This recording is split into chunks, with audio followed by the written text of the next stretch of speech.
Prologue. Helen. 1 year ago. I knew what trouble looked like. It came in a lot of forms, some more easily recognizable than others. Today it was brown-haired boys, rich and cocky with daddy's money, basking in their first taste of real freedom. College freshman boys. They descended on Savage River every year. Once their moms finished decorating their dorm rooms to look like their childhood bedroom take two, and their dads patted them on the back and slipped a few condoms in their pockets, they ditched the illustrious Savage University campus to explore the local terrain. And these boys with perfect teeth, unblemished skin, bright eyes, and even brighter futures, always wandered into Savage Wheels. I'd been a skater since I could walk. One look at the three boys who sauntered in under the entrance's jingling bell was all I needed to tell they'd never touched a skateboard, much less ridden one. They weren't here to buy skateboards. They were here to buy trouble. I'd give them that for free.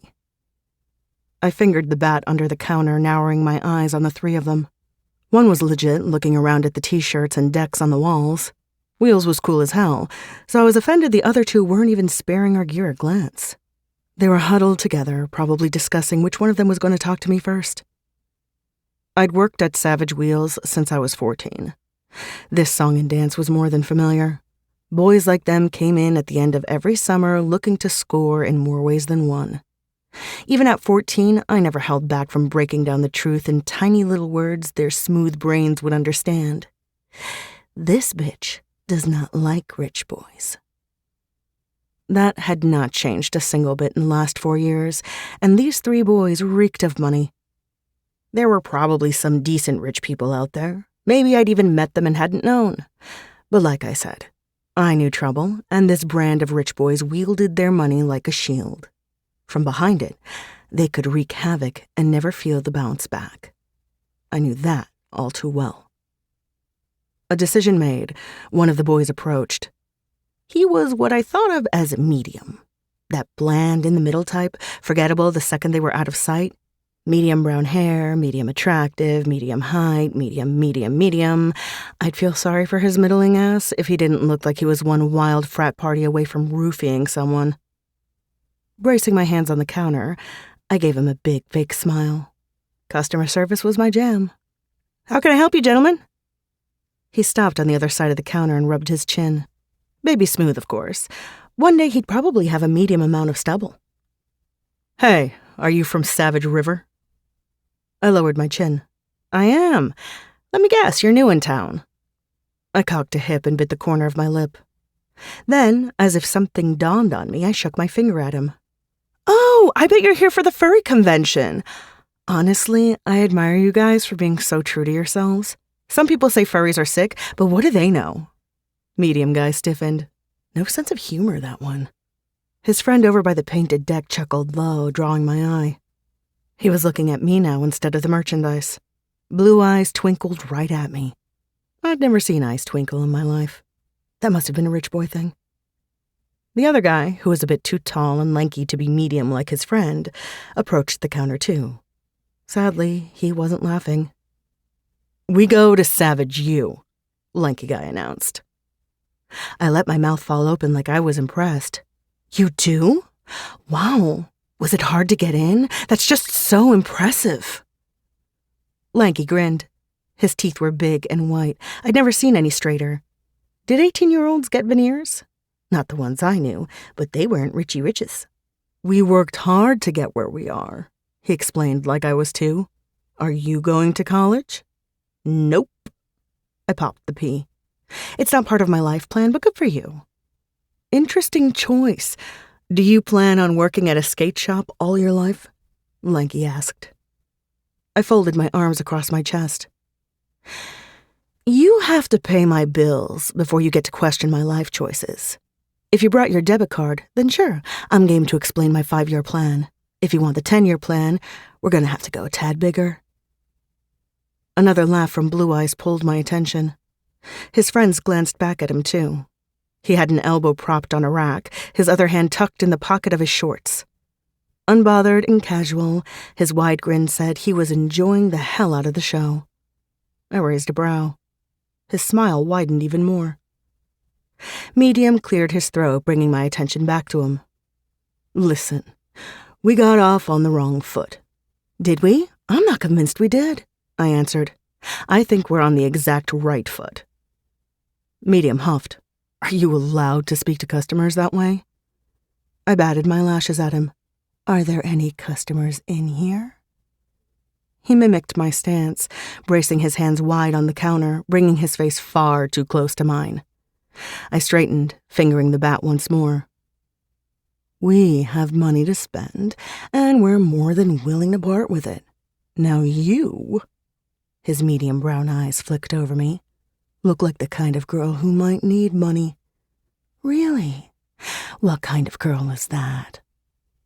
Ignoring my question, Medium went on. We're new in town. Classes start next week, but parties are going strong all weekend. He thumbed in the direction of Blue Eyes. And my boy could use a pick-me-up. Cool, I said dryly. Lanky rolled his eyes. Seriously, does your boss know how you deal with customers? Yep. My boss, Preston, felt comfortable leaving me alone in the store for a few hours at a time because of how I dealt with customers. I could be cool when they were cool, but I didn't take any shit, and I wasn't afraid to take care of what needed taking care of. Blue Eyes finally had something to say. Come on, let's go. This was a stupid idea. My chin lifted, and I addressed Lanky and Medium, studiously avoiding those twinkly blue eyes. Your friend is obviously the brains of the bunch. Medium's knuckles went white on the counter and his jaw clenched. We simply haven't come to an understanding yet. As I said, we got off on the wrong foot. I'm Deacon. He gestured to Lanky. This is Daniel, and the kid lurking behind me is Theo. I said nothing. Deacon pressed on. Do you give skating lessons? I canted my head. Is that a real question? Sure. He rocked back on his heels, smug in his richness. I do on occasion when I think someone really wants to learn. I'm too busy to waste my time with posers. My nail tapped on my bat. I know that's not why you're in here. If you're not interested in the merchandise, I'll have to ask you to leave. Nothing else is for sale here. Lanky had shifted while I spoke. Now he was standing in the opening at the side of the counter, essentially blocking my path to the rest of the store. From the knowing expression on his face, this move had been purposeful. My fingers curled around the bat. Deacon nodded and held his hands up, the picture of innocence. You're right. You've caught me. We've heard from sources there was a pretty girl with long brown hair and red lips who works in a skate shop and has the hookup for the finest weed. Since you're a pretty girl with long brown hair and red lips, I'm going to assume that's you. My nostrils flared. It was true. I did have a weed hookup. What was also true was Deacon and Daniel were creeps. There was no way in hell I'd be doing business with them. Even if I was inclined to sell to them, I'd never cross that line at Savage Wheels. I respected Preston far too much to put his business in jeopardy. Someone's been talking out of turn, I replied. Daniel's hands went to his hips. Maybe. Are you saying it's untrue? Or are you just being a bitch because we have money and you don't?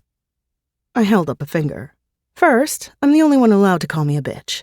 Second, what makes you think I don't have money? He burst out laughing. Are you serious? Just look at you. Jesus, Daniel? Blue Eyes groaned. Let's get the fuck out of here. This is done. I picked up my bat and rested it on the counter for all to see. Listen to your pal. He's right. Deacon clucked his tongue. You're making a huge mistake. I could have brought you a lot of business. He leaned in, ignoring the bat. You want to know how easy it is to tell you're poor? I lifted my chin high. Educate me, big man. He sneered. You might be pretty, but it doesn't make up for the desperation dripping from your pores. You're saying no to us, but I can practically hear you panting at the thought of taking our money. The Target t-shirt and dollar lipstick don't help. Blue Eyes moved swiftly, grabbing Deacon's shoulder. Time to go. I picked up the bat. Listen to your friend. It's past time to make an exit and slip back into the primordial goo you crawled out of this morning. Blue Eyes, Theo, snickered as he dragged Deacon backward. I met his gaze. He grinned at me. I snarled. That made him laugh again. It was deep and gritty, contradicting his blue-eyed sparkle. Weirdo. Movement at my side had me whipping my head to the left. Lanky had crowded into my space behind the counter while I'd been distracted. What the fuck do you think you're doing? I pointed my bat at him, keeping him back from me. You need to leave with your friends. This is over. He smirked. If you don't want to sell us weed, maybe you'll sell something else. You're kidding. He shook his head slowly. You look cheap, but I bet the head you give with those big red lips feels expensive. I can get it for free, but I'm curious how good it is when you pay for it. My entire being was set aflame. I may have been poor. I may have lived in a trailer park with my drunk of a mother. I may have been going nowhere fast. But I definitely wasn't a rich boy's whore. Get out. I gritted through clenched teeth. He laughed. Come on, pretty. I've got a 50 burning a hole in my pocket. I'll even let you spit when you're done. Seeing red, I shoved him in his bony chest with the end of the bat. I'd never take the cash you earned from licking your daddy's boots. Now get the fuck out before I put this beauty to use. I shoved his chest again, and he stumbled back a step, hitting the wall behind him. Pure fury colored his face. Who the hell do you think you are? Just a dumb bitch who'll be begging for my cock in a year or two after you're all stretched out from birthing a couple bastards from men who couldn't pay your child support even if they wanted to. As it had a tendency to do, my anger got the better of me. I lunged at him with the bat over my shoulder and took a swing. He jerked to the side at the last second, and the bat connected with the wall where his head had been. Fuck! You're not just a dumb bitch, you're a crazy bitch, he shouted. His friends were at his back, tugging on his shoulders, and he was letting them. Don't ever come back here. I prowled toward them, the bat raised as they backed up. You are not welcome to set foot in this store. Take your daddy's money and wipe your pasty white asses with it. It's no good here. Deacon narrowed his medium eyes on me. I don't know what happened. We just wanted some weed. Yeah, well, tell your friend not to be so rapey and maybe lose the narc look. They'd backed all the way up to the door. Daniel's face was bright red. Deacon's brows were set in waves of confusion. Theo, well, he looked pissed until our eyes met. Then he softened a fraction, and his perfect lips curved into a small smile. I did not smile back. I'll make sure they don't come back, Theo vowed. I said nothing. They shoved out the door, and seconds later, the three of them disappeared down the sidewalk. I exhaled a long, heavy breath and pressed a hand to my chest, trying to manually calm my thrashing heart. Wow. I didn't like that. Not one bit. That was quite an entertaining show. My head jerked toward that quiet, quivering voice. A woman stood in the corner near the front window. She was bony and frail, her eyes dancing with amusement. She giggled like a teenager, even though she couldn't have been younger than 30. It was a nice sound, especially after being subjected to the 3 boys I'd just tossed out. I'm sorry if I frightened you, she said. It's fine. She definitely startled me, but she also looked like a slight breeze would knock her over, so I wasn't going to give her a hard time. Is there something I can help you with? Maybe. She straightened and walked toward me. Her steps were slow, and something about the way she held herself told me they were also painful. From her clothing and the way she carried herself, this woman was clearly wealthy, but money didn't buy good health. I'm hoping we can help each other. Oh? I was wary of what she'd say next. If I had to chase this poor, frail lady out of the shop, I'd be done for the day. I'm Madeline McGarvey. She held out her hands, and I took it reluctantly, giving it the slightest shake so I didn't knock her over. Helen Ortega, I replied. Everyone calls me Hells. Helen's a pretty name. When I didn't reply, her dry lips tipped at the corners. Well, Hells, I really liked the way you handled those boys. I'd like to offer you a job. My breath caught in my chest. I didn't know what I'd thought she'd say, but it wasn't that. A job. She nodded, her expression a mix of pinched and placid. A job, Hells. A very well-paying job that won't last more than a year. My first instinct was to delicately eject her from Wheels, but my gut was screaming for me to hear her out. So I let my bat dangle from my side and took her by the elbow. "Come sit down. I'll listen." She finally gave me a real smile, and I realized she was much younger than I had originally estimated. Whatever was going on inside her body had aged her by a decade at least. "You won't regret it, Hells. That I promise you." I'd listen because I wasn't stupid, but I wasn't making any promises. "I don't have any regrets, Mads. That isn't my thing." "I envy you." Her chin quivered, but her smile was brave. We sat down behind the counter, and Madeline McGarvey told me the saddest story I'd ever heard. Then she made me an offer that changed the direction of my life forever. Chapter 1. Helen. My dorm room was bigger than my trailer. That wasn't saying much since my trailer was a rusted-out tin can, but still. I'd expected cinder block walls and barely any room to breathe, which frankly still would have been an improvement. I should have known better. Savage U wasn't some overcrowded state school. Those endowments from the many, many 1%er alumni paid for real walls, windows with views, and privacy. My dorm room wasn't really a room at all. It was a suite with a shared living area and 3 private bedrooms. I'd slept on a couch for the last 10 years, so having a room with a real bed all to myself was hard to wrap my head around. I dropped my trash bags filled with my clothes and bedding. The contents of 3 large black bags were all I had to my name, and the majority of it was hand-me-downs. The hand-me-downs were of much higher quality than anything I'd ever owned. That was because they were from Mads. She had only the best of the best. Rubbing the sudden pinch in my chest, I kicked a bag and decided I wasn't ready to unpack yet. I went back to the small living area and turned in a circle. The windows overlooked a sea of green grass where students were sunbathing and playing frisbee. There was a tiny kitchenette with a mini fridge and microwave. 2 love seats and an armchair sat in the center of the room facing a TV mounted on the wall. Simple and plain, but to a girl like me, luxurious. A girl in a sundress emerged from one of the bedrooms. Her eyes rounded when she saw me, then she waved. "Hi," she said softly. "I'm Zadie. Helen." I looked her over. Really looked her over. "You're really fucking pretty. I'm not sure I've ever seen anyone prettier." Zadie's apple cheeks were immediately engulfed in flames, and Jesus Christ, she got even prettier. "I'm not," she almost whispered, "but thank you for saying so. You have the nicest hair I've ever seen." "Thanks." I waved off her compliment.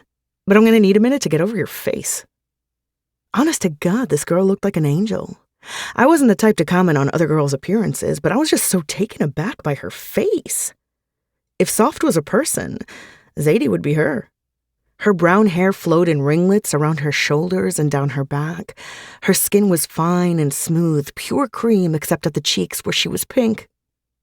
Her eyes were big and blue, surrounded by the blackest, thickest lashes I'd ever seen.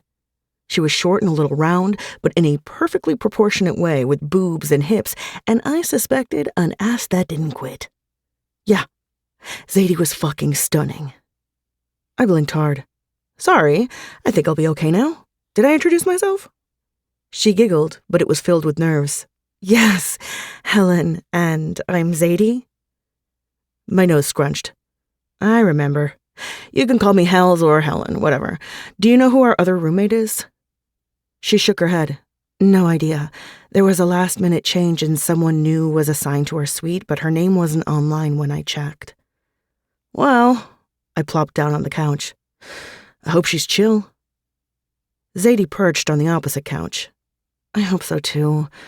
My roommates last year were a disaster. They hated me instantly because I'm, I guess, chubby and—" "What the fuck?" I spit out. She shrunk back. "They never said it out loud, but it was obvious. The girls at this school, well—" "What about the girls at this school? I'm a transfer, so tell it to me straight. Are they bitches?" Zadie gasped, then she giggled with less nerves. Not all of them, of course. I guess I just had some bad luck last year, rooming with two best friends who looked, spoke, and acted just alike. You don't see anything like them, which is a relief. I've never met them, and I can guarantee I'm not like them. I slouched and spread my arms over the back of the couch.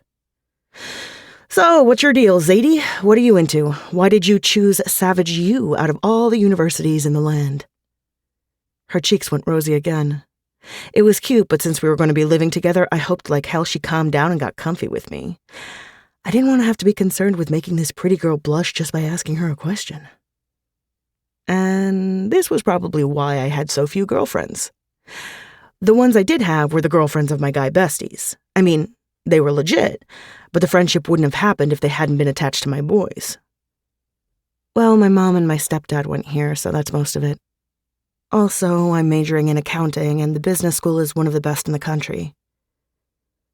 My phone vibrated in my pocket. I slipped it out and read the screen.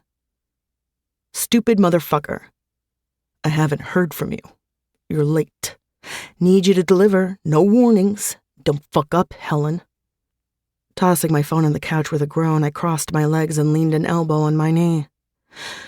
Cool. You want to take a walk? Zadie straightened. Well, I was in the middle of setting up my room, so is that on a strict timeline, or can you walk with me? I need to go see someone about a thing, then maybe you can give me a campus tour. I probably shouldn't have dragged Zadie into my business, but if she was there, I'd get in and out a lot faster. Hopefully. Okay, she blinked at me. I'll go. My room will be there later, I guess. Pretty sure that's a definite, Z. Savage U's campus was gorgeous, very Southern California chic, with lots of green space, palm trees, pristine white sidewalks, and blue skies. The buildings were Art Deco-era Spanish style, with some ivy creeping up the sides, lending them an air of gravitas. At least that's what the pamphlet had said. I carried my skateboard under my arm, walking beside Zadie. A few people stopped in their tracks and stared at her, but she was completely oblivious, pointing out buildings where she took classes as we passed. I lived in Savage River my whole life and had been to more than a couple house parties off campus, but I couldn't say I'd spent any time exploring the university. So this walk would legitimately kill two birds with one stone. I wasn't actually using my brand new roommate. She was showing me around, and she was my excuse. Our destination was a frat house on the edge of campus, a place I only visited out of necessity. 5 or 6 guys were out front on the porch in various states of lounging, mostly shirtless, mostly baby smooth and tan, and they were watching us closely. I'm not going in there, Zadie whispered. You want me to leave you out front with these fine gentlemen? I asked. She shook her head hard. Didn't think so. It'll be fine. We'll be in and out in a minute, then we can hit the dining hall or something. I just need to see a guy about a thing, and he lives here. I took her hand in mine. It was soft and trembled slightly. She sucked in a breath and flicked her eyes to mine, then back to the guys on the porch who were still watching us. Okay, but please don't leave me, she pleaded. I would never. It's always hoes before bros. She giggled again, and it was so mega cute. One of the guys on the porch rose to his feet when we climbed the steps. I breezed past him through the open door with Zadie in tow. Can I help you? He called after us. I lifted a hand, not bothering to turn around. No thanks, we're good. Zadie scrambled to keep up with me as I strode through the house. I think he wanted us to stop. Did he? I didn't notice. I'd been to this house exactly once and had avoided it like the plague since. Me and frat boys did not mix, but sometimes evils were necessary. This one was. I wouldn't have been here otherwise. At the top of the stairs, I stopped in front of the first room and pounded it with my fist. When no one answered, I kicked the door. My vans barely made a thump, so I went back to my fist. Then, Zadie reached around me and turned the knob. The door opened. I looked at her and she shrugged. You seem like you really want in there, she said. Yeah. I shoved the door wide open. I do. There was a body on the bed, face down, barely moving, white bare ass glistening in the sun streaming through the cracked curtains. It was 4 p.m. on move-in day. This fool was already toasted and buck naked. "Deacon Forrester!" I slapped his left butt cheek as hard as I could. That woke him up. He sprung from the bed, eyes bleary, his dick dangling like a worm on a hook, clutching his injured ass. "Oh my God," Zadie uttered. "Oh, Deacon, time to wake up and have a chat," I cooed. He focused on me. Sort of. His body listed like he was on a ship during a storm, back and forth, back and forth. "What are you doing in my room?" His words only came out slightly slurred, which was a relief. I needed his brain to be turned on, and I needed it to happen right now. "You know why I'm here. Where's the grand you're supposed to have for me today?" His eyes found mine, flitted away long enough for my stomach to take a nosedive, then came back. "Don't have it." My stomach hit the floor. "Not an answer you're allowed to give. I'll ask again, where's my money?" He grabbed his junk, slowly pumping it as he licked his lips. Zadie whimpered behind me, which unfortunately drew his attention. "Who's your friend? She's cute and looks like she eats cock like a pro." He took a step, just one, and I raised my skateboard. He stopped. Deacon had learned over the last year since he'd approached me at my old job at Savage Wheels that I did not play. "No one wants your dick. I can see the herpes from here. You might want to see a doctor soon because it's festering." I shuddered. Deacon scowled. "Just give me the grand you owe me, and I'll be gone."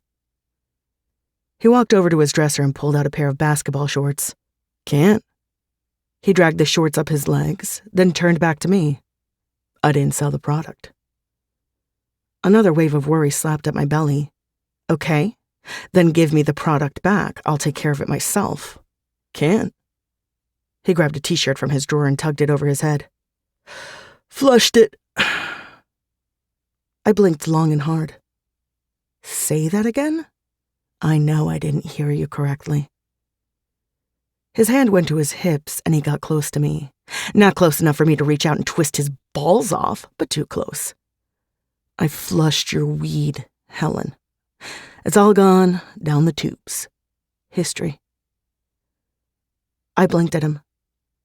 My mouth fell open and closed. I couldn't quite believe what I was hearing. Zadie placed a hand on my back. "Let's go," she whispered. "Why the hell would you flush my weed?" Oh, I was angry. My blood roared in my ears. Deacon Forrester was lucky we weren't in a dark alley because he'd be kissing cement right about now. I didn't care that he was 6 inches taller and probably 50 pounds heavier. My fury would take him down in a heartbeat. "Cops stopped by the party last night?" He shrugged. I panicked. "You panicked," I echoed. He stared at me for a long beat, then tossed his head back, laughing. "Oh, fuck yeah!" I panicked. The irony is, they didn't even come inside. They just checked IDs of the kids hanging out on the porch and left. I was in no danger of getting caught, but I guess I blazed a little too much because I was paranoid as hell. They didn't come inside. He was still laughing. I can't even tell you how sad it made me to see all that beautiful dope in the toilet. I took a sample of the merch, and it was top-notch. "But you flushed it."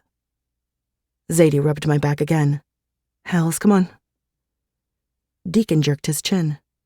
"You should listen to your friend. I don't have anything for you. I'm not going to have anything for you. It's done, Helen. All done. Bye-bye, ganja. Bye-bye, Helen." I'd snapped out of my stupid, but I didn't say a word. Deacon started to turn away, and I drew back my skateboard. It whistled as it cut through the air, slamming into his bicep. His howl took half a second to rip from his throat. "You fucking skanky-ass bitch!" His face flushed bright red, and when he screamed, his mouth frothed and spit flew out. "Get the fuck out! I don't have your money! I'm never gonna have it! Get out!" I flew at him, but I never made it. Strong arms wrapped around my middle from behind, and I was dragged backward. I slapped and clawed at the vice circling me. The owner of the arms grunted, but didn't slow, carrying me down the stairs. "I'm not gonna forget this, Deacon!" I yelled. He stood at the top of the stairs, smirking at me. "Have some class, Helen. No need to make a scene just because I won't let you suck my dick anymore, baby." The man holding me put his mouth next to my ear. "Little tiger, you're gonna tear this house down." He shushed me like a baby.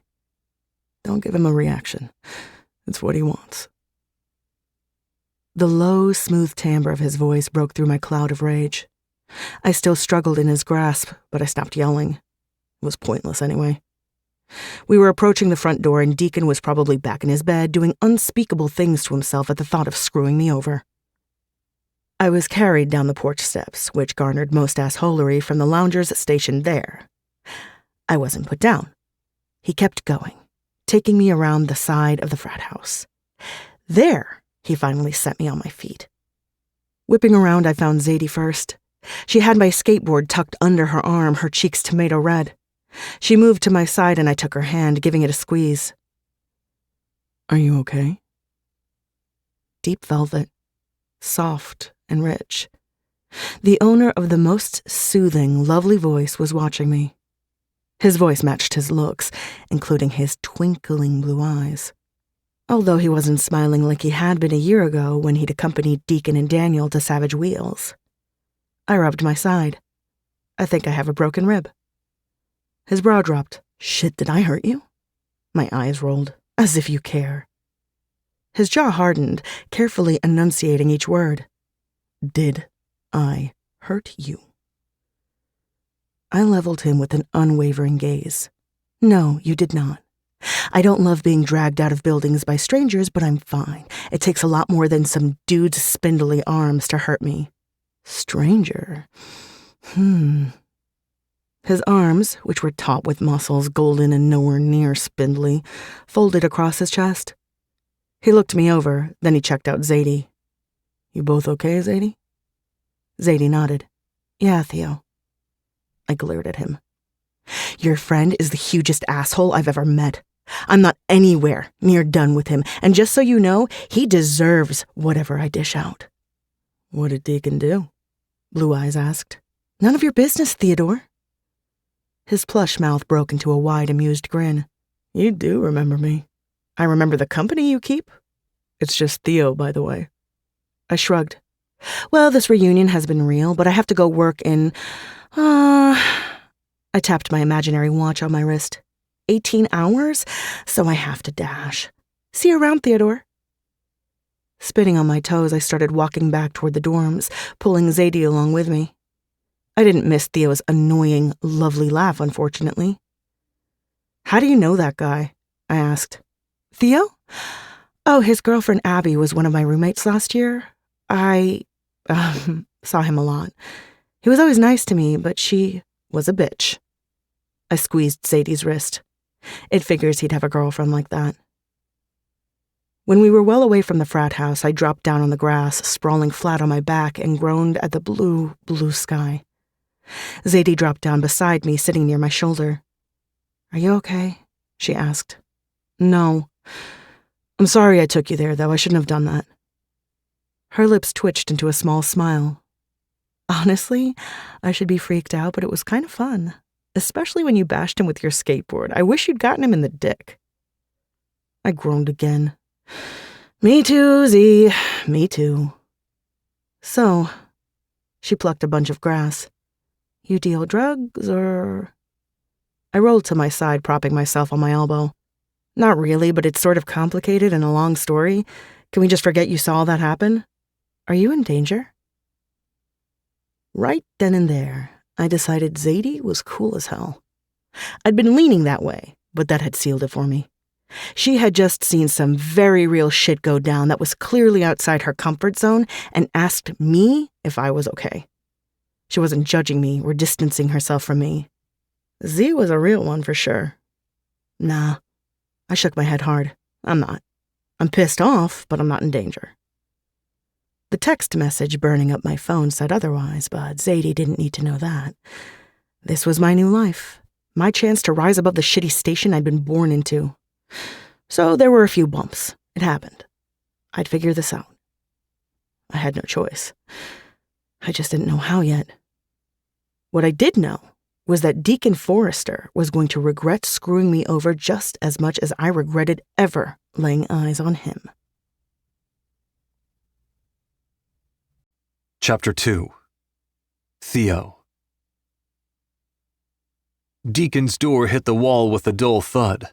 He shot upright in his bed, all red and riled. When he saw who was barging into his room, he gave pause. "What's up, man?" he grumbled. "I'm here to ask you the same. I just got through carting a screaming, writhing girl from your room." I leaned a shoulder on the door jamb. An explanation would be nice. He swung his legs over the side of his bed, rubbing his eye with the heel of his hand. "Bitch wanted more of this. I was through with her. She didn't like it. Went crazy." He shot me a cocky smirk. "What can I say? I'm irresistible, apparently." I jerked, crossing my arms over my chest. "You're telling me you had that girl?" He cocked his head. "Not much of a boon. Buy her a few drinks, and I'm pretty sure she's the kind of girl anyone can have."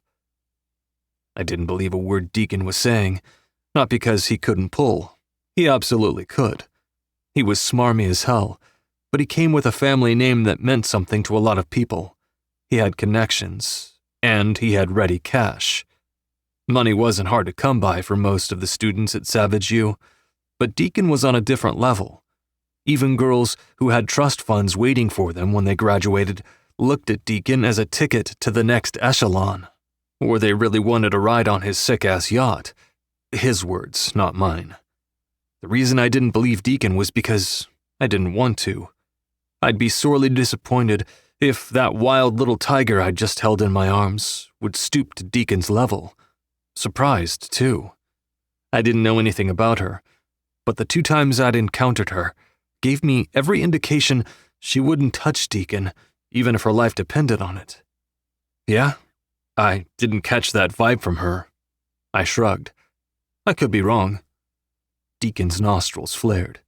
"Yeah, while you were caught up with your little girlfriend all last year, I was getting to know our skater townie friend. I think I know her vibe a lot better than you, man." My jaw instantly hardened. "Don't go there." "I'm not going anywhere. You were busy doing your thing last year. Shit happened you don't know about." My thing was wrestling. My thing was waking up at 5 to train. My thing was tracking everything I ate down to the crumb.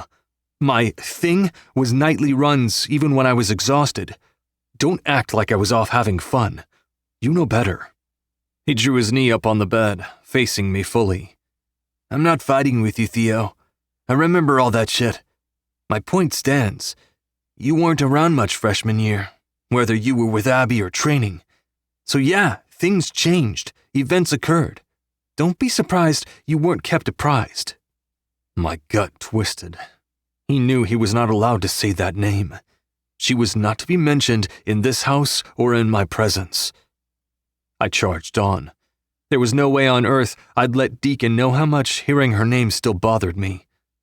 But fuck, I was here, in this frat house, because of her. Every damn day I spent here was a reminder. "I don't know what you did to that girl, but keep it out of the house. I don't need to be dragged into your mire, Deke." He raised his chin. "You trying to tell me who I can fuck in my own house?" "Nope. I'm telling you, I don't want to have to haul a girl off so she doesn't kick your ass. That's what I'm telling you." He snorted a laugh. "That crazy bitch hit me with her skateboard. Shocked the shit out of me, no lie. That was the only way she got a swing in. She comes at me again, I'll swing back. I have no qualms hitting a chick if she asks for it." I shook my head. "Don't say shit like that to me." "Why?" I threw my arms up. If it were up to me, I'd have nothing to do with Deacon Forrester. He'd call us friends. I wouldn't. The more time I spent around him, the deeper my disdain grew. That was the thing, though. I was stuck with him, at least until I graduated. Our fathers were friends, and as much as it pained me, my father held a good deal of control over my life. I'd pissed him off enough last year. Rocking the boat wasn't an option right now. "Why? Why shouldn't you talk about hitting women in front of me?" He laughed. "Not women. A specific crazy bitch who hit me first. What, am I supposed to stand there and take it?" "No. You're supposed to not do shit that makes a woman whack you with her skateboard." I slapped the jam, done with this conversation. I gotta go get a workout in. Deacon nodded, relaxing back into the pillows at his headboard. Family dinner at the tea tonight. You need to show. He didn't mean either of our blood families. This was a frat dinner, unofficial of course, since I wasn't an actual member. It'd just be some of the guys in Deke's inner circle, like Daniel. Some of them were decent, some weren't, like Daniel. The decent ones had me considering. Not spending the entire night locked in my room had me agreeing. All right, I'll be there. Close the door on your way out. I gladly slammed it shut. The Tea was a diner in the heart of Savage River that had been there since the dawn of time.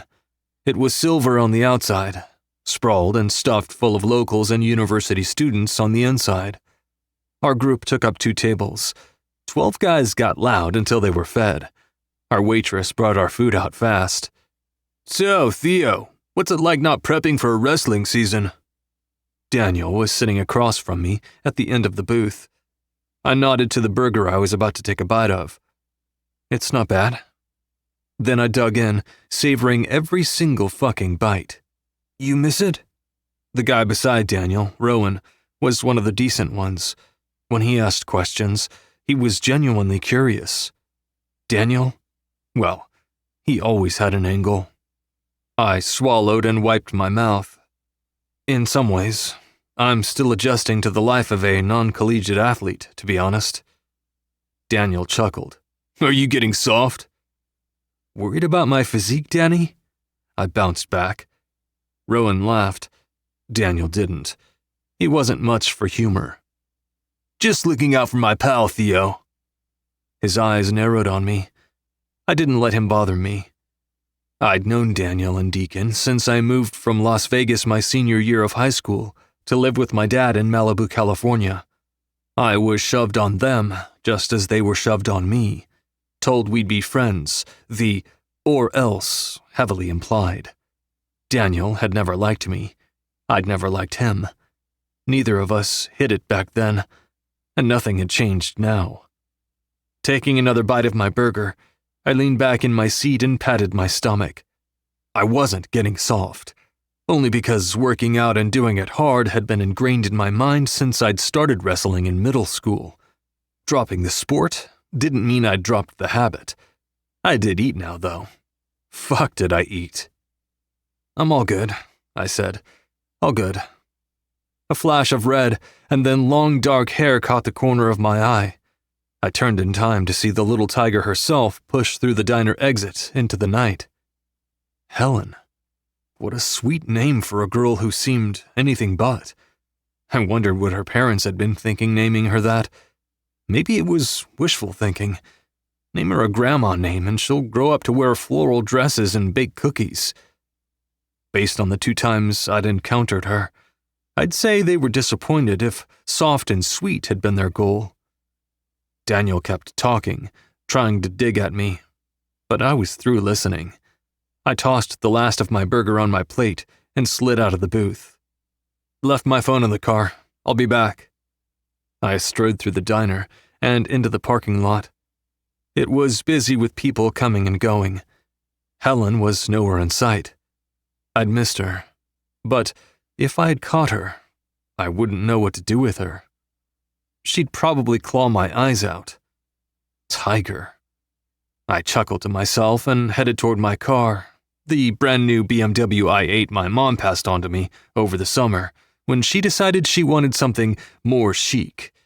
Driving it made me feel like a conspicuous asshole, but I needed wheels, so I dealt. And when Deacon asked to do the driving, I always let him, allowing him to be the conspicuous asshole, which he didn't mind. Plus, he gave a shit about keeping the car pristine, always parking on the far edge of lots so it didn't get dented, washing it down after a drive, the kinds of things I should have been doing.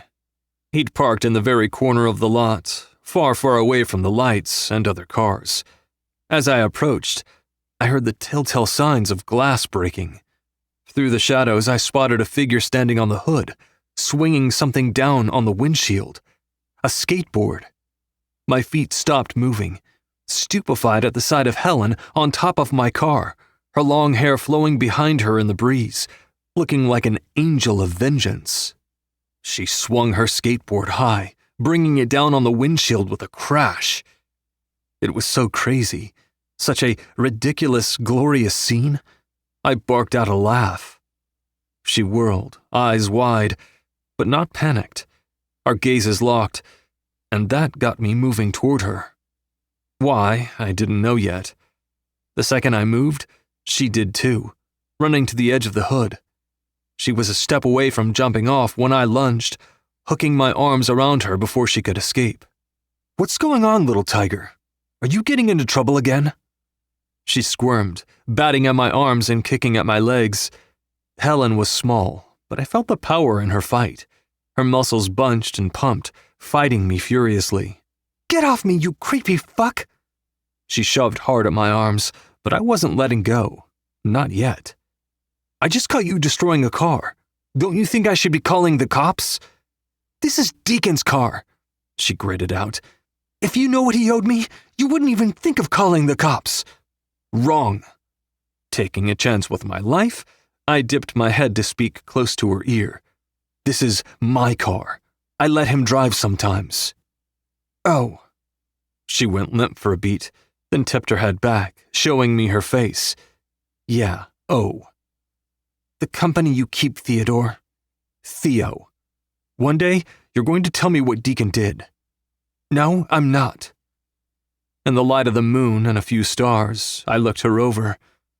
It wasn't really bright enough to tell, but I knew her lips were crimson red. She painted them that way, and the red seemed to be part of her. Her thick, silky hair slid away from her face, down her back, and over my arms. Even when she was snarling at me, Helen was strikingly beautiful. She had the kind of deep-set eyes, high cheekbones, sloped nose, and rounded chin that belonged in paintings from a different era. And holy Christ, was she sexy. Possibly unhinged, but sexy nonetheless. "Why are you looking at me like that?" she whispered.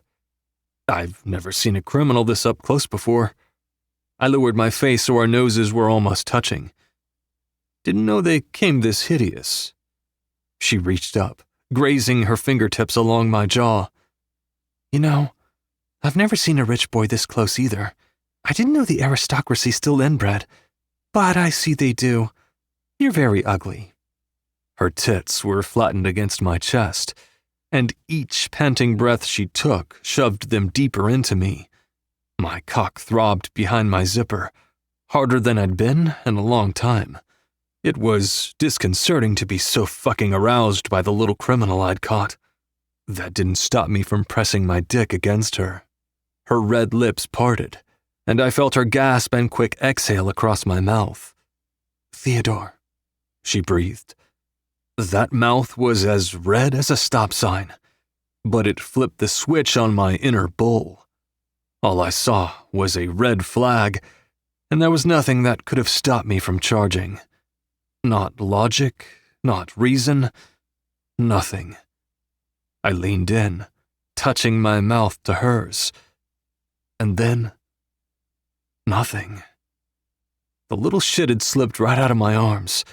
By the time I realized what was happening, she was booking it down the sidewalk, leaving me there with a hard dick and her skateboard on the ground. What the hell had I been thinking? The girl massacred my car, and I tried to kiss her like she was my girlfriend.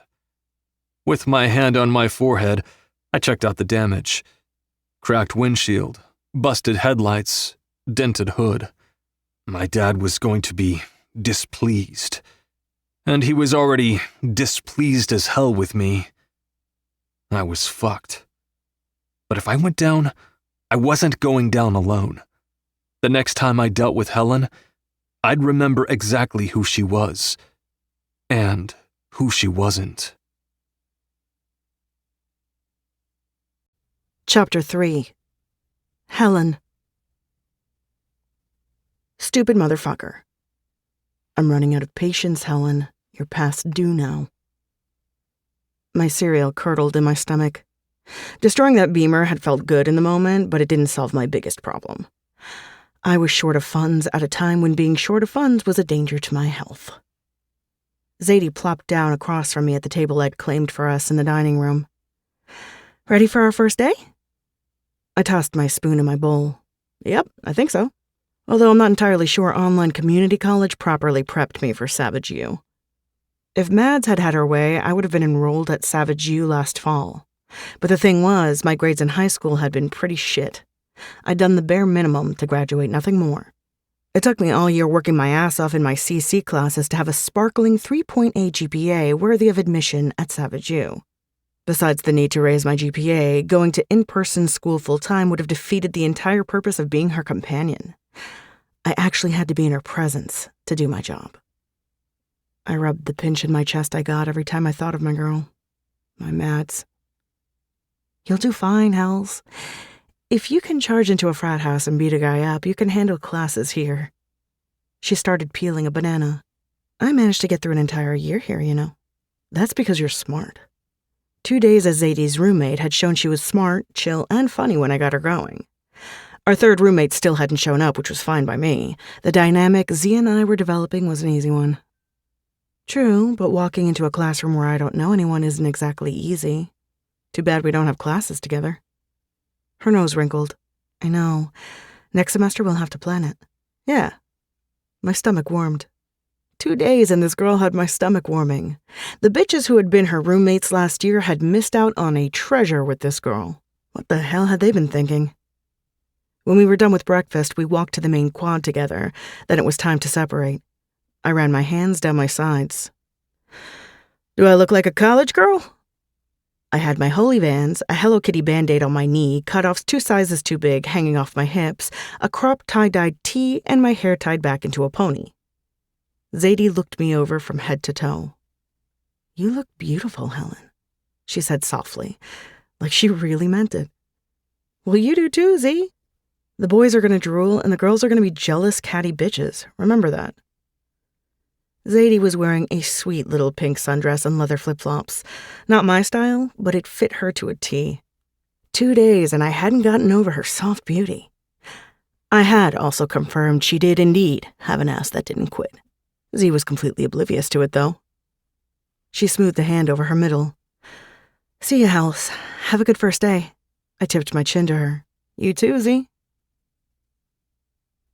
Last class of the day, and I was doing well.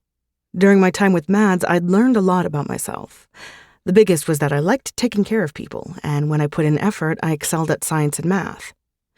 Losing Mads had affirmed my decision to go into nursing.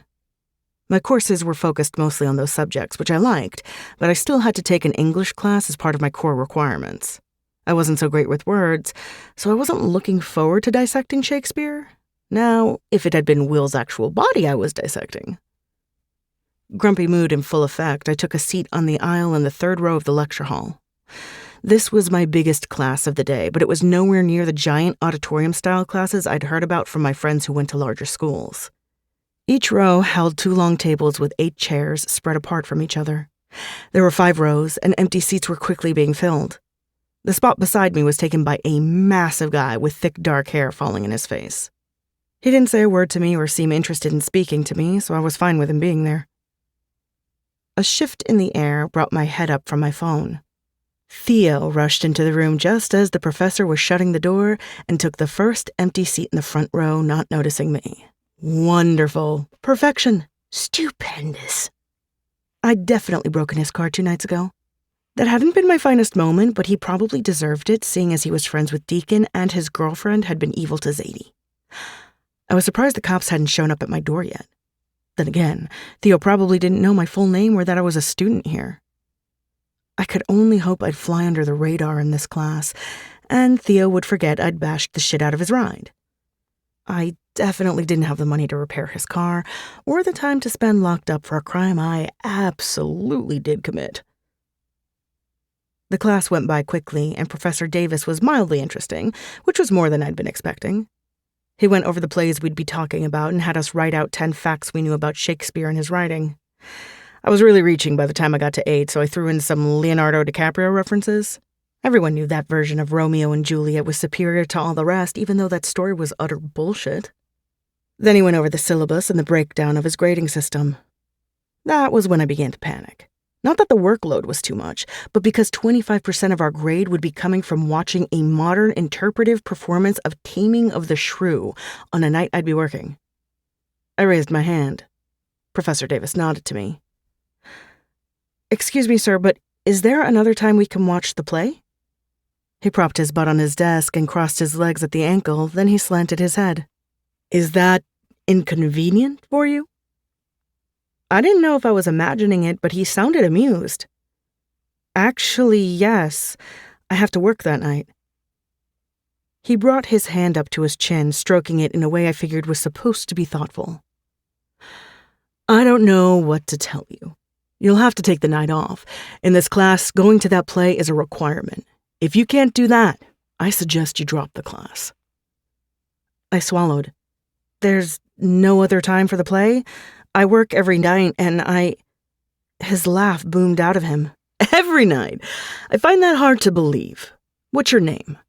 "Helen Ortega, sir, and yes, I work every night. I'd have to ask for the night off to go to the play, and honestly, I can't afford it, but—" He snapped his fingers. "There. You said, 'but,' Ms. Ortega, which means you can ask for the night off, but you're unwilling to. So I'm sticking to my original statement. Drop the class if you can't commit to the work." An arm shot up in the front row. Professor Davis pointed to the student. "Professor Davis, are you certain there aren't any exceptions?" I knew that voice. That deep, low, lovely voice. "Name," the professor snapped. "Theo Whitlock." Professor Davis straightened, his eyes narrowing on Theo. "Do you have a conflict the evening of the play too, Theo?" "I don't. However, it doesn't seem fair or at all ethical to pressure a student to drop a class because you choose to have a requirement on the syllabus to see a play that's only playing one night. To me, that speaks of poor planning on your part, and you shouldn't put the onus on your student. That's just my opinion, but I can't be the only one thinking it." The huge guy next to me nodded along with Theo. A few other people in front of me did too.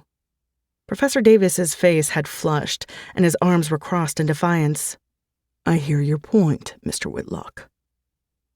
Jaw hardened, he focused on me again. "There's another showing in LA in 2 weeks. It's a matinee. I will add that information to the class portal so everyone can have it." LA was an hour away. I didn't have a car. Still, I'd make it happen. If the professor hadn't been an asshole, I would have dropped the class. But now that he'd challenged me, no way was I backing down. I gave him a jerk of my chin, averting my gaze to my laptop. The guy beside me leaned over slightly, but didn't turn his head. "What's fair is fair," he rumbled lowly. True. Thanks." He returned to his space like he'd never said a word. And that was fine. I was already thrown enough from Theo coming to my defense. I didn't know what to do with anything else.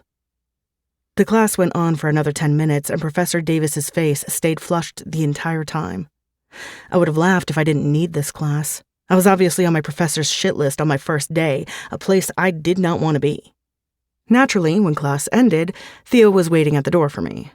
I stalked past him without a word, and he followed me outside.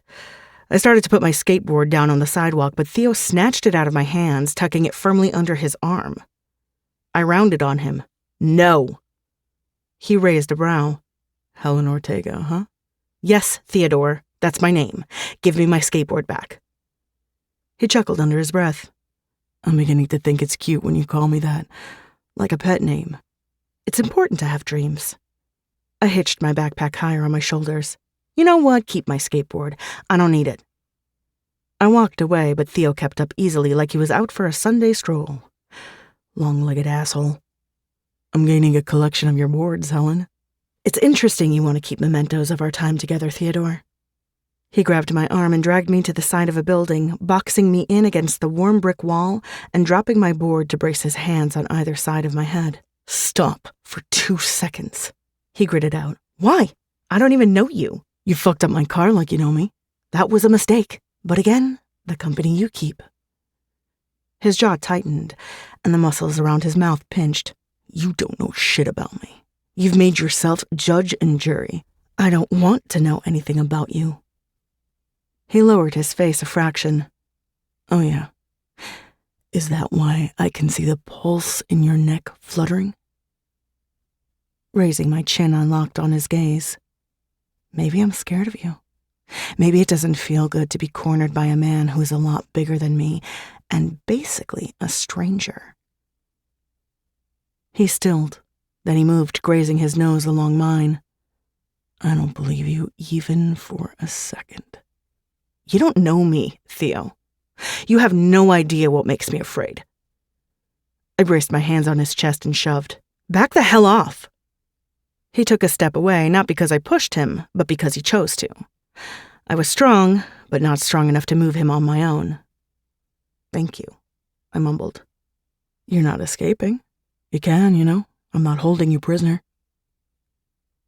I let my head fall back on the wall, meeting his eyes. God, they even sparkled when he was angry. What was that? "You obviously want to speak to me, so get on with it, then we can be done with this." He backed up another step and turned his head away from me. The corner of his jaw ticked like he was grinding his teeth hard. "I have your skateboard," he spit out. "I know."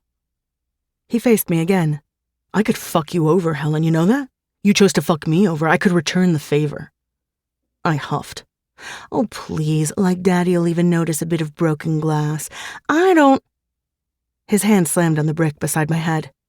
"You say I don't know what makes you afraid. You don't know the first thing about me either. You have no idea what my father can do." "Is that a threat, Theodore?"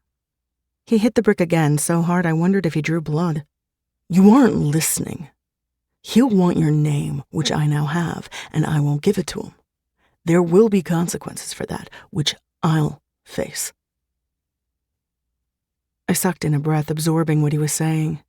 It didn't make sense. There was absolutely no reason for this guy to sacrifice himself for me. Unless he wanted something.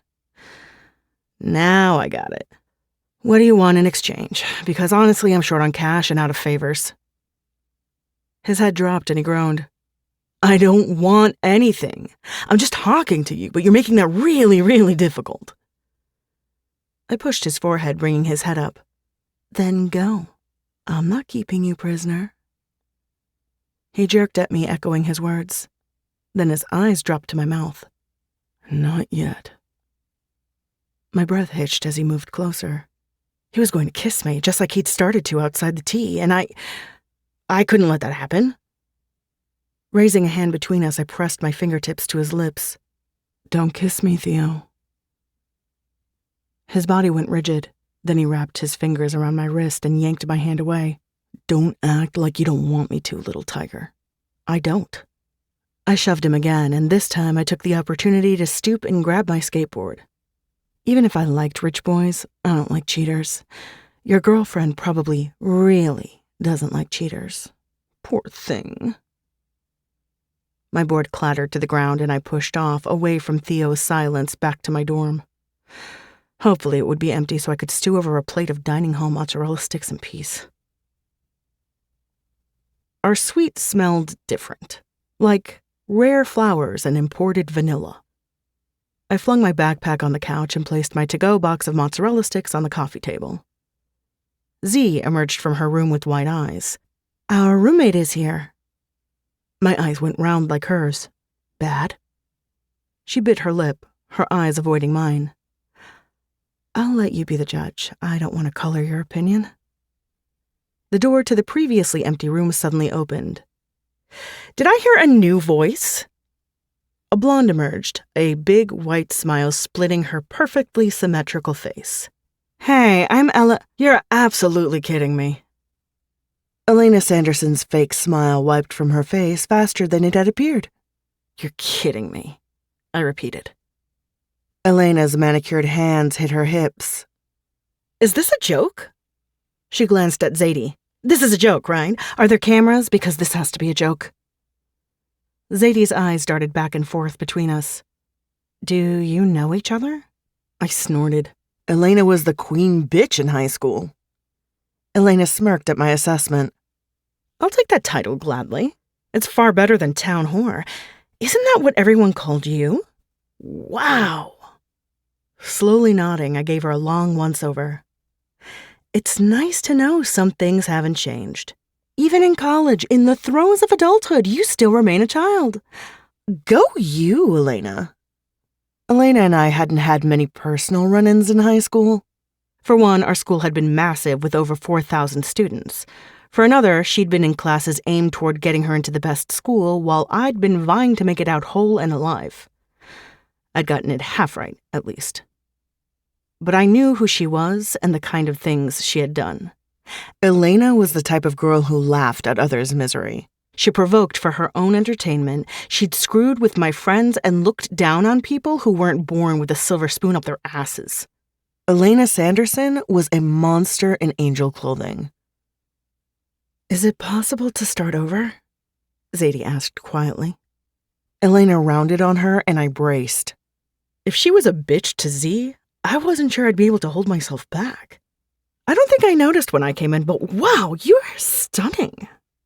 Elena dragged her knuckles down Zadie's cheek. Your skin feels like you murdered a few virgins and bathed in their blood. Is that your secret? Do tell. Zadie's blue eyes widened, and honestly mine did too. Who the hell was this girl being all funny and nice to Z? I didn't trust it. No. I just use this lotion my mom bought me. It's Korean, Zadie answered. Elena snapped her fingers. First, I love that you took my question seriously and answered it. I'm totally relieved you don't bathe in virgin blood. Second, you're gonna need to hook me up with the bottle, babe. Don't hold out on me. Well, Z's eyes slid to me, then back to Elena. Well, okay. My mom buys it by the case so I can give you one of my extras. Elena pressed her hands together. You're a doll, baby. Has anyone ever told you that? Because you are. She draped her arm over Zadie's shoulder.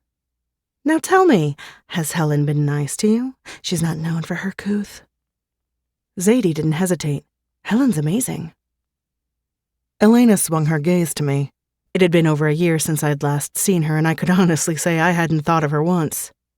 Okay, maybe she'd flitted across my mind since she was my friend Penelope's cousin, but that was it. A passing idea, nothing more. Is she? Elena sounded like she didn't buy it. I don't know about starting fresh, but I don't intend to be here a lot. When I am, I want my home to be peaceful. As long as Helen keeps up her end, I'll keep up mine, and we can coexist. I measured my words. Peace was good, but coexisting with Elena Sanderson wasn't my idea of a good time. I was pretty sure I couldn't switch rooms, though, and I'd never leave Zadie in the clutches of Elena. She'd probably have all the cool sucked out of her. I'll coexist. My arms folded over my chest. If you try any of your uppity bitch shit on me, I won't let it stand. Elena snorted. Lovely. And I'll have to lodge a protest if you turn my toothbrush into a shank. Your toothbrush? Come on, Elle. I make my shanks from sharpened spoons. The stainless steel is much more durable when I'm shivving my enemies. Elena's brow rose. I am disturbed, but I'm also filing that info away. You never know. Zadie giggled. Are we good? I hope we're good. I eyed Elena. She let her eyes flit over me, bored and disinterested. I liked that. If she wasn't interested in me, she'd leave me alone. I sure as hell planned to leave her be, too. If she stayed on her side of the suite, I could stick this out. It wasn't like I had any other choice anyway. I'm good, I assured Zadie. Elena flicked her French manicured nails. Everything's fine. She spun on her toes and marched back to her room, leaving Zadie and me in her wake of fire, brimstone, and imported vanilla. Zadie sighed when Elena's door closed. She wasn't so bad, or not as bad as my roommates last year. I slumped on the couch, my box of mozzarella sticks in my lap. That's a low bar. And of course, Theo's girlfriend was one of those evil wenches who had done my girl Z way, way wrong. I held up the box to Z. Come eat these with me or I'll feel guilty stuffing my face in front of you. She perched on the cushion beside me and selected a mozzarella stick.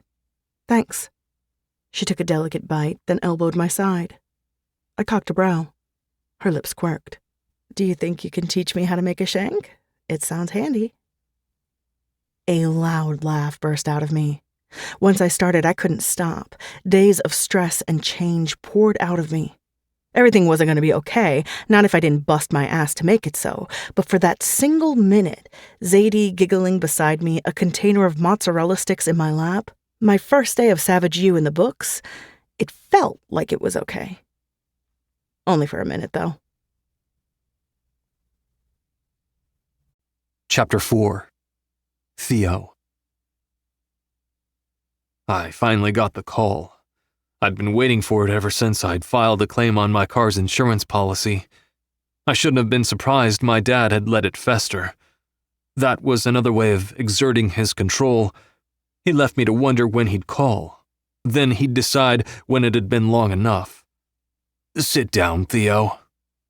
Andrew Whitlock was the father I never wanted. He wasn't a bad guy in an evil villain sense, but he wasn't a good man either.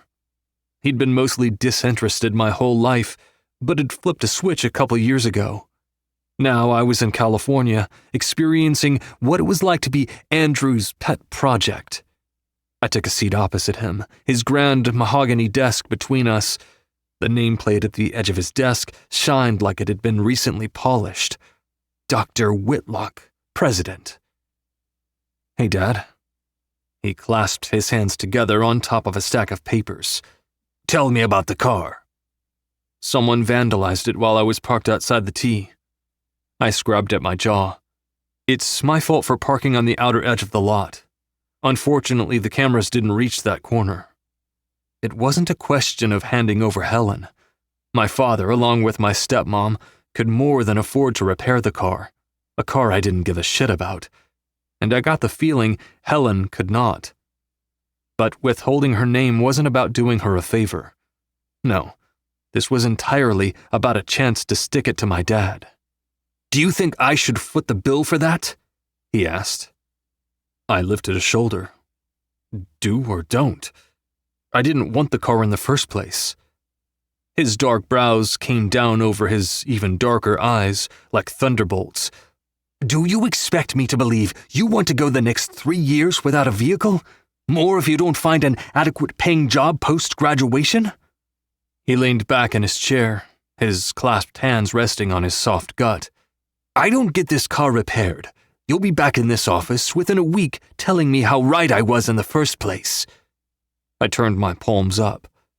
Maybe, maybe not. "Theo!" He slapped his palm down on the leather arm of his chair. "I've put up with this lackadaisical attitude for months now. I'm done. I should have been done when you quit wrestling.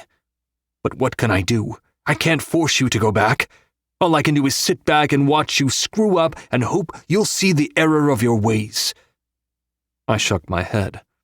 There was no error when I quit wrestling. It was laughable that he believed he'd sat back and done nothing when I told him I'd quit wrestling.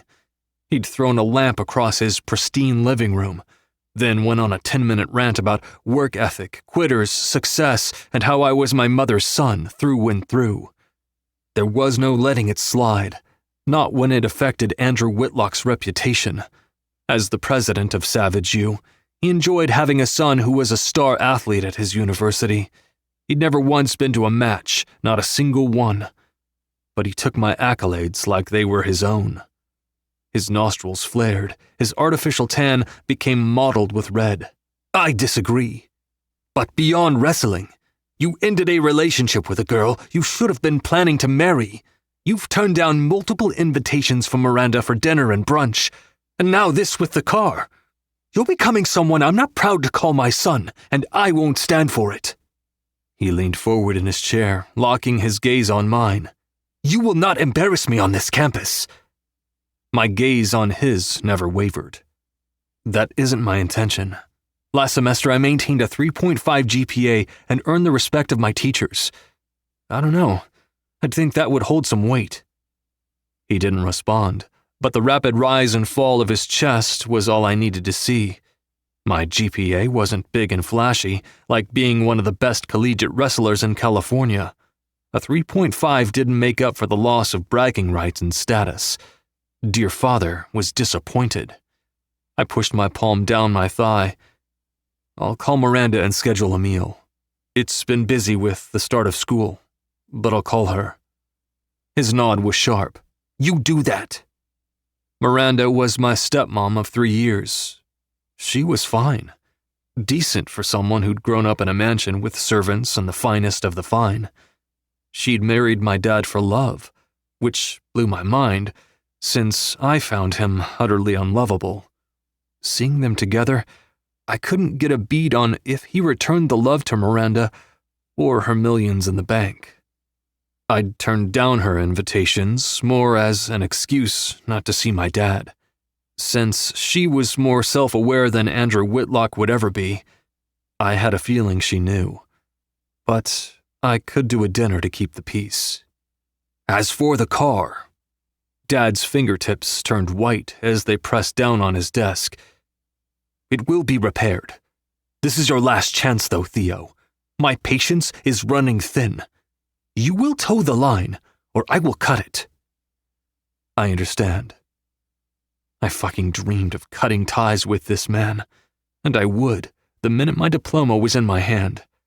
Until then, I was stuck listening to his rants and throwing him a bone of cooperation every once in a while. I really hope you do. I don't want to have this type of conversation again. Keep your nose clean and in your books. No more bullshit. Because I was done with his line of bullshit, I forgot myself for a split second and saluted him. Aye, aye, Captain. His out-of-shape body went taut, and the fingers pressing into his desk went so white, I wondered if they would snap clean off. Get out, Theo, he groused. This isn't the projects. Take that trashy attitude with you, and don't let it out the next time I see you. I won't stand for it.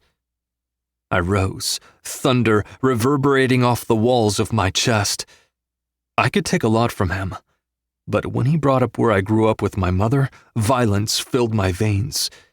He was lucky I had more self-control over my body than I did my mouth. Damn lucky. Swiveling on my heel, I stalked to the door of his office. Hand on the knob, he called out, "Make sure to contact Miranda. I'll be checking with her." I raised a hand, forcing my fingers to straighten from a fist. Then I walked the fuck out, asking myself for the 1,000th time since I met Andrew Whitlock on my 15th birthday how I could be related to such a dumb fuck. I still didn't have the answer. With 2 hours to kill between classes on Thursdays, I wove through the stacks to claim the spot I'd discovered last year. It was the perfect location, out of the way and quieter than any other part of the library.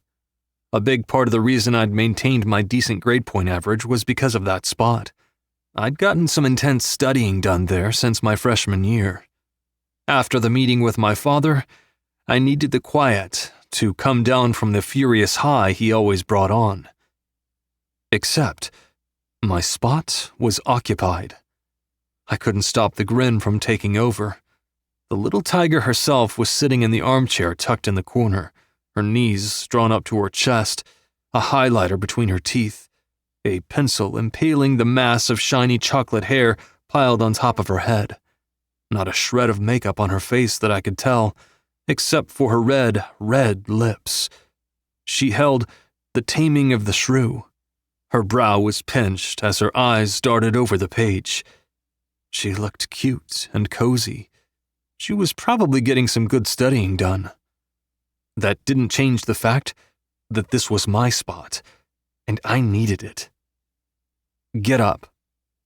Helen's head jerked back. Her eyes landed on me, and the highlighter fell from her mouth when she scowled. What did you say? She hissed. I said get up. This is my spot. For the last year, I'm the only one who's used it. Don't know how you found it, but it doesn't really matter. It's mine.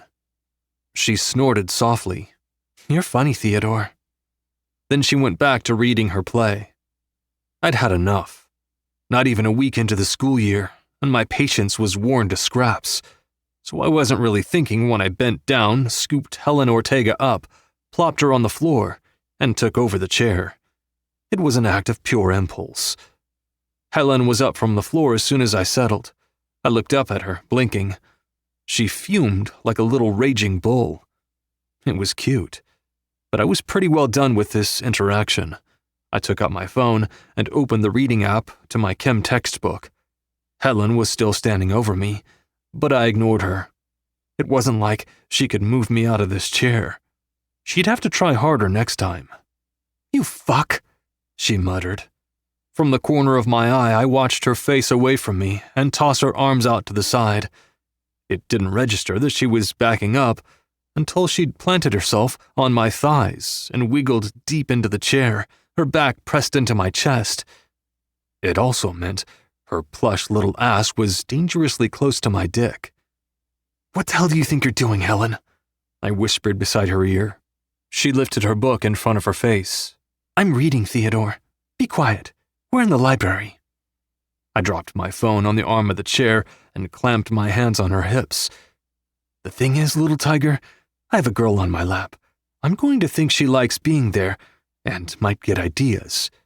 "Well, your ideas could be wrong. I'm here to study. It's not my fault you placed yourself under me." "Helen," I rumbled, "you're on my dick, baby."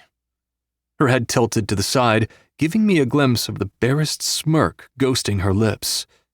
"Oh, am I? What if your girlfriend sees? I've heard she's a bitch, but is she violent?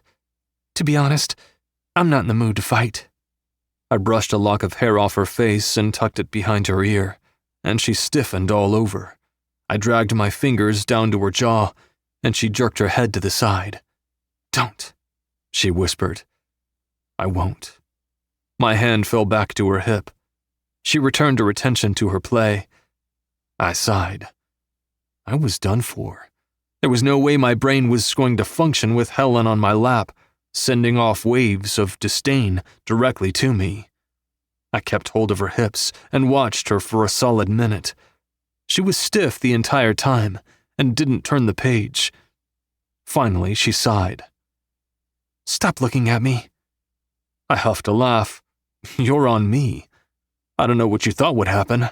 I thought you'd see how ridiculous you were to hijack the chair I'd rightfully claimed and find a different spot. I underestimated your level of asshole." My hand slid down to the curve of her upper thighs. I have to admit, I was taken aback when you first planted yourself on my dick. But I'm seeing the light. Now I'm not sure why I'd ever move. She twisted so she could look at me. "Again, your bitch of a girlfriend. Or do you not care what she thinks?" I shook my head. "I don't have a girlfriend. If you're referring to Abby, I'm wondering why you think she's a bitch. Do you know her?" Abby Fitzgerald wasn't my favorite person anymore, but she had a good reputation. She wasn't overly kind, but she didn't go out of her way to be mean. At least, not that I'd ever seen. Then, a fucking again, she'd blindsided me near the end of our relationship, so I guess I could have missed it. It seemed I'd missed a lot with her. Helen's teeth sank into the corner of her bottom lip, and her nose scrunched. "I've heard she's not very nice. I'm not going to throw my source under the bus, though." I studied her big brown eyes and ruby lips. Up close, Helen was something else. God, she was fucking gorgeous. The last thing I needed was an attraction to this girl. But there was no denying it. Trouble was looking at me like I was dinner, and all I wanted to do was offer myself on a platter for feasting. Then my brain kicked into gear again, and it occurred to me what she was saying. Abby was a bitch to Zadie? Is that what you're telling me? I asked. From the lift of her chin and twitch of the corner of her mouth, I got my answer. Still, she denied it. "I didn't say that." "What did she do to Zadie?" She tried to scoot forward, but I held her firm. "You broached this topic, throwing out strong accusations. Time to back it up, Tiger." "I'm not scared of you, Theodore, and I'm not saying another word. If you had cared to see while you were still with her, I'm sure you would know exactly what I'm talking about." My hand spread on her stomach. "I'm not trying to scare you. We're just talking." "I'm reading. That's all I'm doing." Okay. The topic of Abby was dead, but I wasn't done with Helen. "Read to me then." She sucked in a sharp breath. What? Yeah, read to me. I haven't cracked that play yet. You want? We can take turns. Read it together. It might be more interesting that way. For a long beat, she didn't say anything or move a muscle. Then she gave a nod. Keep your dick out of my ass and your hands to yourself, and I'll read with you, only because I was just thinking I'd understand Will's words better if I heard them out loud. I chuckled. Will? Are you close personal friends with Shakespeare? She shifted so her bottom was sideways on one of my thighs, her mouth quirking. You say that like you're surprised. Laughing harder, I snatched the book from her hands and studied the page she was on. I'm not really surprised about anything when it comes to you, baby. Her nose scrunched again. None of that, Theodore. No cute nicknames. We're studying together. We're not friends, and your dick is never going to get closer to me than it is right now. I could have pointed out that she kept calling me Theodore, which wasn't my name, so it was technically a nickname. But since I didn't want her to stop, I did not. As fun as it is, I'm done arguing now. I tapped the page the book was opened to. You want to begin, or should I? You. All right, let's read some Will. The fuck if it was. An hour later, when we unfolded ourselves from the chair and went our separate ways without another word, I had absorbed more of what I'd read than I ever had on my own. That was when I knew, without a doubt, if Helen was in my chair the next time I sought out my spot, I'd plop her on my lap instead of the floor. As for Helen, well, I was pretty fucking certain she'd stay right where I put her. Chapter 5. Helen. Stupid motherfucker. I'm done, Helen. I'm gonna need the money today or I visit your trailer. Don't make me do it. Swallowing down bile, I turned my phone off and walked into class. Few things scared me. Not because I was especially brave, but because I'd experienced the worst of the worst and survived it. But this freaked me out. I shut it all down when I slid into my seat in the third row of my Shakespeare class. The seat beside me was still empty when Theo walked into the room. Dread pitted my gut when he headed for the steps instead of sitting in the front row like he had previously. I couldn't deal with him after receiving that text. I needed to get my head straight, not get distracted by rich boys with sparkling blue eyes who smelled like cool, fresh air. A huge form sank down in the chair next to me, and I smirked at Theo. He scowled and shook his head. The big silent guy was back, having come from the other end of the aisle, forcing Theo back to where he belonged in the front row. I turned to the guy beside me. Hey. He barely cocked his head in my direction. Hey. I'm Helen. I thought if you're going to be sitting beside me this semester, I should know your name instead of calling you the big silent guy in my head. He huffed what sounded like a laugh and turned in my direction. Lachlan. Mostly go by Locke, though. He held his hand out to me. When I slipped mine into his grip, it basically disappeared. This was one big boulder of a man. Wowza. Nice to meet you, Locke. He nodded to Theo. That guy bothering you? Sometimes. I wished I felt more bothered by Theo. He was a stone-cold asshole, but holy hell, spending over an hour in his lap at the library, his lovely voice in my ear had weakened me. I hated being weak, so naturally, when I walked out of the library, I was pissed off at his existence while wishing I could tuck myself back in his lap again. I was the stupid motherfucker, it turned out. A rumble sounded from his massive chest. Let me know if you need me to step in. Really? He turned to me again. Really? I lifted a shoulder. That's a nice offer. I'll keep you posted. That was the end of our interaction, but it gave me the warm fuzzies. Locke reminded me of my best guy friends from high school, Bash and Gabe. They were off at different colleges, living their best lives with their girls, but if push came to shove, they'd have my back. Professor Davis started class, keeping my attention the whole way through. After the first day, I'd been concerned he was going to be the thorn in my side all semester, but so far he'd been proving me wrong. Then again, Savage U was known for only hiring the best of the best, So it made sense he was a passionate and knowledgeable instructor, despite his classism and latent misogyny. At the end of the class, Locke waited for me and we walked out together. Theo was by the door, his eyes homed in on Locke at my side. My mouth curved into a satisfied grin. Maybe having an enormous man with massive hands and a looming presence as a friend would keep the wolves at bay. Except, Theo fell into step on my other side as soon as we were outside, sandwiching me between the two of them, and not in a good way. "You want a ride?" Locke asked. "She's good," Theo replied for me. I rolled my eyes. "I've got my board, but thanks." Locke peered down at me from his place in the clouds. "You're good?" I craned my neck back to look at him. "I'm just swell, Lachlan."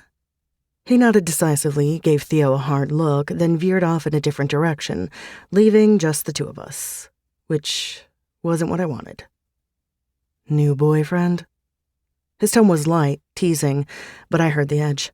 "Yep, we consummated our relationship during Davis's analysis of the use of hunting as a metaphor throughout the play. That was a first for me, but having my brain stimulated at the same time as my puss..." Theo jerked me into his chest, knocking the wind out of me. "Don't say it, Helen. Shut up right now." "Pussy," I finished with a smile. "Now do you regret asking me a stupid question?" His mouth tightened. "I regret ever setting eyes on you." That knocked the wind out of me in a different way. "I have a solution, Theodore. Stop looking at me, and maybe take your hands off me while you're at it." Theo dropped his hand from my arm, and I didn't hesitate to take off on my skateboard, rolling away from him as fast as my legs would take me. There was no relief in my escape, though. Classes were over, and I had to face my situation head on. No more denial. Even if I wanted to deny it, my situation was waiting for me outside my dorm. He saw me before I saw him. Otherwise, I might have kept going. Amir stepped in my path. "Helen." I kicked up my board into my hand. Amir? Amir Vasquez would be hot if he wasn't scary, but scary he was. Tall, lean, and powerful, he could snap me in half if he wanted. The thing was, he wouldn't. He had people who did that for him. Amir didn't peddle violence. He thrived off fear. And I'd stupidly gotten tangled up with him. He stepped toward me until I had no choice but to back up. He kept coming, walking me right into the brick side of the dorm, where we were partially hidden by the thick trunk of an old tree. Once he had me where he wanted me, he backed up a step. "You know why I'm here." His face was impassive. I had no idea if he was angry, annoyed, or something else entirely. He never showed his hand. I swallowed down the ball of barbed wire in my throat. "I'm working tonight. I'll have your money after my shift." His head cocked, dark eyes sweeping over me. Amir had been my hookup for weed since high school. A year older, he used to prowl the halls of Savage River High like an untouchable specter. Kids knew who he was, but they stayed away. Except me, because I was dumb and desperate and I'd had a really hopeless crush on him. I sold for him at parties for extra funds, and I'd never had a problem. Until now. I got cocky and flew too close to the sun. "Why don't you have it now?" He stepped into my space, peering down his nose at me. "You're a week late, and now your loan payment is coming due to Reno, too." I swallowed again. This time it was even more difficult. That loan payment was an albatross around my neck. My mother, the impetuous genius she was, went to Amir's older brother Reno and borrowed $10K with absolutely zero plan of how to pay it back. Reno wasn't the kind of man you borrowed money from without a plan to pay him back. He did peddle violence, and he most certainly would take a pound of flesh for every day, hell, every hour payment went past due. And because I was the oldest daughter and a sucker, I'd taken the loan on myself. My mother had made sure Reno knew this, extricating herself from Reno's bloody hook. That was a concern for another day. The one in front of me required all my attention. "I promise, Amir, if you want me to come to your place after my shift tonight, I will. It'll be 2 or 2:30, but if you want me to..." He gripped my jaw, squishing my cheeks and lips into a grotesque shape.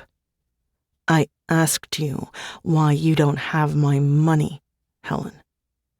I want an answer. Then we'll talk about your payment." I had this kid selling for me at his frat, and Amir's palm slammed into the brick next to my head. What the fuck did you just say? He growled. A frat kid was distributing my product? If he hadn't sent me the threat of visiting my trailer, I would have kneed him in the dick for getting in my face. But Amir held the power in this situation, and we both knew it. I needed more money. The frat boy was my way into deep pockets. Our arrangement had been working for months, but then he fucked me over, so He slapped the brick again, cutting me off. This isn't a pyramid scheme, Helen. We're not selling fucking leggings or magic oil. You are my employee. You don't subcontract.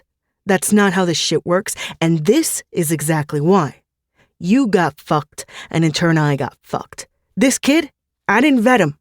I never gave permission for my product or my money to pass through his hands. Now we're here, a week late on your payment to me coming up due to Reno.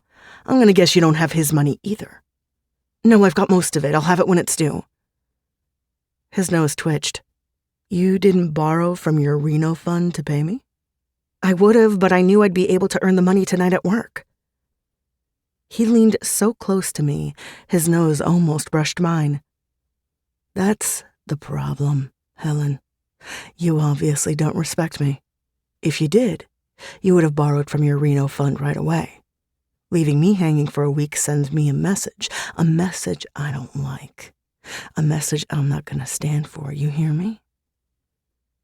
Even though I wanted to knee him in the dick, I really didn't want him to visit the trailer.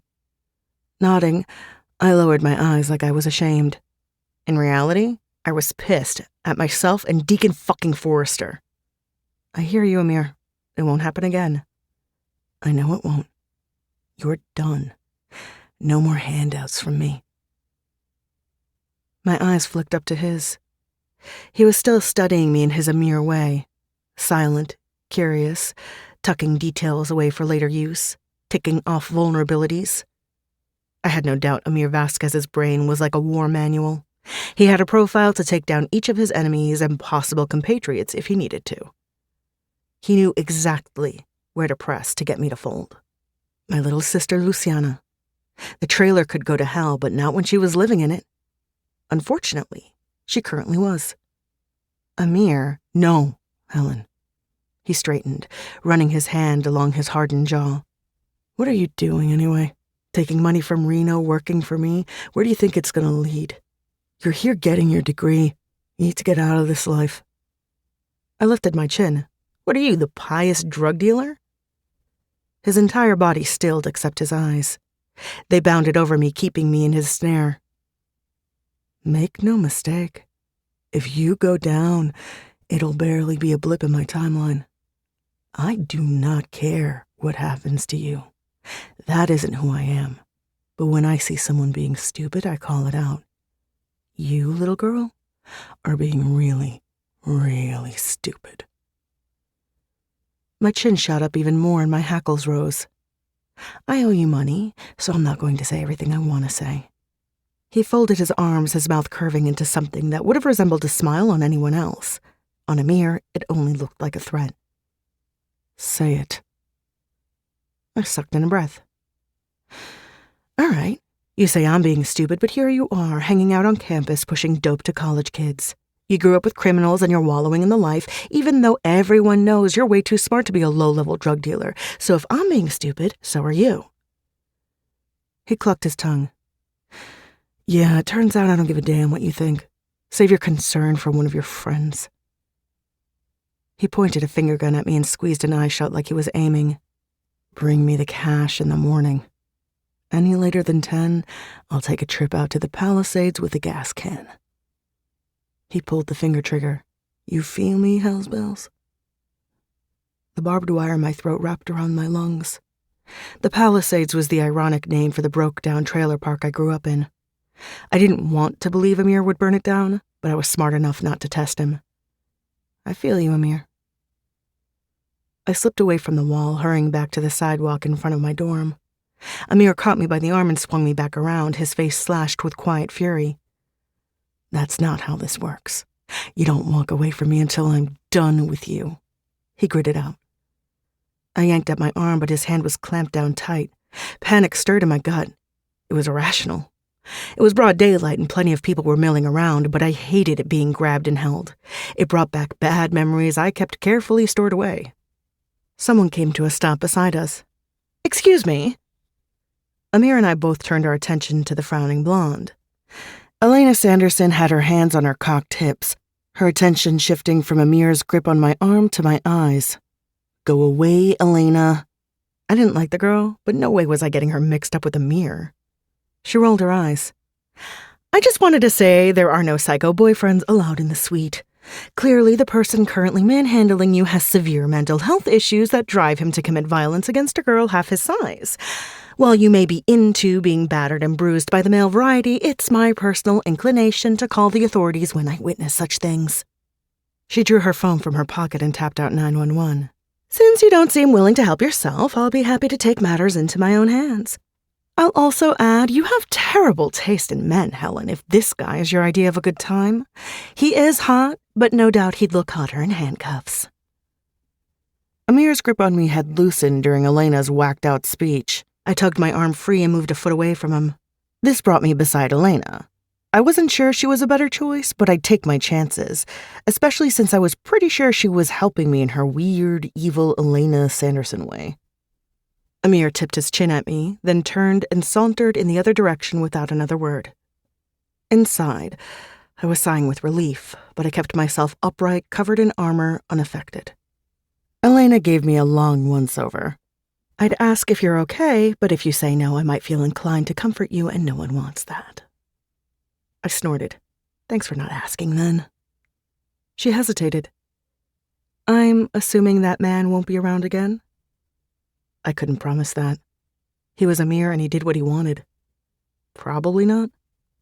"Well," she held up her phone, "I'll keep the police on speed dial. It seems the wisest course with a roommate with your type of connections." Kneading an out, I tossed my skateboard on the ground. "You do that, Elena." I pushed off, leaving her and my dorm behind.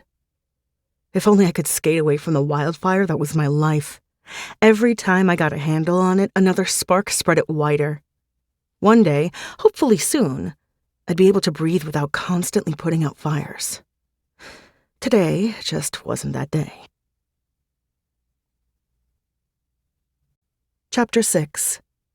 Helen. On the floor of the dressing room at work, I counted out a thick stack of bills. It looked like a lot, but it was mostly ones. The sight of the cash filled me with relief and sickness, but I kept counting. It was what I did. Moved on, did what needed to be done to survive, no dwelling. Karina sat down across from me, kicking off her platform heels. "How much, girlie?"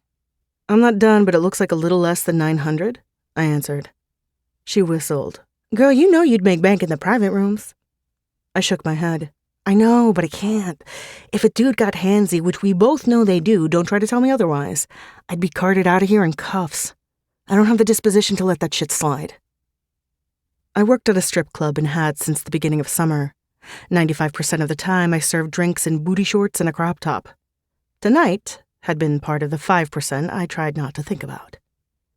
The first time, I'd promised myself it was a one-time thing. I hated every second of taking my clothes off on stage. The jeers, the sweaty, frothing men staring at me. I felt disgusting the whole time. But I made a lot of money doing it. Money I needed because of my poor excuse for a mother. I get that, babe. I guess I'm too good at detaching my brain from my body. It's like it's not even me they're touching, you know? Karina was one of the few dancers I liked at Savage Beauties. The rest were catty bitches, but she was real and sweet for a tough girl. She had a kid she was raising on her own, and like me, she did what she had to survive. She was a bomb-ass dancer with a fat ass and gorgeous tits, so she was rolling in green every night she worked. I liked serving in her section because her customers tended to be in happy, spendy moods. Tonight was desperation, see? I make enough to get by serving. I tucked the cash in my purse and stretched my legs out in front of me. They were shiny with oil, and my toes were red from being stuffed into borrowed platforms a full size too small. And maybe I don't want to get to the point where I can detach from my body. She gave me a sad smile. "Yeah, I get that." Then she nudged my leg. "No more blues tonight. You made some good money. You'll be square with the scary dude. Take a victory lap. That made me laugh. Karina had lived through a lot of darkness and didn't blink when I shared mine. She knew about Reno, Amir, my little sister, and my wretched mother. She'd even offered to front me the money I owed, but I couldn't take it. Not when it was going toward building a life for her and her kid. Besides, showing my tits and ass to a bunch of pervs didn't kill me. It made me feel gross, but I was alive and mostly intact. I hoped like hell I could avoid a repeat performance, but I'd ride the pole again if I needed to. It was a strange comfort to know I always had that as backup. I climbed to my sore feet and reached down to help Karina up. She took my hand, and we almost both went down when she wobbled on her sky-high heels. Thanks, boo. She smacked a kiss on my cheek. See you tomorrow night? Yep. I squeezed her bicep. I'm out. Have a good night, love. It was a long bus ride home. In my suite, I scoured the oil and the memories off my skin until I was raw, then climbed into Madeline's old sheets, tucked them around me, and fell into an exhausted, dead-to-the-world sleep. The Palisades never changed. It had been in the same state of decay for as long as I could remember. And for the most part, it was like the Hotel California. People never checked out. I guess I should have said they rarely checked out. My best friend Gabe used to live in the trailer behind mine. He moved up and out of graduating high school, using his soccer skills to land him a full ride to college. I was happy he had no more ties to this place, even if I felt somewhat left behind. Not that I blamed him. I'd turn my back on this place in a heartbeat if Luciana weren't here. After dropping off the cash I owed Amir, I skated to my old neighborhood to pick up my sister. She was waiting for me outside the trailer, her own skateboard in her hands. Since she'd moved back in with her mom last summer, she'd become my mini-me. I got her a board and taught her how to skate. She stole my Supreme hat and saved her pennies for a pair of checkered Vans. I bought her a pair of black high tops because I liked having a mini-me a little too much. Luce, I called. Her smile was bright and wide. Hells! Come on, girlie, I'm starving. She ran down the 2 steps leading to our trailer, rushing toward me. The front door opened, and my mom stuck her head out. Once upon a time, people would smile at us and tell her I could be her twin. That was before the pills and heavy drinking had demolished her beauty. Now she was rail thin with a bloated face, mottled skin, and sunken eyes. Victoria Ortega was a shell of her former self. Looking at her would have made me sad if she didn't make me so very angry. Not gonna say hi to your mom, Helen Maria. She lit a cigarette and took a long drag. Hi, Mom. Luciana reached me and tucked herself into my side. I'm taking Luce to breakfast. Want to join us? Luce stiffened at my invitation. Our Saturday mornings were her escape from our mom. Luce definitely didn't want her company, but I knew our mother better than that. If Luciana wasn't home, Mom could take a pill, shoot up, invite a guy over, and get laid in exchange for some cash or drugs, or whatever the hell she did. Not hungry this morning, she answered. Do you have the money for Reno, baby? I rolled my eyes. What if I didn't? She shook her cig in my direction. Make sure you do. You don't want him coming around here when your sister's home, do you? As if she cared about Luciana's safety. I've got it, Mom. Don't even worry about it. If she had something else to say, I didn't stay and listen. I turned Luce around, and we walked down the cracked and crumbling path through the gravel parking lot to the sidewalk that led to Main Street, where the T was. We put down our boards and skated together. For the first time in a week, I felt the tension releasing from my shoulders. I basked in the wind whipping through my hair and my sister's random giggles. I loved that she still giggled at 12. Luciana had maintained a childlike sweetness even though her life had been pretty tumultuous from the start. Now it was my job to ensure she didn't have it squeezed out of her, living where she did, seeing what she was bound to see. The T was crowded when we walked through the door. I stood on my toes, scanning for an empty booth. Luce grabbed my free hand so we didn't get separated when a big group slid by us to get to the exit. I spotted a loner taking up a whole booth when he should have been occupying a single stool at the counter, considering how busy it was.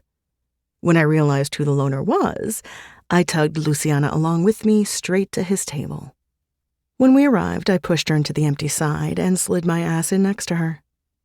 Good morning, Theodore. Theo had a cup of coffee and a textbook spread out in front of him, and he was grinning at me like he wasn't surprised at all I was suddenly across from him. "Good morning, little tiger. I didn't know we had plans, but I can't say I'm disappointed you're here." He was practically cooing at me in his lovely low voice. I wanted to cover Luce's ears so she wouldn't succumb to it. And since the last thing he'd said to me was he regretted ever setting eyes on me, I was surprised at the coo. "None of that," I wagged a finger. His grin widened, no sign of regret anywhere. "None of that? Okay, Helen, whatever you say. What brings you to my table?" "We're sitting here since you're taking up more than your fair share of the restaurant." He looked at me for a long time. Way too long to be socially acceptable. His stare weighed 100 pounds, and I felt it as it slid along my skin. Then he closed his textbook and pushed it aside. "I was under the impression you were avoiding me." I shrugged. His impression was correct, but I didn't need to confirm it. If Freddy Krueger had been sitting here, I would have joined him. It's not personal. I'm just really hungry and didn't want to wait for a table. After a long beat where he did some more staring, his attention shifted to Luce. "I know you're not her daughter because the age difference is too close, but you look like a shrunken version of Helen. I'm gonna guess you're her sister." Luce bit her bottom lip and nodded. "I am. I'm Luciana. Helen calls me Luce." He tipped his head at her. "I'm Theo. Helen calls me Theodore. No idea why, since it's not my name." She giggled. "Do you mind?" "Not in the least. Do you mind when she calls you Luce?" "Nope. I like it because it means she cares about me." Theo's blue eyes had the audacity to twinkle at me. "Think that's why she calls me Theodore?" "No," I answered for her. "Don't get it twisted, dude." He guffawed. "Oh, I've been downgraded to dude now." Luce nodded. "That's what Hells calls all her guy friends. They're all dude or bro. She's got a lot of guy friends. They're all skaters. They call me Little Hells when I go to the skate park with her." Theo raised his eyebrows at me. "I don't think Helen considers me her friend." Luce, being the sweet, innocent girl she was, tilted her head. "You're not her friend? Then why did she want to sit with you?" He shook his head. "Your sister is a mystery to me." She took her hat off and placed it on the seat next to her. "She is not so mysterious. Helen likes skating and me. She doesn't like bull crap or fake people. Don't be fake or feed her bull crap and she'll like you eventually." Theo tapped his forehead. "I'm committing that to memory." The waitress stopped by and took our orders. Then Theo and Luce fell into an easy conversation about her school and skateboarding. I'd made a mistake sitting here. First, she'd never let me hear the end of Theo from this point forward. But more importantly, Saturday breakfasts were a way for me to touch base and find out what our mom had been pulling during the week. So far, nothing alarming had gone down, but I spent a lot of time waiting for the other shoe to drop. It had definitely dropped on me a few times growing up, and it had always been filled with lead, leaving me bloody and broken. But Mom knew I was watching. I hadn't had anyone watching out for me. Luce always would. Our food arrived and Luce tucked in. Her omelet was as big as her head, and she'd devour every last bite. I cut into my stack of pancakes. Right as I stuffed a huge bite in my mouth, two blonde girls stopped at our table, and Theo stiffened. "Hi, Thee." Blondie 1 reached out and squeezed his hand. "Hey, Theo." Blondie 2 tossed her hair behind her shoulder, giving me and Luciana her back, and since I was sitting, her ass. Nice. He nodded at them, but no eye twinkle. "Hey." Luciana elbowed me, but I was too interested in the show to look at her. Blondie 1 was still touching Theo's hand. Interesting. "How are you, Thee?" she asked. "Good, fine, you?" Theo was polite but curt. "I'm okay. I was hoping we could talk. Don't you think we should?" His eyes didn't sparkle. Instead, they hardened like stone. "I don't think we have anything to say. But you can text me, and I'll see if I have time. Right now I'm having breakfast with my friends." "Oh." She dragged her index finger from his wrist to his fingertip, then twisted her head to glance back at Luciana and me. "I didn't even notice you had company." He exhaled heavily through his nose, his cheeks tinting pink. I'm gonna guess my company is the only reason you walked into this restaurant, Abby. She sucked in a breath, the sound covering my own gasp. This bitch! I'd bet my hat Blondie 2 was Zadie's other roommate from last year. That isn't true. Kaylee saw you through the window when we were on our way to the cafe for coffee. We had to come in and say hi, Abby explained. Kaylee nodded hard enough for her hair to swish around her shoulders. She's right, Theo. We were just walking by. I haven't seen you in ages, so I made Abs come in with me. Even though I could only see her ass, I imagined she was poking her lip out in a pout. I miss you. Theo moved his hand from under Abby's to grip the edge of the table. You said hello. I'll text you when I'm not having breakfast with friends. That was a dismissal if I ever heard one. These bitches had to be dense because they didn't leave, so I was done. They could stay or go, I didn't care. I just wanted to eat my food. I looked at Luciana. She was staring at me with wide eyes. Eat, boo, I whispered. Don't let it get cold. You too, she said softly. I stabbed my fork into my pancakes, holding up the bite I was about to take. Down the hatch. Giggling, she followed suit, digging into her omelet. The blondes lingered, but my ears were closed to them, and I had lifted my leg onto the seat to face Luciana, giving them my back. Abby was still murmuring to Theo, but I decided not to give a damn. I'm sorry. Theo tapped the table in front of my plate to get my attention. They're gone. Luciana scrunched her nose. Those girls were so rude. One of them stuck her butt in Helen's face, and the other one was all smoochy-touchy with you, then pretended like she hadn't even seen us sitting here. God, who were those girls? I snorted a laugh, peeking at Theo from under my lashes. His shoulders were shaking with silent laughter. Theodore has unfortunate taste in girls. The smoochy-touchy one is his ex, although I'm not sure she's gotten the message that they're broken up. Luciana's gaze whipped to Theo. That rude girl was your girlfriend? Ugh. He wiped his hand over his mouth, somewhat sobering. I don't have any idea what's up with her. Never seen her do anything like that. His eyes flicked to me. Considering she did the breaking, pretty sure she knows we're through. Something about the knowledge that that beautiful rude girl dumped Theo lodged in the pit of my stomach. I couldn't really explain it, except now I knew he'd still be with her if he'd had a choice. Didn't look like it, I muttered, giving my attention to my pancakes again. Yeah, Luce agreed. She was being all flirty. But that's probably because she saw you sitting here with Helen, who's 10 times hotter than she is, and got jealous. Honestly, no one can compete with Helen, so why even try? You have a point, little Hellraiser, Theo told her. You just agreed Helen's hot. She elbowed me hard under the table, and from his huff of breath, Theo didn't miss it. He picked up his coffee, staring at me over the brim. I can't argue with facts. She fell back against her seat and sighed. Wow. Just wow. I groaned. Don't fall for it, boo. Yesterday, a guy with no teeth and extremely questionable personal hygiene practices told me I was hot. It's not the compliment you might think it is.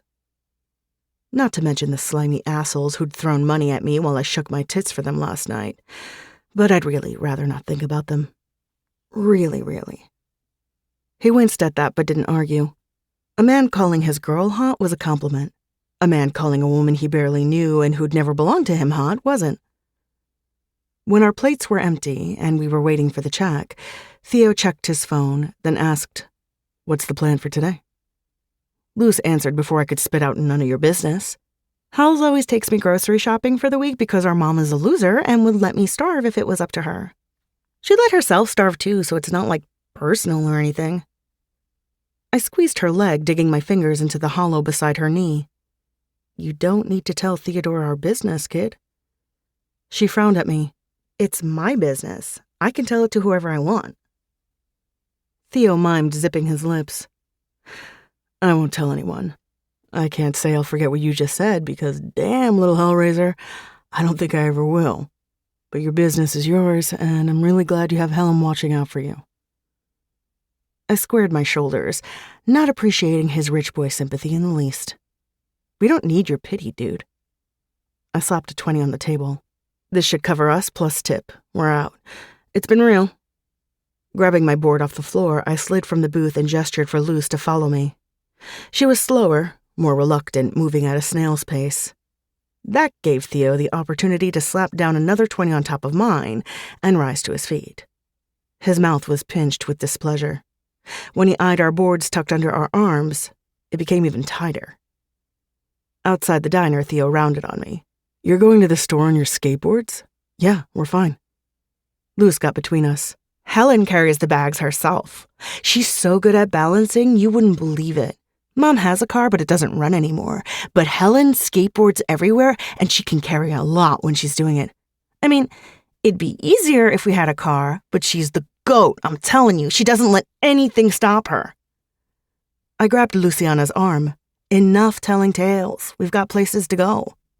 Theo jerked his head toward the parking lot. I've got a car and no plans. I'll drive. Luce started toward him, but I held on. No, we're good. He stared me down, his features pulling into a sharp line. I'll drive, Helen. Don't be obstinate. Luce kept tugging in my hold. I'm going with Theo. 2 against 1, I wasn't going to win. As stubborn as I could be, I didn't hold a candle to my sister when she got stuck on an idea. And she was very clearly stuck on the idea of Theo being a nice guy. Fine. I stomped by him, my arm going around Luciana's shoulders. But if you kidnap and murder us, I'm going to be pissed, Theodore. He laughed, not denying his homicidal intentions. Even if he didn't murder us, I had a feeling I was still going to walk away pissed. Chapter 7. Theo. Helen had grown up in a shithole, even though she hadn't allowed me to follow her and her little sister to their trailer. The second I pulled into the gravel parking lot, I came to that conclusion. As I waited for Helen to come back, I got out of my loaner car and wandered down the path that wound between trailers. Rust, trash, broken windows, hanging doors. There were decent, even nice trailer parks. And then there was the Palisades. It was so far from being nice or decent, those words didn't exist in the same universe. Once they unloaded their groceries in the trailer, I drove Hells and Luce to an apartment complex a few minutes away. I waited again while Helen walked her sister up to her friend's apartment to hang out for the afternoon. 10 minutes later, Helen reappeared, stopping in front of where I leaned against the car. Good deed done for the day. Let me get my board out of your trunk and you can go on your way. I tipped my head to the side. Get in the car, Helen. Give me my board, Theo. Nope. Striking fast, I circled my arms under her ass, lifting her off the ground. She squealed and kicked, but not hard enough for me to believe she meant it. I'm driving you to campus like a fucking gentleman. Like a fucking psycho? I tossed her in the passenger seat and leaned over her to strap her in. Little pants escaped her parted lips, hitting my ear. I turned my head, bringing our noses an inch apart. Jesus, she was pretty. There was not a spot of blemish on her masterpiece of a face. Her lips were as red as they'd been when she'd sat down for breakfast, leading me to believe there was witchcraft in her lipstick.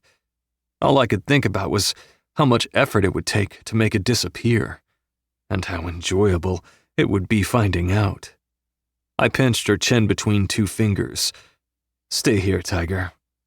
She swatted my hand away, and I laughed and locked her inside the car while I rounded it to the driver's side. I slid into my seat and hit the ignition. It hit me that I was always laughing with this girl. After an unbelievably shitty few months, it was a relief to know I still had it in me. I turned to her. Do you need to stop anywhere before we hit campus? No. Her focus was anywhere but me. Straight back to the dorm is good. All right. Nodding to the apartment building, I asked, Think she's good here? Her head twisted my way. Yeah, I've met her friend and the family a few times. They're solid. They let her hang out as much as she wants, which is a lot. Is she going to be okay when she goes home? Helen's breath hitched. My mother knows the consequences if anything happens to Luce. She's neglectful, but she won't hurt her. I could have used a sister like you growing up. Me too, she murmured, her head falling back on her seat. Can we go? I need a nap. Yeah. I threw her a glance as I pulled out of the lot. Late night? Mm-hmm. That was it. Stonewall Helen was back in full force, arms crossed over her chest, jaw set.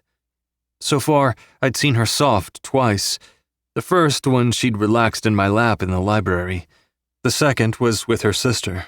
After seeing where she grew up, I got it. I carried the same hardness in me. It had taken me a solid year of living with my father and stepmom to let my guard down and feel physically safe. Helen wasn't there.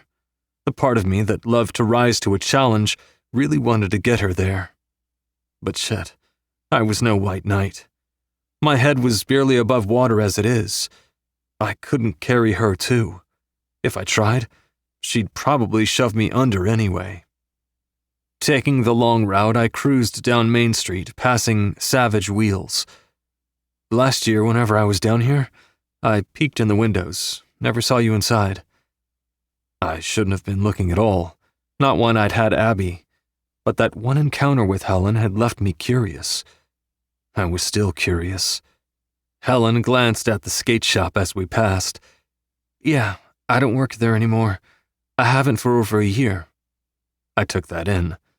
Where do you work now? Are you going to peek in the windows there too? Don't need to do that. I see you all the time now. You needed to last year? I bit the inside of my cheek. I had no answer for that. Helen sighed, slumping lower in her seat. I drove through campus in silence and pulled into a spot outside Helen's dorm. She didn't get out right away, and I was in no rush for her to be gone. Thanks for being cool to Luciana.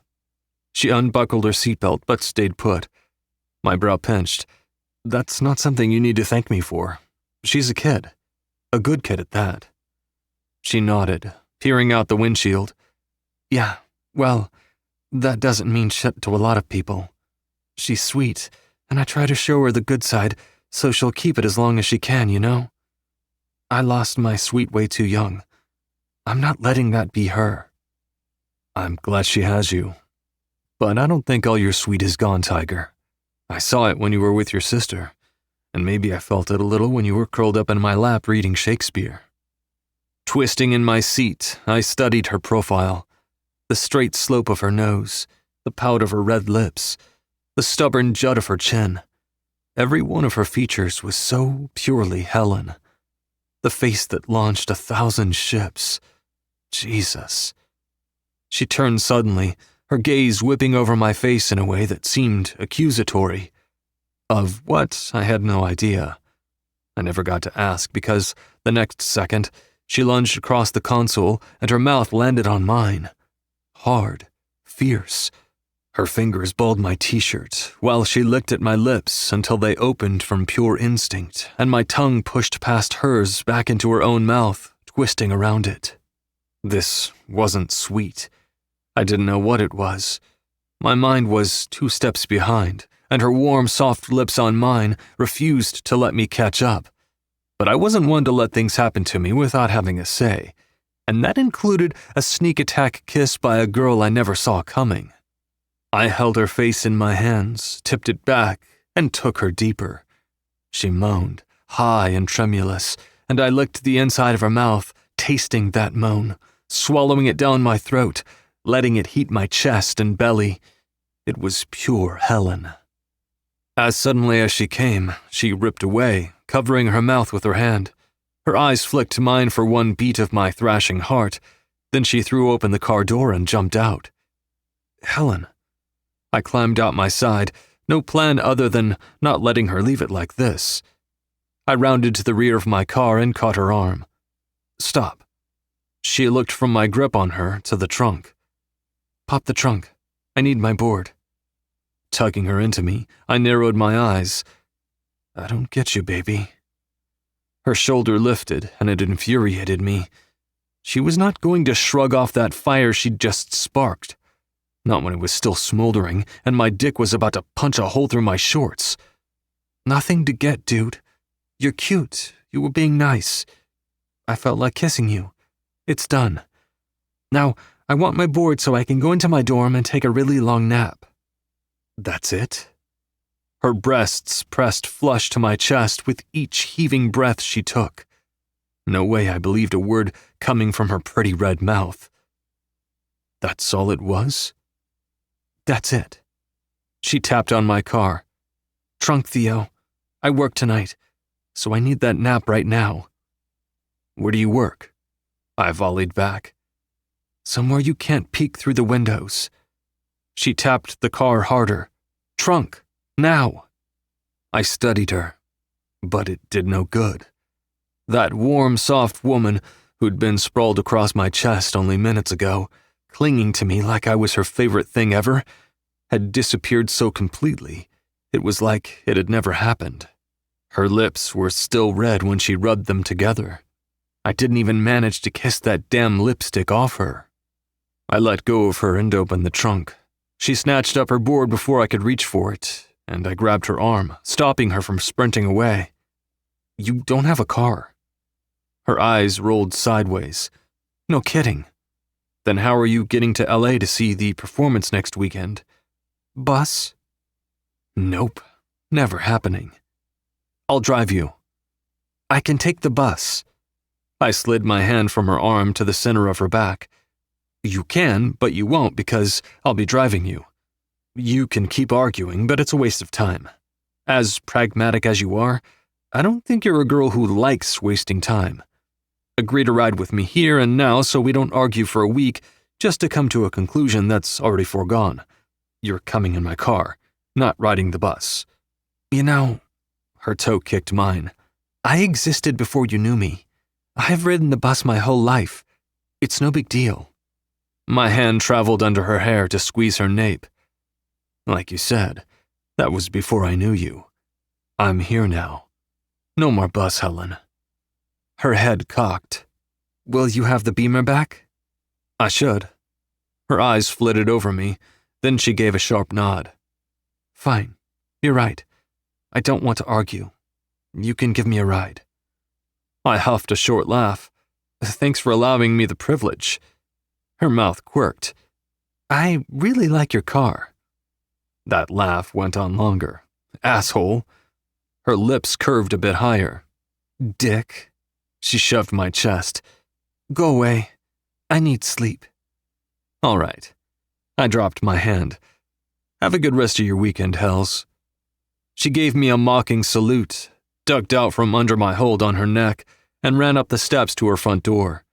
Just before she disappeared inside, she turned back, gave me a long look, then let the door close behind her. Sweat dripped into my eyes as I climbed the steps to the frat house. A couple beer cans littered the porch, but the guys chipped in for a cleaning service on top of the one provided by the university, so the place stayed pretty clean despite the filth stirred up in these walls. That was the one thing I really liked about living here. But then, I was a non-frat guy living in a frat house.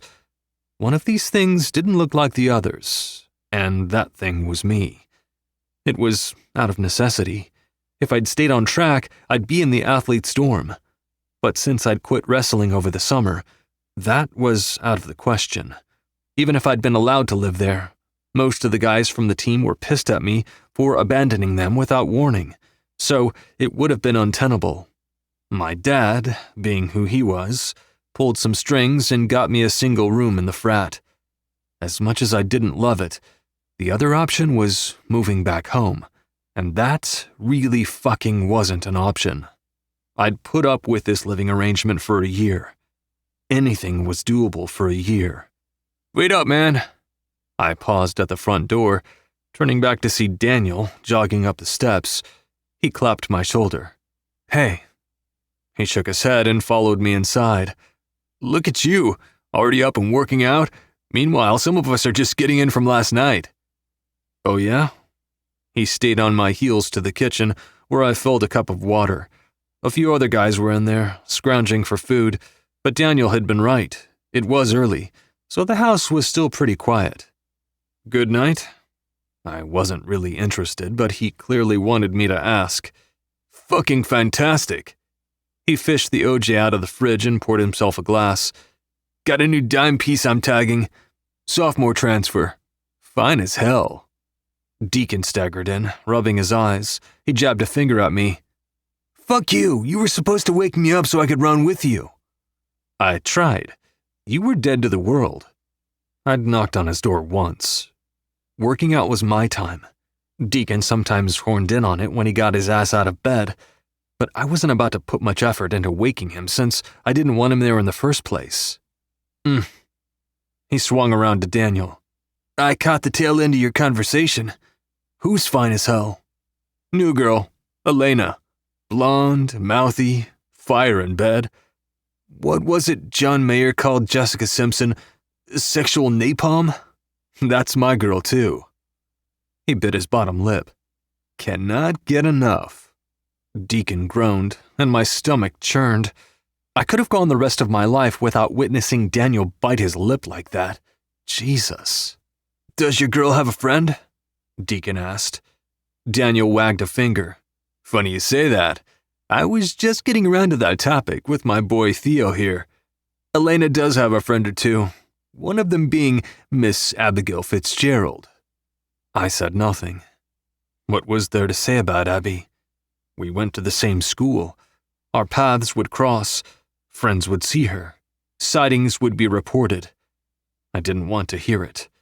Seeing her still didn't feel natural or easy. And honestly, I was still pissed off enough to avoid her when I could. I hadn't returned her texts after our run-in at the diner. For one, she'd acted like a cunt, which I wasn't down for. But also, I wasn't sure there was anything to say, or if I wanted to hear anything else from her ever again. In my opinion, she'd said quite fucking enough when I'd failed her ultimatum, and she'd unceremoniously broken us after 2 years together. So yeah, I didn't need to hear about Abby sightings. When I didn't rise to Daniel's bait, he and Deacon continued right along. I drank my water. Daniel slammed down his glass a couple minutes later. Excellent weekend. Now I have to shower the pussy off my dick and get myself to class. Jesus, I'm so behind, and it's only week 2. He pushed off the counter, leaving his dirty glass behind. In a move that was surprisingly responsible, Deacon placed it in the sink. How far did you run this morning? He asked. 7 miles. His brows popped. How early did you go out? 6:30. Like I said, you were dead to the world. He shook his head. You know, you don't have to keep going so hard now that you're not wrestling. My body needs it. I can't tell it no. A long stare. Cluck of his tongue. Tragic headshake. Deacon judged where he had no room to be judging. Pretty sure your body sent you a very loud and clear message in May, man. I heard it when I sat in the ER with you. No idea how you missed it. I froze. We're not talking about that. His head bowed. Just giving you a reminder, you don't need to push yourself so hard anymore. The scoff that came out of me was bitter. 7 miles isn't pushing myself. I think you know that. Don't need a reminder anyway. I swiped at my mouth, then my forehead. I need to shower. I stink. It would probably take me a lifetime to forget the feeling of sitting in the ER with Deacon, thinking my heart was going to explode in my chest. Stress, they said. Arrhythmia, they said. Take it easy, they said. All I heard was a body I'd treated like a fucking temple had failed me. In the shower, I felt it. The pressure mounting, tight in my chest. It still pissed me off, especially that Deacon had been there to see me like that. Scared and weak and vulnerable. And he would not let me forget it. I still pushed myself because I was not scared or weak or vulnerable. I'd rid myself of some of the major stressors in my life. Now, my body needed to understand It wasn't going to fail me again. That wasn't an option. Dry from my shower, awake from the 7 miles I put in this morning, I grabbed my laptop, shoved it in my backpack, and set off to my first class. Shit start to the week, with Deacon and Daniel getting in my face and my ex being thrust to the front of my mind. It was only Monday, though. Plenty of time to get better. Chapter 8. Helen. Lachlan took the seat beside me, giving me a chin tip. I tipped right back. He went about his business like he did at the start of every class, setting up his laptop, stretching out his long-ass legs, ignoring me and everyone else while he waited for Professor Davis to commence his lecture. You know, you could have stayed with me on Monday, but you just left me with him. His head swiveled my way. You get hurt? No. He say something you didn't like? No. Yes, always. His big shoulder lifted. You're all right, girl. He could have said something I didn't like. His eyes held mine. Didn't, though. I think you can take care of yourself against that guy anyway. Not all of us are 7 feet tall, Locke. You don't need to be. The guy could hurt you, but I get the impression he'd saw off his arms before hurting a woman. I don't know about that, I mumbled. He chuckled, low and velvety. Yeah, you do. Lachlan had taken the title of my seat neighbor for 1 hour, Monday, Wednesday, and Friday. At first I liked him because he was silent, then because he occupied the chair Theo might have otherwise taken, and last, because he'd stuck by my side on the way out of class both Friday and Monday, until he'd essentially handed me off to Theo, which was bullshit. Locke knew less about Theo than I did. He'd used some bro code instinct to declare him non-threatening. When you were a 6'6" iron teddy bear, I guess not too many people were threatening, so perhaps his impression was slightly skewed. All that to say, Theo had walked me to my dorm on Monday, and annoyingly, he'd pinned me to yet another wall, as was his way, it seemed. Bad start to my day. Why is it looking better now that I'm seeing you? That sounds like something you should be asking yourself. Forget that those words did things to me. I wasn't interested in the things the words were doing or the man who'd said them. I keep thinking about you lunging at me, Tiger. My nose crinkled. I didn't lunge. Wrong girl, dude. He lowered his face, bringing it close to mine. Don't call me dude. I'm a skater. Everyone's dude. He slowly shook his head, never looking away from me, not even for a second. I know why you're doing it. I don't like it, and it will not stand. My breath came faster as desire and panic swirled in my chest, but my mouth ignored the panic and, as always, got me in trouble when I was trying to avoid it. Oh yeah? What will you do if I say it again, dude? In a flash, I was whirled around, cheek flattened to the brick wall, Theo warm and dominant at my back. One arm braced next to my head, the other moved his palm along my ribs and hip, skating over the outside curve of my ass. Why do you drive me crazy, Helen? Why are you in my head? His mouth spoke hot, frustrated words against my neck. Again, Theodore, that's a question you really need to ask yourself. I would have been more convincing without the quiver in my voice. Or maybe I was convincing enough. One long, wet touch of his lips on my nape, and he backed up, turned me around, nodded, then walked away. I did not like Theo, and I was still beating myself up for kissing him because, yeah, there was no denying I'd lunged at him. The only excuse I had was I'd been emotionally depleted from school and Luciana and Amir's visit and stripping and all the stress and bad of the week. I wasn't in the market for a boyfriend. Definitely not one like Theo. No strings fucking wasn't my thing anymore either. So yeah, I shouldn't have been kissing random rich boys in their luxury cars, especially not ones with bitchy ex-girlfriends who clearly hadn't retracted their hooks. Near the end of class, I leaned into Locke. You're not going to protect me when we walk out of here today, are you? His attention remained on his laptop. You don't need it. And if I want it? His head moved back and forth. Not getting tangled in your drama, girl. It's Helen, not girl. I know. You're annoying, Locke. I'm not. You are. I leaned closer so Professor Davis didn't beam me with his laser eyes for talking during his class. You know I don't want his attention. If I knew that, I'd walk with you, keep him away. Annoying, I muttered. His lips curved into a smirk as he shut down his laptop and clicked the lid shut. This was why my best friends growing up had been boys. They were easy to get, emotions didn't run high, and yeah, they'd protect me if I picked a fight with someone I shouldn't have. Or if one of my mom's boyfriends got a little too handsy. Not that I couldn't hold my own when shit went down, but my size put serious limitations on the pack of my punch. I shouldn't have worried anyway. At the end of class, Theo tore out of the room without a backward glance. Which was good. It was what I wanted. The game we'd been playing was getting old. It was high time it was over. That's why I did my studying in my room on Thursday.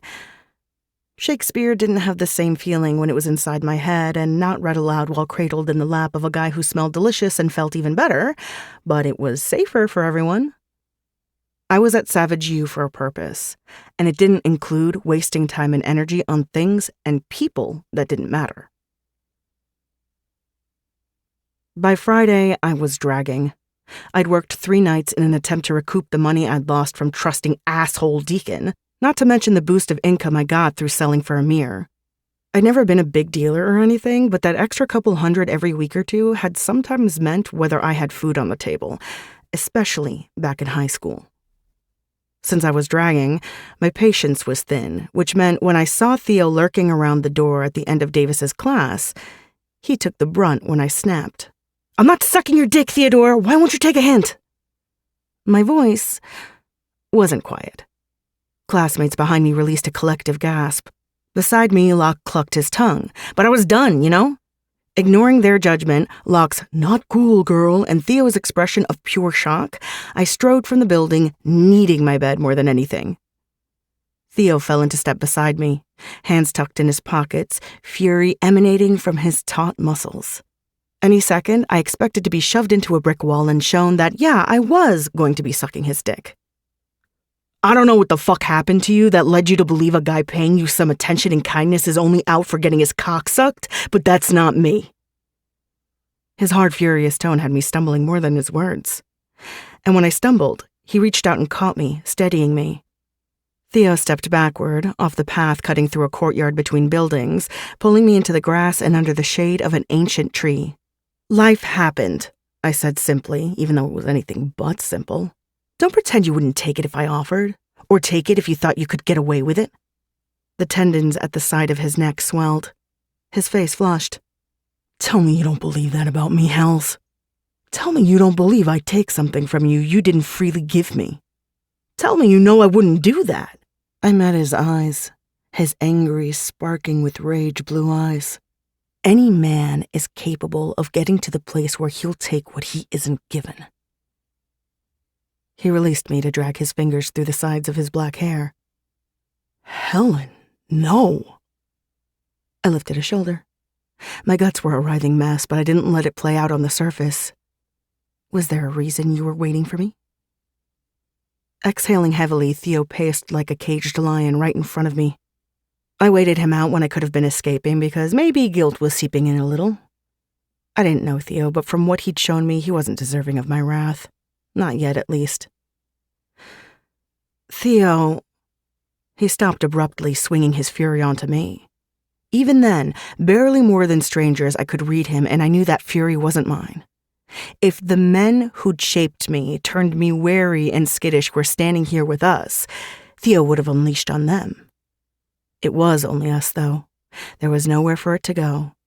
So he paced, tugged his hair, grunted for me to go on. I shouldn't have said that. I dragged my teeth along my lip. "I don't know if it makes you feel better, but I think what I said reflects more poorly on me than you. I made myself look like a crazy bitch, and you my poor hapless victim." "Is that an apology?" he groused. "Yeah." I wasn't much for saying sorry, but right was right, and I wasn't that. "Sorry, Theodore." Theo stopped pacing and stared at me. He did it for so long he made me twitchy.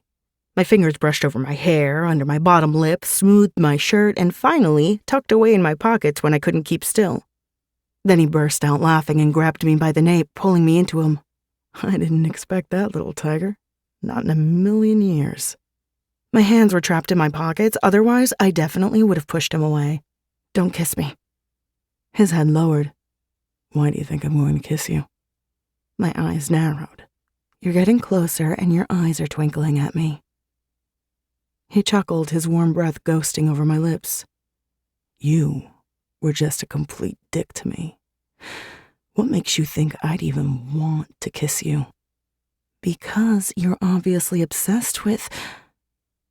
His mouth came down hard on mine, his playful mood vanishing. Wet, deep, he kissed me like we were naked in bed, not the middle of campus where anyone and everyone could see. And I participated, because along with his playful mood, my brain function ceased. My hands magically came untucked from my pockets and wound up beneath the back of his t-shirt, exploring the smooth, hard planes of his back and hips. We were so close, pressed together so tight, when Theo's phone vibrated in his front pocket, I felt it too. It might as well have been a strike with a taser zapping me back to reality. Except Theo didn't let me jump back from him when I tore my mouth away. He kept his hand buried in my hair, the other claiming the small of my back. Don't run, he warned.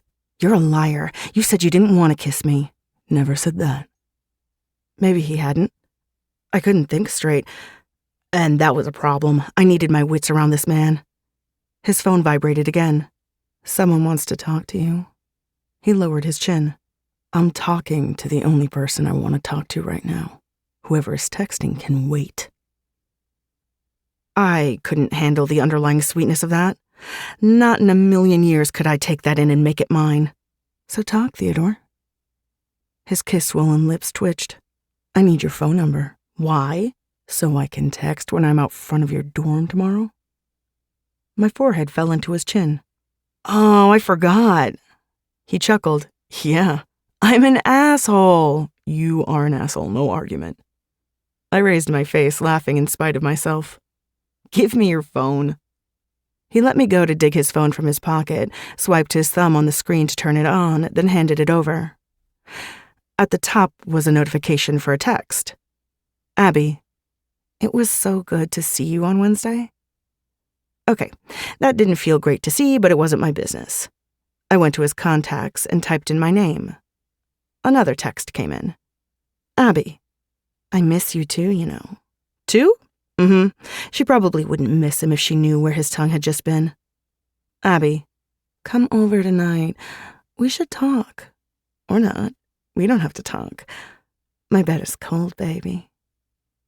I tossed his phone at him, making him scramble to catch it. My number's in there. You should check your texts, dude. Your girlfriend's all kinds of thirsty.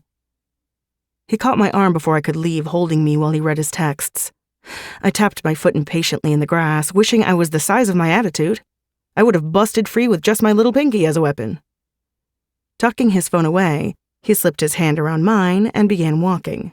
Since I was attached to him, I had to go with him. I'm taking you to the dorm, he gritted out. I know where it is. Stop fighting me. I had you soft for a minute, Helen. You were kissing me back, wanting it like I did.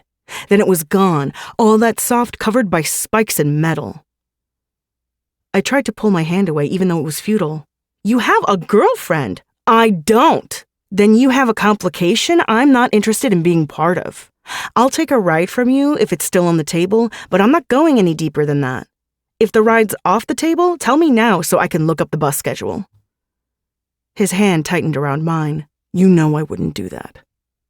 He didn't deny he had a complication. But honestly, it was there in black and white. What was there to deny? Fine, I'll accept the ride and be grateful for it. But I don't want to walk through campus holding hands. I don't want to be pressed up against buildings. And more importantly, I don't want to be kissed. I made the mistake of opening that door last weekend. Now I'm rectifying it. I've got way too much going on in my life to deal with your complications too. Way too much, Theodore. Okay. He didn't let go of my hand. Okay, what? I wiggled my fingers, but it was a no-go. Okay, I heard what you said. We'll see. What will we see? We'll see where this goes. Right now, I don't agree. You can close the door all you want, but I have the fucking key, so expect me to open it right back up.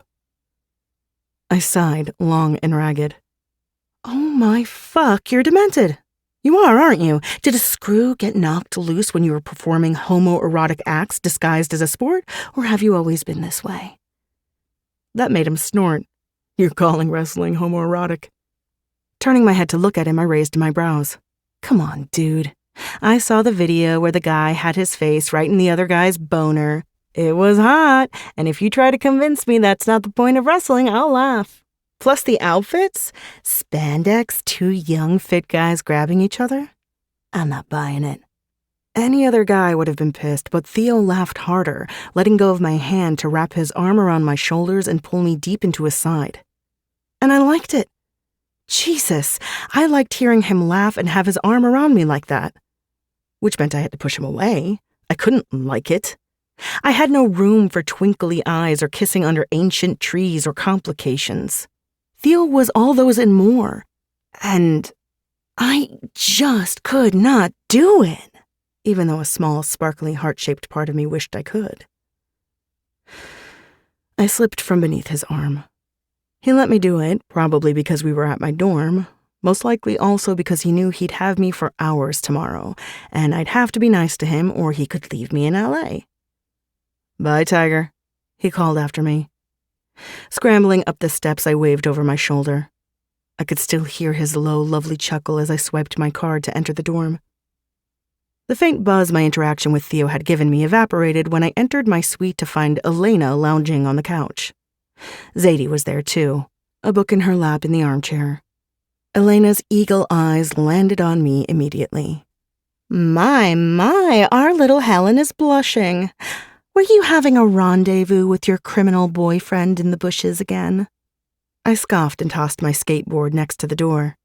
Hi, Zadie. There's no way you're doing homework on a Friday. She was chewing on the corner of her lip. But I am, but only because if I get it all done tonight, I won't have to think about school until Monday. Genius, Elena supplied. If I didn't have plans in an hour, I'd join you, maybe next weekend. Really? Zadie asked. Mm-hmm. Elena nodded. Lazy Sundays are my favorite, but I can get on board with lazy Saturdays too. Well, I do other things, so... Elena sliced her perfectly manicured nails through the air. Shh. I know you probably volunteer to sew blankets for orphans or plant trees or something, but that's not me. And you know, they say laziness is next to godliness. Zadie's mouth fell open, but I shook my head. If Elena wanted to believe that was the saying, we should let her have it. I went to the kitchenette, grabbed a soda from the mini fridge, cracked it open, then started for my room. As much as I liked Zadie, I needed a nap before I faced another night at Savage Beauty's. Plus, well, Elena. I'm taking a nap. I hit the frame of my door. Getting ready for a long night at the strip club? Elena asked.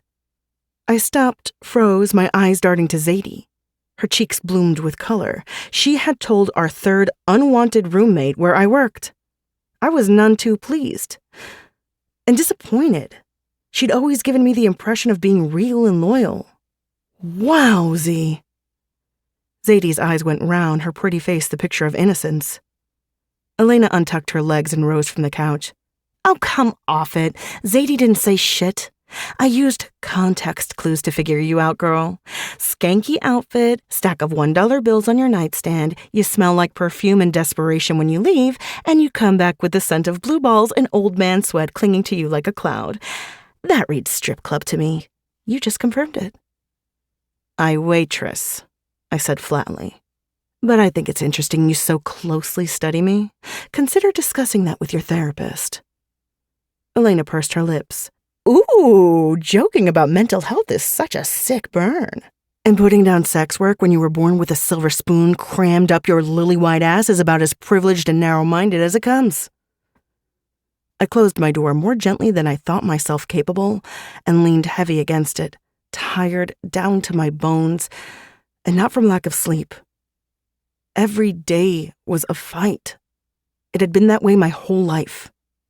Yeah, I brought some of it on myself. I knew that. I just didn't know how to lower my fists. I'd give a lot for a peaceful living situation, but simply looking at Elena's perfect bitch-tastic face made me pissy. I could try. Maybe. Throwing myself on my bed, I put my soda on my nightstand and took out my phone. If I was going to do some deep introspection, I needed company for that. I sent a text to my girl Penelope, who happened to be Elena's much nicer cousin, and my best friend Gabe's girlfriend. Me. How do I live with Elena without murdering her? Pen. Hi, babe. Me. Hey, girlie. Now, advice. Pen. Elena isn't so different from you. Me. What did I do to make you hate me this way? Pen. I'm serious. She's fiercely loyal, tough as nails, kinda scary and wicked smart. Like you, Hells. Me. Ugh. Pen. Love you, babe, but she's the other side of your coin. Me. All right, done with that line of convo. I need help. Pen. Anything. By the way, Gabe's here reading over my shoulder. He's still dying that you and Elle are roommates. Me. Tell Gabe to go fuck himself. Pen. I would never. He says to tell you he loves you endlessly. Me. Ugh, same. Anyway, the help I need is how do I stop fighting? Pen. Explain. Me. There's a guy. Our lips keep touching, and every fucking time I push him away. I don't even know if I want to push him away, but I can't stop doing it. Pen. This is Gabe. You kissed a boy? Me. Give Pen the phone back. Adults are speaking. Gabe. Nope. You don't need to be nice, boo. If the dude's a real man, he wants you, he'll keep coming back. He gets scared by a little bitchy attitude, he's a pencil dick. My Pen was a bitchy angel to me, but she let me touch her legs, so it didn't deter me. I liked the abuse. Laughing, I dropped my phone on my stomach. No one was like Gabriel fucking Fuller. Just then, I was homesick for the days we skinned our knees in the skate park, stole money from our parents to buy popsicles from the ice cream man, and generally wreaked havoc around Savage River together. I was glad he and Pen had gotten out and were living the good life, but I missed the hell out of my boy. Me. There's wisdom somewhere in that insanity. I know there is. Gabe. Damn straight, Hells. Am I gonna meet this boy next weekend? Me. Next weekend, what? Gabe. Wouldn't want to miss my girl's birthday.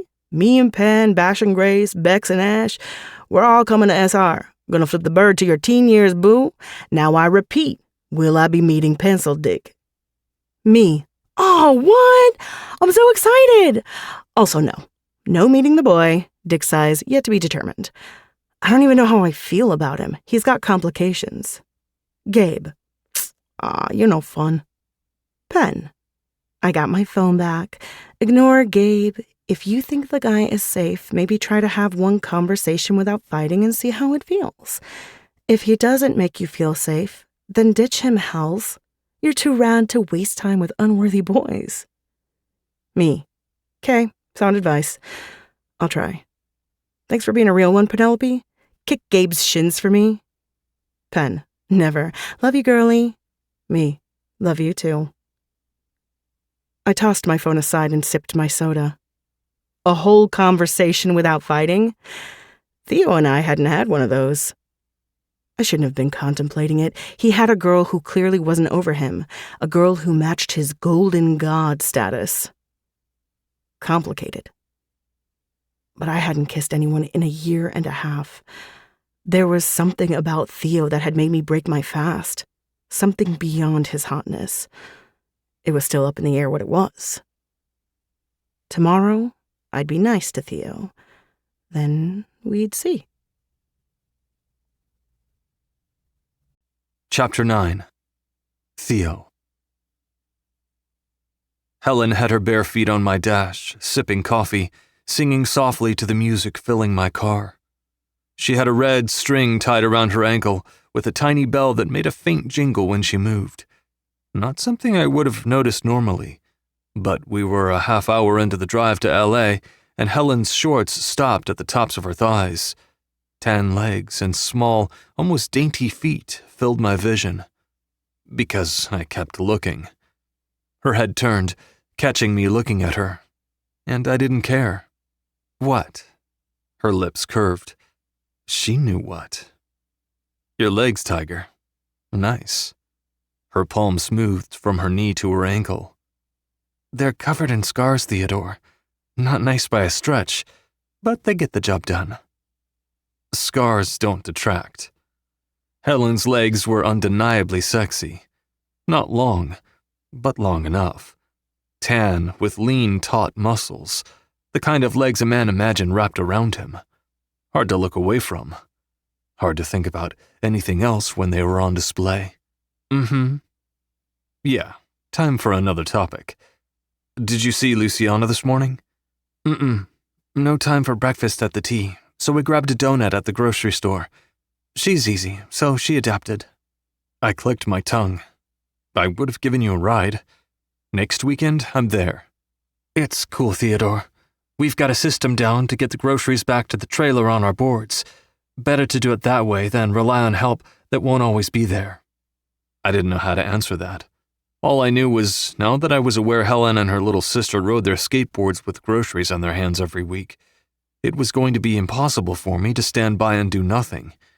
I felt like a dick for not being there for them this morning. You're probably going to tell me it's none of my business, but I have to ask, where's your dad? And why isn't he helping you two? She dropped her legs from the dash and tucked them to the side on her seat. My dad's in prison for dealing and assault. Probably more. But he's been in and out of jail so many times, I mix up the charges. If he weren't in prison, he still wouldn't be helping. He takes, he doesn't give. Luce's dad died last summer. Accident. But can you call it an accident when you're so high out of your mind, you drive your truck into a tree going full speed? Shocked at both her answer and the fact that she'd given me all that of her own free will, it took me a minute to formulate a response. In that time, the heavy silence only filled with an old Sublime song filtering through the speakers. Helen had closed up shop. She twisted her body toward her window, her head on the glass. She sucked in a shaky, ragged breath. Sorry you asked? No. Sorry you were born into that. Luciana, too. She's just a kid. And that, knowing how her dad went out, God, that must have been a relief. Helen snapped. Relief? It was a relief for her. He had custody, but if you can believe it, her living situation with him was worse than our mom. He had money, though, so he got the kid. When her dad died, I got to have her. Reaching out, I dug my fingers into the side of her hair, letting that silk slide along my skin. Her head tipped my way a little. She's lucky to have a big sister like you, Tiger. So fucking lucky. I kept stroking her hair until I needed my hand on the wheel again. She stayed quiet, leaning into me, letting me soothe her. And that was enough. Because with Helen, it was huge. She sank into her seat and yawned, big and noisy. Tired? I worked late last night, and when I got home, my roommate had a guy over who was banging her like a jackhammer. From the fake-ass noises she was making, she enjoyed it as much as I did. She had him over last weekend, too. Same story. Don't know why she wanted a repeat performance. That made me laugh. Not touching the roommate thing, except to say I'll buy you earplugs. No one should have to be an innocent bystander to bad sex. She snorted. It's no big deal. You grow up in a tiny trailer with a skanky mom, you learn to tune it out. I was just ready to crash when I got home last night, but it took me a while to shut down with all the jackhammering. Where do you work? I told you, I don't want you peering through the windows, Theodore. I glanced at her. Really? You're not going to tell me? Nope. Your dad being in prison isn't a secret, but your job is? I'm not my dad. I nodded. True. Glad you don't take his shit on. Let me guess what your dad does. Real estate? No. I bet he's in money management. Rich people like to manage other rich people's money. Or wait, is he President Whitlock? My father is the president of Savage U. Helen whistled. Your dad's the head bitch in charge? Damn, Theodore. I did not expect that. I guess that explains why Davis's knees were knocking when you told him your full name on the first day of class. Yeah, I don't like my father very much, but I'm not afraid to throw his name out if I need to. I chuckled under my breath. I would really like to see his face if he heard you calling him head bitch in charge. Let me get my diploma first, then it's on. I turned, finding her ruby lips upturned, relaxed in her seat, pretty as hell uncomfortable with me. Fucking finally. I get my diploma? I might do the honors, I replied. She went quiet again, humming to a White Stripes song, tapping along with the drum section on her thigh. We were only 10 or 15 minutes out from the performance site. Did you work things out with your girlfriend? Damn, I'd been feeling smug for drawing Helen out, and now we were right back to this. She hadn't been wrong yesterday. My breakup with Abby had been complicated, humiliating, heartbreaking. I'd loved her for 2 years, treated her right, gave her all I was able to give. Everyone thought we had a future, the real kind. She ripped that out from under me like it was nothing, because I didn't fall in line. The line she created well after we'd established who we were together. Because I'd loved her, it had been tempting to give in for her. But the fact that she could end us so easily, without a discussion, only an ultimatum, had given me the will to say no. The answer that broke us. It had also happened months ago. My head was straight now. Not my girlfriend, Helen. I've told you that. I wouldn't be touching you if I thought there was a microscopic chance for that relationship to be revived. She misses you too, and she had such a good time with you Wednesday. Sounds a lot like jealousy, Tiger. I'd have to want you to be jealous another girl has you. I shook my head. No one has me. Abby and her parents were at my dad and stepmom's house Wednesday for dinner. It was awkward. We barely spoke, and I sure as shit didn't tell her I missed her. Out of the corner of my eye, I saw her cross her arms. I don't care. Your messy personal life is none of my business.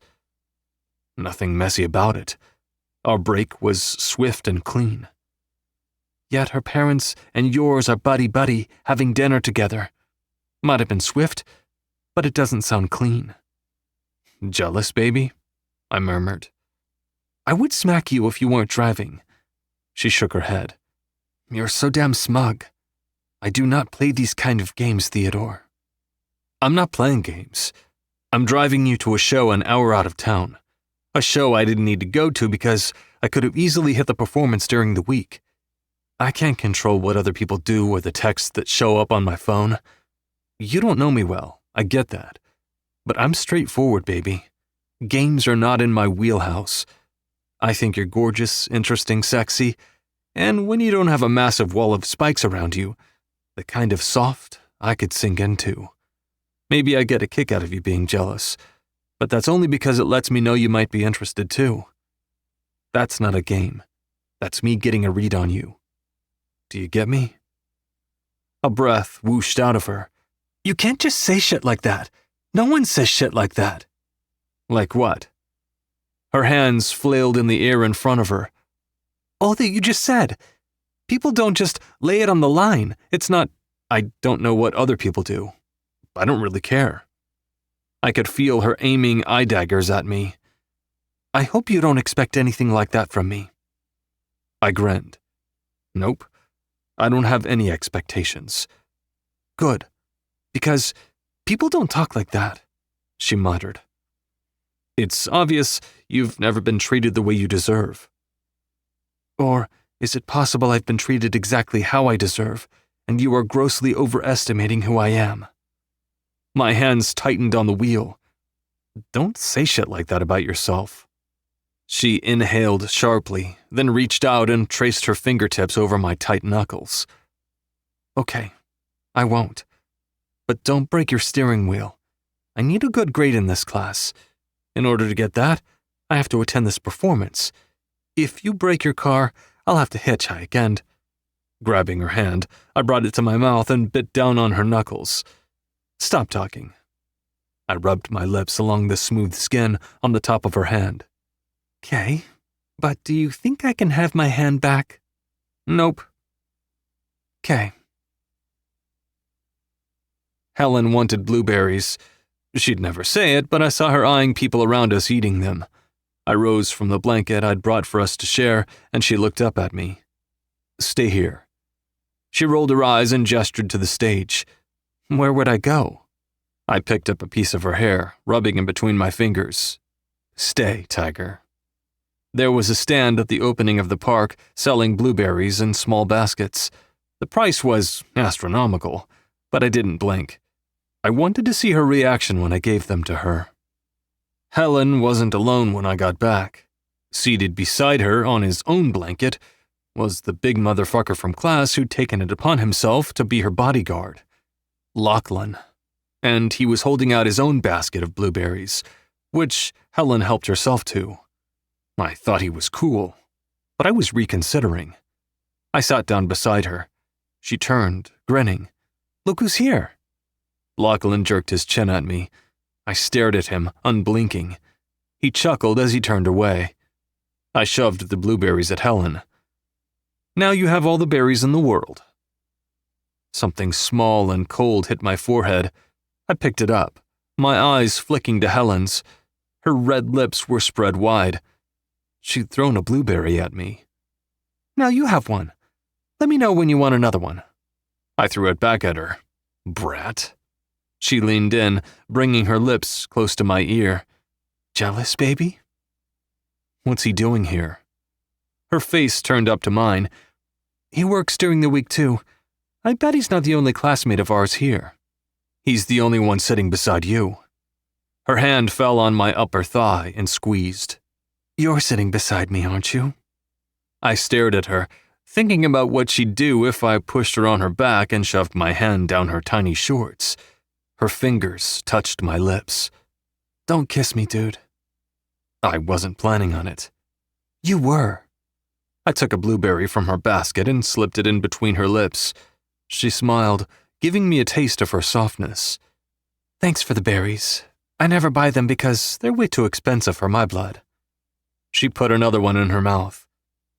"Thank you."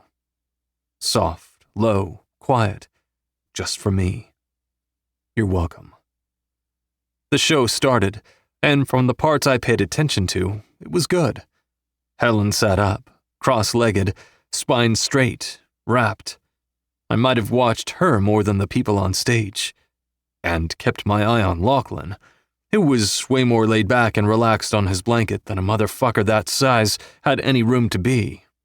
Intermission came, and Helen stretched out on her back. "Okay, I like this. Is this how rich people live? Shakespeare in the park with berries?" "The tickets were $10 each, Tiger." Her lids lowered. "Some of us don't have $10 to spare, or the time to watch a play in a park." Lachlan shifted so he was leaning back on his hands. "Had to take the day off work for this." Helen shook her finger at him. "See? Luckily I work nights, otherwise I would have been screwed." "Where do you work?" I asked Lachlan. "Maintenance and mechanics on campus. I take care of the vehicles and machinery," he answered. I peered down at Helen. "See how easy that was? I asked where he worked. He told me." Lachlan cocked his head, eyes on Helen. "Where do you work, girl?" She tucked her hands behind her head, drawing her shirt up to just below her tits. Her stomach was as sexy as her legs, defined muscles, and a tiny round belly button. "Sorry, Locke. I don't want you peering in the windows either." He raised a brow. "I don't peer." A laugh burst out of her. "No, I don't suppose you do." I stretched out on my side next to her, laying my hand in the center of her stomach. Her head turned my way, but she didn't protest my touch. "I'm still deciding if I like you," she murmured. "Oh, yeah?" "Yeah. So, if I decide I do, I'll tell you where I work. It's not a state secret or anything. It's just, I'm still thinking on you. Okay?" She might not have decided if she liked me, but she let me skim my fingers over her abdomen in broad daylight. Her breath caught when I broached her waistband, which was loose enough to see her little black panties underneath. I traced the ridge of her hip bone, dipping my fingers into her shorts, then back out. When I dipped in again, she caught my hand, and my eyes flicked to hers. They were wide, and maybe a little worried. No. Okay, I agreed. She sighed in relief. Shit, Helen, I rasped. Show starting. She sat up, but I stayed. The breath kicked out of me. Then she reached for me, catching my hand and giving it a tug. I sat up behind her, and she leaned back against my chest, her head beneath my chin. I had my work cut out for me with this girl. We both had some decisions to make. She had to decide if she wanted me. I had to decide if she was worth all the trouble she was going to bring me. But I knew without thinking. My pops used to pat my head and say, "If there's trouble, you'll find it. Then you'll take it home and keep it." Yeah, I knew. Chapter 10.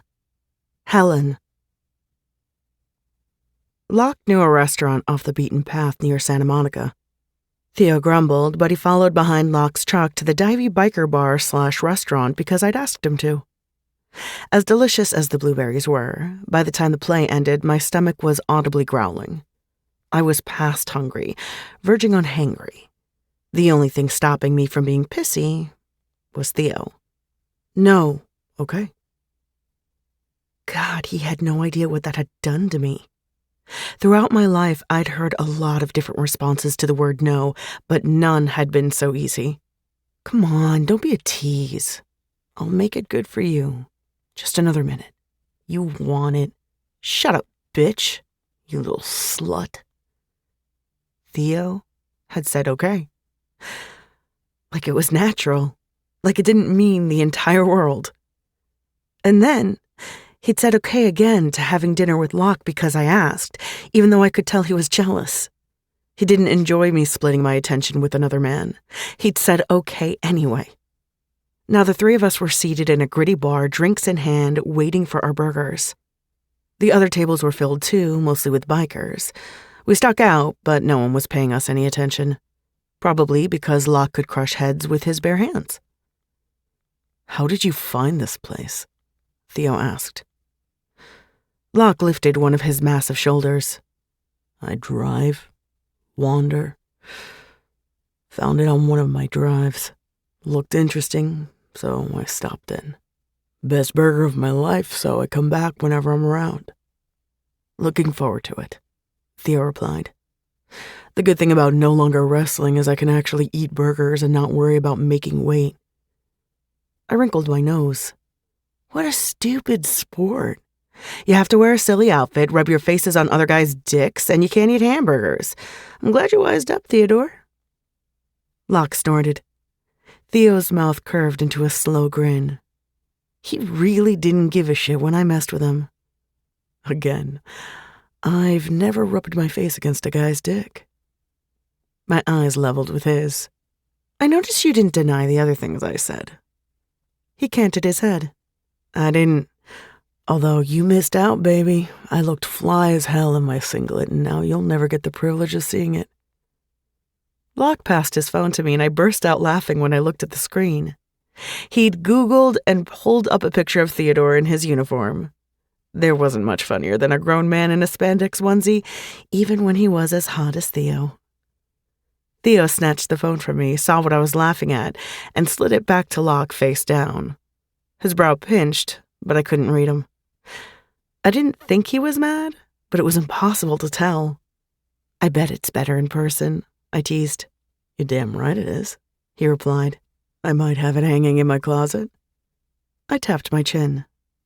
I wonder what I'll have to do for you to let me see you in it. His eyes locked on mine, the humor melting from both of us. Our waitress approached with our food, but he kept his gaze on me. Then his mouth tipped at the corners, and his lips moved. Be soft. He wanted me to be soft. The crazy thing was, I imagined maybe I could be with him. Maybe, I mouthed back. I wasn't soft. That wasn't me. Not because I wasn't capable, but because it had never been safe for me to be that way. But I could try. No. Okay. I could try.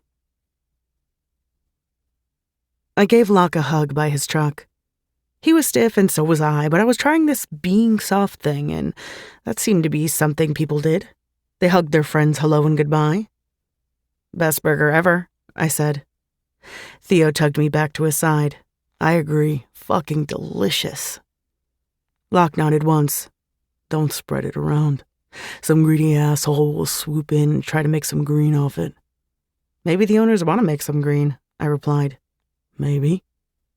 Locke put his hand on the door of his truck. And they might. I just don't want any part in destroying the good that's already there. Theo patted his heart. Secret's safe, man. My eyes bugged. Who am I going to tell? Locke climbed into his truck without another word. I like him, I said. Theo grunted. You like him too.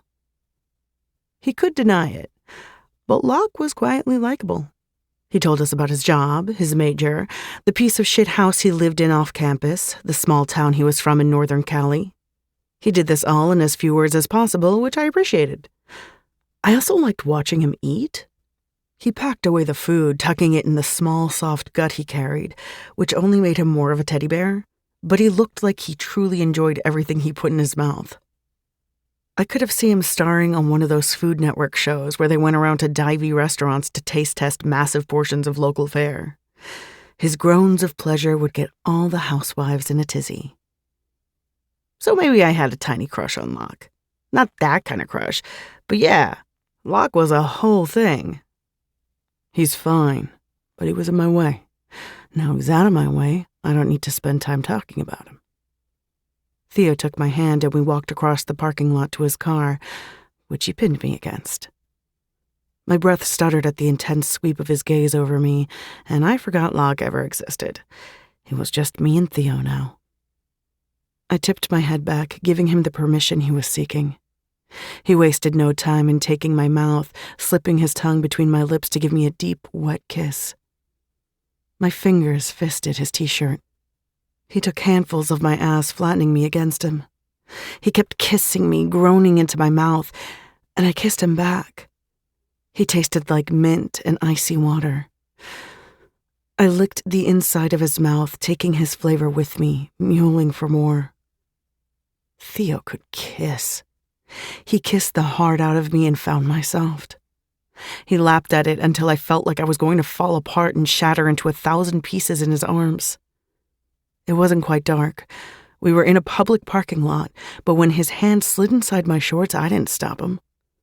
Then he pushed my underwear to the side, and I opened my legs a little wider, inviting him in. Tell me to stop, Tiger, he murmured against my lips.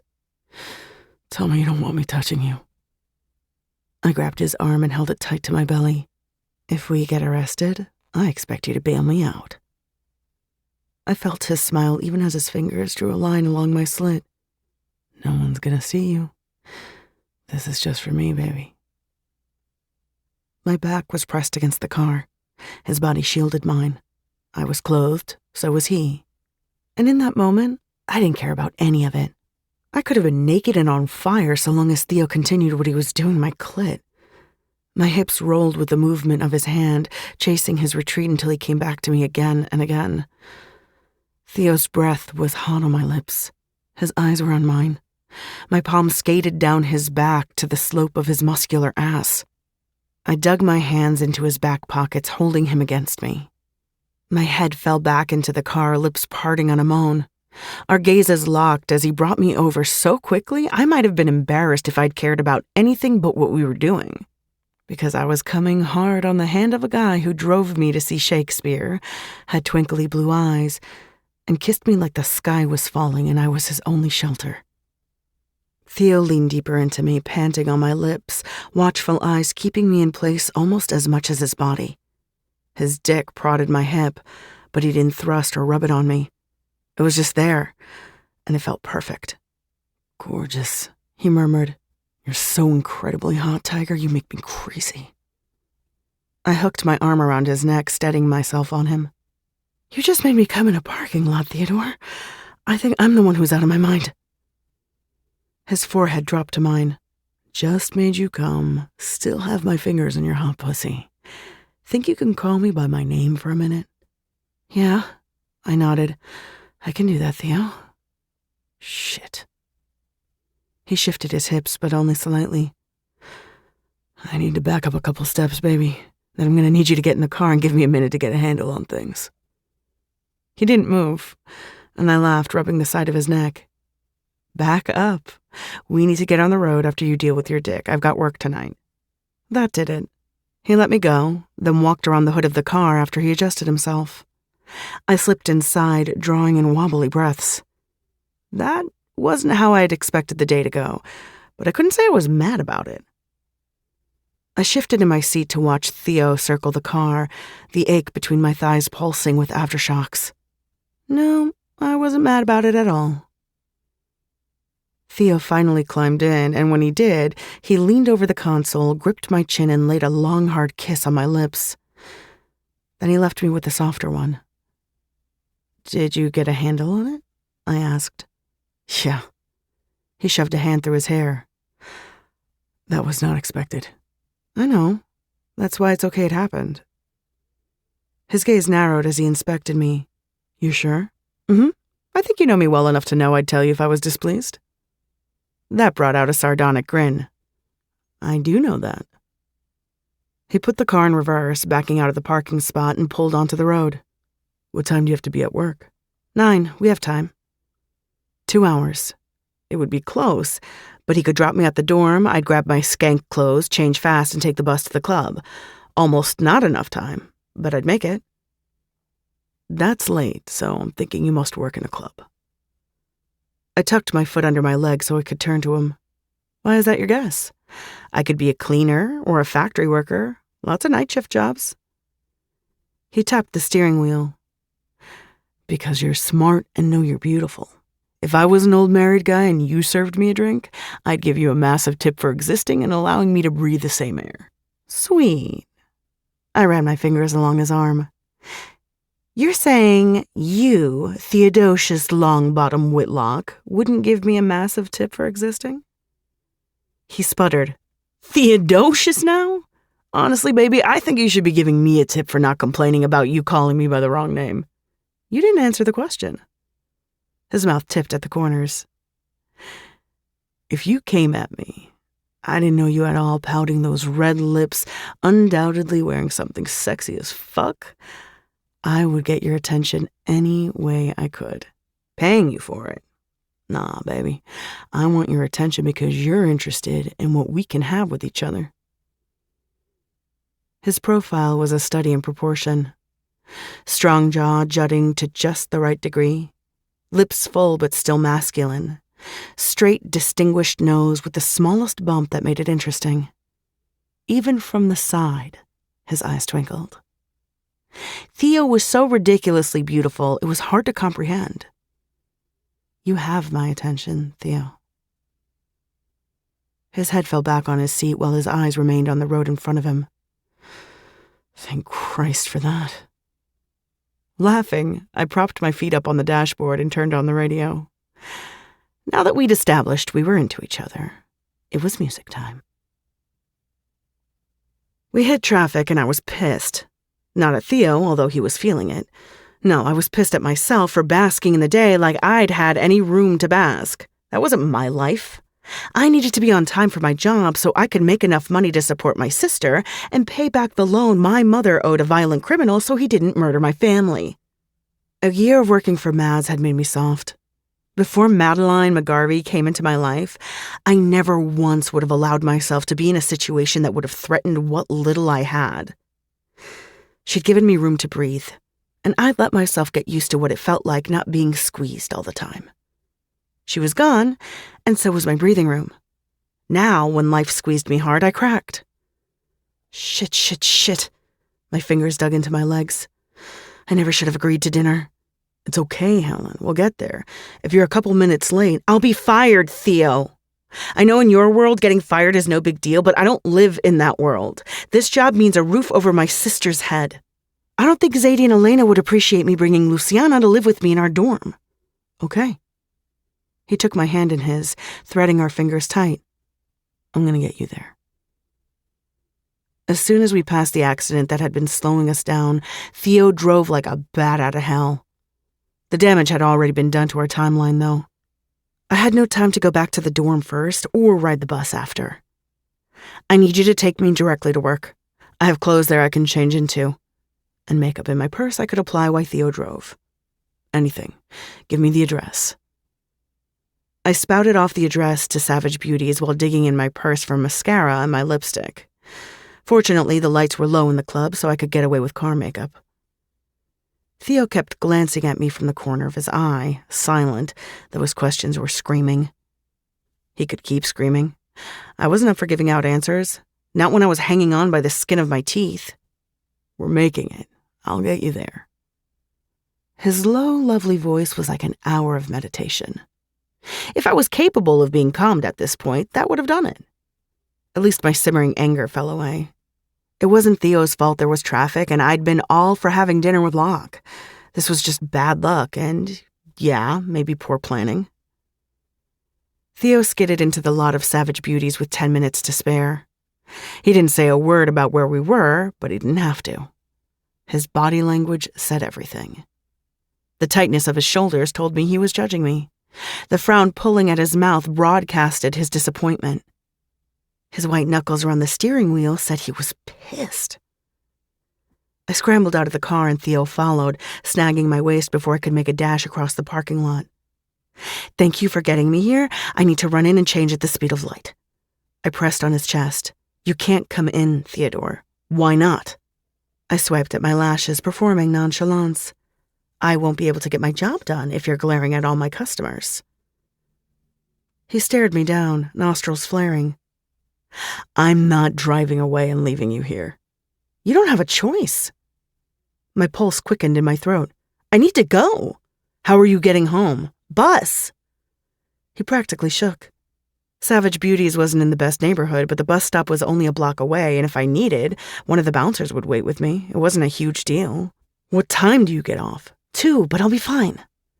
I glanced over my shoulder at the door, then back to Theo. I really have to get inside. He took my jaw in his hand and tipped my head back. I'll be here at 2. Then we're going to have a talk. I nodded, all out of time for arguments. You don't have to be here, but okay. I'll see you if you are. I blew him a kiss, then swiveled on my toes and ran. He'd either be here at the end of my shift or he wouldn't be. I'd be disappointed if this was the thing that scared him off, but I also might be relieved if he didn't come back for me.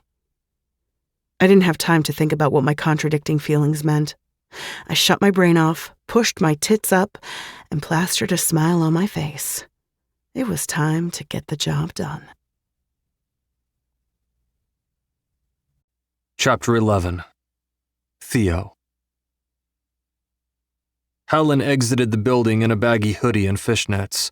Her silky hair was pulled in a high ponytail, red lipstick firmly in place.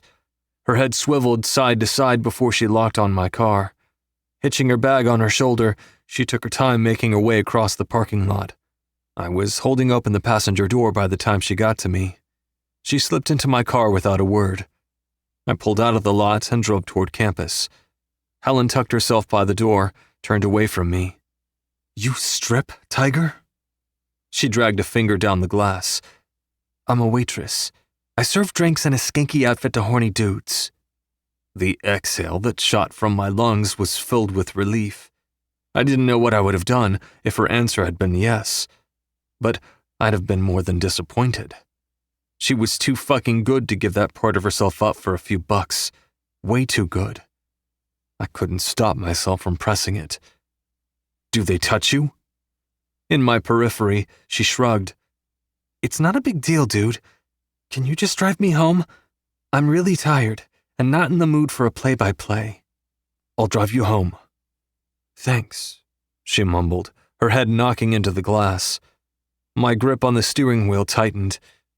I couldn't let this lay between us. I'm not trying to encroach on your independence. This is me showing you concern."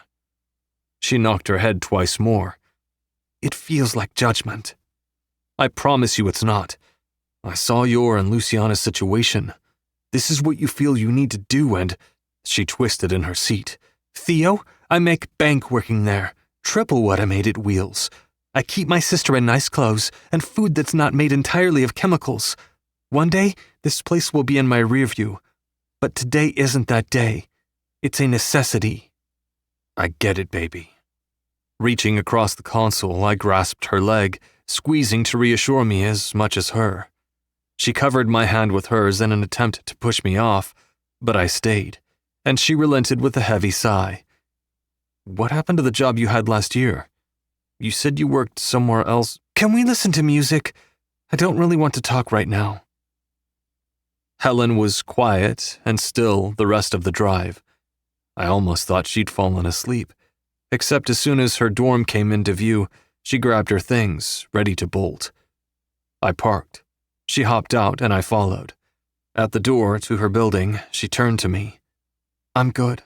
I can take it from here." Reaching around her, I took her keycard, scanned it to unlock the door, and pulled it open. Laying a palm on her belly, I walked her backward until we were both inside, the door falling shut behind us. She frowned at me, her brow crinkling. My mouth twitching, I wrapped my arm around her waist to grip her hip and guided her to the elevator. She scowled at me in silence all the way up to her floor, down her hall, and into her room.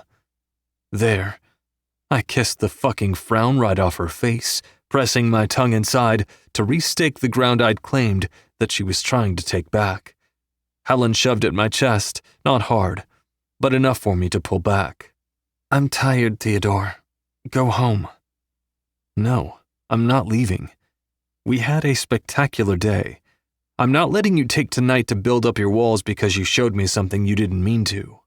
Her head dropped onto my shoulder, and she sighed. "I don't do this." "What?" Hooking my knuckle under her chin, I dragged her gaze up to mine. "What, baby?" "I don't, fuck around. I mean, I used to, but I don't now. You need to know that and not expect it from me because you're not going to get it. I shouldn't have let you touch me today, but I was caught up, because you're right. We did have a spectacular day, but now we're back, and this is reality. I'm not having sex with you, so you can just go now." I couldn't stop my flinch. "Fuck, baby. What happened to you?" Helen's face went hard. She backed out of my arms, walking straight to her dresser. "I'm putting on my pajamas, washing my face, and climbing into bed to go to sleep. That's all I'm doing for the short time I remain conscious. You decide what to do with that."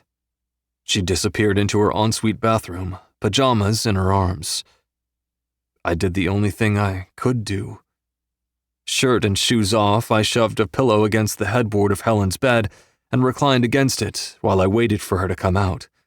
It took her a couple minutes, but when she emerged, I stopped breathing.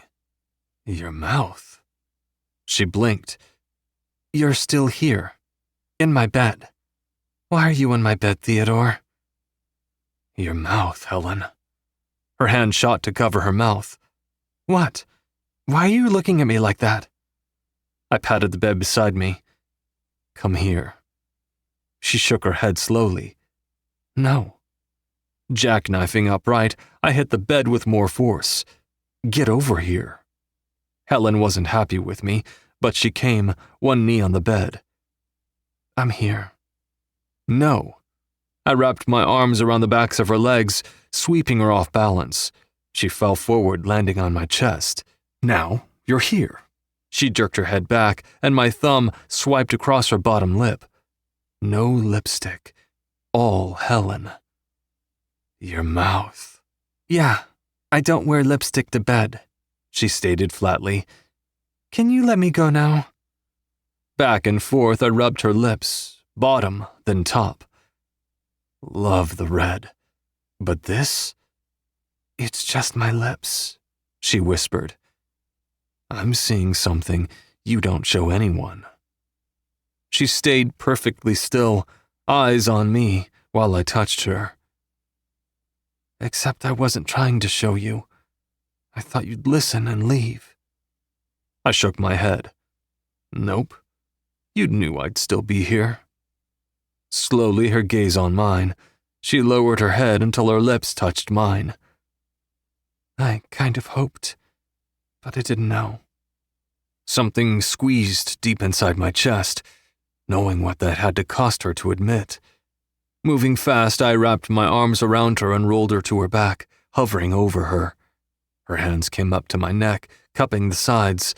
She shifted her face, touching her mouth to mine again. The kiss I gave her back was a lot more than a touch, pushing her head down to the pillow.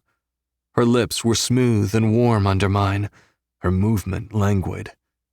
It killed me to pull back, but I did. "You should know, I'm relentless," I murmured. "But you're tired, and to be honest, so am I. We need to talk, but we need to sleep more." "Are you asking to stay?" I shook my head. "I'm not asking." Rolling off her, I pulled back the covers, then pulled them over both of us. "I'm not going to take anything you don't want to give, and I will keep telling you that until you believe it." Her lids were heavy as she looked me over. "You're in my bed without permission." Arm around her, I slid her into my side. Her head settled on my shoulder, her arm draped across my middle. "I saw the bat you keep next to the bed. If you really minded, I have no doubt you'd let me know." My mouth pressed to the top of her head. "Go to sleep, Tiger." She shifted and flung a leg over mine. "This doesn't mean anything." I pulled her deeper into me. "Nothing." Warm and wet. Over me. Everywhere. Silk sheets on my skin, soft hands touching me. Too good to be a dream. Fuck. My eyes opened. Helen was in front of me, her body aligned with mine, head tucked against my chest. But she wasn't asleep. She was exploring, and I was her terrain. Her fingertips traced down the length of my spine. Tipping her head, she pressed her mouth to the base of my throat, sucking gently. My cock responded to her in an instant, swelling behind my zipper. "Helen," I rasped. "What are you doing, baby?" Her sucks turned to light kisses, and her hands splayed on my back, pressing me closer. "Are you dreaming?" My hand shot up, fisting the side of her hair to tug her back. In the dawn light, her eyes were wide and startled, but fully awake. "You know what you're doing, Tiger?" I gruffed. She lunged at my mouth, taking my bottom lip between hers for a long suck. "I know what I'm doing, Theodore." "You keep touching me like that, I'm going to need to touch you back." Helen sat up part way and yanked her shirt off her head. She stayed like that, letting me see her, watching me while I drank in her pretty tits, the tight brown nipples, the perfectly round swell of them. Then she cupped one, thumbing her nipple, sighing. I licked my top lip, hungry for her. "Give it to me." She dropped forward, bringing her breast to my mouth. And that was it. I was done, gone, fully lost in everything that was Helen. Latching on, I sucked deep, bringing more mules from her. Her legs shifted and tangled with mine under the sheets. We grappled with each other, touching, kissing, licking. Helen felt as good as I thought she would. God, she felt even better. Hot and solid, silky and soft, her skin was nothing like I'd ever had in my hands. I rolled her to her back, and she spread her legs, welcoming me between them. But if my cock came anywhere close to her heat, I'd need to be inside. Helen was on fire, but I wasn't sure we were going there. Not now. More importantly, I needed my mouth on her before I did anything else. Rearing back on my knees, I took her in. Swollen lips, silky hair spread over her white sheets. puckered nipples, taut belly. Perfection. The beauty ideal I hadn't realized I'd carried with me my whole life until I found her. She hooked her fingers on my waistband. "Stop wasting time, Theodore," she panted. "Get back here." Cuffing her wrists, I tucked them to her sides. "Shut up and let me look at you. After I do that, I'm going to eat you until I'm satisfied." Her belly rippled with a breathy laugh. "Until you're satisfied?" "Yeah, baby. You woke me up, pulled me out of a peaceful sleep, so I need compensation. Eating your pussy is what I'm taking." I patted her hip. "Lift up." She raised her butt from the bed so I could slide her shorts off. When I got a look at her, I nearly came in my underwear. From looking. She wasn't even touching me. Jesus, she was pretty everywhere. Smooth skin, bare pussy, low tan lines. Fucking gorgeous.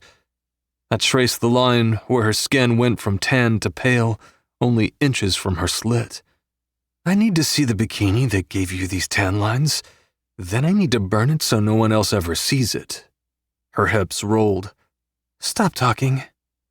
Cupping her between her legs, I grazed her little clit with my thumb. "You want this? You want my mouth on you?" Nodding, she wrapped her legs around my waist. "I'm beginning to think you're all talk. Do you even know how to eat a puss?" Hands around her calves, I flipped her to her belly and slid my arm under her to raise her hips. Then I was on her, spreading her thighs and burying my face between them. She moaned at the first lash of my tongue from clit to ass. I grunted in response, diving deeper, sucking, licking, tasting every inch of her. Holding onto her hips, my thumbs kept her lips parted, displaying all of her to me. Dark pink, glistening with my spit and her desire. She was a work of art. A gorgeous, naughty masterpiece. Helen reached behind her to thread her fingers through my hair and curl them around a fistful of it. Using her grip on me, she shoved me closer, rocking her hips to ride my face. "So good, Theo," she cooed. "I'm going to come for you. I've never. A long moan cut off whatever she'd been about to say. "Theo, please, don't stop, she begged. If I could have spoken, I would have assured her I'd never stop. Never leave her alone until she got hers. And even then, I might not stop. Not with her tasting the way she did, smelling and looking so perfect. I was already addicted. Helen's thighs started to shake. She reached forward, then outward, nails scrambling for purchase on the sheets. Neck arching, she tossed her head back, her long hair spilling all the way down her back to the base of her spine. My name fell from her lips on a drawn-out moan of soul-rending pleasure. I flipped her to her back again and kept at her, licking her, sucking her, filling myself to the brim with her sweetness. Legs over my shoulders, heels digging into my back, Helen writhed on the bed, just as lost as I was. My cock was aching, pressing into the mattress, so close to losing it. I was shocked I hadn't. My control was tenuous, but I held it so fucking tight, it was close to strangling. Because I could not lose it with this girl. Not all of it. I had to remember who she was, what she'd shown me, what she carried. Helen came again and again after that. I would have kept going, but she grabbed my hair and dragged me up her body. For a second, she held my face and stared, frozen except for her feet on the backs of my legs. Then she raised her head to suck on my lips, taking her flavor into her mouth and moaning. "Theodore." Her legs banded around my waist, trapping me against her. "Why aren't you inside me?" "Got busy for a while." I nibbled on her bottom lip. "I need you to tell me that's what you want." She tucked her face in my throat, nodding while she kissed me. "That's what I want. Right now. Give it to me. Please." There was my soft, what I needed to hear. My shorts were lost somewhere in the sheets. Then Helen's hand was on me, stroking so well, all I could do was stay still and let it happen. "Come on," she said against my lips. "Come inside and let me have this. I'll give you me. Come on." Shit. Fuck. I peered down at the beauty under me. Condom. "Nightstand. RRA gave all of us a strip when we moved in." I found them in her drawer and ripped open the packet. Remind me to thank them later. "This is just ours, Theodore. Only for us." I know. Condom on, I fell over her, holding myself up on my forearms. "I get what you're giving me. I get it." Biting her bottom lip, she raised her hips, my tip nudging her entrance. "Take it then." Her wet heat surrounded me as I pushed in. Jesus, I tried to go slow, to savor my first feel of her. But it was impossible, not with her fingertips gripping my shoulders tight, her thighs spread wide and welcoming, not with her lids lowered to half-mast, watching me join our bodies. I drove into her to the hilt, and I did not stop. Retreating as far as I could without leaving her, I returned to her in another hard thrust. Helen was with me, meeting me, sighing when I slid away, moaning when I came back. God, I did not want to think about anyone else, not when I was inside Helen for the first time. But it took one thrust for me to know I'd never had better. Helen was so there, so incredibly present and part of what we were doing. It wasn't just me fucking her. We were fucking each other. And god damn, that made all the difference. My mouth covered hers, kissing her hard and fierce. She answered with her own brand of fierce, nipping my lips, sucking my tongue. I tore my lips off when I couldn't take it anymore. "You're too damn hot, baby." My nose grazed hers. "Pussy so tight, so wet. I can't fuck you as long as I want to." Shifting back to my knees, I held her hips in my hands, digging my fingers into her ass. Helen let out a gasp, hands flying forward so she could brace herself on my arms. "Theo, please don't stop." Nails scratched at my forearms. "You think I'll stop?" My eyes went to where I entered her, her pretty pussy taking me again and again, clinging to me, sucking me in deeper with every pass. "Look at that. Look how you take me." She watched, too, her pants coming a little faster. "I'm close. I didn't think I could, but I need it. I need to come, Theo. Fuck me harder." "I'll give it to you. I have you." Rising on my knees, her back half off the mattress, I slammed into her.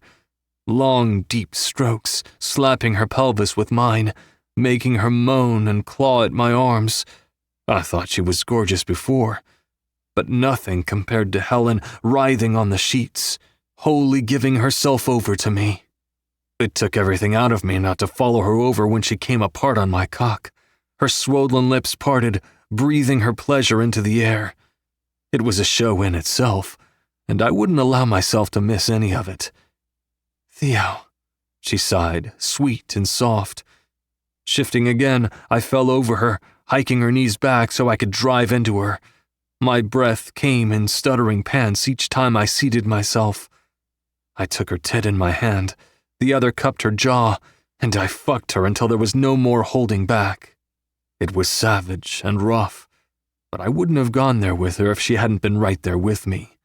The fact that she was mewling like a kitten in my arms, sent me over the edge, draining every last ounce of pleasure until I had nothing left. "Fuck," I gritted out, collapsing on top of her. Helen shoved her face into my neck, heating my skin with her uneven pants. I stayed there, out of strength and energy, until I had to move to take care of the condom. Then I flopped on my back with a deep groan. Something light landed on my chest. I laughed when I saw it was a tissue. "Thanks, baby." Helen's grin was as lazy as the flick of her fingers. "Anytime, Theodore." I got rid of the condom, wrapped it in the tissue, and tossed it on the floor. Then I tucked Helen into my side, closing my eyes. "What time is it?" I asked. I don't know. My phone's behind me on the nightstand. Her nail traced the outline of the muscles on my chest. Before I woke you, it was 4. I threw my hand up. No. 4? Jesus, why? She smacked me. You're complaining that I woke you up? My eyes opened, and I dipped my chin to look at her. Nope.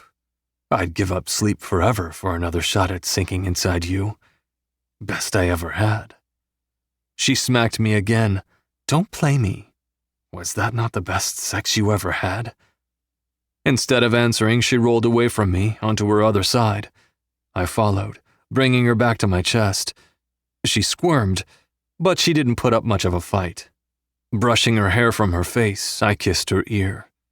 Was that a hard question? No. Maybe. She crammed her face into her pillow so it muffled her voice, but I heard her anyway.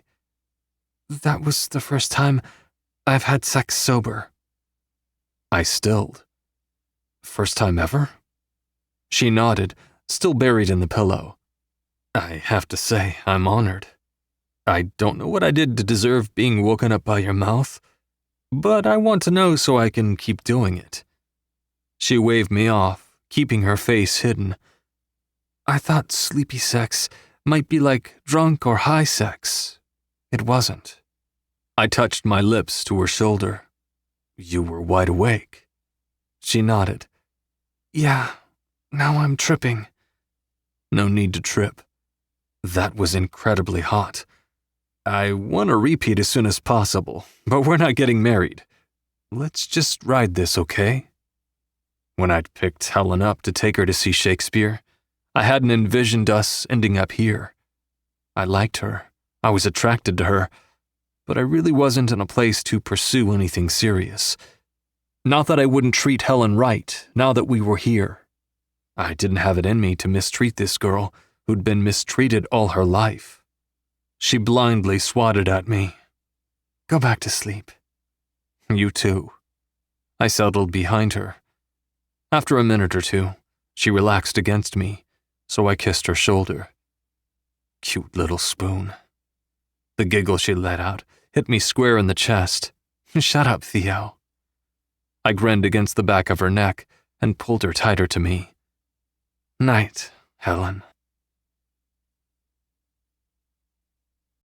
Chapter 12. Helen. Up until Theo, Luciana was the only person I'd ever shared a bed with. I had to say, sleeping with a big warm man who'd spent a considerable amount of time making me come was infinitely better than fighting for space and being elbowed all night by my little sister. Which was why, as soon as I regained consciousness, I was out of bed and away from his 2 comfy arms. That was not something I was going to allow myself to get used to. The sex part, I could do that. At my bathroom door, I glanced back at Theo's long, muscular body, taking up more than his fair share of my bed, and bit my lip.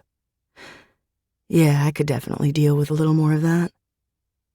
I did my thing in the bathroom, scrubbing the sleep from my face and brushing the slime from my teeth.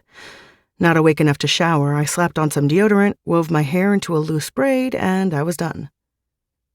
The sleeping boy in my bed was awake and sitting up when I came out. As soon as I opened the bathroom door, Theo was up, crossing the room in a few steps, and swooping me into his arms. He shoved his face into my neck, pressing his lips firmly under my ear. I need to head out, he murmured against my skin. Want to feed me breakfast before I go? You're gonna take up my entire bed all night, then mooch breakfast off me?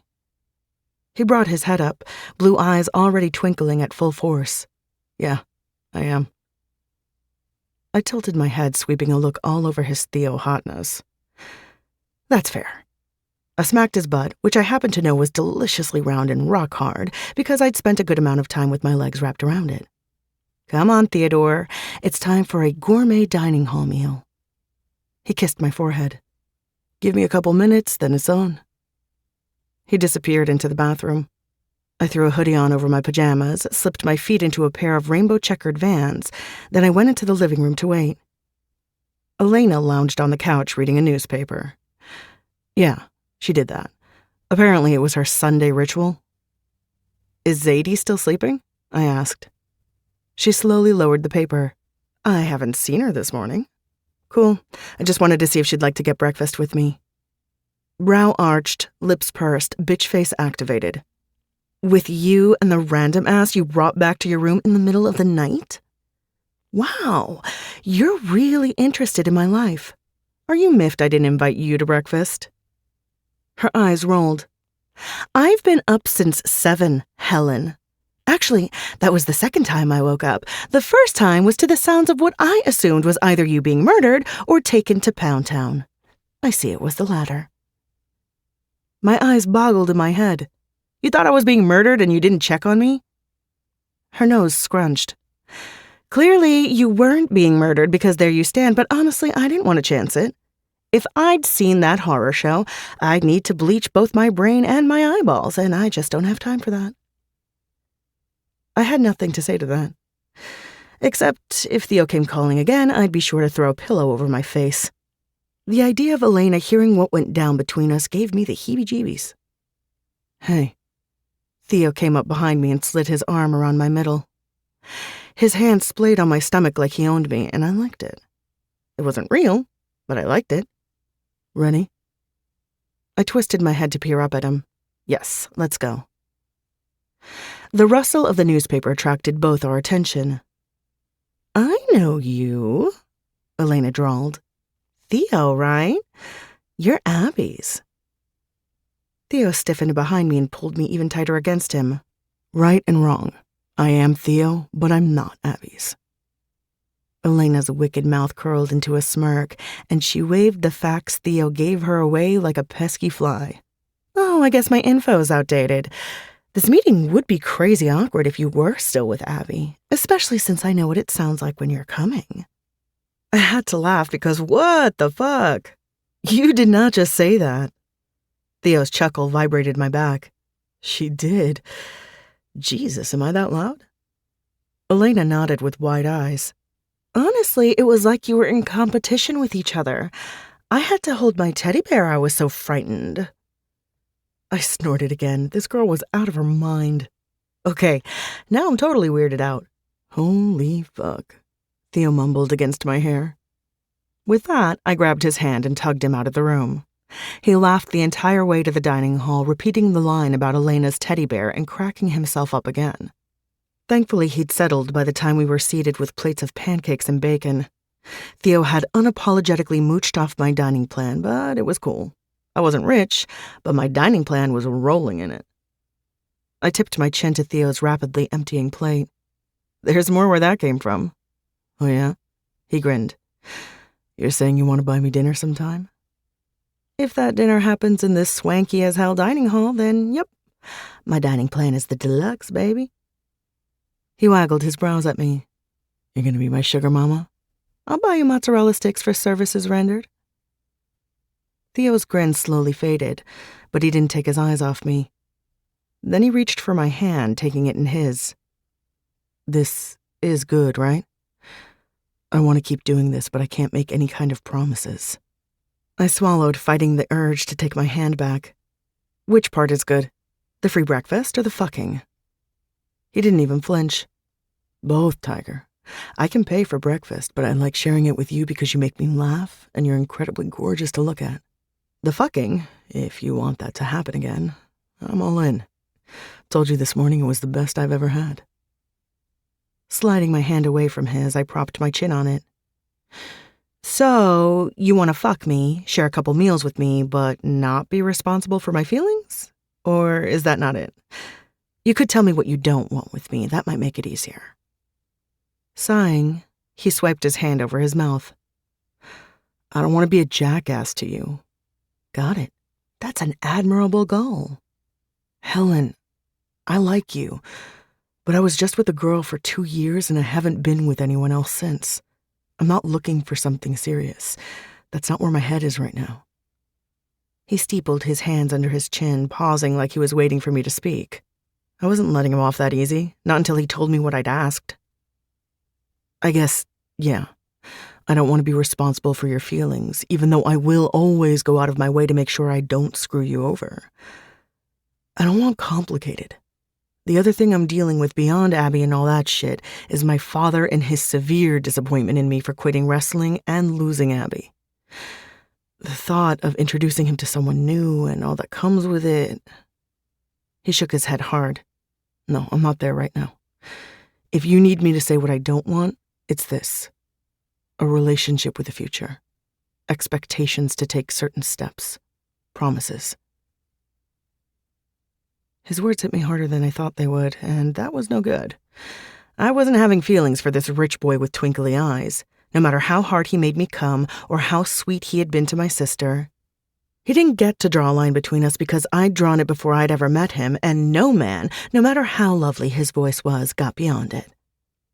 Theo needed to understand who I was. He clearly had some fantasy of Helen Ortega being the marrying kind.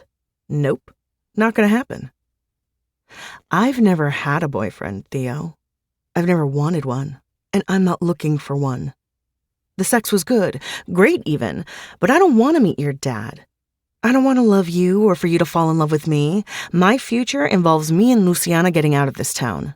A man is not part of that. Maybe in a decade or two, but definitely not right now. His nostrils flared and the hinge of his jaw worked as he gritted his teeth. Call me crazy, but I didn't think Theo Whitlock seemed too pleased about me telling him I didn't want him for more than his dick, even though he'd just told me basically the same. No boyfriend? And you've never had sex sober? Why hasn't anyone treated you right? He sounded like he was asking the universe instead of me, but I had an answer. I just told you I've never wanted a boyfriend. My best friends growing up were guys. They protected me from the big bads when I couldn't fight my own battles. They skated with me, learned tricks with me, laughed at our wounds while we wrapped them up. My boys would drive me places when we got older or fix shit in my house that absolutely needed to be fixed. And sometimes, when we partied, we fooled around. I got everything I needed and nothing I didn't want. Theo reached over, grabbed my chair, and jerked it so I was right beside him. Then he took my jaw in his hand. Where are these boys now?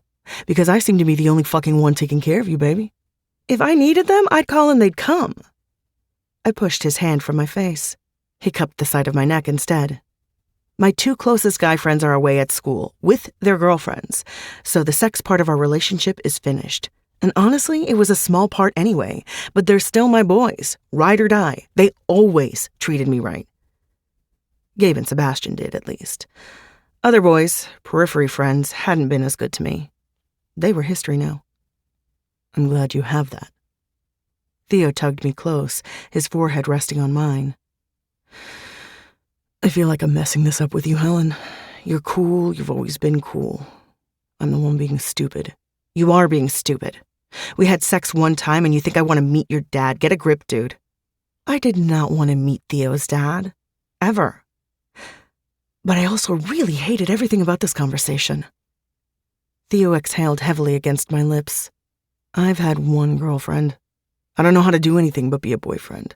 So, excuse me for being a jackass. That's all I know. You were doing fine up until about 5 minutes ago. I mean, the stalking was kind of heavy-handed, but you're cute, and you eat pussy like a champ, so I can look past that. His smiling lips touched mine. Thanks for being such a goddamn awesome girl. There's no one like you, baby. I know that, dude. Count yourself lucky I'm allowing you in my presence. I didn't really understand why there was a knot wrapped in barbed wire in my throat, but damn, it did not feel great to swallow. Theo kissed me again, and I let him go deep, because that felt better than listening to the words that kept coming from his torturous mouth. It went on too long and got too hot for a Sunday morning in the dining hall, but we didn't stop until someone somewhere dragged a chair across the tile floor, creating a long, loud screech. He pulled back, but not far. I have so much to do today. Me too. Are you working tonight? No, not tonight. I'm going to hang out with Luce and take her to dinner. Tell me when you're working. I don't want you on the bus. I'll drive you. I sighed and slumped away from him. That sounds like a boyfriend thing. He leveled a hard stare at me. You're telling me the guys, the ones you call your ride or dies, would let you take a bus at 2 a.m? I chewed on the corner of my lip. It had never come up while they'd lived in town, so I wasn't completely sure. Chances were, I'd do what I needed to do without letting them know. If they found out, they'd probably be pissed, but I do my own thing and don't answer to anyone. That's how I like it. Our friendship is gonna work a little differently, baby. I won't allow you to do shit that endangers you, and before you get pissed at me using allow, let me tell you what I mean. He tucked a stray lock of hair behind my ear and ran his hand down my braid. I like this. I rolled my eyes even though that little gesture sent a mini arrow straight through my chest. What I mean is I'm going to be there for you, so endangering yourself is not a choice. I don't have anything going on at 2 a.m, so you tell me the days you work, I'll drive you home. And end up in my bed. The look he gave me could have burned down the ocean. That's not why I'm doing it. But if you're offering that sweet, tight little pussy, I'm never going to turn it down. You know how to charm a girl, Theodore. He didn't grin like I expected. His thumb stroked the center of my throat while his eyes swept over me from lips to forehead. It's not about charming you, Helen. I'm telling you like it is. This works between us because we don't play games. We're straight with each other. It's a relief to have that with someone, with you. I think we get one another. I nodded. I think you're right, which is strange. You're the last person I should get. His mouth tightened. There's a lot you don't know about me, but you will. Then I think you'll see. Cryptic. Yeah, he breathed out. I don't mean to be. I really do have to run. All right, let's hit it. We dumped our trays, then Theo took my hand. For a guy who didn't want to be a boyfriend, he really had a bad habit of acting like one. But I guess that was his point. This in-between kind of thing was brand new to him. It was new to me, too. I sure as hell had never held hands with Bash or Gabe. The idea made me shudder, and those boys would have probably died of laughter if I suggested it. Not that I ever would. Ew. Back at my dorm, Theo walked me backward into the same wall Amir had me trapped against just over a week ago. Hidden by a tree, Theo went at me, wrecking my mouth, grabbing my ass, my belly, my tits, everywhere he could get his hands. I attacked back, shoving my hands under his shirt, biting his lips, sucking his tongue, grinding my pussy against his dick. Just 2 pals saying goodbye. Nothing special. He groaned with my breast in his hand. Gotta stop. I need to go. I don't have time to take you upstairs. Okay. Then you're gonna have to get your hand out of my pants. Yeah. His other hand was currently down the back of my pants, gripping a handful of my ass. You're going to have to get your hand out of my pants, Helen. Oh, yeah. I was totally feeling up his butt, too, but it was such a nice one, all bubbly and muscular. We stepped away from each other, me zipping up my hoodie, Theo adjusting his dick. Watching him do that, I wanted to jump him again, so I stuffed my hands in my pockets and hurried out from behind the tree to the sidewalk. It took Theo a minute, then he joined me. I'm gonna go. I smirked. You should. He stared me down. I stared right back. With a pained groan, he grabbed me by the back of my head and pulled me to his chest, kissing me hard and fast. Then he dropped his hands and walked away, shaking his head the entire way to his car. I had to clamp down on my bottom lip to keep the smile at bay. Theo Whitlock wasn't going to be my boyfriend. That was a fact. But whatever this was, it was nothing like my friendships from high school. I swiveled on my toes, heading back to my dorm for a shower and study session. No need to analyze the hell out of anything. I let this ride while it was fun and hot. When it changed, which it inevitably would, I'd end it. Theo had me on all fours. He was behind me, driving into me relentlessly. You can't be loud, I panted. That's you being loud. But you're making me loud. He smacked my ass. Shut up, no one's home. I arched my back and he went impossibly deeper. They might come home. They'll hear us. He smacked me again. I don't care, he said, punctuating each word with a thrust. Oh, God. My neck arched when he hit something raw inside me. Who knew you'd be a bad influence? One more slap, then his arms banded around me, pulling me upright and onto his lap. My knees were on the outside of his, but he controlled my movements, bouncing me on his cock. Every time my butt slapped his thighs, breath knocked out of my lungs in frantic pants.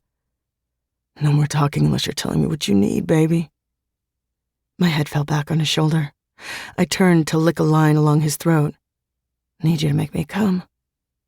He'd already done that with his tongue, but the fire in my core was burning so hot if I didn't find release, I'd combust.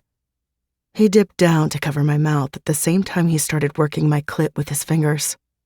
Theo ate my moans, swallowed down my cries while he pounded into me from below. I came hard, my entire body quaking. He rode me through it, never letting up on his savage rhythm. He was rough with me, gripping my flesh with a firmness just short of painful. He fucked me like he knew I wasn't going to break, but kissed me like I was a treasure. The sweetest dichotomy kept me coming and moaning until Theo emptied himself inside me with one more wild thrust, then he stilled, pulsing deep, holding me in place. We fell sideways in a sweaty lump. My head hit my textbook, making me groan. Theo grunted and pushed the book off my bed. Then he curled around my back and nuzzled my nape. That hurt, I whined. Sorry, baby. He rubbed the side of my head, making it better. A paper crinkled under my boob. It was the syllabus from my art history class, the class I was supposed to be studying for. Instead, I was well fucked and ready for a nap. You really are a bad influence. I patted Theo's face, which was resting beside mine, and felt his grin. You're proud of yourself. It was your idea to study in your dorm. Study, Theodore. He cupped my tit. We'll study, but I'm not going to be on a bed with you and not need to be inside of you. That's just not possible. You need to know that now. The time to tell me that was when I suggested studying here instead of the library. His teeth scraped my shoulder. You don't have to fight me. You were with me the whole way. I sighed. I was. You're hot and your dick is nice, so yeah, I was with you. That doesn't mean it was a good choice. I still have to study, and now all I want to do is nap or sit on your face. His laughter shook me. You're telling me I didn't take good enough care of you. His hand drifted from my tit to cup between my thighs. This pussy isn't satisfied. Satisfied, yes. A greedy bitch? Also yes. I rolled to my other side so we were facing each other. I'm 97% joking. Not about the studying, about the face-sitting. Because it was Thursday, we should have been in the library in Theo's hidey spot. My intentions had been mostly pure, inviting him back to my room to study instead. After his big speech about not committing and not wanting a relationship or complications, I was the only one actually putting distance between us. Theo kept holding my hand after class, making out with me against walls and under trees, picking me up from work at 2 a.m. So I figured if he was going to go all in on this thing, then it was time I relaxed and gave in to the pull that made me want to hang out with him all the time. I'd been stupid to think we'd actually get any studying done with an empty dorm and a bed at our disposal, because, like I said, Theo was hot and his dick was nice. Theo patted my hip. Get dressed. You study like a good girl, I'll take care of your pussy again. You can sit on my face anytime you want. I palmed his face. Shush! Don't call me a good girl in that voice when I'm trying to get my shit together. That's not fair in any way. What voice? His expression was bemused. My entire face and chest heated. You know your voice. It's all lovely and low and sounds like you're about to recite sonnets about the way my hair catches the sun or my eyes glimmer in the moonlight. I snarled. You know the voice. He slowly shook his head. No one's ever said anything about my voice. I think that's a you thing, Tiger. Needing out of this conversation, I sat up and swung my legs over the side of the bed. My t-shirt was on the other side of the room, but my underwear was on the ground. I slipped them on, then stalked to where my shirt had been flung. I felt Theo's eyes on me, my ass, but I kept my back to him, tugging on my shirt, then disappeared into the bathroom. I shouldn't have said anything about his voice. What had I even been thinking? I wasn't. He dicked me so well, part of my brain had fallen out. Obviously, I wasn't in my right mind, waxing poetic about Theo's voice. I washed my hands, brushed my hair, and swiped on a thick coat of lipstick. The red brought me back to myself. I shook the orgasm haze out of my limbs, sucked in a breath, and opened the door. My room was empty, my shorts folded neatly on the bed. I tugged them on, then I found Theo on the couch in the living room, his computer open in his lap, Feet kicked up on the coffee table. He looked me over with a slight quirk of his mouth, but he didn't say a peep. I fell down on the armchair with my textbook, opening it to a random page, knowing I wasn't going to be able to study with him here. A text on my phone saved me from having to pretend. Bash. Hey, what do you want for your birthday? Sebastian Vega never wasted words. He'd been like that since we met our freshman year of high school. His girlie, Grace, had cracked him open, but she was the only one who got to see inside. We got along because he was solid, he skated, he put up with my attitude, and these days, he had a kick-ass girlfriend. Me. Did Grace make you text? Bash. Yeah, question still stands. Me. I really don't need anything. Bash. You know that's not gonna fly with Grace. Me. Fine. If you or Gracie have a piece of art lying around that's just wasting away, I'll take it. Sebastian was a graffiti artist, while Grace sculpted metal. They were both incredible at what they did. I didn't actually expect a piece of their art, but it was the first thing that had popped into my head. I hated asking for anything, even for my own birthday. Bash. Covered. Javi's throwing a party. You cool going there? Me. I'm cool. I haven't been to a Javi party in too long. Bash. Looking forward to it, Hells. Me. Me too. Say hi to Gracie for me. Bash. Yeah. Tossing my phone aside, I lifted my eyes to find Theo's on me. His brow was furrowed, the corners of his mouth turned down. Who's making you smile like that? He gritted out. A friend? Sebastian. A few of my high school friends are coming to town Saturday. We were making plans. His head cocked, that frown still in place. You're not working Saturday? No, I took the night off. Were you going to tell me? Leaning forward to rest my elbows on my knees, I leveled a hard gaze at him. I definitely would have told you I didn't need a ride because I'm not inconsiderate. Was I going to tell you my plans? I don't know. Maybe, maybe not. His laptop closed with a loud snap. Maybe not. Do I owe you my Saturday nights, Theodore? That sounds like a boyfriend thing. In a flash, he was in front of me, scooping me out of my chair, taking my place with me on his lap. His hands threaded in the sides of my hair, tugging me into him. Then his mouth covered mine in a deep, wet, possessive kiss. I tried to pull back, but not that hard. When he held my head and licked my mouth, I forgot everything but the feel of him. Forehead to mine, his inhales were jagged. I know I messed up with you and I have to pay for it. But we're not playing games with each other. I don't claim your Saturday nights, but if I ask you where you're going, I expect a modicum of respect and for you to answer me. If you're doing something you don't want me to know about, then we need to have a whole other conversation. You don't have to pay for anything. My fingers curled around his wrists. No games. I'm hanging out with a group of high school friends Saturday night. We're gonna go to a party at this guy Javi's. If you want to come, I'll text you the Addy. His chin bumped mine. You want me there? If you want to be there. Warning, though, you'll have to meet my boys, and you'll have to be okay with that. Boys you fucked. He said it flatly, but his displeasure was obvious. Yeah, and the girlfriends they're going to put a ring on as soon as possible. He stroked my bottom lip with his thumb, his eyes tracing the same line. I'll come. And be decent? And be decent, he echoed. This should be interesting. Chapter 13. Helen. In my hand, I held the most beautiful, intricate metal flower I'd ever seen. And it was mine. Slipping it over my head on a metal chain, I pressed it against my chest. Gracie. I had to blink hard not to cry. I was not a crier. It just wasn't me. But my girl, my boo, my tall drink of stunningly beautiful water of a friend, Grace Patel, had given me art. And not just any art, but art she'd created at the last minute when Bash had told her my request. Grace wrapped me in her arms, giving me a hard squeeze. If you'd given me more notice, I would have made you something better.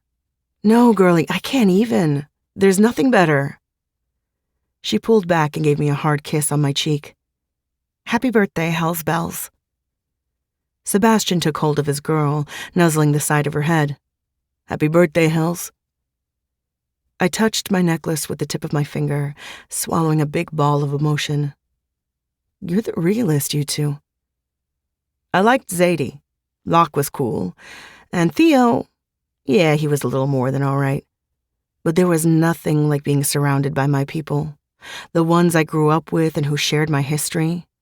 Being back at Javi's with them was even better. Javi was a mysterious being who opened his legit lake house on the weekend for relaxed kickbacks. There was a pool, a big yard, sick patio, and an unending supply of alcohol and weed. An arm slung around my shoulders, a blunt waving in my face. You need this, boo? Gabe squeezed me into his side, bringing the blunt to my lips. This is my present to you. Ben got you a gift card for some fancy salon, and that's cool, but this strain is top-notch. You're gonna thank me when your head is floating on your neck. Penelope, my angel friend, elbowed her boyfriend. I haven't given Hells her gift yet. You can't just tell her what I got her. He grinned wide and let go of me to take her in his arms. Can indeed, Lucky Luck. Accept it. Pinching the J between my fingers, I took a long inhale. I'll smoke this in your honor. Poor Gabe couldn't partake since he played college soccer, but he'd smoked enough weed in high school to make up for the time off now. Mine too. Asher Beck, football star and golden god, had become absorbed in our group of miscreants when he hooked his little goth girl, Beck's limb. He'd come straight to Savage River after a day game just to celebrate little old me. Bex was sprawled on a lounge chair next to the pool, puffing away. I thought that's what I was doing. Gabe flung himself down beside her, practically knocking her off the chair. No, you're smoking for me. Everyone's smoking for me. Asher hauled him off the chair and Gabe went flying into Penelope, spinning her in a circle so they both didn't end up in the grass. Penelope giggled, her blonde hair flowing in the wind while Gabe spun her silly. Asher and Bex were curled up in one lounge chair, and I pulled one up beside them, watching the stars and enjoying my smoke. The party would get a little crazier later, but not much. That wasn't why we went to Javi's. We came for laughs and to kick back, exactly what I needed tonight. Theo wasn't here. He had the address. Maybe he was coming, maybe not. I'd be disappointed if he didn't show, but it wasn't a huge deal. Not when I had all this. Eventually, everyone pulled up chairs or loungers, so we were in a circle.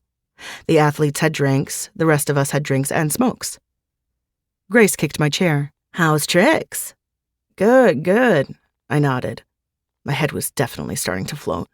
School, Shakespeare, boys, all the things. Bex sputtered. That does sound like all the things. Gabe held up a hand. Okay, no one wants to hear about you kissing a boy. That's like seeing your sister boning and shit. Gross. You know what everyone wants to know? Bex muttered something about Gabe having boned his sister, but Asher smothered her with his mouth to keep her quiet. She didn't object. Those two were going to have so many sporty goth babies, it was ridiculous.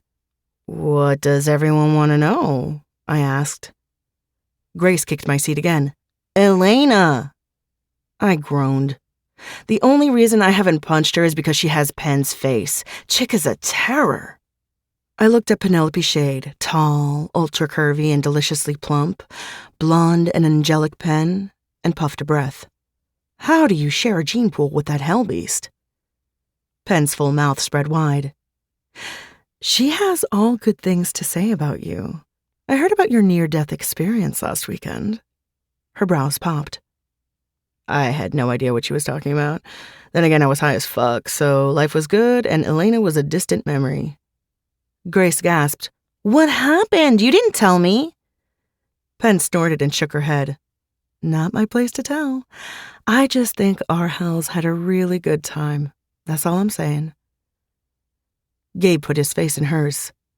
Are you keeping something from me, love of my fucking life? She pressed a hand to his scruffy cheek. This is one of those things you don't want to know about, Helen.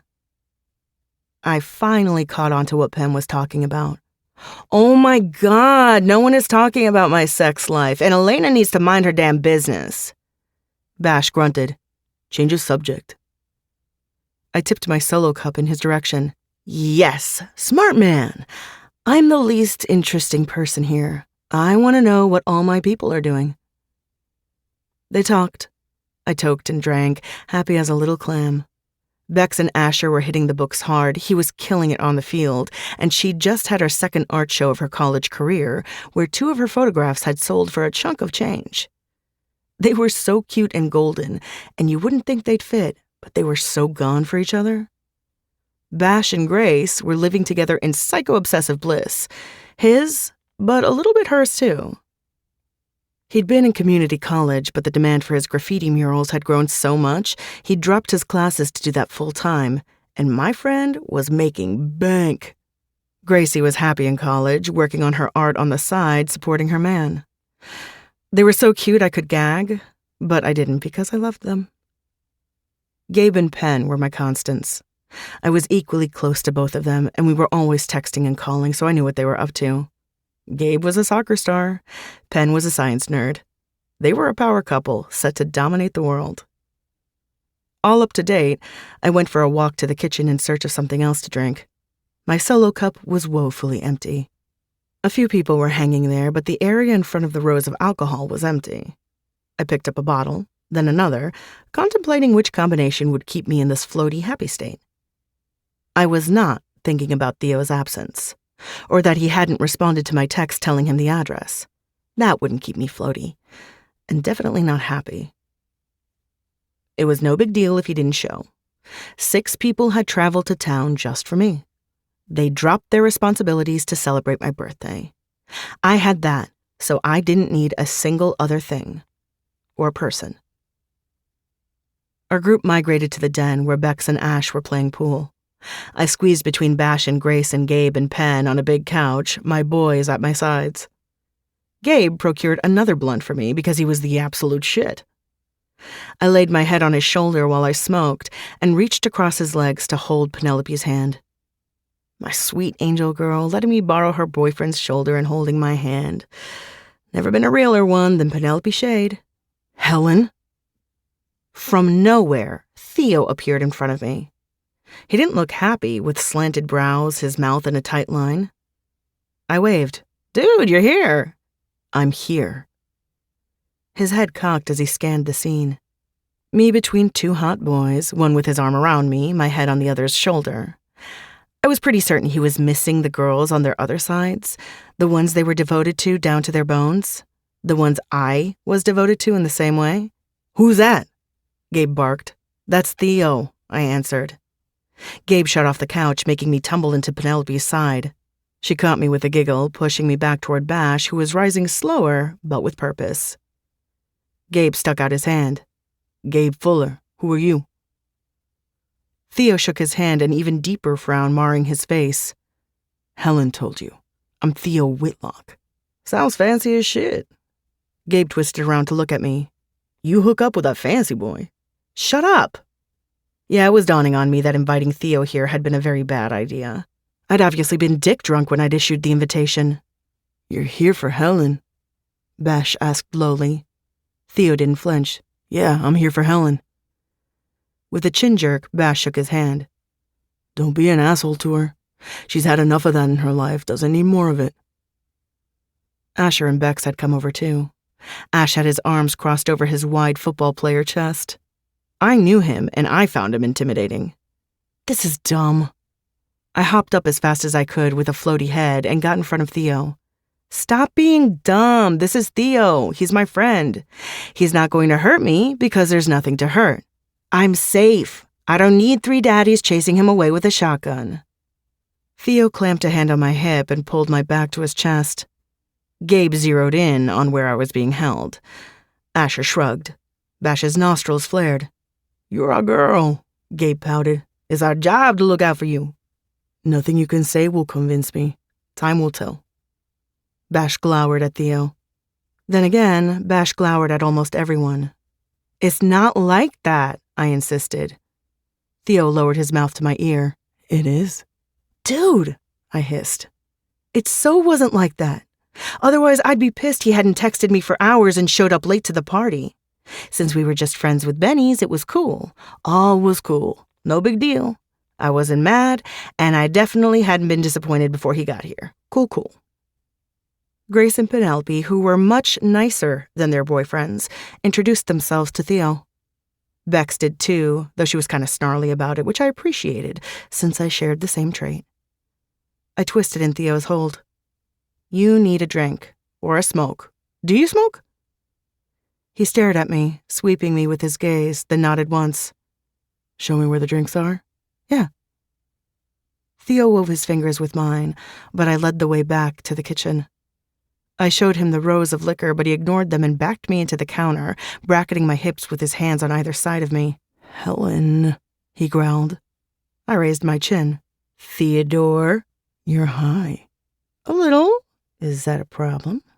Nope. You're cute. You were late. Oh, shit, I hadn't meant to say that. He bowed his head so his forehead landed on mine.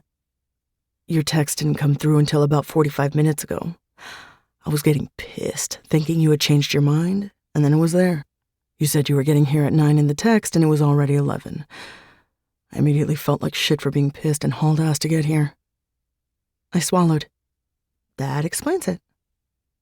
Did you think I wasn't coming? Yes. He brushed his lips against mine. I'm sorry. That made me wobbly. I wasn't used to anyone being sorry they'd let me down. But here Theo stood, owning and apologizing for something he couldn't control because he was that guy. The one who was too good to be true. It's not your fault. Still sorry. He kissed me a little harder. I didn't like the scene I walked in on, if I'm being honest. Oh yeah, there was reality. I knew it had been around here somewhere. Theo was good, but he definitely wasn't perfect. He could be a judgy asshole just like the rest of them. Me hanging out with my friends and their girlfriends. It took me a while to notice the other girls. I laughed softly. I was holding Penelope's hand, dude, and had your head on that guy's shoulder. He cupped my jaw. Don't dude me. I'm not your bro. Who are you then? You know. He was getting growly, and I was just drunk enough not to buck against his possessive streak. If I'd been sober, it would have annoyed me, but right now my clit was throbbing. Tell me, Theodore. I'm confused. His lips ghosted over mine. I'm the guy whose dick you're gonna take tonight, and for the foreseeable future. My mouth is the one you're gonna come on. My hands are the only hands that get to touch you like this. You're mine, Tiger. Okay, maybe I wasn't drunk enough not to buck against him. I'm not yours, dude. We established that. Nope, you're not calling me dude and turning me into one of your little pals. His fingers flexed on my jaw. You're mine until we're done with this thing. I shook my head back and forth. I'm mine. I let you into my body because I want to. If I want to let someone else into me, I will. Yeah? He got in my face, his nose touching mine. Yeah. I shoved at his chest, giving myself an inch of space to turn away from him. He didn't allow it. His arms banded around my middle, and then I was off my feet, being carried from the kitchen. I writhed and kicked, but Theo was sober, and he had that wrestler strength. I wasn't going anywhere until he decided I could. He wrenched open a door and carried me inside, kicking it closed behind us. We were in a powder room with only a small vanity and toilet. My feet hit the ground in front of the vanity. I met Theo's wild eyes in the mirror. He shoved my hair to the side and attacked my neck, scraping his teeth down the length of it, then latching on. His arms circled my chest and his hands were on my tits, kneading and thumbing my nipples through my thin shirt. What are you doing? I breathed. He rocked against me, grinding his thick erection into me. Unable to help myself, I arched my back and pushed back. He shoved my tank and bra down to get his hands on my bare skin. Fingers both abused and worshipped my nipples, rolling and plucking, driving me out of my mind, proving a point. He sucked on my neck again. I knew he was doing it to mark me, and I should have hated it, but it made my knees turn to jelly. What point? He snapped open my shorts and shoved them down in one swift move. Then his hand was in my underwear, fingers sliding easily between my soaked folds. Our reflection let me watch everything he was doing to me, touching me, destroying my neck, thoroughly proving his point. Then my panties went along with my shorts, and Theo pressed on my lower back, bending me forward. And I went, because it was my birthday, and suddenly all I wanted were some birthday orgasms Theo was more than capable of giving me. He sank 2 fingers deep inside me without warning. My head reared back. Our gazes clashed in the mirror. His was both smug and heated. This point. He worked me hard, thrusting his fingers with brutal force that made me soak his hand. You're not going to let anyone else inside because I'm the only one who can do this to you. You can be pissed at me and flooding my hand at the same time. You know it. I know it. Let go, baby. You don't have to fight. His lovely voice, the things he was saying, his heated, muscular body pressing into mine, the precision with which he touched me. It all sent me spinning into a climax that would have knocked me off my feet if he hadn't been right there, holding me up, crowding my space, leaving no room for argument or escape. Then he turned and lifted me onto the vanity, held my legs wide open, and drove into me. His cock wedged so deep, he hit a raw part of me that would have had me screaming, except Theo's mouth crashed into mine and he swallowed it down. We were wild, like we always were when we came together, but it was magnified tonight. So needy I could burst, I ripped his shirt from his body to get my hands on him. I was addicted to the way his muscles rippled under his skin when he moved inside me. It was powerful and intimate at the same time. Theo didn't let up on me, fucking me breathless, making me come with his thumb on my clit, whispering filthy things about my tight little pussy and how I was his. I soaked it all up, letting it go to my head just like the blunts I'd smoked tonight. I was loud, and he let me be, never muffling me after the first scream. His grunts were carnal, and they only spurred me on to moan and scratch and suck on his throat to make a matching claim on him. I'm going to come all over you. But first, I need to make you come one more time. I need it to happen soon. Can you get there? Get me there? I panted. Yeah, he grunted, diving in deeper. I'll get you there, my good girl. My precious, sexy good girl. Tell me how good I am. He cupped my ass to angle my hips so when he thrust, his pelvis hit my clit and I nearly spiraled into ecstasy. The most beautiful woman I've ever seen with the sweetest little pussy. It gets wet for me because this pussy knows I'm going to take care of it. He added a finger to my clit and my thighs started to quiver. When you open your legs for me like I ask and take me deep, I know you're my good girl. Aren't you, Helen? Tell me. I'm your good girl. The last word was cut off by a soul-deep moan. My belly tightened into knots, then burst into 1,000 pieces. Theo pulled out fast, replacing his cock with his fingers, pumping them into me while I came. With his other hand, he fisted his cock. We both watched him finger-fucking me while his dick throbbed in his hand until jets of cum shot onto my belly, my slit, my thighs.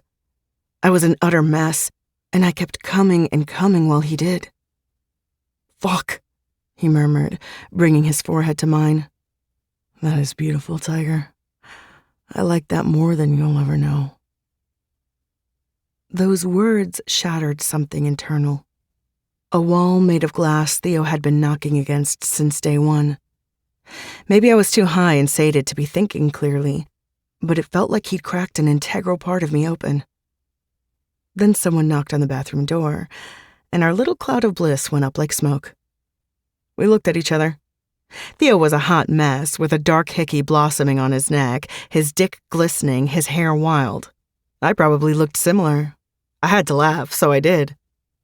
Theo kissed the tip of my nose and grinned at me. Phenomenal, baby. Let's get you cleaned up before whoever's out there pisses themselves. Theo took care of me, and we righted ourselves. I draped my hair over the shoulder he'd devoured, leaving behind several hickeys. I didn't mind that they were there, but they were for Theo and me. I didn't need to show them off to everyone to feel their claim.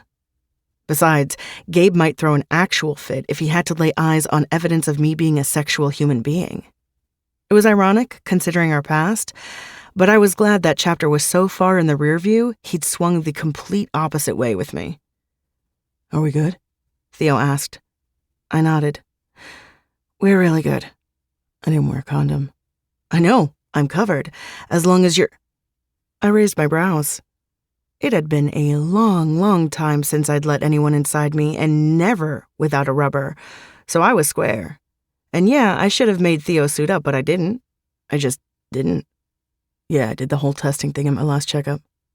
Good. I touched the mark I'd left on his neck. Then no worries. No worries, he rumbled in agreement. I opened the powder room door, Theo behind me, but only took one step before I stopped. A mirror was slouched against the opposite wall, his foot kicked up against it. Shit, fuck. I did not want to do this with him in front of Theo. He slowly clapped his hands. Nice show. I didn't know you had it in you, Hells. I shook my head. Not doing this tonight. He straightened, his attention over my shoulder, a smirk on his lips. To my surprise, he bowed his head. Whitlock. Theo didn't say a word. His fingers dug into my hips as he quickly steered me down the hall, leaving a laughing Amir behind. Do you know him? I asked. Not really, do you? He went to my high school. Not a lie. Not the entire truth, but not a lie. I've seen him around at parties. I had a feeling Theo was answering me the same way I'd answered him. Half-truths were cousins to lies, but they weren't lies. I dropped it since I didn't want him pressing me on my relationship with Amir. Theo didn't need to know every single dirty, ugly thing about me.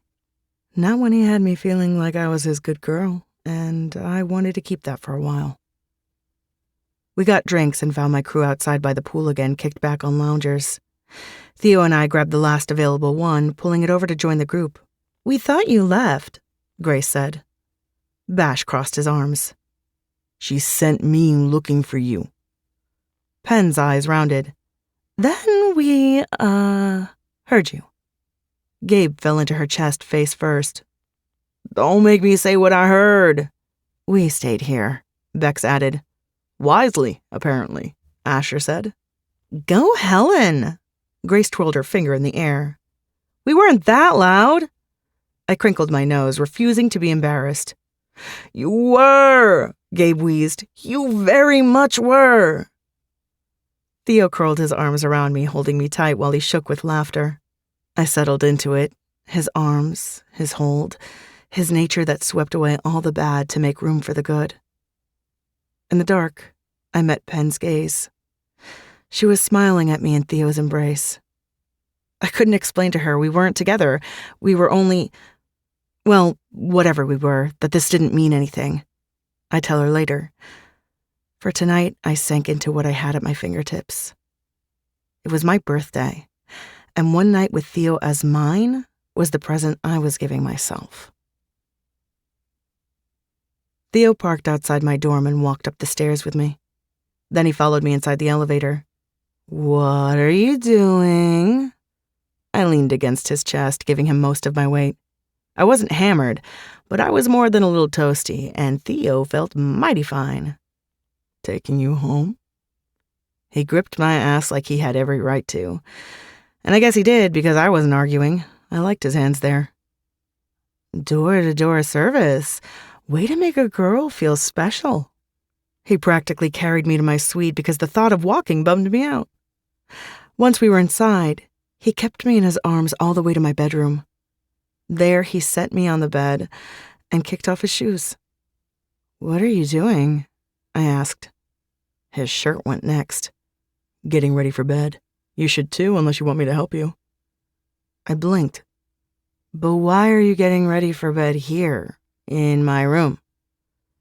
He continued stripping his clothes like this was an everyday occurrence. I'm sleeping here. Hands on his hips, he stood in front of me in just his boxer briefs.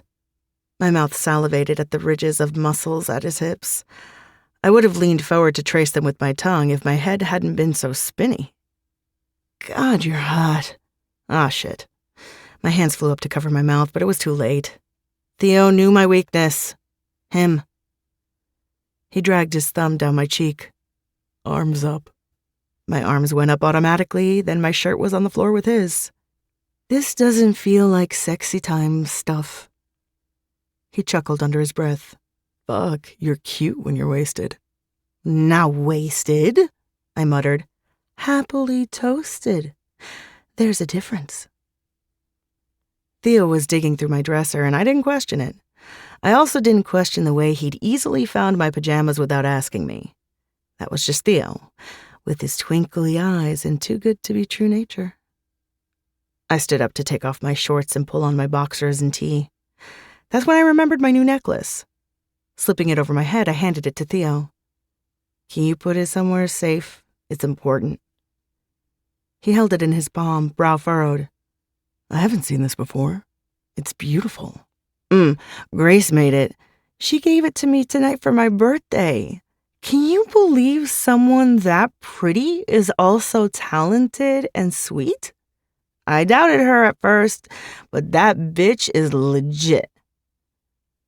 I started for the bathroom, but only got 2 steps before I was launched backward onto the bed, Theo landing on top of me. Hi, I breathed. It's your birthday. Oh, he sounded displeased. Yeah, it's your birthday. I nodded. I'm 20. Whee! I could practically feel the thunder booming in his skull. It's your birthday, Helen. Yeah, it is. Why does that make you angry? His elbows bracketing my head, he shoved his fingers in the side of my hair. You didn't think to tell me?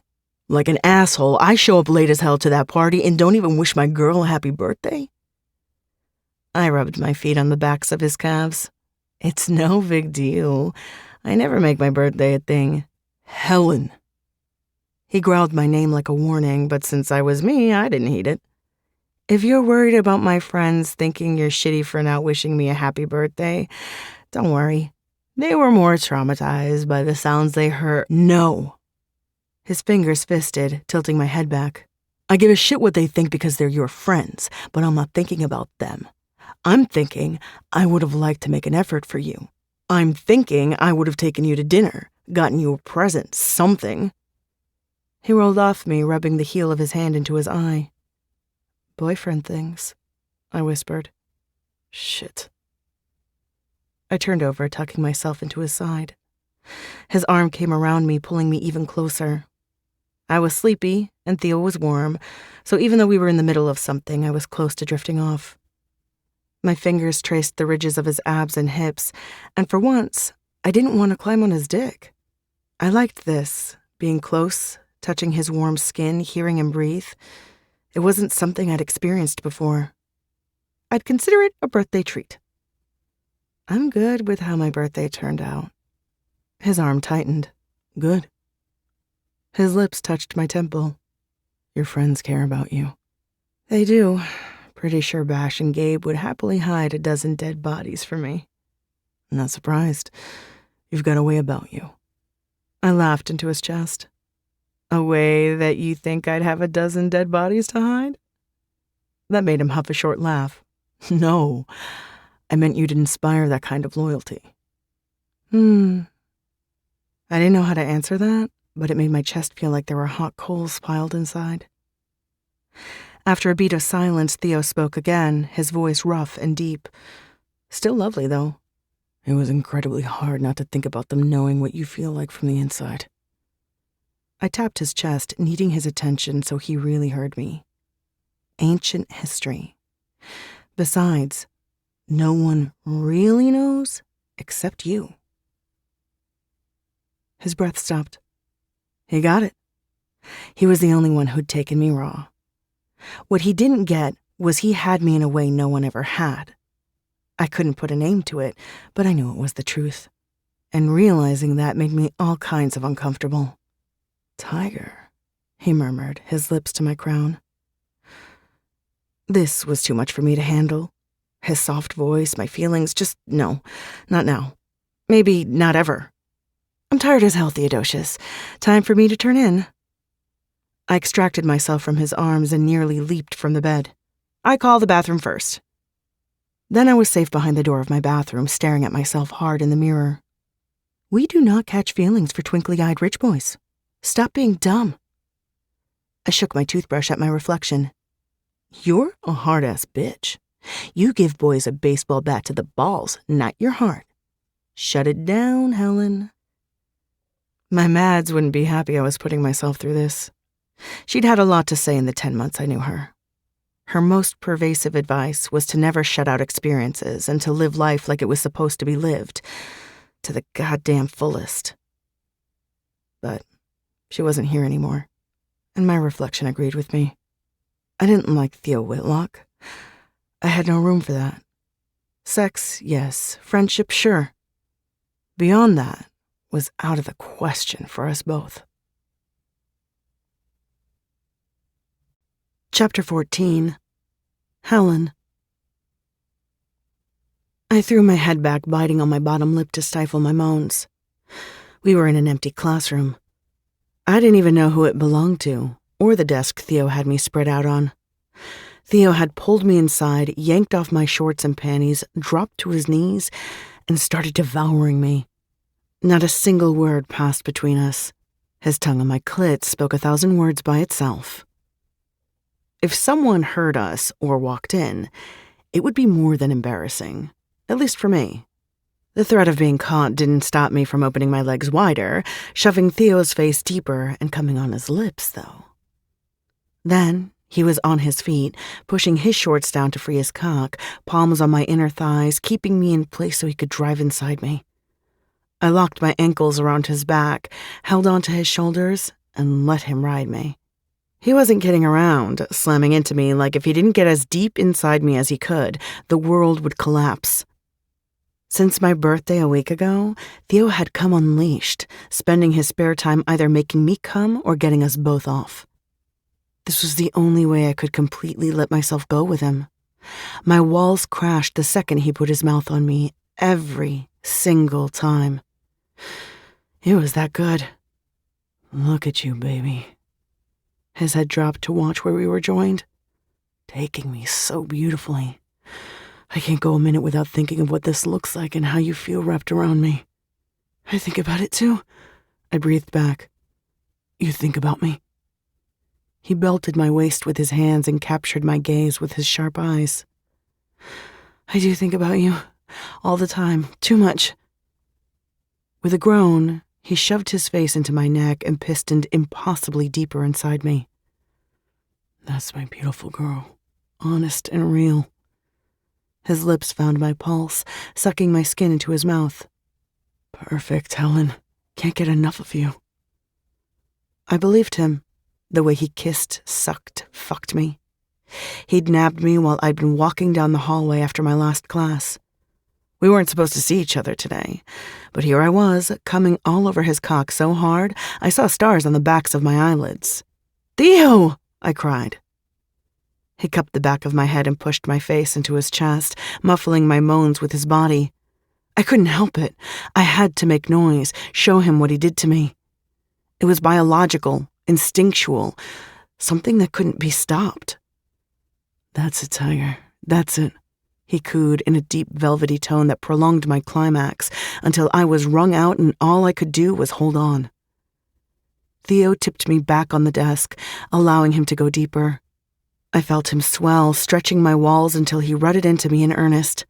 Fucking hard and fast, holding my legs like reins, he rode me until finally he gritted out my name and coated my insides with wet heat. He stilled, staying joined with me even as he set me upright and kissed me wet, hard, and with a passion that took me by surprise, even after the way we'd just gone at each other. I answered him back with the same fervor, nipping, biting, licking until we were both breathless. Theo's forehead knocked against mine. I'm sorry. I was running late for sociology, saw you walking toward me down the hall, and something came over me. I had to have you. Your apology is wasted. I rubbed my heels down the bubble of his butt to his thighs. I enjoyed every second of that. You need to pull out, though, so I can get dressed. I really don't want to be expelled for being naked with President Whitlock's beloved son.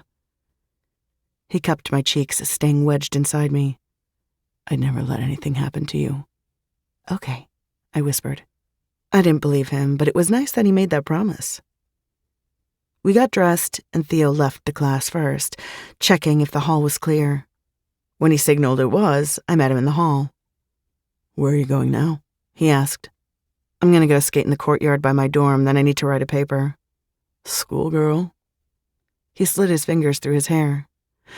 I'm supposed to be in sociology right now. What? Theodore, get your ass to class. He grabbed me, holding me against him. I'd rather skip it. Hey! I held his jaw in my hand. Go to class. Do not take this place for granted. His lips touched my nose. You're right. He started to let me go, but he yanked me right back. Then he dipped his head to bite my throat. Too fucking delicious. With my neck stinging from his teeth, my mouth thoroughly kissed, and a smile on my face, Theo sent me on my way. It was dark, and the night held just a tiny bit of chill. Not much, but since my legs were bare, I felt it. Theo was parked in his usual spot. Normally, when he caught sight of me, he would hop out to open my door because he was a gentleman like that. Tonight, there was no movement coming from inside his car. He'd left it unlocked, so I climbed in the passenger side. That was when I saw him. Eyes closed, chin to chest, breathing deeply. Theo had fallen asleep waiting for me. I worked 4 or 5 nights a week, and Theo had been there to pick me up each of those nights for weeks. I guess I'd been so caught up in school, work, Luce, and Theo, I hadn't taken a step back to understand what that really meant. But here it was, right in front of my eyes. Lashes brushing his cheeks, his mouth slack. Lips looking so soft I had to quell the urge to kiss them. His hands hanging limp at his sides, body slumped in his seat. Theo was exhausted, but he was here. He was always here. I didn't want that to ping around my chest, touching raw nerves and filling black chasms, but it did. I couldn't do this. If Theo filled my empty places, I'd get used to it and crave it. That wasn't what this was, and I didn't want it to be that. I poked his shoulder. Wakey, wakey, Theodosius. He startled, jumping in his seat, hand flying up in defense. What? Time to go home, dude. Clearing his throat and wiping the sleep from his eyes, he straightened and turned to me. He took a long moment to look me over, his brow pinched in concentration. God, you're gorgeous. He sounded like he was coming out of a dream, and that rocked me. And you're tired. I couldn't help myself. Reaching across the console, I snagged the back of his neck and brought him toward me. His mouth hit mine in a sleepy kiss that was so tender, I regretted it instantly. Theo, tiger, he murmured, kissing me again. His tongue slipped in my mouth and his arm circled around me, pulling me halfway out of my seat. I clung to him, easily giving in and meeting his kiss with the same slow, sensual caress of my lips and tongue. You need to go to bed, I whispered. Come on. He released me, but he didn't move to put the car in drive. In fact, he stayed looking at me while he gripped the steering wheel with one hand, the other catching mine. I hate that you work here. His confession came out hard and fast and kind of pissy. You don't have to keep picking me up, you know. Oh, I was definitely pissy. You don't get me, baby. Picking you up is not the problem. I'd give you a ride out of hell if you needed it. He nodded toward Savage Beauties. I don't want you working at this club, serving the kind of men who go in there. I need the money. You know that. His fingers flexed around mine. So work at a regular bar where half your ass doesn't have to hang out. If he had any clue there'd been a few times I'd let a lot more than half my ass hang out behind those savage walls, he'd never look at me the same. No more tender kisses, no more sleepy smiles and calling me gorgeous. I read the judgment all over him. I wouldn't make half the money at a regular bar, and I hate to break it to you, but dudes at regular bars are the same ones who go to strip clubs. It's just that at regular bars, they can get away with being gropey because the bouncers don't watch the floor like hawks the same way they do at strip clubs. Anytime I have a customer even think they have a right to my body in there, Ronaldo, Hakeem, or Xavier set them straight. I yanked my hand away and crossed my arms over my chest. If you have a problem with it, that's on you. It's not on me. His hand shot out to grip my nape, tugging me toward him so fast he took my breath away. Then his mouth was on mine, crashing, tongue-fucking, plundering. I answered back with my teeth, nipping at his lips, scraping his tongue. It was hard, fast, a little painful, and it seared my chest like a brand. Then he gently shoved me back in my seat and pulled out of his spot, driving away from savage beauties at a careful pace. I do have a problem with it, but you're right, it's on me. His lovely voice was low and tired, with an edge of bitterness, but he wasn't angry. I don't want anyone thinking they get to have any part of you. Dudes think that when I walk down the street, Theo. Theodore, he gritted out, his hands twisting around the steering wheel like he was trying to strangle it. Theodore. I gave it to him soft, the way he liked it, and his shoulders almost instantly fell from around his ears. You can't control people's thoughts. His jaw remained hard. No one gets to think they can have you. That is not acceptable. I really didn't know where this was coming from or how to handle it. No one had ever been this, I guess, possessive over me. I'd been a friend, a convenient lay, a hookup, but that had always been where it began and ended because that was how I'd always wanted it. He parked outside my dorm, eyes on the windshield. I should have gotten out and made a run for it. Almost everything inside me screamed to run from this, from him. But the soft part of me Theo kept uncovering wanted him to understand me. I have to get Luciana when I graduate. Theo's head whipped sideways, his expression fierce. What? He breathed. My mom and I have a deal. I support Luce while I'm in school, pay my mom's debts, and I get my girl when I graduate. My mom will sign over custody to me, and Luce will be mine. I'm going to take summer classes so I can graduate in 2 years because 3 years is way too long for her to live there. You're taking on your sister. I nodded hard. Yeah, she's mine, I'm hers, there's no choice. I have to get her out of there as soon as I can. I refuse to let her live like that. He was so still I had no idea what he was thinking, but I braced myself. I hadn't told anyone my plans for Luciana, except Mads. She'd been the one to help me formulate my plan and pushed me hard to fulfill it. Jesus, tell me to fuck off. He took my face in his hand, and even in the dark, I could make out his pleading expression. Please, baby, I have no idea what I'm talking about. Do what you need to do for Luce and tell me to fuck off. Leaning into his palm, my mouth curved. Fuck off, Theodore. That's right. He leaned over and kissed my cheek. Then when I turned, my mouth. You're a good girl, Helen. You know that? Those words trapped me in a velvet web. Theo could come, eat my heart out, and I'd just lie there and take it because he'd called me a good girl. I know nothing of the sort. I unbuckled my belt and grabbed my bag, intent on making a run for it.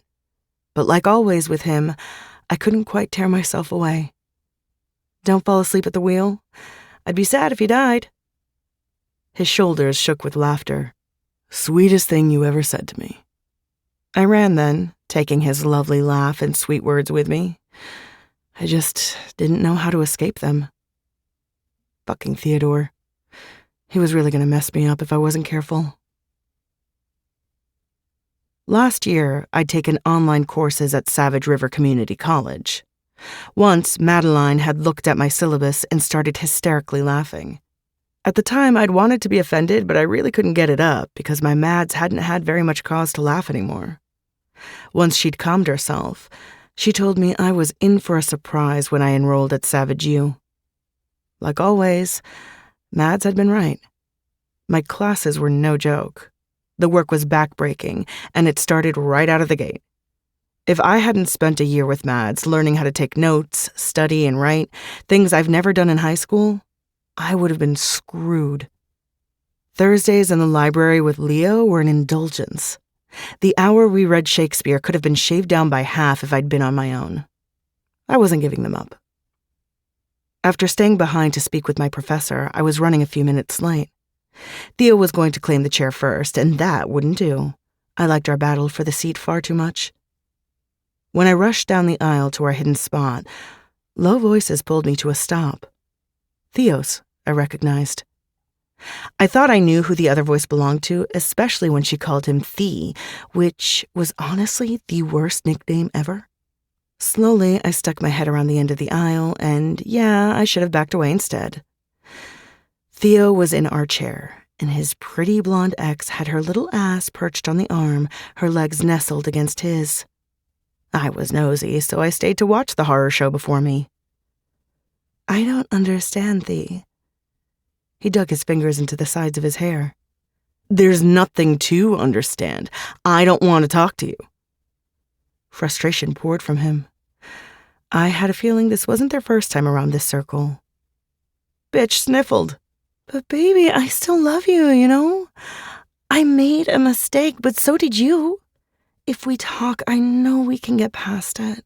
We can get back to how we were. Remember Sarah and Thomas? Remember? Theo's hands dropped, and for a moment his eyes went hazy. Whoever Abby was talking about, he obviously remembered, and it affected him. His head jerked in my direction, so I fell back a few steps behind the cover of the bookshelf. Yeah, I remember. He sounded gritty and tired. I was relieved not to be looking at him. If he'd been wistful or pining, I would have punched someone. Maybe both of them. I also remember you telling me I had to give up the sport I was deeply committed to in order to keep you. And when I didn't jump, you walked out on 2 years of me giving you my everything. That's why this is done, Abby. That's why there's nothing more to talk about.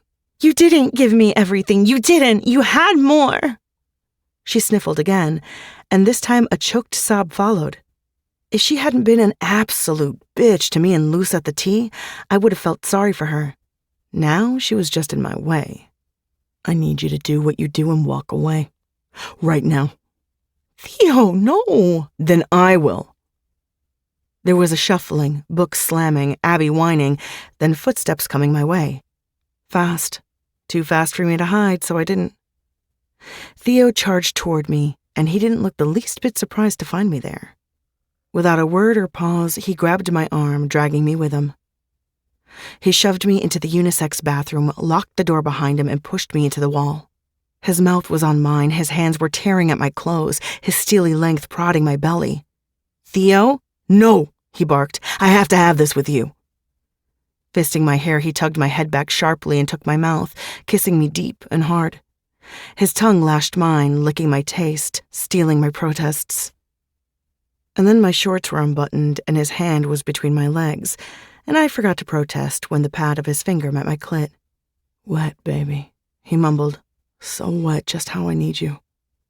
Then my shorts were gone. Theo pinned me to the wall with his hips, the tip of him nudging my entrance. A single heartbeat was all it took for us to go from 2 to 1. He speared his cock deep into me.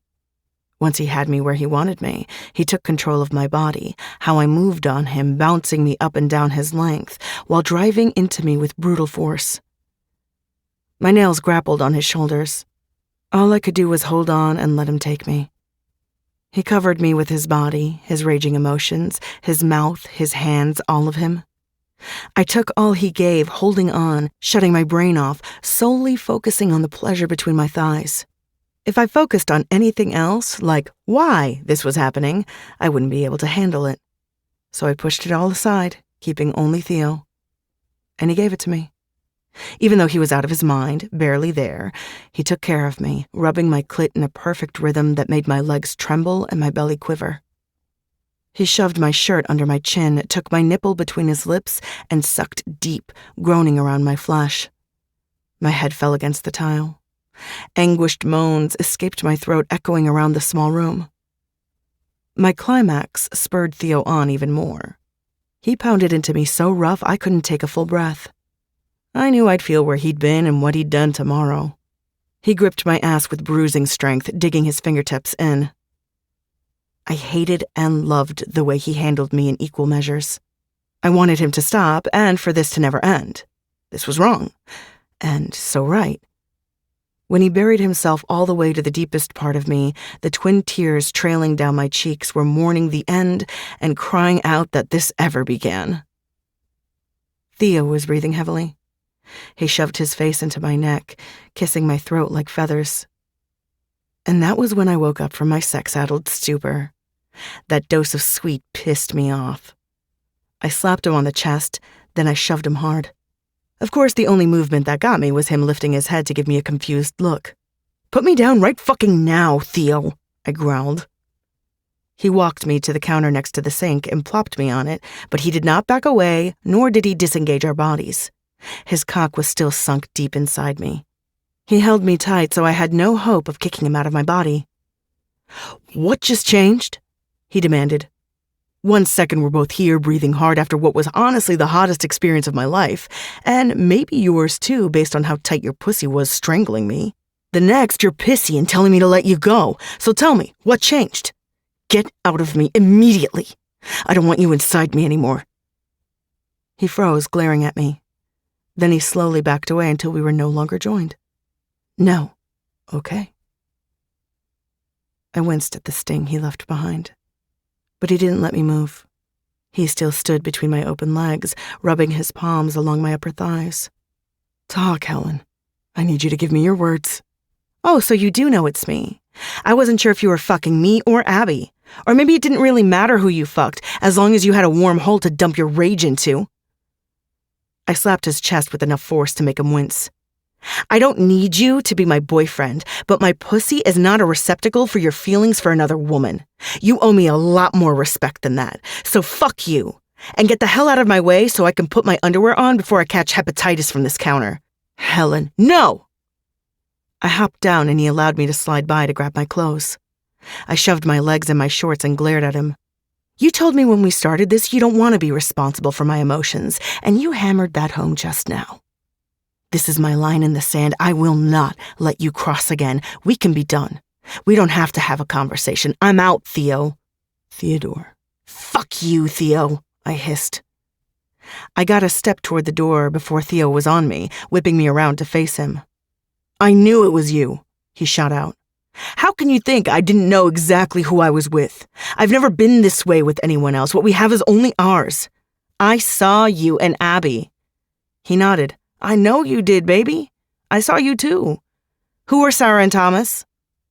He jerked back, clearly surprised by my question. He answered anyway, and I wished he hadn't. They were the names we thought of for our future kids. In high school, Helen. I winced like he'd struck me. Cute. Very waspy and perfect. You're obviously still torn up about your breakup. You're so devastated and angry at her, you had to wreck my pussy and... He came at me, cupping my face with both hands.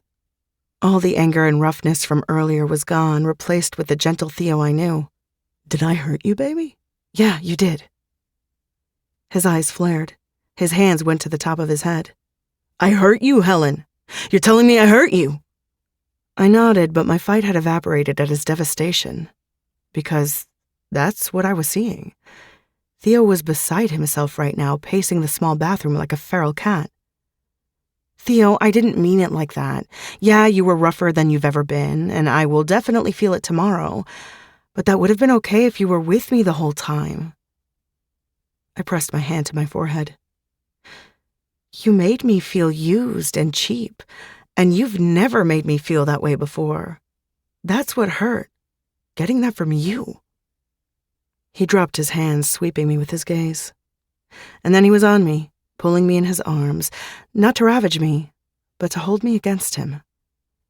I don't think that of you. I will never think that of you, ever, Helen. His lips touched the top of my head again and again.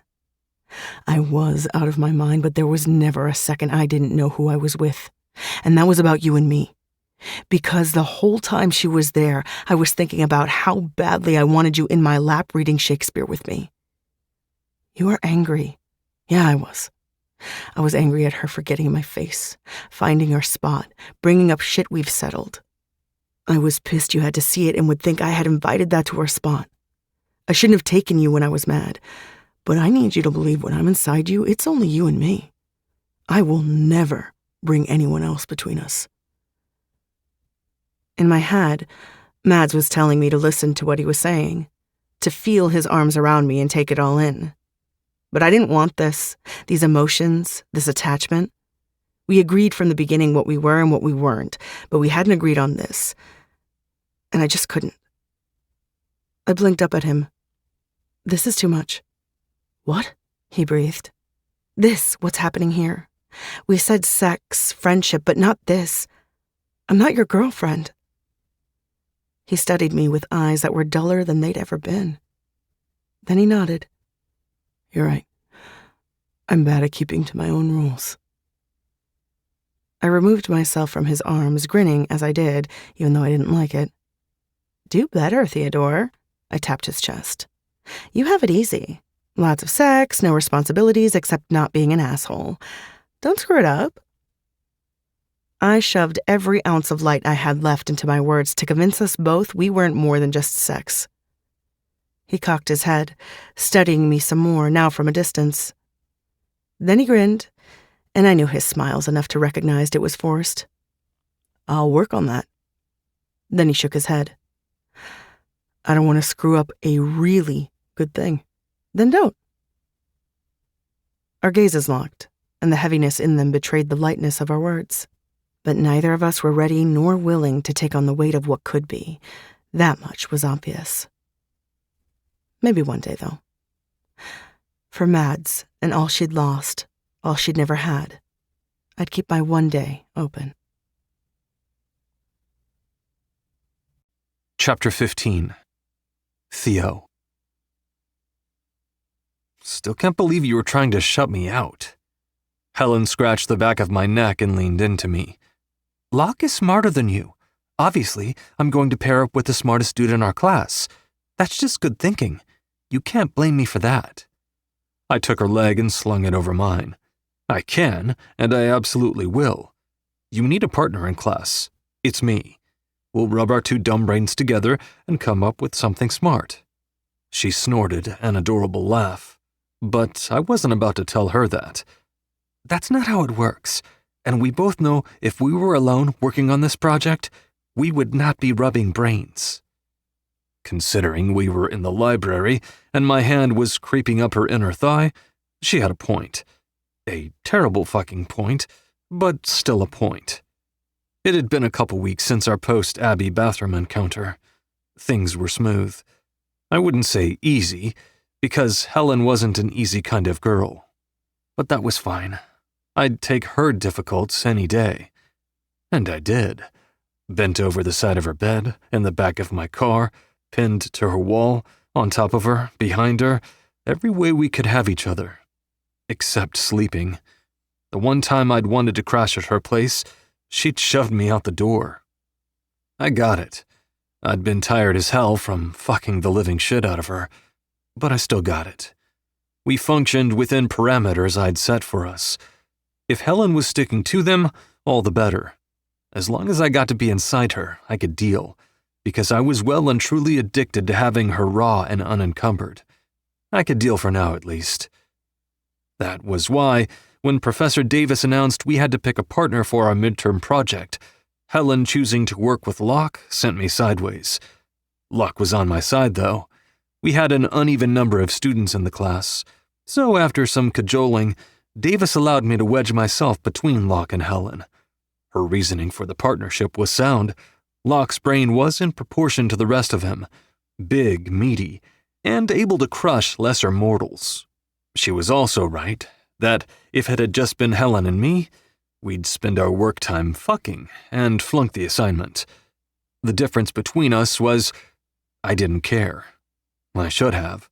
My dad would dance on my metaphorical grave if I fucked my academics the way I'd done my athletics.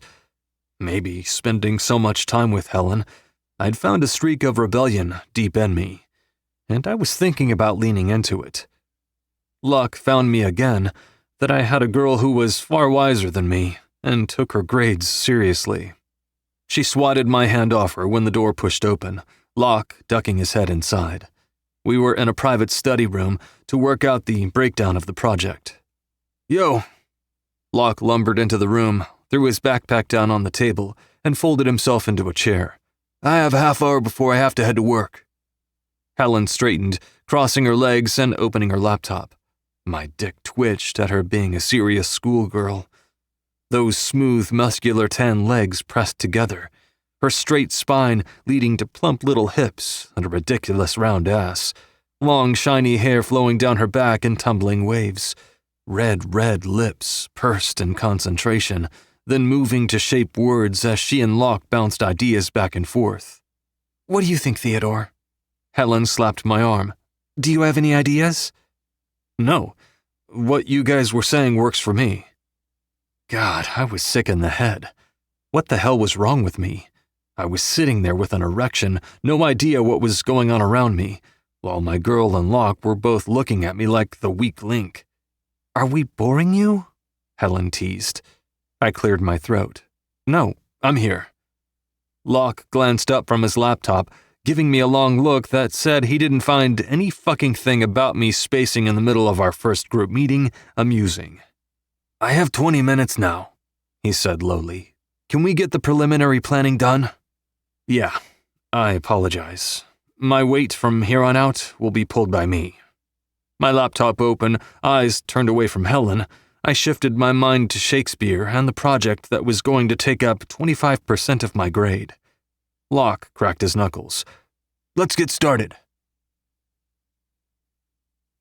After the study session, I trapped Helen in a quiet stairwell so I could kiss the Shakespeare out of both our brains. She was the one to push me away, but she did it laughing. "What was going on with you in there?" she asked. I raked my hand through the side of my hair. "God, nothing. My mind just wasn't there in the beginning. I'm square now. I know what I need to be doing for the project." She nibbled my chin. "Good, because Locke will squash you like a bug if you even think about being a deadbeat." Then she bit my chin a little harder. "I need to get my ass in gear. I have homework, and I want to take a nap before work." Pulling her closer, I took 2 handfuls of her ass. "This isn't an invitation, is it?" She shook her head. "Nope. I have shit to do, Theodore, and you do too." I gave her ass a squeeze. "Who knew you'd be the responsible one of us?" The change in her was swift and complete. Her mouth turned down. The light in her deep brown eyes fluttered out. Her expression shuddered. The muscles in her body tensed, bracing to fight or run. "Just because I'm poor doesn't mean I'm not responsible. I haven't had anything handed to me. I work for everything I have, including being here at this university. So yeah, I'm forsaking a couple orgasms for good grades so I can stay here." My hands flexed. I could have said a lot, a whole lot, but I chose to say one thing. I haven't had anything handed to me. That was most of the truth, as much as I was willing to get into. Her eyes rolled, sensing the bullshit in my statement. It wasn't what she thought, but I was full of shit. I may have grown up rough, but I'd lived on Easy Street for years now. Still, my memory of the hunger might have dulled, but I hadn't forgotten it. "Okay." She pushed off me, and I let her go. "Text me if you're going to pick me up tonight. It's cool if you're not. I'll take the bus." She trotted down the steps like I wasn't going to follow her. It was crazy how we could go from making out to being miles and miles apart. But that was my decision. I could give Helen my history so she'd understand me, but she'd already taken the majority of my headspace. I couldn't give up anything else to her and walk away whole. We were outside when I was through chasing her. Taking her shoulder in hand, I spun her around to face me. "I pick you up every night. I don't take anything for granted." She reached up to cup my face. "I like you. I'm not going to take advantage of you, and I don't want to fight. We're really different people, and we think differently." "We're not that different." "We are, and that's cool. I still like you, but a lot of the time, I'm in survival mode. I get that it's hard for you to understand, but I need you to try. Because I really would like you to be someone I can just be chill with, you know? I don't want to feel like I'm fighting when I'm with you." "I can do that for you, Tiger." Dipping down, I touched my mouth to hers. "I actually have to go see my father anyway. I was hoping you'd offer me an out. But you're right. Your grades are important, and I'm not going to mess with that for you." She poked at my chest. "Your grades are important too." I waggled a brow.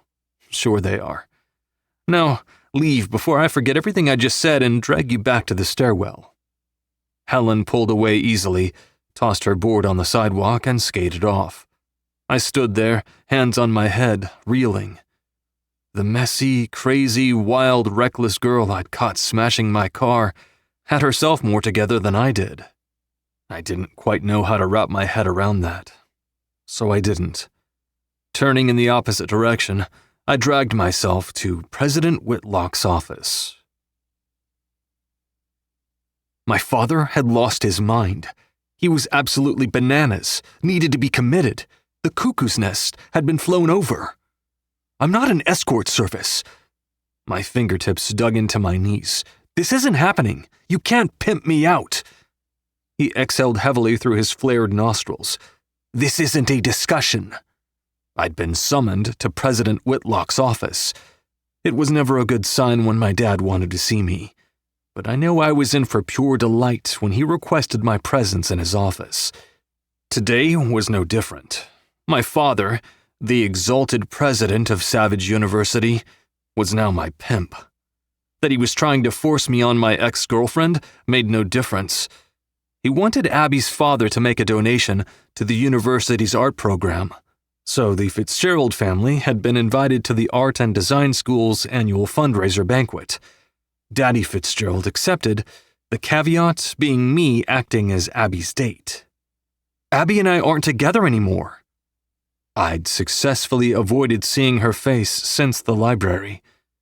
What she didn't seem to understand was that she may have been the one to end us, but I wanted nothing to do with her. I'd loved her.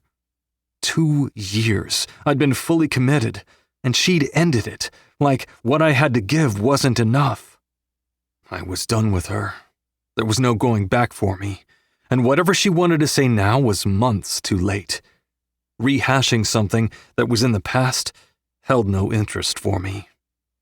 My father clasped his hands on his desk, his fingers turning white from pressure. "Be that as it may, Abby wants you to be there with her, and since I'm unaware of any valid reason that can't happen, it will." "And if I say no?" He leaned forward, leveling me with a gaze that brooked no argument. "I played golf with Dr. Marino over the weekend. Imagine my utter shame when he mentioned my son got a D on a paper worth 10% of his grade." My muscles locked as my brain rattled around in my head. That doesn't sound ethical. I'm an adult.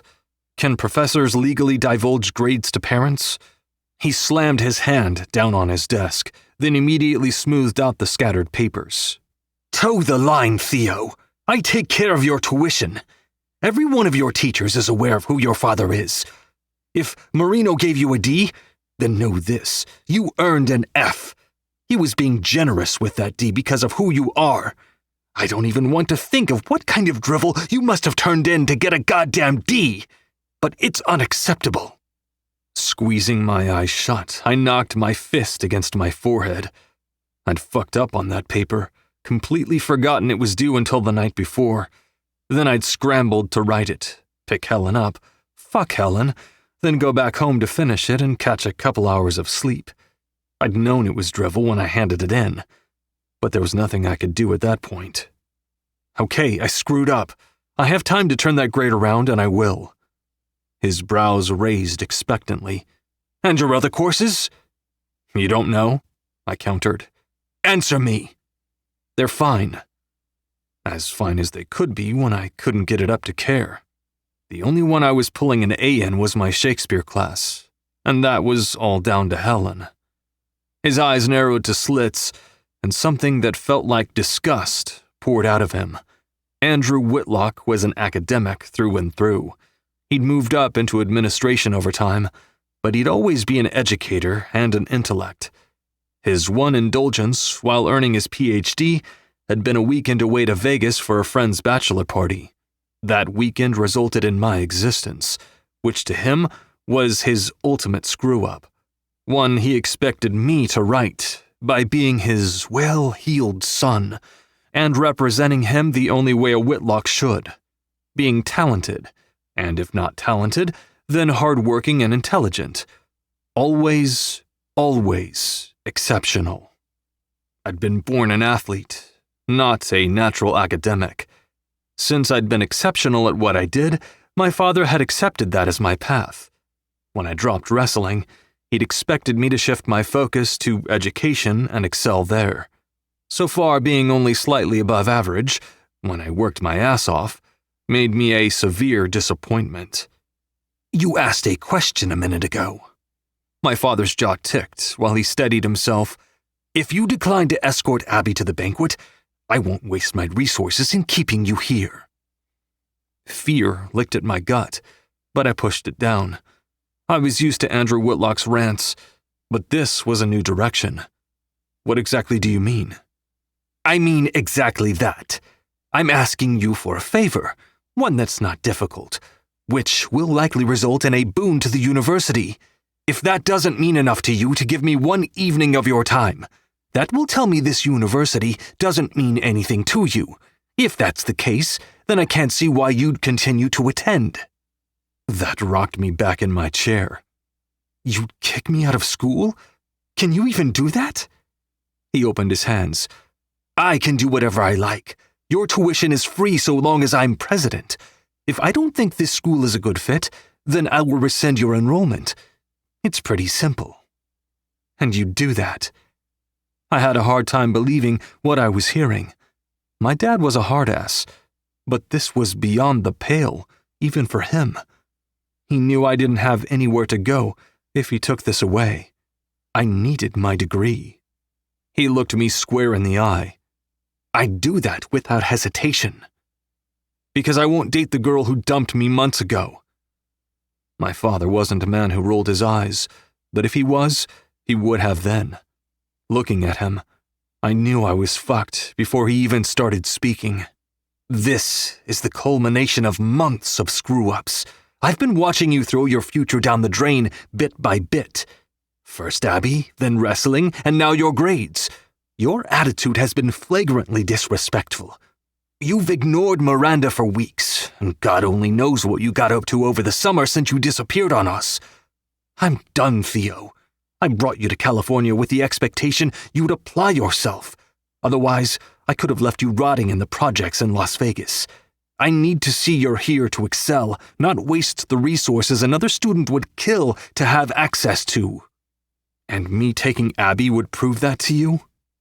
He sighed, leaning back in his throne-like chair. I'm looking for a sign of life from you, Theo. Show me you care about this institution. Give a damn what I think. Taking Abby would be a good start. Getting your grades up is imperative. The knowledge that I wasn't getting out of this settled over me like a blanket woven with thorns. If he took away school, I had nothing. As much as I would have liked to shoot up my middle finger and stalk out of here, I couldn't. I'd played my entire hand when I quit wrestling without warning or explanation. Now, my dad was playing his. All right. It was a sharp kick to the gut to acquiesce, but in that moment, I saw no way out. I'll take her to the banquet, and my grades will be a priority. He nodded. That's right. And you'll stop ignoring your stepmom. I want you at the house once a week, minimum. Okay. My gut was on fire, urging me to rage against his unbearably heavy hand. I reminded myself this was temporary. One night with Abby in a public space wouldn't kill me. Putting in the much-needed work in my classes was necessary anyway. And I liked Miranda, so that wasn't even a chore. I just really didn't fucking enjoy being threatened by my own father to bow to his demands. Okay. He flicked his hand toward the door. You can go now. I'm certain you have studying you should be doing instead of wasting my time. My father didn't expect formalities when it was just the two of us, so that was my cue to exit. I grabbed my backpack and walked out, feeling yoked with my hands tied behind my back. He owned me for the next 3 years. It wasn't forever, but Jesus, it felt like it. Deacon flicked the back of my head as he walked by me. Is that Theo Whitlock reading a book? In this house? He swung himself over the back of the couch to plop down a cushion over from me. I was. On a Friday night? It's like I don't even know you anymore. I closed my sociology book and dropped my head back on the cushion. It's not even midterm, and my sociology grade is almost toast. Exaggeration, but I needed to dig into the material in a big way to fix what I'd fucked up. Coasting wasn't an option at this point.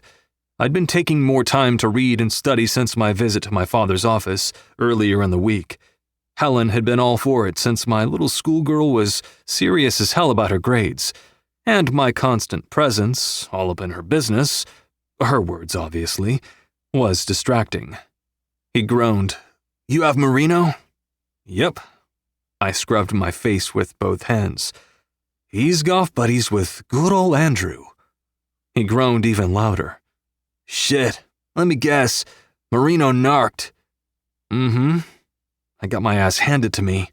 A whole shape up or ship out speech. He kicked my backpack on the floor. "So, this is you shaping up, studying when you should be getting ready to go out." Not in the mood to go out.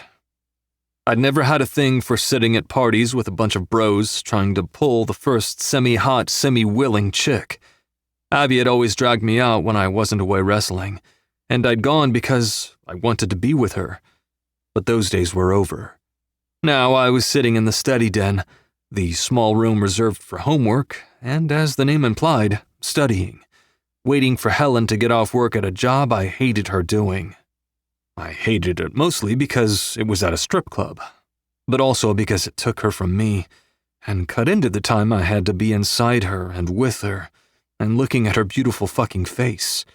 "You know, I thought when you quit wrestling, you'd be more fun. This was supposed to be our year. No girl, no responsibilities, just pure unadulterated bacchanalia. Instead, you're Mr. Schoolwork all of a sudden, and you disappear every fucking night. I'm beginning to think you're keeping secrets, Theo." I felt his stare, but I kept my eyes on the ceiling. I didn't have answers for the fantasies he'd come up with on his own. He'd assumed a lot because he'd been the one with me at the ER, and then had let me stay at his family's unused beach house for most of the summer to get my head on straight. While I was grateful for both, I didn't feel suddenly close to him, nor beholden to hold his dick every Saturday night. Neither was ever going to happen. I'm Mr. Schoolwork because Andrew threatened to pull my enrollment if I didn't apply myself. "I noticed you didn't answer where you're disappearing to." "Nope." I sucked in a breath, ready for this interaction to be done. "Fine, be a little bitch." He slapped my arm. "Hey, do you have that dealer's number, the one you bought from last year?" My head jerked up in a rush. No. "No? You're telling me you lost his number?" "No, I'm telling you I'm not giving you his number." Deacon pressed his palms together in prayer. "Come on, Theo. My regular dealer won't talk to me since I kinda screwed her over. I need your guy." Deacon only knew Amir existed because I'd been far too honest at the ER and he'd overheard it all. He hadn't mentioned it until now, but clearly he'd socked away the info for a rainy day. "He's not my guy, and I'm not giving you his number. He'd wind up slitting your throat.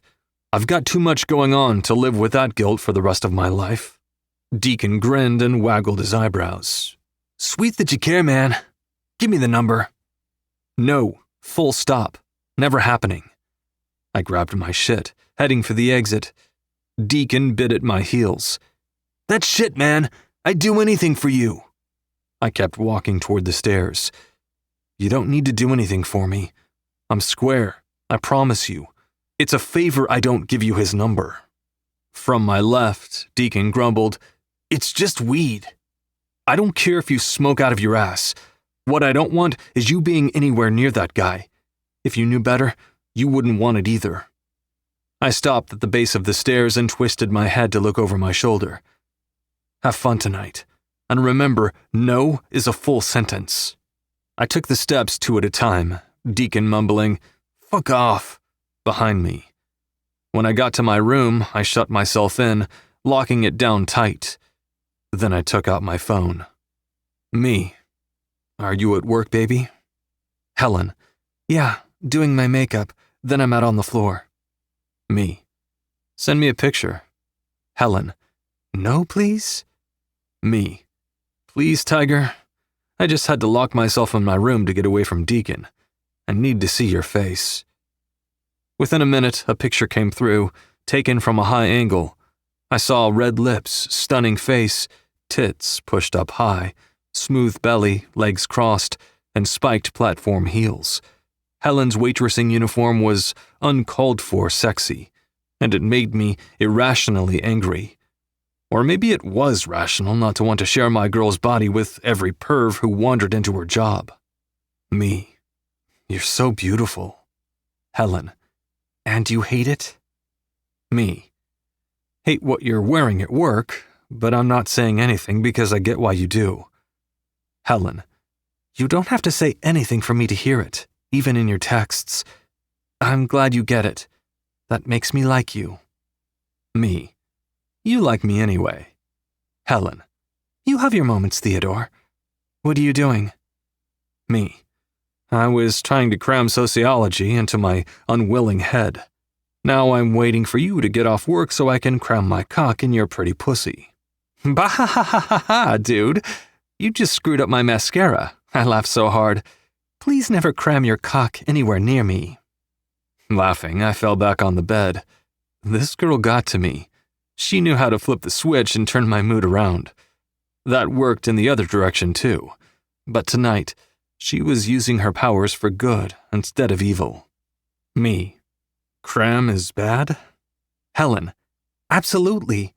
Thrust, drive, grind, slide, all good words. Cram equals no. Me. Then, what if I say I can't wait to put your pretty, soaking pussy on my dick tonight? Does that work for you? Helen. Yeah, that works for me. I can't wait for that too. But I need you to do me a favor, Theodore. Me. Tell me. Helen. If you want this pussy, I need you to study hard. So hard it hurts. Fill that big brain with facts. Then you can fill my pussy with cum. Stuff it, baby. And while I'm riding you, you can whisper dirty sociology words in my ear. Me. Ethnomethodology. Helen. Oh yeah, keep going. I'm going to be ready for you. Me. Groupthink. Helen. My favorite kind of think. So kinky. More, Theodore. Me. Matrolocality. Helen. Yes. Me. Neocolonialism. Helen. I'm close. OMG. Me. Patrolocality. Helen. Yes, give it to me. Me. Conflict theory. Helen. Oh yeah, you filthy dirty man. Me. How does everything you do make me hard? Care to explain it? Helen. I'm sure there's some sociological term for it. I hate to end your study/sexting session, but I need to get on the floor before my boss's head explodes. See you later. XOXO. Me. I'll be there, baby. XXX. Tossing my phone aside, I picked up my textbook, grinning to myself as I read through the passages that had been putting me to sleep earlier. I'd never look at sociology the same, and if I got to fuck Helen every time I studied, I was going to ace this class. My levity slowly crashed as the hours ticked by, waiting for Helen. The thorny blanket of reality that Andrew Whitlock had created for me once again settled over me. This was only the beginning. I wouldn't have a choice the next time he made demands of me. Not until I was out of school. I had to grab hold of what I had for as long as I could. Because when dear father decided to pull the rug out from under me again, I'd have no option but to let go. Chapter 16. Helen. Luciana barreled down the cracked path toward me. Her smile, bright, optimistic, and brave, contrasted so starkly with her surroundings, the sight of her drove a knife through my gut. We were on borrowed time. This place would dim her light every day she spent here. I'd do everything I could for her to keep it, everything. She hit me hard, knocking me back a step. Theo caught me and steadied us both. "Watch it, wild woman, you're like a little cannonball." I stroked her waves and bent over her to inhale everything Luciana. She let go of me to jump up and down. "I can't believe I get to spend the night in your dorm. Every single one of my friends is jealous." She smiled at Theo. "Do you think the boys will think I'm a college girl? Like a freshman, of course." He winced, the same way I did on the inside. "Nope. You look your age, little hellraiser, and that's a good thing. If an 18-year-old guy tries to hit on you, run for the hills." He rubbed his chin. "Actually, any guy tries to hit on you, even if he's 12 like you, book it." She rolled her eyes. "Terrible advice, Theo." I slipped my arm around his waist. "I don't know, I think he's right. When you're about 20 like me, then you can consider having a boyfriend." Luce's eyes bounced from my face to where I was holding on to Theo, then to his arm around my shoulders. I realized then this was the first time we'd been tactile with each other in front of her, and she'd noticed. "So, are you guys boyfriend and girlfriend?" Her finger waggled back and forth between us. I pushed away from Theo. "Oh God, no, gross." He held his hands up. "Yeah, she's not into me. Says I'm far too handsome for her." Luce's hands went to her hips. "I don't think that's a valid reason not to date someone. You shouldn't judge a book by its cover, Hells." I hugged her again, then kept my arm around her to steer her toward Theo's car. "I know, babe. You're right." Theo cuffed under her chin, which was cute. From Luce's wrinkled nose, she probably thought it was better reserved for a younger kid. "Helen and I are just friends. Neither of us are into having a boyfriend or girlfriend right now. Friends are good though, right?" He opened the car door for her. She stopped right before she slid in, holding on to the side. "But if either of you started to be into having a girlfriend or boyfriend, you'd choose each other, right?" Theo froze. I was behind him so I couldn't see his face, but I did see the tension hit his spine and squeeze his muscles taut. Yeah, that was awkward.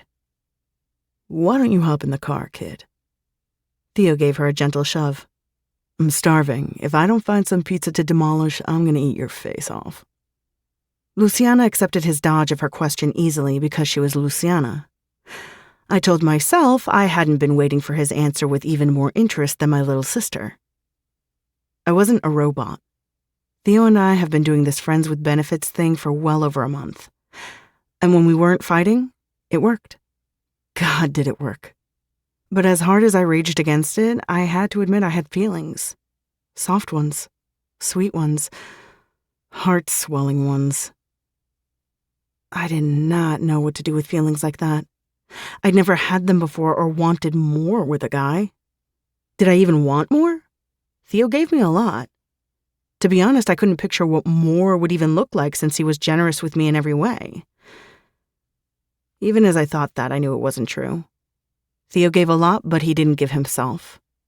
I'd slipped out details, important details, like my plans for Luce and me, my dad, things about my mom and my past. And Theo had been such a keen listener, it wasn't until later that I'd realized he hadn't reciprocated.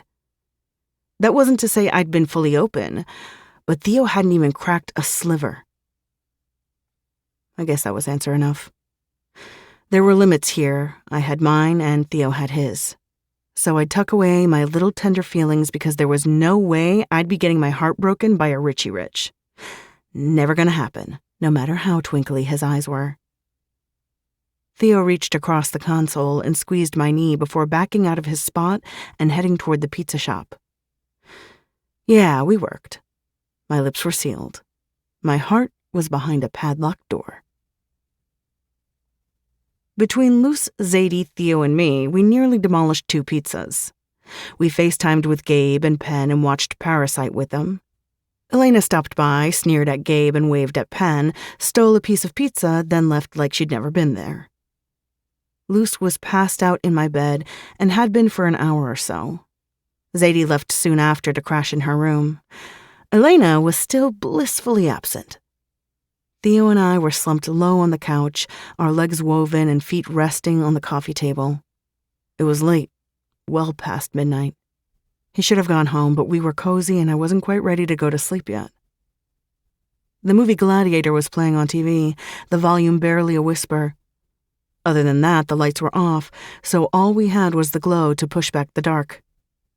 I like this movie, I mumbled. It's sad. Yeah, when I was a kid, we had a cat named Maximus. My mom named it after Russell Crowe's character. He was really cute. The cat, I mean. Russell Crowe isn't really my type. Theo snorted a laugh and picked up my hand from where it had been resting on his thigh to toy with my fingers. He ran his thumb back and forth along the tips, sending goosebumps blooming on my arms.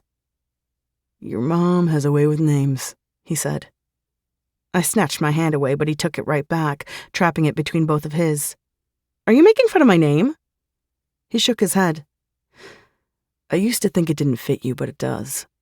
A face that launched 1,000 ships, that's you. He meant to be sweet, but I cringed at his Helen of Troy reference. That's the Helen my mom named me for, but not because she thought or hoped I'd be some great beauty. He brought my hand to his mouth, brushing his lips back and forth. When I was old enough to understand, she told me Helen of Troy was a ruiner of men. She said some people saw her as a victim, but she was really a seductress. Her beauty and wiles had set off a full-blown war. My mom wanted a daughter who'd be like that, to have men so worshipful of her they would destroy the world to right the wrongs done to her. Shit, he breathed. It was a lot for a kid to hear and take in, and she kept telling me that as I got older. Make them love you, Helen, and they'll do anything you want them to.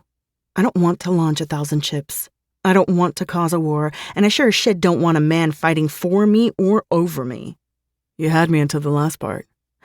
If you ever decide to give yourself to a man, he'd better be willing to fight for you and over you. Only way he'd be worthy of having you as his woman. I huffed. Okay, whatever. I won't hold my breath. He rubbed his mouth back and forth on my hand, then he brought it to his forehead. His silence told me he was thinking. His sigh said it was about something heavy. I speak from experience, Helen. I didn't fight for Abby. That's how I knew it was really over. 2 years together, she dumps me and I let it lie. I didn't have the urge to chase her down and fight. I knew, and I accepted it. Since he was being open and I was curious, I asked, why'd she break up with you? He lifted a shoulder. She said it was wrestling, took too much of me from her, and that was true. The training was grueling, but she knew that's who I was. She signed up for it, and she liked being the girlfriend of a champion. So, I don't know. It might have been that the more she was looking for wasn't my time, but me. I wasn't giving her all of me. Why not?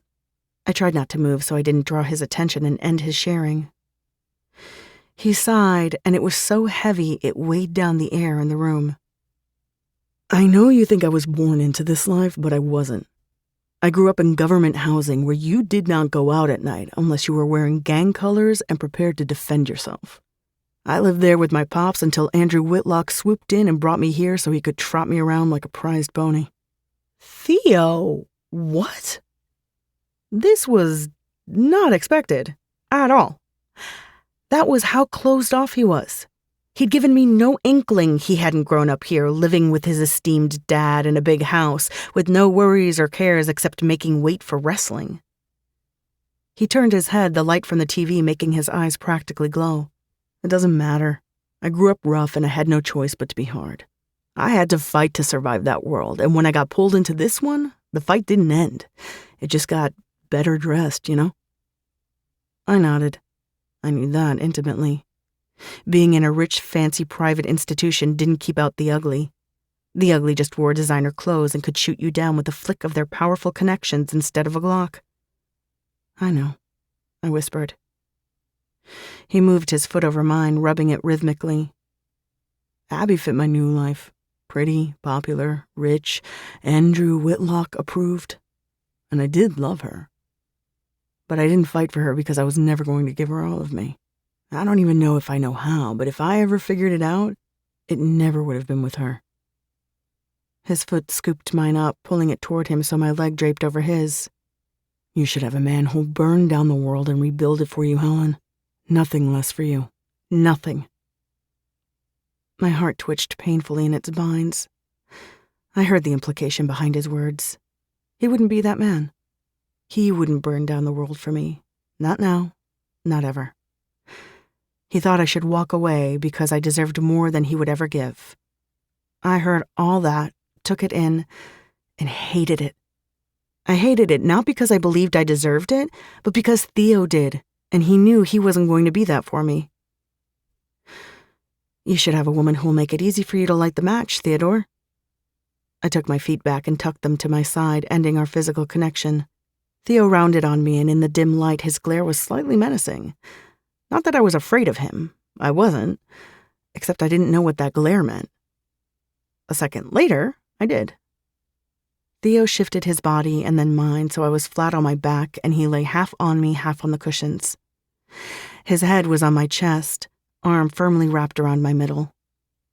I was trapped beneath his weight, but it was the most dangerous type of trap, the kind that felt so good I didn't even attempt to escape. Don't pull away from me the second I get real with you, he groused. Maybe I don't want to get real.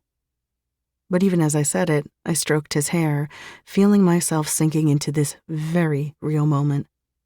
Yeah, you do. But you're like me. Hard because you had to be. I'm telling you right now, you don't have to be hard with me. When you give me soft Helen, I feel like I've uncovered a treasure. I want to huddle around it like Gollum. My precious, I murmured, fighting a grin. Mm-hmm. He lifted his head to peer at me. This thing between you and me didn't go where I thought it would. Where'd you think it would go? Did you think we'd be having Bible study?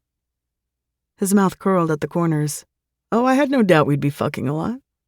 I think I thought it'd burn hot and fast and we'd be done with each other. And now? Now I'm spilling my secrets and inner thoughts after having a pizza and movie night with your little sister and roommate. I scratched at his scalp, allowing myself a smug grin. And snuggling. Yeah. He cocked his head, leaning into my palm. What's up with that? Helen Ortega snuggles? I yanked his head down and he fitted it under my chin, resting his cheek on my breast. I knew better than to bask in this, but I did. People didn't hug girls like me. They sure as hell didn't lie with me, fully clothed and wrap themselves around me. So I closed my eyes, took in Theo's heat, his scent, the feel of him, and committed it to memory for when he went away, which he'd just finished telling me he would. It would have been easier to let him walk if I hadn't known what this felt like, but that ship had sailed. This was all I had. I didn't. You've ruined me. His hand came up to cut my cheek. I really fucking hope not. I like you exactly like this. I stiffened all over. Don't say things like that to me. He raised his head again, glowing eyes darting back and forth between mine in the dark. Do you have any idea how stunningly beautiful you are? I find it hard to believe no one has gotten past your spikes to give you what you deserve. My nose tingled and something deep inside me twisted in knots. The only men who've gotten past did it by force. Tiger, he breathed. Fuck. I found myself stroking his tight jaw, comforting him from the ugliness of my admission. I hadn't really meant to say it, but there was something about being in the dark with Theo that had let it slip past my lips far too easily. You knew. My fingers trailed down his throat. If you grew up the way I did, you can't be surprised. I had an idea. An idea and the truth are two separate things. He stilled, looking down at me. Give me names. No. I would have never sent him to fight my battles, but why did it feel so good that he might have wanted to? It's over and done with. The last guy who touched me wrong got the shit beat out of him by my boys, and then he died in a car accident last fall. But if you're wondering why I am the way I am, why I have a bat next to my bed and chase boys out of my shop when they corner me, now you know. No one's getting past my spikes unless I invite them. Not ever again. He stayed like that, watching me, jaw tight, shoulders bunched, for several long moments. I didn't know what he'd say or how he'd react, But when he exhaled a ragged breath and lay back down on me, pulling me tight into his body, I was taken by surprise. I guess I half expected him to brush me off and tell me I was too much for a casual fuck buddy. I know you can fight your own battles, Tiger. I've seen you in all your warrior glory taking vengeance on my car.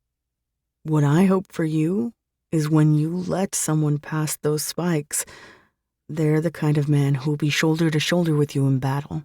And when push comes to shove, they'll step in front of you and take the brunt of it. I started to protest, but he covered my mouth with his fingertips. Don't argue with me, baby. That's what I want for you. You don't need to say anything back. We quieted then, turning on another movie to fill the dead air. Theo fell asleep like that, and I was close to following when a sudden thought jerked me away from unconsciousness. I'd spilled my guts yet again, while Theo had only given the smallest piece of himself. Pretty soon he'd own all of me, and I'd still be right here, empty-handed. My thoughts were still coalescing when the door swung open and Elena stumbled into the room, followed by a tall, lanky guy draped all over her. She flicked the light on, momentarily blinding me. Theo didn't even stir. Oh no, my roommate is here with her little bubble butt boyfriend, Elena slurred, knocking her head back on her man's chest. My horrified gaze jerked to his face, and when I recognized him, my stomach churned. Theo, Daniel hissed. He's with her? Mm-hmm, Elena confirmed. Those two have been boning like bunnies for weeks. It's so disgusting. Turn off the light, I barked. Get a room, bitch, Elena responded. And stop faking it so loud. Some of us don't want to hear your fake "I'm coming" cry. Then she flipped off the light and dragged Dirty Daniel to her room, shutting the door tight behind them. That didn't stop me from hearing her fake moans a few minutes later. Fortunately, after years of living in a tiny space with paper-thin walls with a mother who went looking for love in all the wrong places, I'd become adept at tuning out sounds I really didn't want to hear. I should have woken Theo up and sent him home, especially with Luce sleeping in my bed, but I really didn't want to. Not with how good it felt to be held by him, and how sweet the rise and fall of his chest was against mine. So I let him stay, and I did what I'd been doing with him all along. I fell.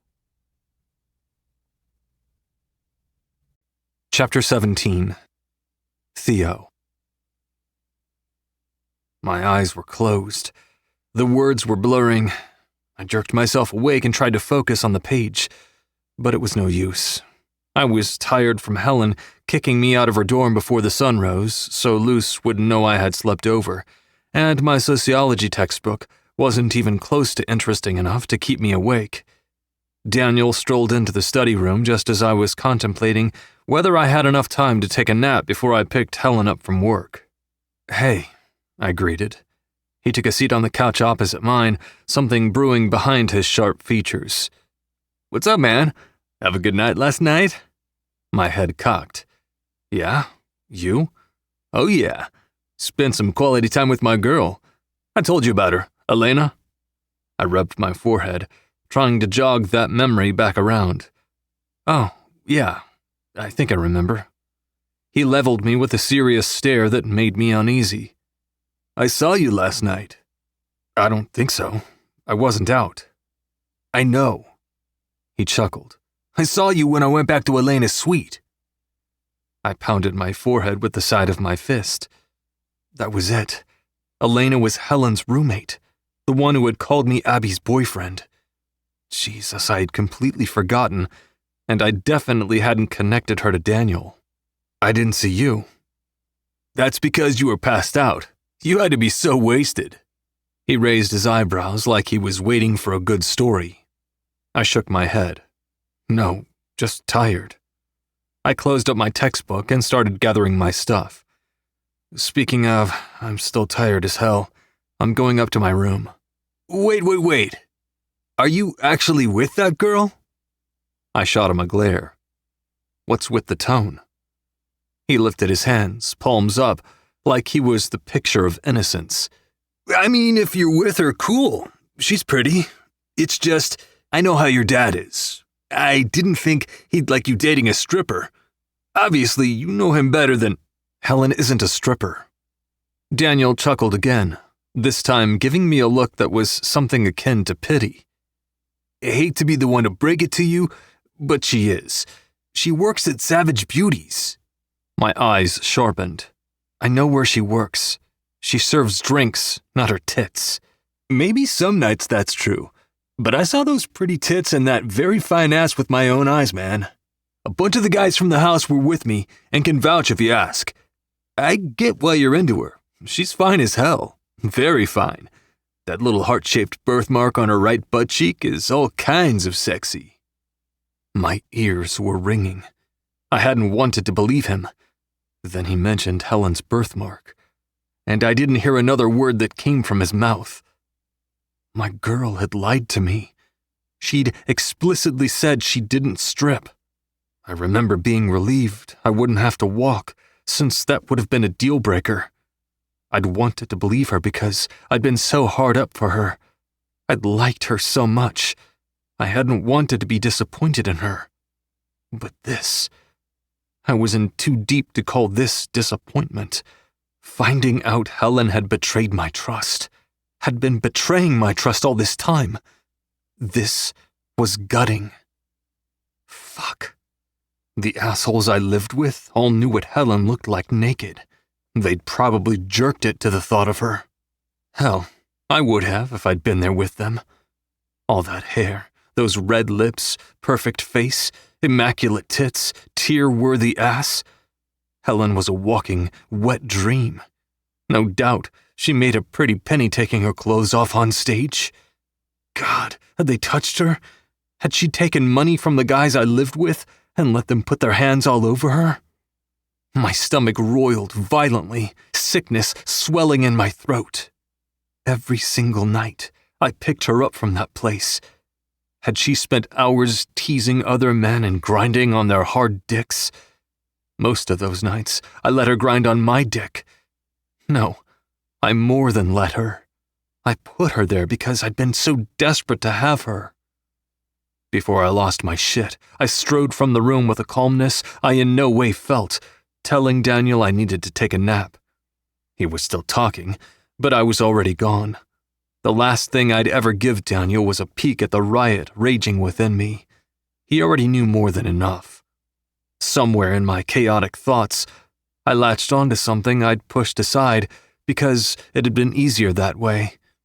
Deacon's door was open, so I went in without knocking. He was on his bed, laptop in his lap.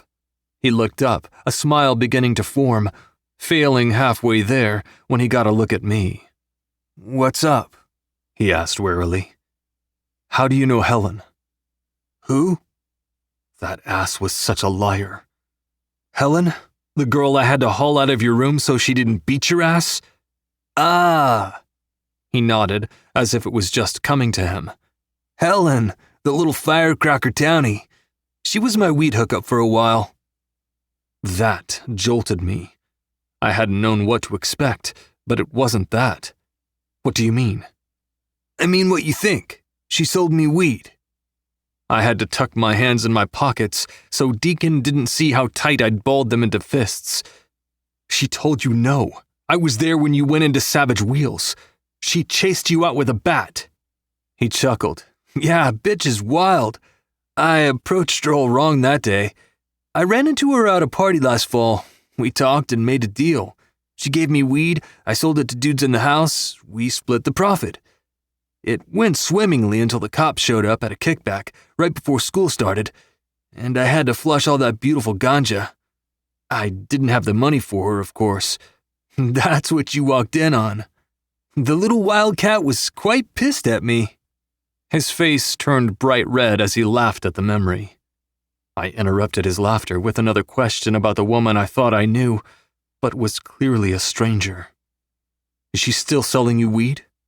He rubbed his mouth. "Are you kidding? If I see her on campus, I walk the other way. Bitch is crazy.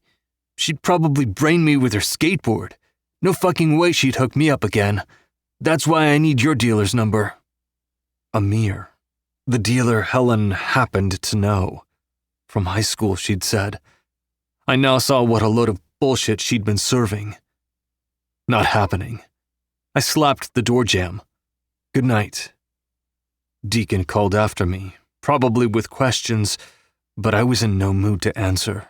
Not when I had 1,000 questions of my own. No one in this house could put my mind at ease. Nothing could.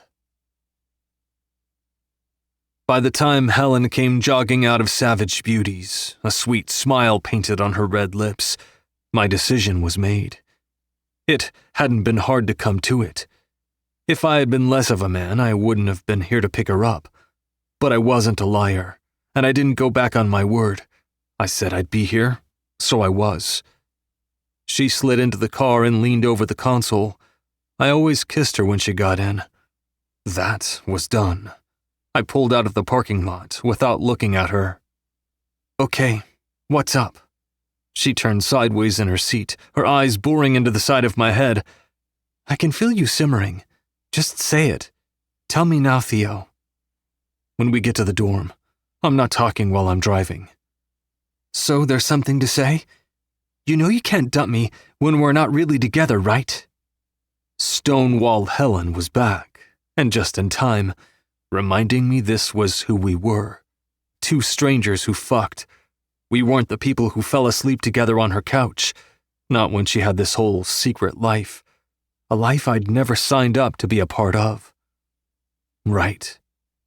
She rotated to face the window, leaning as far from me as possible. From my periphery, I could see her ready to flee, hand on the door, body tense, focused on the outside. It was a long drive, the silence between us so thick it was suffocating.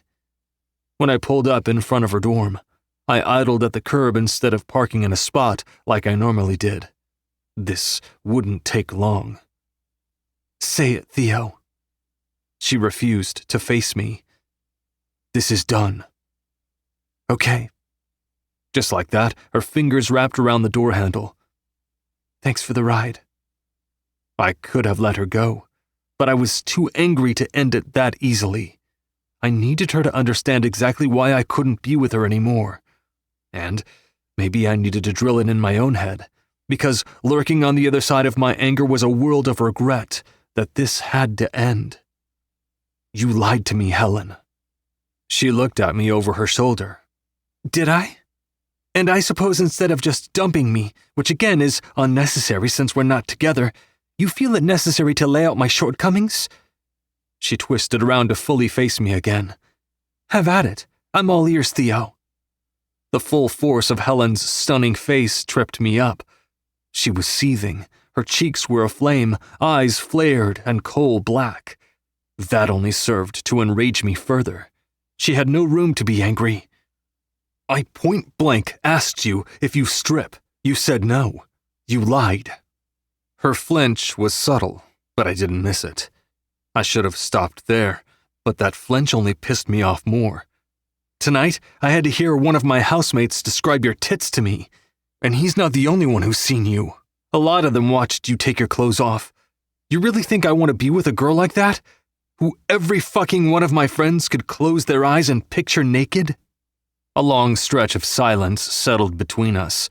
I focused on her black nails, picking at her fishnet stockings. She was unraveling them, making a wider hole with each pick. Is that it? I lifted my eyes to her. She barely blinked. Or is there more?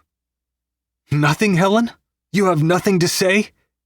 She rubbed her lips together, and all I wanted to do was reach out and smear that lipstick all over her face with my fingers. I didn't. No. She flipped her pretty hair behind her back. We're done, so no. You don't owe me anything. I don't owe you anything. Deacon. She nodded once. Yeah, Deacon. Is that all? How? Reaching behind her, she threw the door open. And then she was gone, racing up the stairs and disappearing inside her dorm before I could get her full name to leave my throat. I knew I was in the right, but I didn't feel righteous. Not after last night. Not after we'd opened up to each other, fell asleep together, tore apart regretfully at sunrise. I'd been thinking maybe this could be real. Maybe I was ready to start something deeper. If I did with anyone, it would have been her. A bitter laugh clawed up from my chest when I imagined Andrew finding out my girlfriend was a stripper. He'd have a field day with that, revoke my tuition, disown me. Whitlocks didn't lower themselves that way, barring the time he'd screwed my 18-year-old stripper mom in the champagne room without protection. But we didn't talk about the circumstances surrounding my conception because, like I said, Whitlocks didn't do that. Even if I was in a position to tell my dad to fuck off, I wouldn't. Not for Helen. Not when she'd lied, omitted, made a fool out of me. I would never knowingly be with a woman who sold her body to other men. I saw what that did to my mom. I wasn't interested in a replay. Helen wasn't who I thought she was in the beginning. I figured that was why my chest felt like it was being pounded in one spot with a hammer and chisel. Disappointment that the woman I knew didn't really exist. It couldn't have been anything other than that. Chapter 18. Helen. He'd staggered me, both literally and figuratively. The way he looked at me, the cold that had rolled off him the second I'd climbed into his passenger seat. He'd never once looked at me that way, not even when I was beating the shit out of his car. I had to hold on to the rail in the elevator and then support myself on the wall in order to make it to my suite without collapsing to my knees. They were so weak they would have shattered if I had. It was late. So late. I'd wished, I'd hoped for, I'd needed the living room to be empty. But like everything in my life, I didn't get what I wanted. Zadie and Elena both jerked their heads toward the door when I flung myself inside. They were side by side on one couch, a bowl of popcorn between them, something playing on TV. But they were watching me now, eyes wide and attentive. I touched my chest, which I swore had caved in, but there it was, solid and whole. "I can't do this," I rasped. "How do I keep doing this?" It was a question that couldn't be answered. Besides that, they had no idea what I was talking about. "Helen, are you okay?" Zadie rose from the couch as I trudged past into my bedroom. "Helen." She followed me, hovering over me as I collapsed onto my side on my bed and curled into a ball. A hand on my shoulder, another in my hair. Soft. So soft. I wasn't crying, but the tenderness of those touches sent me as close to tears as I'd been since I lost my mats. A weight depressed the bed in front of me, another behind me. I opened my eyes to find Zadie in front of me, which meant the gentle strokes on my hair were coming from Elena. That alone would have sent me off the deep end if I wasn't already there. "Honey, what happened? Are you hurt?" Zadie asked in her sweet Zadie voice. Elena brushed my hair from my face, peering over my shoulder to look at me. "Do I need to call Penelope? Do you need her?" "I don't know." I scrubbed at my cheeks and forehead, but there was no removing the cloying film of shame that coated me. "I don't know how to keep going when there's so much hurt, you know? I thought I could have one good thing after so much bad, but not me." "You can have every good thing, honey," Zadie promised. Elena rubbed up and down my arm. "Tell me who I have to bitch slap." "I'm filth." I threw my hands out blindly. "I'm at this beautiful school in this lovely room, but I'm still filth. I don't know what Mads was thinking sending me here. Sometimes I hate her for doing it." I hated myself for saying that out loud. How could I hate Madeline when she'd given me the world? But I did, because she wasn't here and I was. She'd shown me more, made me want to strive for it, even though sometimes it was so hard, all I wanted to do was curl into a ball until I faded away. Elena's hand paused. "Who's Mads? What did she do? Is she your girlfriend? I don't mind cutting a bitch if I need to." I almost laughed, but I was too far past humor. I was sad. So fucking sad. I had been for a long time. I just never admitted it, not even to myself. I didn't have time to be sad. I had a job, a sister, a loan, gangsters, strip club, school, studying, a boy. Madeline. I took care of her last year while she was dying. Something ripped inside me. Netting that had been holding back a flood. Tears, 2 by 2, marched down my cheeks like good little soldiers. She passed away in May. I had 10 months with her, and we spent every moment together. She was only 30 years old, but she'd been dying her whole life. And I miss her. I miss her so deeply. I don't like to think about her because when I do, I sink, and I don't know how to swim back up. But I can't help thinking about her because she gave me everything. Elena settled behind me, wrapping her arm around my middle. Zadie followed suit, lying in front of me, holding my hands in hers. You're not filth, Helen. I live with you, so I should know. You're so kind. Zadie squeezed my hands. Madeline sounds like she was very important to you. She was. She is, I rasped. Mads left me money to go to school, but I had to come here to savage you. I don't fit here. I don't know what she was thinking. You fit. Elena rested her chin on my shoulder. If any of the bitches here try to tell you otherwise, it's because they're jealous. I let out something between a sob and a scoff. No one's jealous. I'm a filthy stripper from a trailer park. No. Zadie cupped my cheeks. You're Helen. Nodding, I tucked my chin into my chest and let myself feel the stabbing in my gut. It wasn't all Mads. This was for Theo, too. He'd seen me as Helen, but now he saw me as nothing more than a desperate body. And I was that. I couldn't deny it. I hadn't been born with much, except I had this shell that appealed to men, so I used it. I used it and hoped Theo would never find out because I knew a boy like him would never be with a girl like me. Not if he had all the information. I'd be angry at Theo later. For now, I was staggered. The way he'd looked at me from the shadows of his car. What happened tonight? Elena asked. Another sob ripped through me so deep and gut-wrenching it nearly rendered me in two. It wasn't for Theo. He hadn't torn me apart. But his blow was the last in a line of vicious pummels that just kept coming. Worse because when he punched, I hadn't been prepared, so it hurt on a deeper level than all the others. Theo, he found out. Elena pushed herself up behind me and peered down at me. He found out what? That you stripped? I nodded. He couldn't even look at me. Are you telling me you're crying over a boy? She sounded incredulous, like the very idea was preposterous. I'm crying over everything, not just him. But the tears were already turning to salt on my cheeks. Wow, okay. Elena leaned down so her face was inches from mine. Here's the first rule of bad bitches. We don't cry over unworthy boys.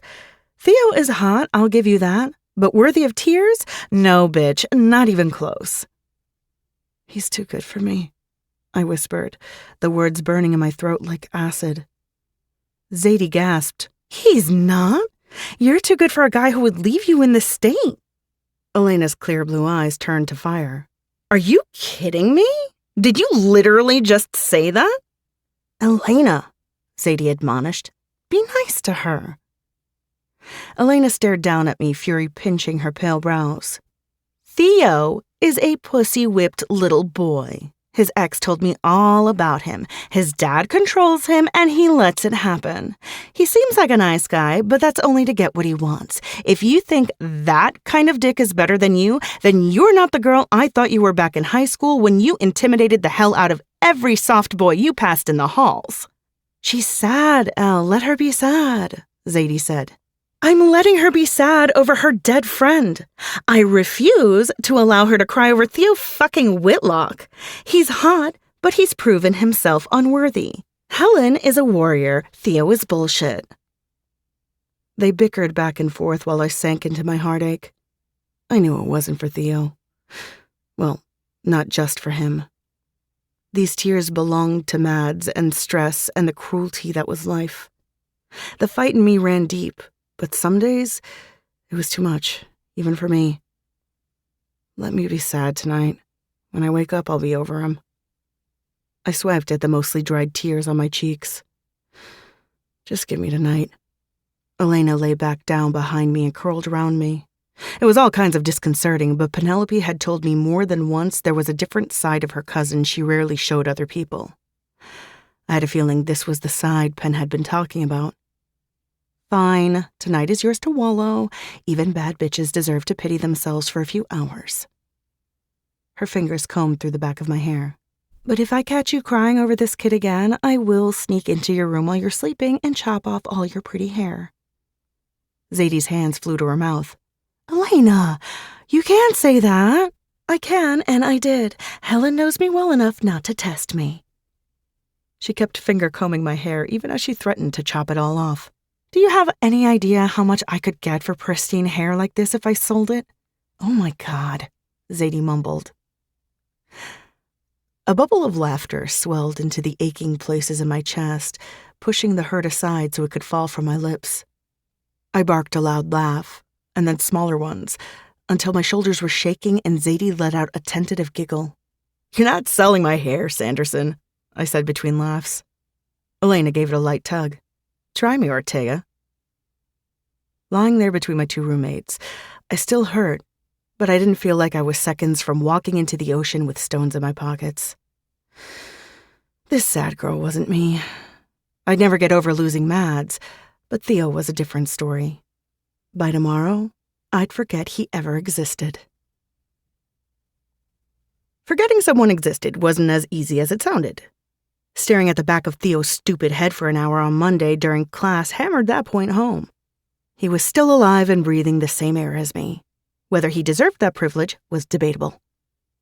Locke tipped his chin toward me. Are you okay? I jerked from where I'd been hunched over my notebook, digging my pen into the paper. I'm fine. But do you think you could walk with me today? His nostrils flared as his eyes traveled toward Theo, then back to me. No problem.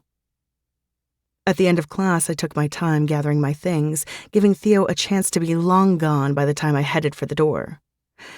Except, as Locke and I walked down the steps, Theo was talking with Davis, and it was impossible not to overhear what he was saying. I'm sorry, Mr. Whitlock. You asked me to put you into that group. Unless you have a valid reason to be removed, you're not moving. Theo hitched his bag higher on his shoulder. I work better on my own. I felt Locke tense beside me, then he cupped my nape, steering me around Theo and Davis toward the door. Their voices followed us.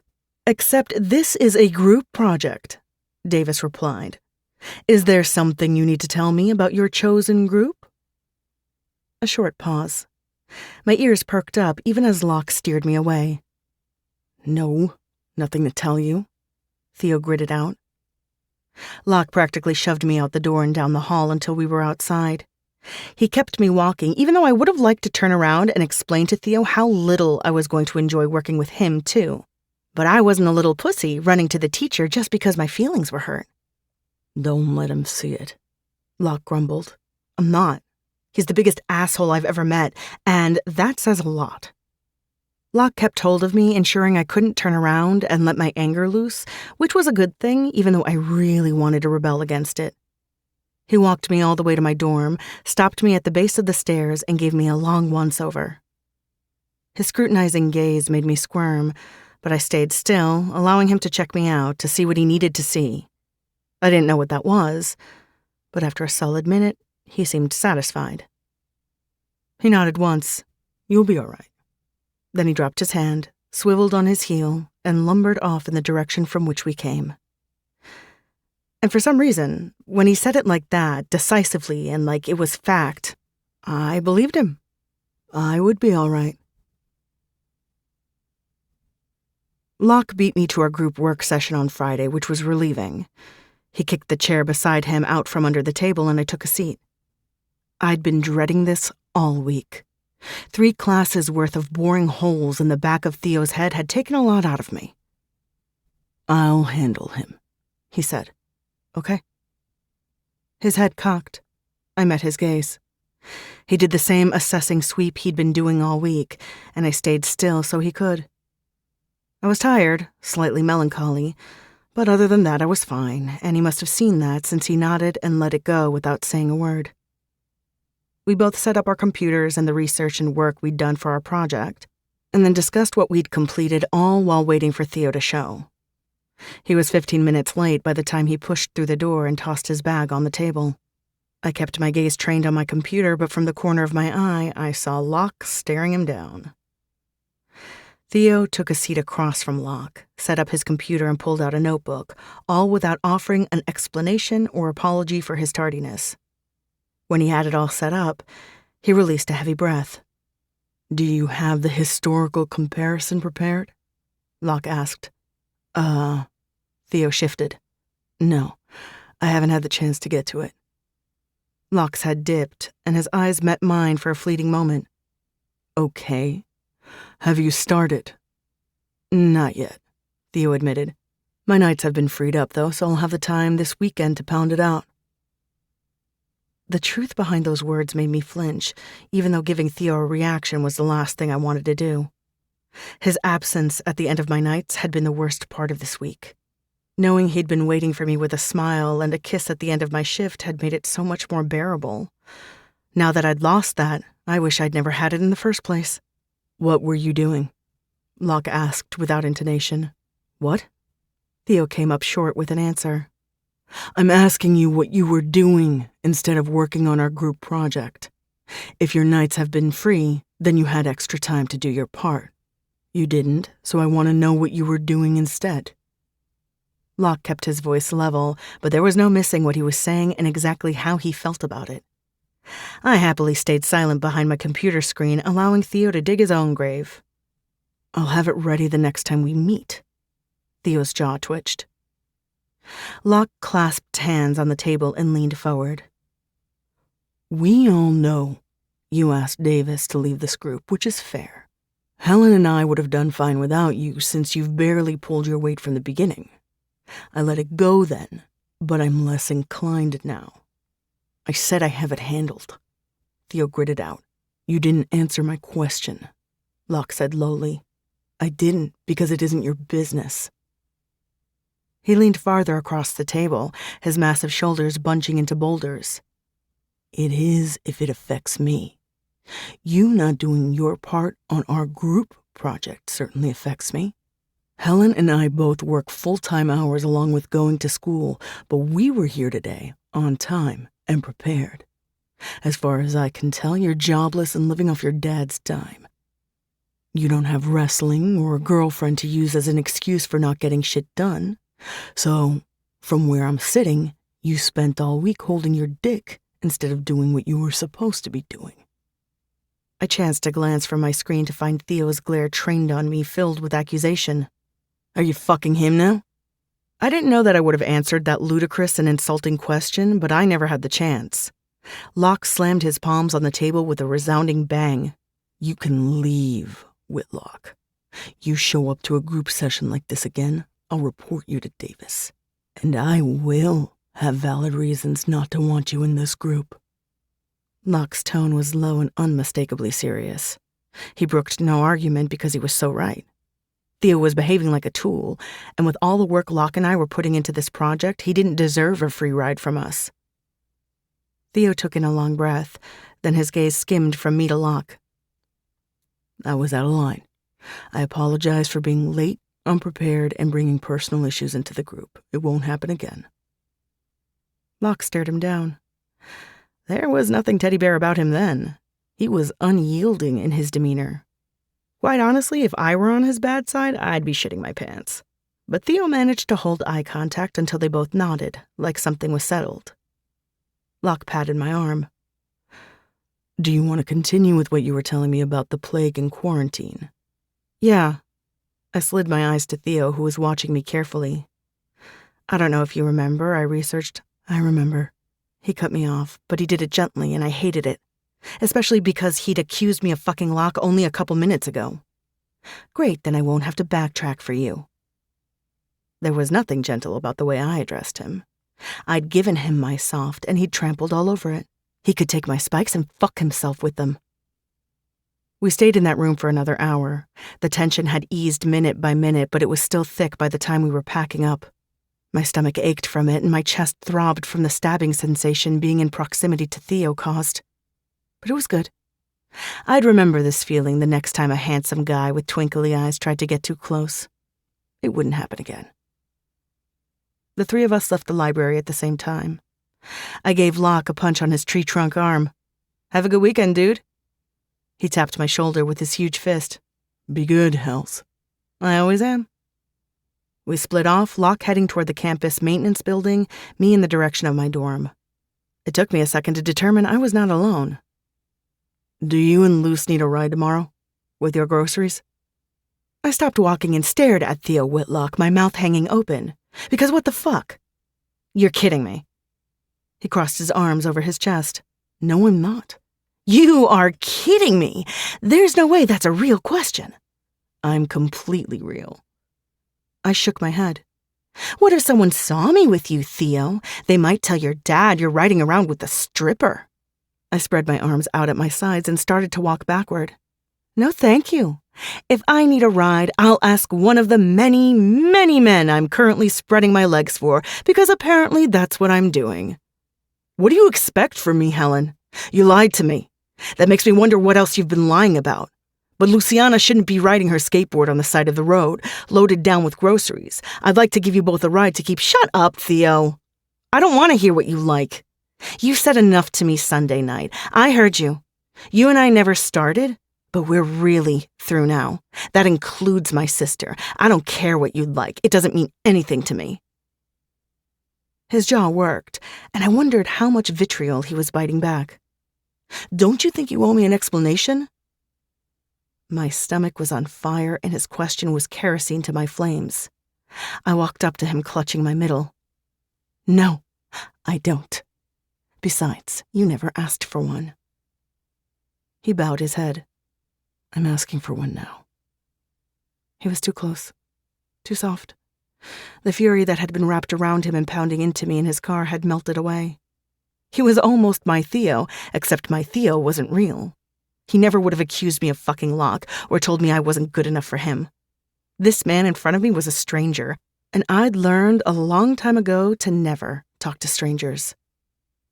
"I've been explaining to you since we met. You took and took my story, my history, my life. You know things about me only my closest friends do. I'm sorry I never sat you down and laid out for you that I've stripped 4 times when I came up short on my mom's loan repayment, and it was either do that or hope to God the gangster she owed money to wouldn't really burn down our trailer with my sister inside." His inhale was harsh. "Why didn't you say that?" I lifted a shoulder. "What's the point? You made up your mind about me. I'm not going to beg you to see me as a human when one decision, that I would make again if I had to, turned me into nothing but trash in your eyes." "You're not trash. I don't think that, and I didn't say it. I was pissed and betrayed." "Nope." My arms went tighter around me. "You weren't betrayed. You were embarrassed, and your overinflated male ego took a hit. I didn't betray you, Theo, and I'm not going to let you lay that on me. You can keep saying it for 1,000 years, and I will never take it on." His jaw worked, and again I wondered what he was biting back. "We're never going to agree on that." I jutted my chin out. "We don't need to agree. This is over." He stared at me. A lot of his bitterness had fallen away, leaving behind an expression I didn't know but recognized all the same. Longing. I felt it. God, did I feel it.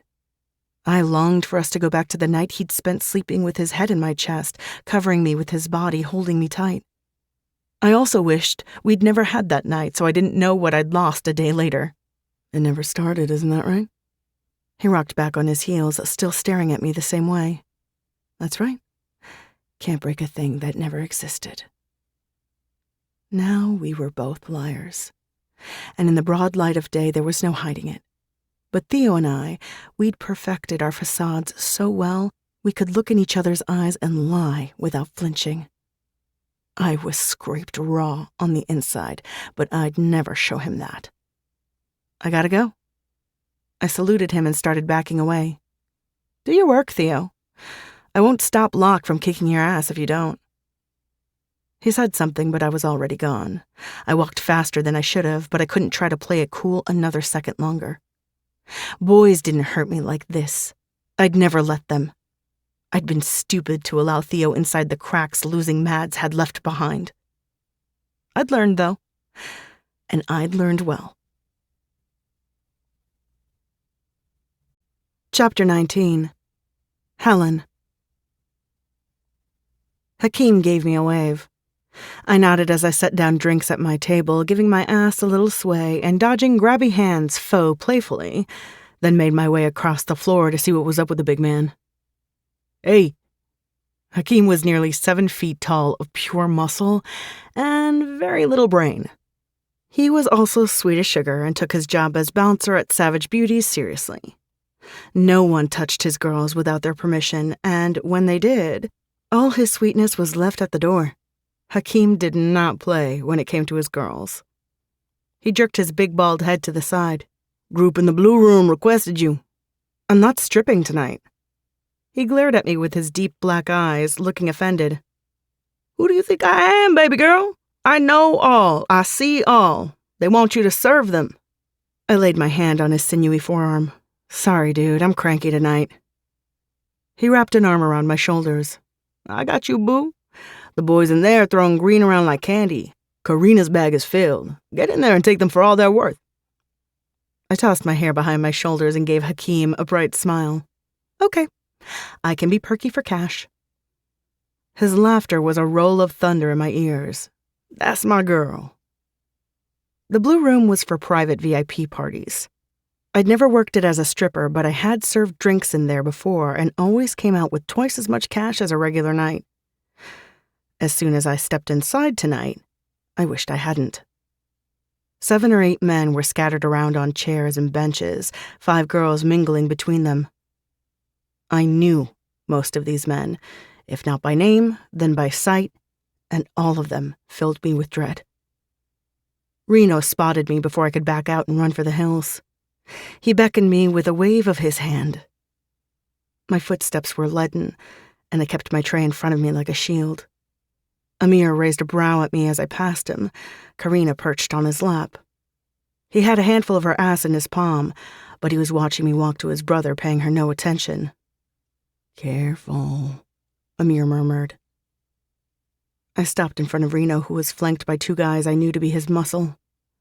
Reno had inherited blood money and corrupt power from his uncle, and he'd taken to the gangster life like a fish to water. He was all fine tailoring, sleek lines, diamonds in his ears, man-spreading like he owned the world.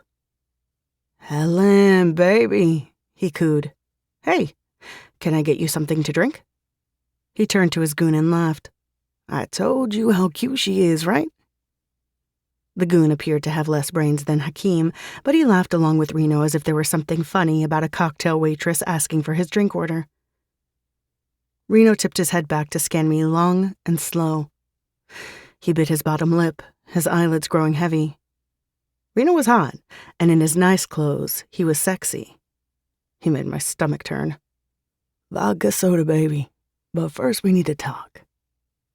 He patted his thigh, and I went because I understood I didn't have a choice. When I perched on his knee, he laughed again, but he let me stay there instead of plopping me on his dick, which was what I had expected. What's up? I peered at him from under my fake lashes, aiming for demure instead of flirty. God, I hope I pulled it off. Your mom's baby.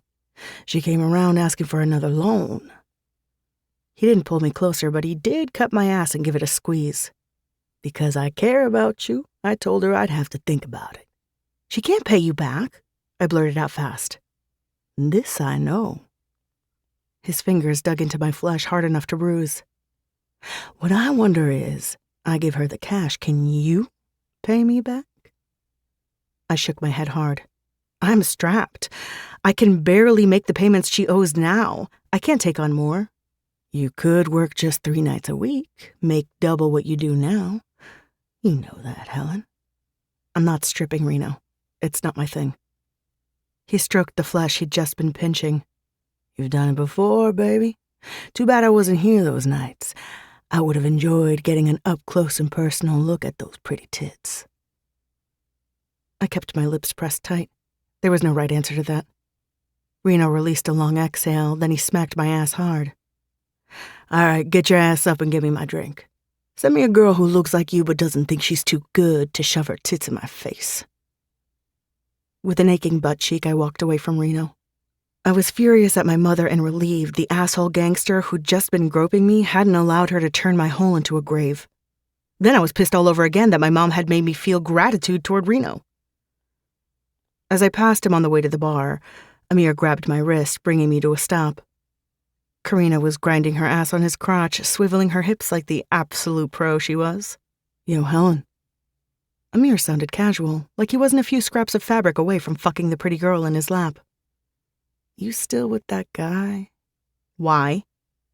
There's only one guy he could be talking about, and I wasn't about to give anything up to Amir before he gave something up to me. His mouth curved into a smirk. Does he ever go off on a roid rage? You have to be careful. I wouldn't want to see you hurt. I canted my head, letting my hair tumble over my shoulder. What does that mean, dude? His thumb stroked the inside of my wrist. The gentleness of the gesture contrasted so starkly with our surroundings and the debauchery going on around us, I nearly laughed. But there wasn't really anything funny, so I didn't. Your boy is a juicer, Hells. What are you talking about? Amir tapped Karina's hips, getting her to move off him. Then he rose from his seat, adjusting the bulge in his pants while he held my gaze. Walk with me. He took me by the waist, stroking my bare belly with his fingertips. We left the blue room like that, making our way across the floor to the bar in tandem. He waited for me to place my drink orders with the bartender, all while holding on to me and pressing into my side. You know I've always liked you, he said close to my ear.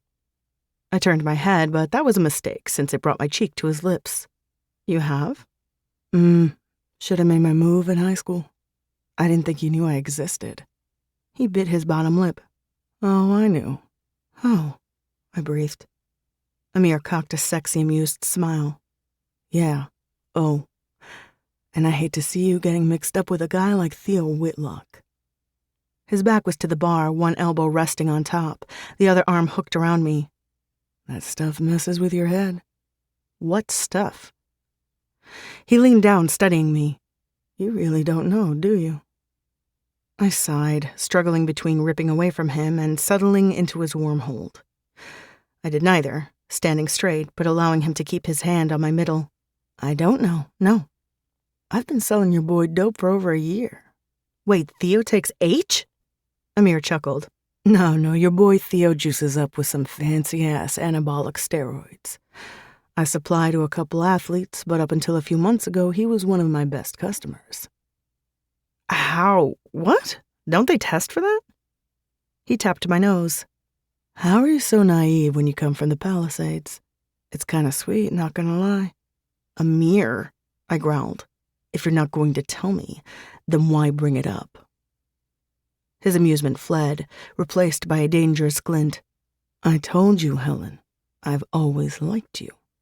I see you with a rich boy who uses daddy's money to cheat the system. I become concerned. Now, tell me, are you still with him? I shook my head. It wasn't like that. His mouth twitched. It sounded like that. It was sex. That isn't a no. It is a no. I'm not with him. Then you don't give a shit about what I'm telling you. I placed the drinks going to the blue room on my tray, then flicked my eyes to Amir. It feels good to have the moral high ground for once. Amir's chuckle sent shivers down my spine, then he moved fast, shoving my hair aside, his lips on my ear. I understand that more than you can know, Hell's Bells. Then he walked me back to the blue room, reclaimed his seat, and placed Karina back on his dick, like he hadn't just whispered that he'd always liked me and regretted not moving on me back in the day. I wasn't surprised. Amir was a bad guy, and when he did bad guy things, he was just being himself. It was the truth about Theo, the good guy, doing really bad things that threw me for a loop. And strangely, I was disappointed in him. I didn't know what to do with that, so I shoved it aside and got back to work, avoiding grabby hands and plastering on my brightest red-lipped smile. My life was a study in contrasts, but none more so than tonight. Saturday night, I'd been in fishnets and booty shorts. Now, only 2 days later, I was wearing one of Madeline's elegant dresses. It made sense for me to wear it, since I was attending a banquet in honor of her, but I felt more like I was wearing a costume now than I had been slinging drinks at Savage Beauty's. "You look stunning," Zadie said softly. I spun to face her, smoothing my hands down the front of my fitted dress. "Are you sure I don't look like I'm playing dress-up?" She shook her head. "I know that was Madeline's dress, but it looks like it was made for you." Madeline McGarvey was a classic. Her clothes had been simple and expensive. Even when she got too weak to leave the house, she was always dressed to the nines. Her pajamas had been made of silk and always had to be matching sets. And when she changed her will to include me, she bequeathed me her entire wardrobe. Most of it wasn't me, but I saved all of it because one day, it might be. This dress was my favorite out of everything. Floor-length and long-sleeved with structured shoulders, it wrapped around my middle, cinching in my waist, and flowed loose around my hips. The emerald green wasn't a color I would have chosen, but I liked it so very much. "I wish I could tuck you into my pocket and take you with me tonight," I said. Zadie's eyes brightened. "Does that dress have pockets?" "Yeah, it does." Jutting a hip out, I slipped my hands in my pockets and posed for her. This was a really good dress. I slathered on another layer of lipstick, smoothed my hair, then fluffed it, and Zadie and I walked out to the living room, where I grabbed my phone and tucked it into the tiny evening bag I was carrying. The door swung open and Elena came marching in. She threw her backpack on the ground and kicked off her shoes before noticing Zadie and I in the room. "Hey!" Her eyes landed on me. "Oh, shit!" Since my breakdown a week and a half ago, Elena hadn't magically become an entirely different person. She was still a caustic, catty bitch. It was just most of that energy was aimed at those outside this suite. Not that we spent time braiding each other's hair, and we definitely hadn't done any more snuggling, but we'd maintained a fragile peace that seemed to become less fragile as the days ticked by. "Doesn't Helen look beautiful?" Zadie waved her arms up and down like she was a model on The Price is Right, showing off the fully loaded Winnebago a lucky contestant might have a chance to win. Elena stalked across the room and got in my face. "You look hot as hell. Now, please tell me you're not going to some arts fundraiser banquet. Please tell me." I took a step back from her. I was not ready for Elena Sanderson up close and personal like that. "I'm definitely going to an arts fundraiser banquet. Why?" Her hand went to her mouth at the same time her shoulders slumped. "Shit." She raked her gaze over me. "Well, you look amazing, so you don't have to worry about that." "I wasn't," I said dryly. Zadie snapped her fingers. "Spit it out, Elle." Elena threw her arms out. "God, fine! I just came from helping Abby get ready for an arts fundraiser banquet." She borrowed a dress from me, Prada. When I wear it, I look smoking, but Abby doesn't have enough ass to do it real justice, so you already know you look hotter than her. My nose scrunched. There are going to be a lot of people at this thing. I don't really care that she's going to be there too. Elena hit her forehead, then widened her eyes. "You don't get it. Abby spent the entire time I was with her going on about her little reunion with her ex. Theo is taking her tonight. Abby thinks they're going to be official again ASAP." Now that got my attention. It also made me feel like I was on the verge of throwing up 700 knives at once. "We're not together," I rasped. Elena nodded and grabbed both my hands. "I know. I get it times 1,000. But babe, as someone who has spent considerable amount of time with Abby, if Theo chooses to be with her instead of you, that says a shit ton more about his character than yours. Abby is decent, but she's boring and like a walking cliche. She also has a tendency to whine, and the bitch is so literal, half my humor is lost on her, which cuts me to the quick. If you're nice to me, I might cry," I whispered. Elena's eyes narrowed on me. "Your red lipstick makes you look like a whore. God, choose another color already." My insides untwisted. That's much better. She dropped my hands to reach around me and smack my ass. Get out. I need to shave to prepare for some mediocre sex later. Zadie lifted a hand. Thank you for the warning. I'll go find my headphones now. Then she gave me a quick hug. You'll be great. Just ignore them. You're going for Madeline. No one else. Taking a deep breath, I nodded. This was for Madeline. Thea could take a long fucking hike in the desert without a drop of water as far as I was concerned. By the time I arrived at the event hall, my bravado had slipped. When I had been asked by the Arts Philanthropy Chair of the Savage U Alumni Committee to speak tonight, I'd said yes immediately. That was months ago, when Madeline's loss was fresh, and I would have done anything for her, including standing in front of a Richie Rich crowd and speak publicly. What the fuck passed, Helen? We do not engage in public speaking, much less when our ex, whatever he is, will be present and waiting for us to slip up. Girl, what were you thinking? One foot in front of the other. That was all I could do. Luckily, I saw a familiar face at check-in. Miranda Wellstein was a well-kept brunette of an indeterminate age, though I was pretty sure she hovered somewhere around 50. She was the kind of wealthy that could afford to be nice to everyone, and she was. She came straight for me with a huge white smile enveloping me in a warm hug. Helen! She pressed her cheek to mine. Oh, honey, I'm so pleased to see you again. With my hands in hers, she stepped back and scanned me from my toes to my face. Her smile had grown tight when her eyes arrived on mine. I remember this dress. She sniffled and batted at her cheek. Madeline wore it when we saw La Boheme in L.A. Oh, we had such a night, the two of us. We stayed over and had brunch celebrity style the following day. It was lovely. So very lovely. And you, Helen, look at you. She'd be so happy to see you in this dress. My throat went tight.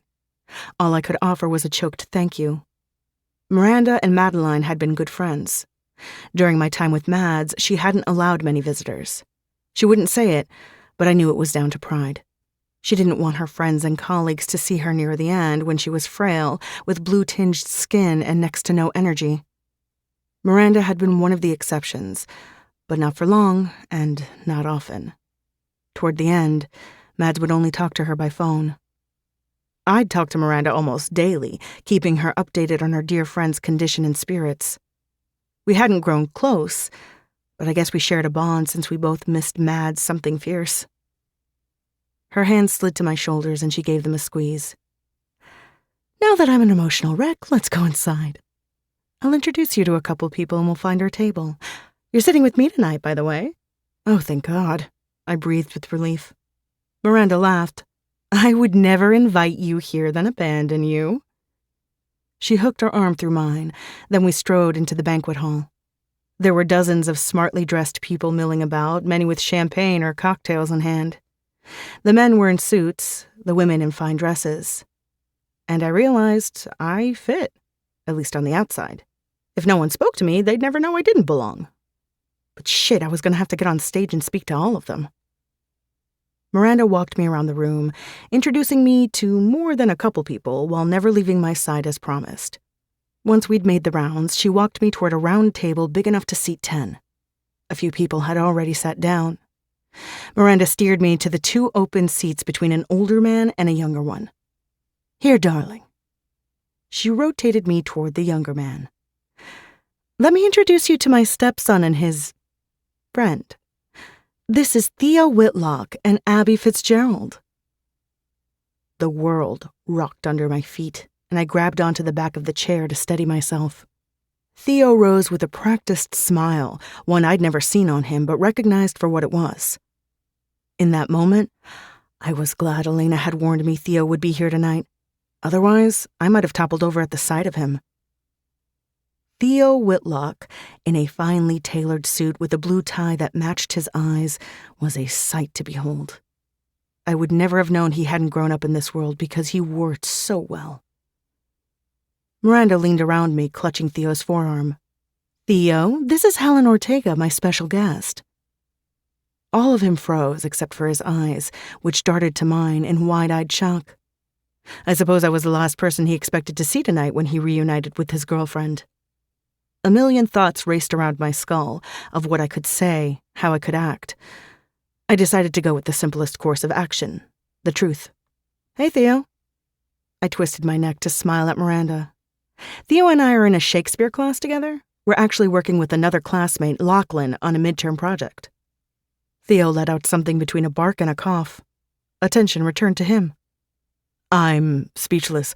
I had no idea you knew Miranda." I dipped my chin, just as I had no idea Miranda was your stepmom. Miranda clapped her hands. "Oh my, what a small world! Well, obviously it's small here since you both attend Savage, but it truly never occurred to me you might share a class. This is just perfect." The beautiful blonde at Theo's side stood from her seat and draped herself on his shoulder. "Hi, I'm Abby." Theo was stiff, but Abby took no notice.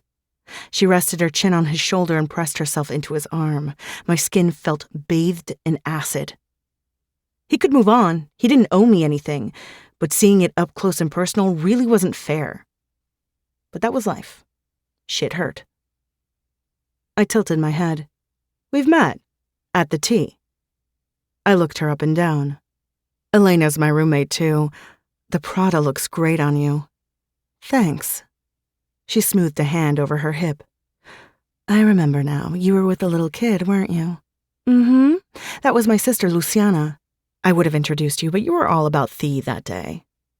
I used your stupid-ass nickname, which did not escape her, based on the way she curled her pretty pink lip at me. Miranda pressed her hand on my back, turning me the other way. "This is my husband, Andrew." The older man, who was unmistakably Theo's father, got to his feet and offered me his hand. "Helen, Miranda hasn't stopped talking about you for a solid year. It's a pleasure to meet you." His handshake was warm, firm, and sincere. His smile, too. His eyes didn't twinkle as much as Theo's did, but I saw where he got it. "It's nice to meet you, sir." He waved me off. "None of that formal stuff. Andrew is fine. Are you sitting with us tonight?" Yes, I think I am." He pulled out the empty chair beside his. "Come, sit by me. Miranda and I see each other all the time. I haven't had the chance to get to know you." Miranda patted my shoulder. "You'll sit between us so we don't have to fight over you, darling. This way I can talk to my darling Theo, too." My eyes flicked to Theo, who had been watching my interaction with his dad carefully. "Lucky you." I took my seat beside Andrew Whitlock and tipped my head back to make eye contact with Theo one more time. He grimaced like he was vastly uncomfortable with my presence. I wasn't having the time of my life either. But he'd made his choice. He'd put us here, and I had zero desire to make tonight any easier for him. Chapter 20. Theo. I had no idea what Helen was doing here, but Jesus, she took my breath away. She looked like one of them, Miranda's people, only sexier and so much more real. I'd walked into this banquet hall knowing tonight would be nothing but suffering, but I'd been ready for it. Or so I thought. Nothing could have prepared me for this. Helen, 2 seats away, making nice with Andrew. She was clearly already great friends with my stepmom. And that dress, her body, red lips, sad eyes, all of it was a recipe to make me regret every decision I ever made. What really rattled around in my skull and down to my gut, though, was how completely taken with her my father was. I couldn't hear what Helen was saying, with Abby and Miranda speaking to each other around me, but I watched. Helen was twisted in her seat to face my father, her hands moving expressively as she explained something to him. Andrew Whitlock was riveted, nodding and throwing in a word or two, but otherwise listening to all Helen had to say. Eventually, dinner was served. Instead of eating, I stared as Helen worked her water glass between her hands, spinning it in tight circles over and over. Finally, she must have sensed my gaze. Her eyes slid to mine, one brow arching. I opened my hands. I was at a loss about everything. Every fucking thing. Abby poked at my arm, dragging my attention from Helen. Isn't this salad good? She held up her fork like she might feed me if I wasn't careful. I glanced down at my untouched plate, then back to her. Great. Her bottom lip poked out. You haven't been paying attention to me, Thee. That's because I don't want to be here. Her mouth fell open, but only for a moment. Then she composed herself in all her Abigail Fitzgerald glory. Then we should go. Although I'm certain your father wouldn't appreciate you disappearing. I had nothing to say to that. She was right.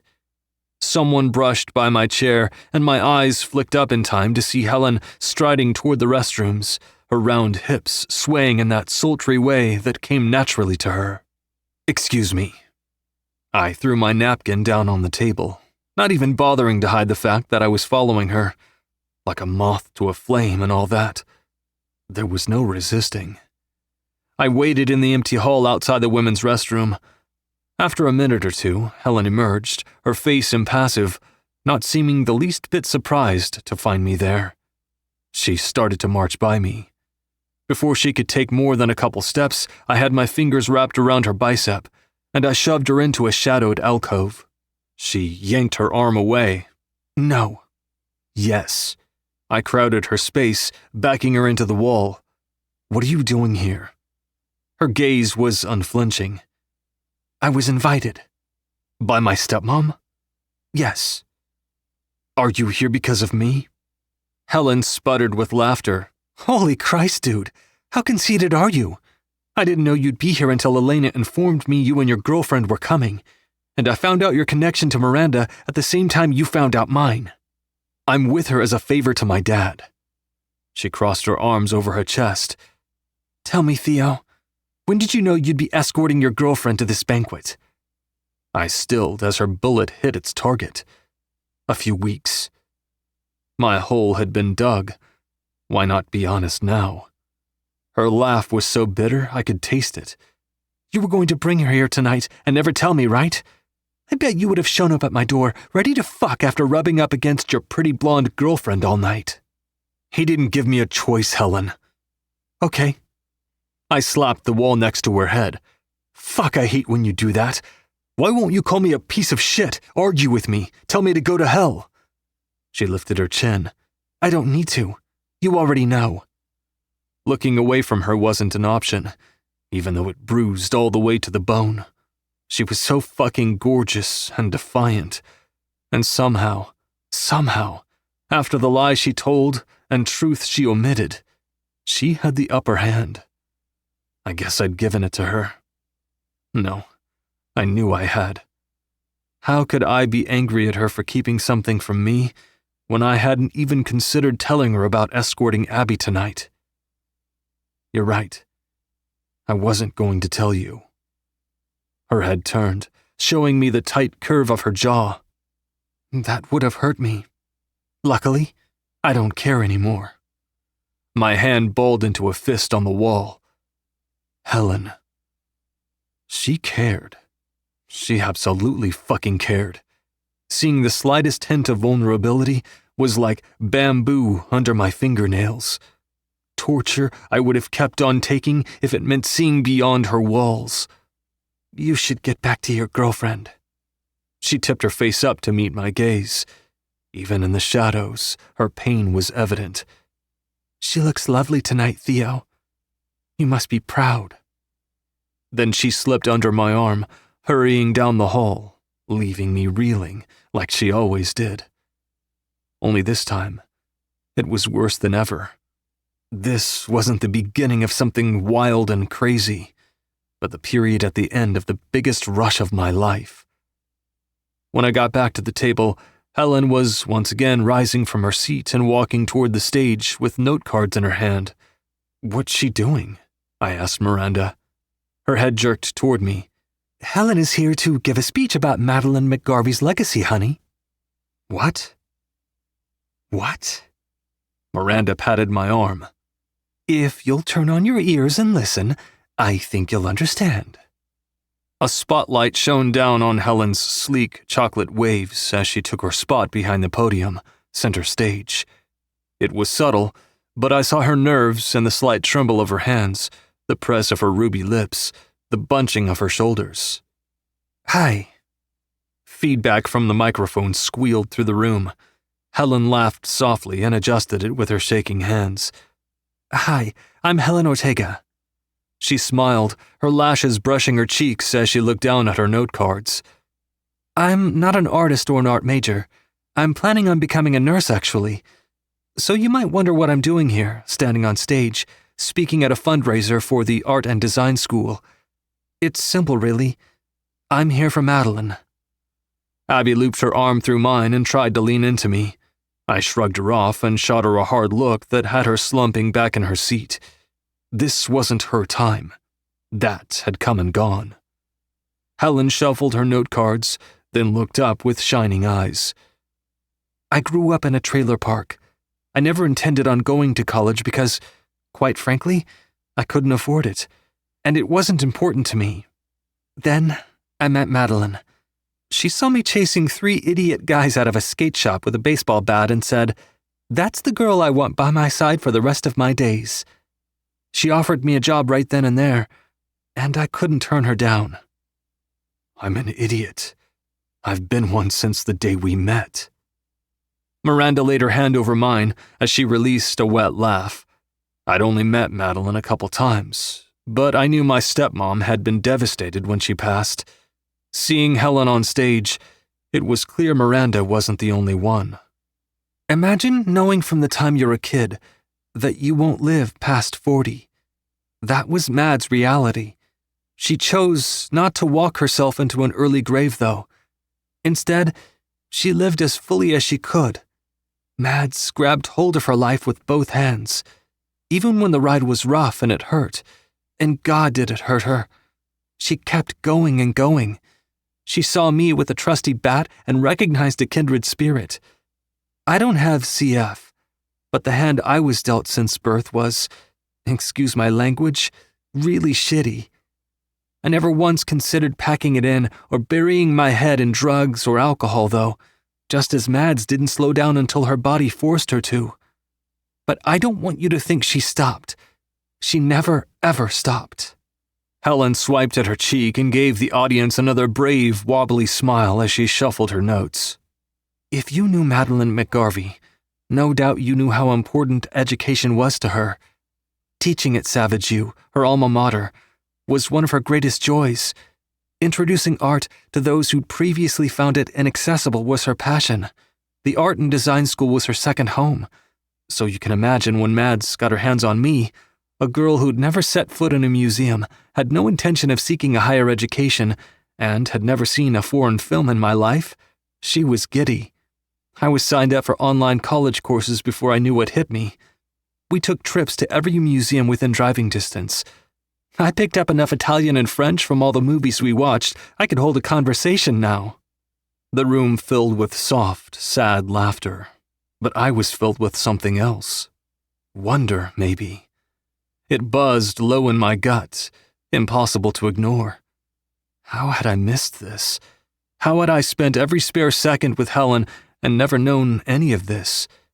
How had I not even come close to seeing her grief, which was lying so close to her surface? It was coming off her in waves. Helen wiped her cheek again. "Madeline hired me to be her companion when it became clear her body couldn't withstand another transplant or experimental treatment. Don't take that as her giving up, though. Mads had accepted what was happening to her and filled every single day with art, beauty, adventure, and experiences. Because life is short, and it's so damn unfair, I could scream. But it can also be beautiful. Madeline McGarvey found that, and it was her living and dying wish to spread that lesson." Helen sucked in a jagged breath. Miranda's hand tightened over mine. I leaned forward, needing every single word and secret she was spilling from her red, red lips. "I'm here tonight because of Madeline. My Mads. She couldn't convince me to become an art major, but she did instill in me the importance of learning. I'm here, standing before you tonight, because of Madeline McGarvey.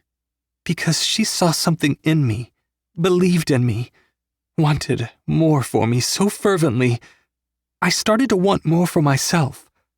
I know I'm only one person, but I bet you could ask any of Madeline's students, and they would have a story about the moment a flip switched in them because of her.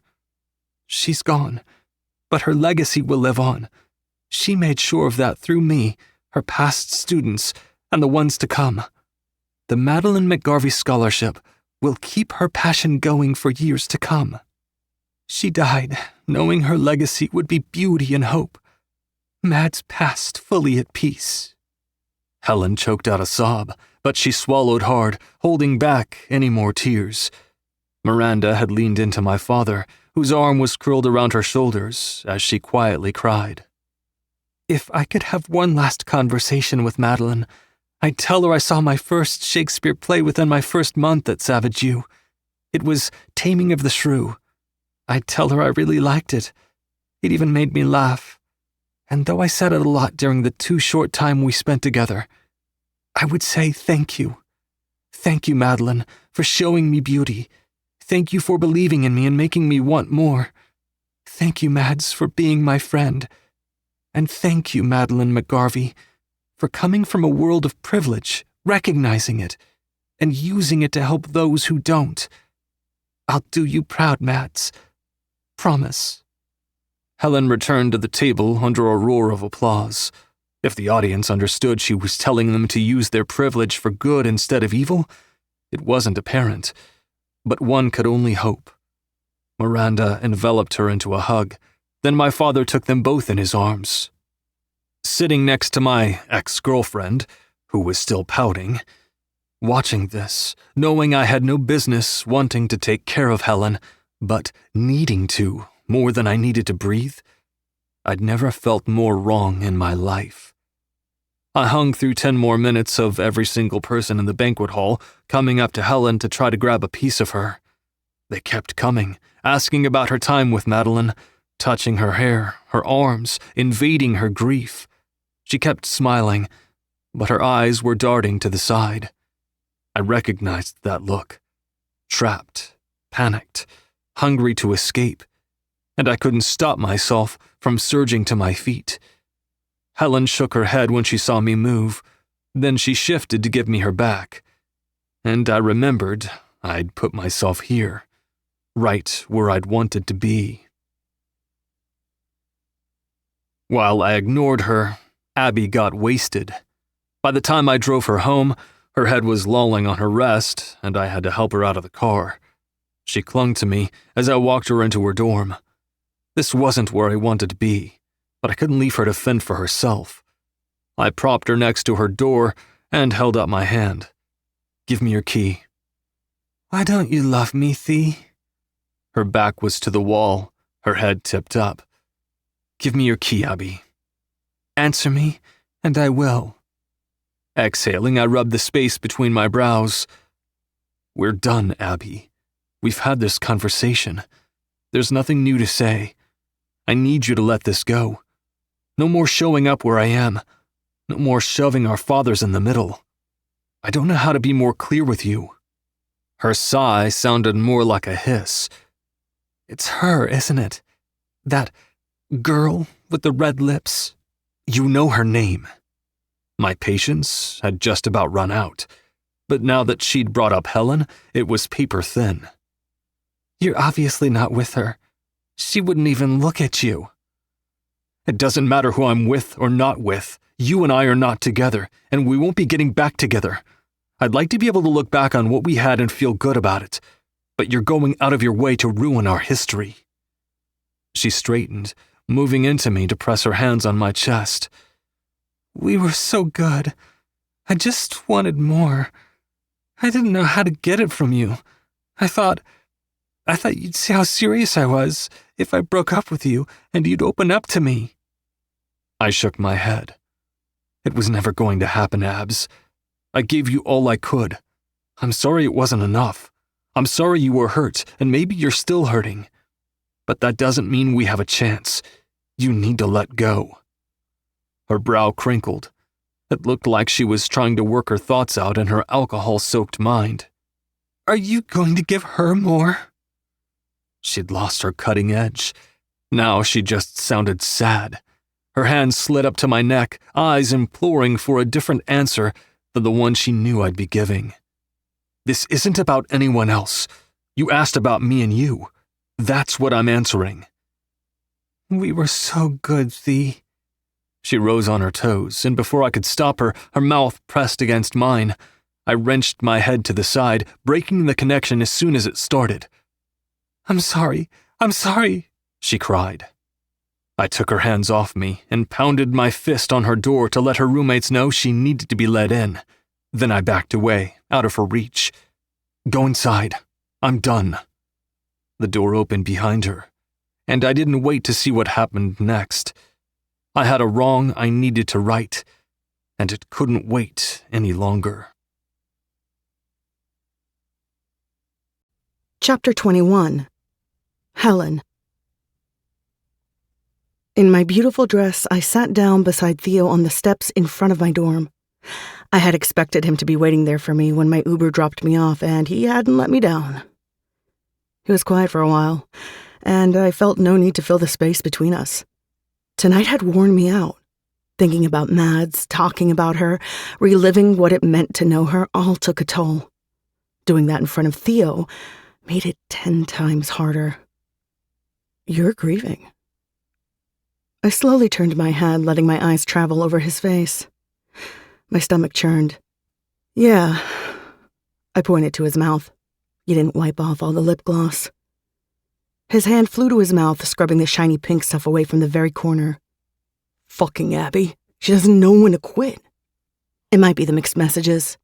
Taking her on a date, then making out with her after would be a little confusing. He took my jaw in his hand, pulling me into him so our noses nearly brushed. That isn't what happened. I dropped my drunk ex-girlfriend off, and she threw herself at me. That lasted less than a second before I left her with the unambiguous message that we were never going to be together.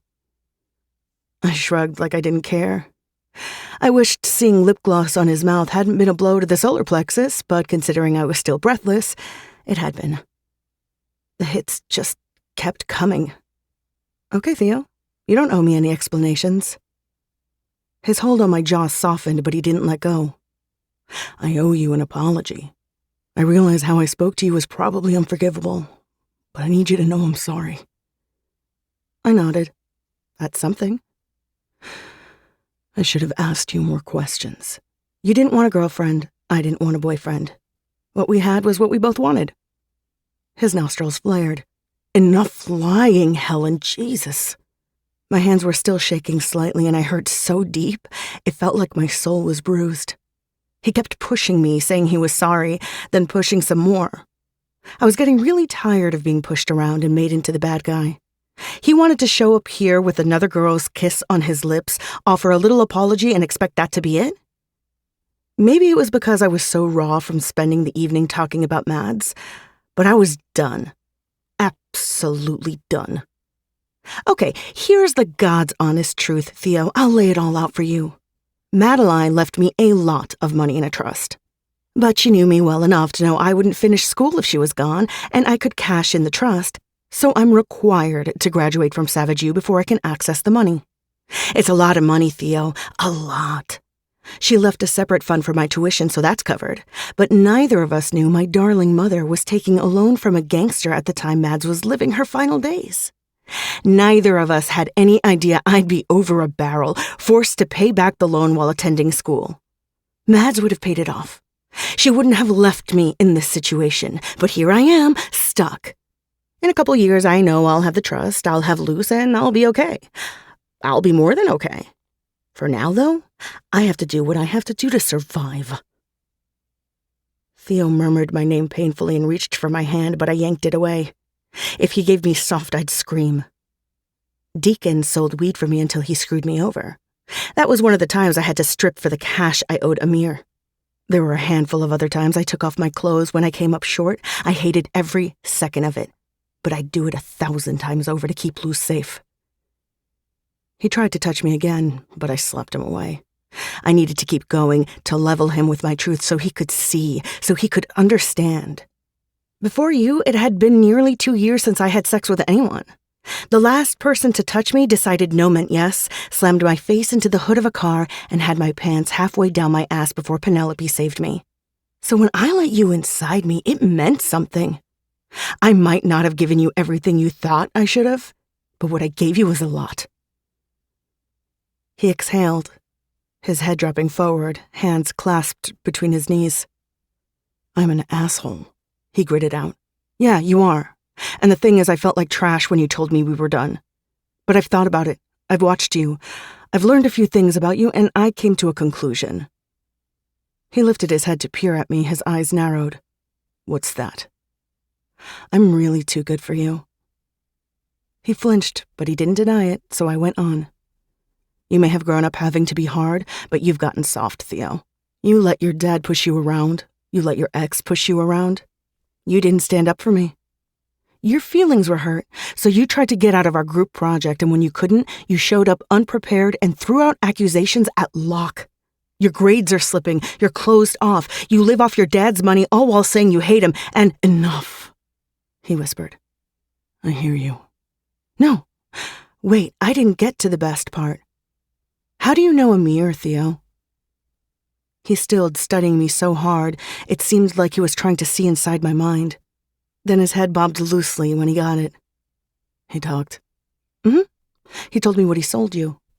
I don't know how you got away with doping for so long, but I think your moral high ground was actually a deck of cards, and it's completely collapsed. He stared at me for a long time. Every second that passed, sadness seeped into my bones. Not just for Mads, but for Theo.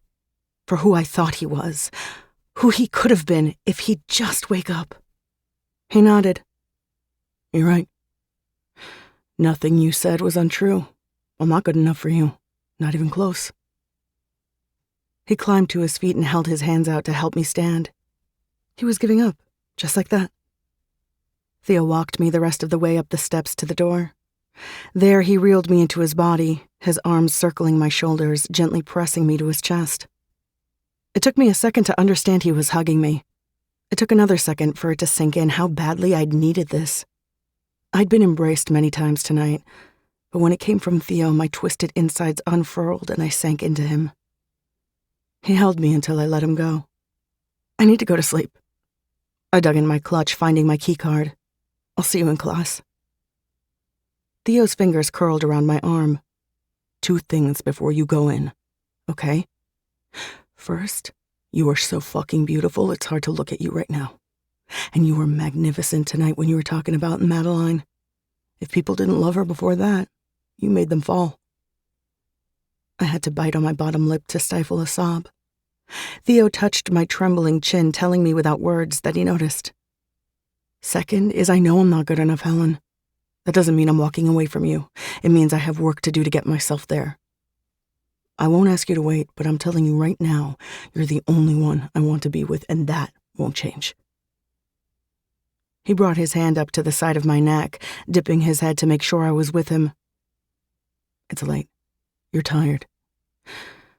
When you're ready, I'll tell you everything. About Amir, wrestling, steroids, my mom, all of it. Say the word, Tiger, and all my truth is yours.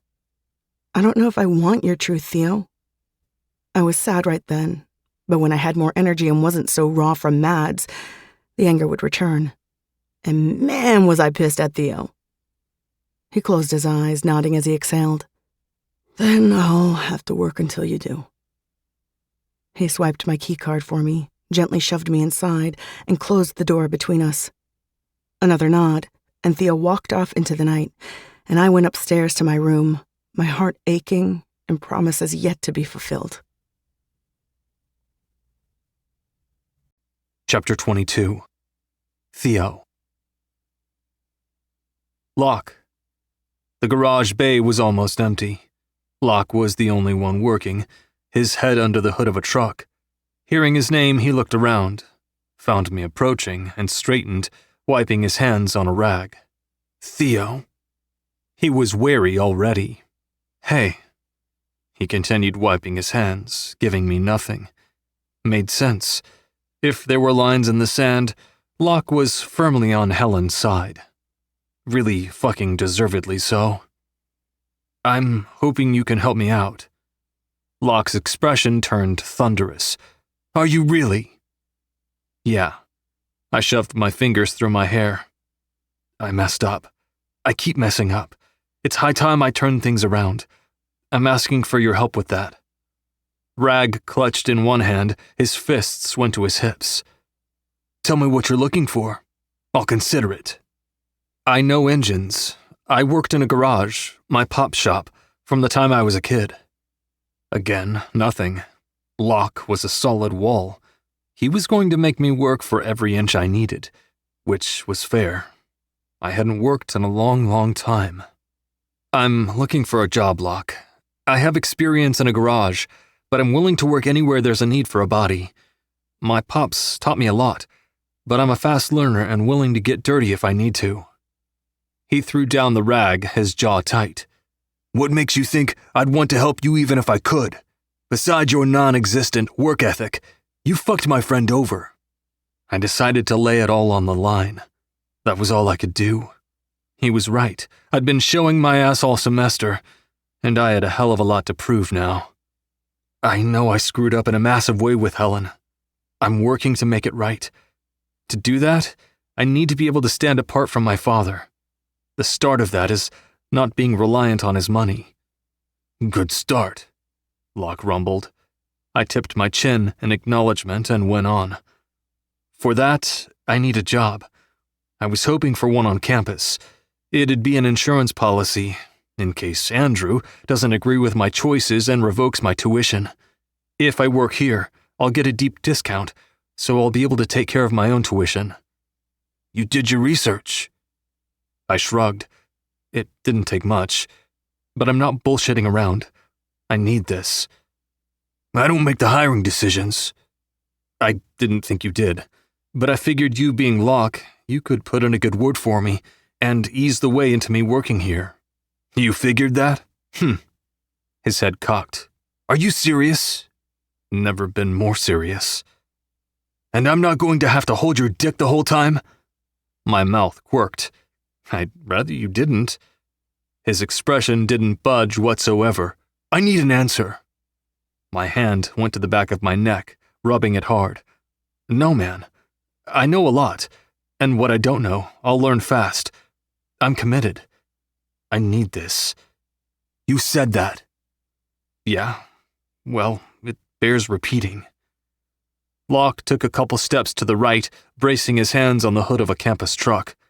A few beats passed. Then he glanced over his shoulder at me. I do this, you screw up, we'll have problems, Theo. I shook my head. That won't happen. We'll see. We're a man down right now.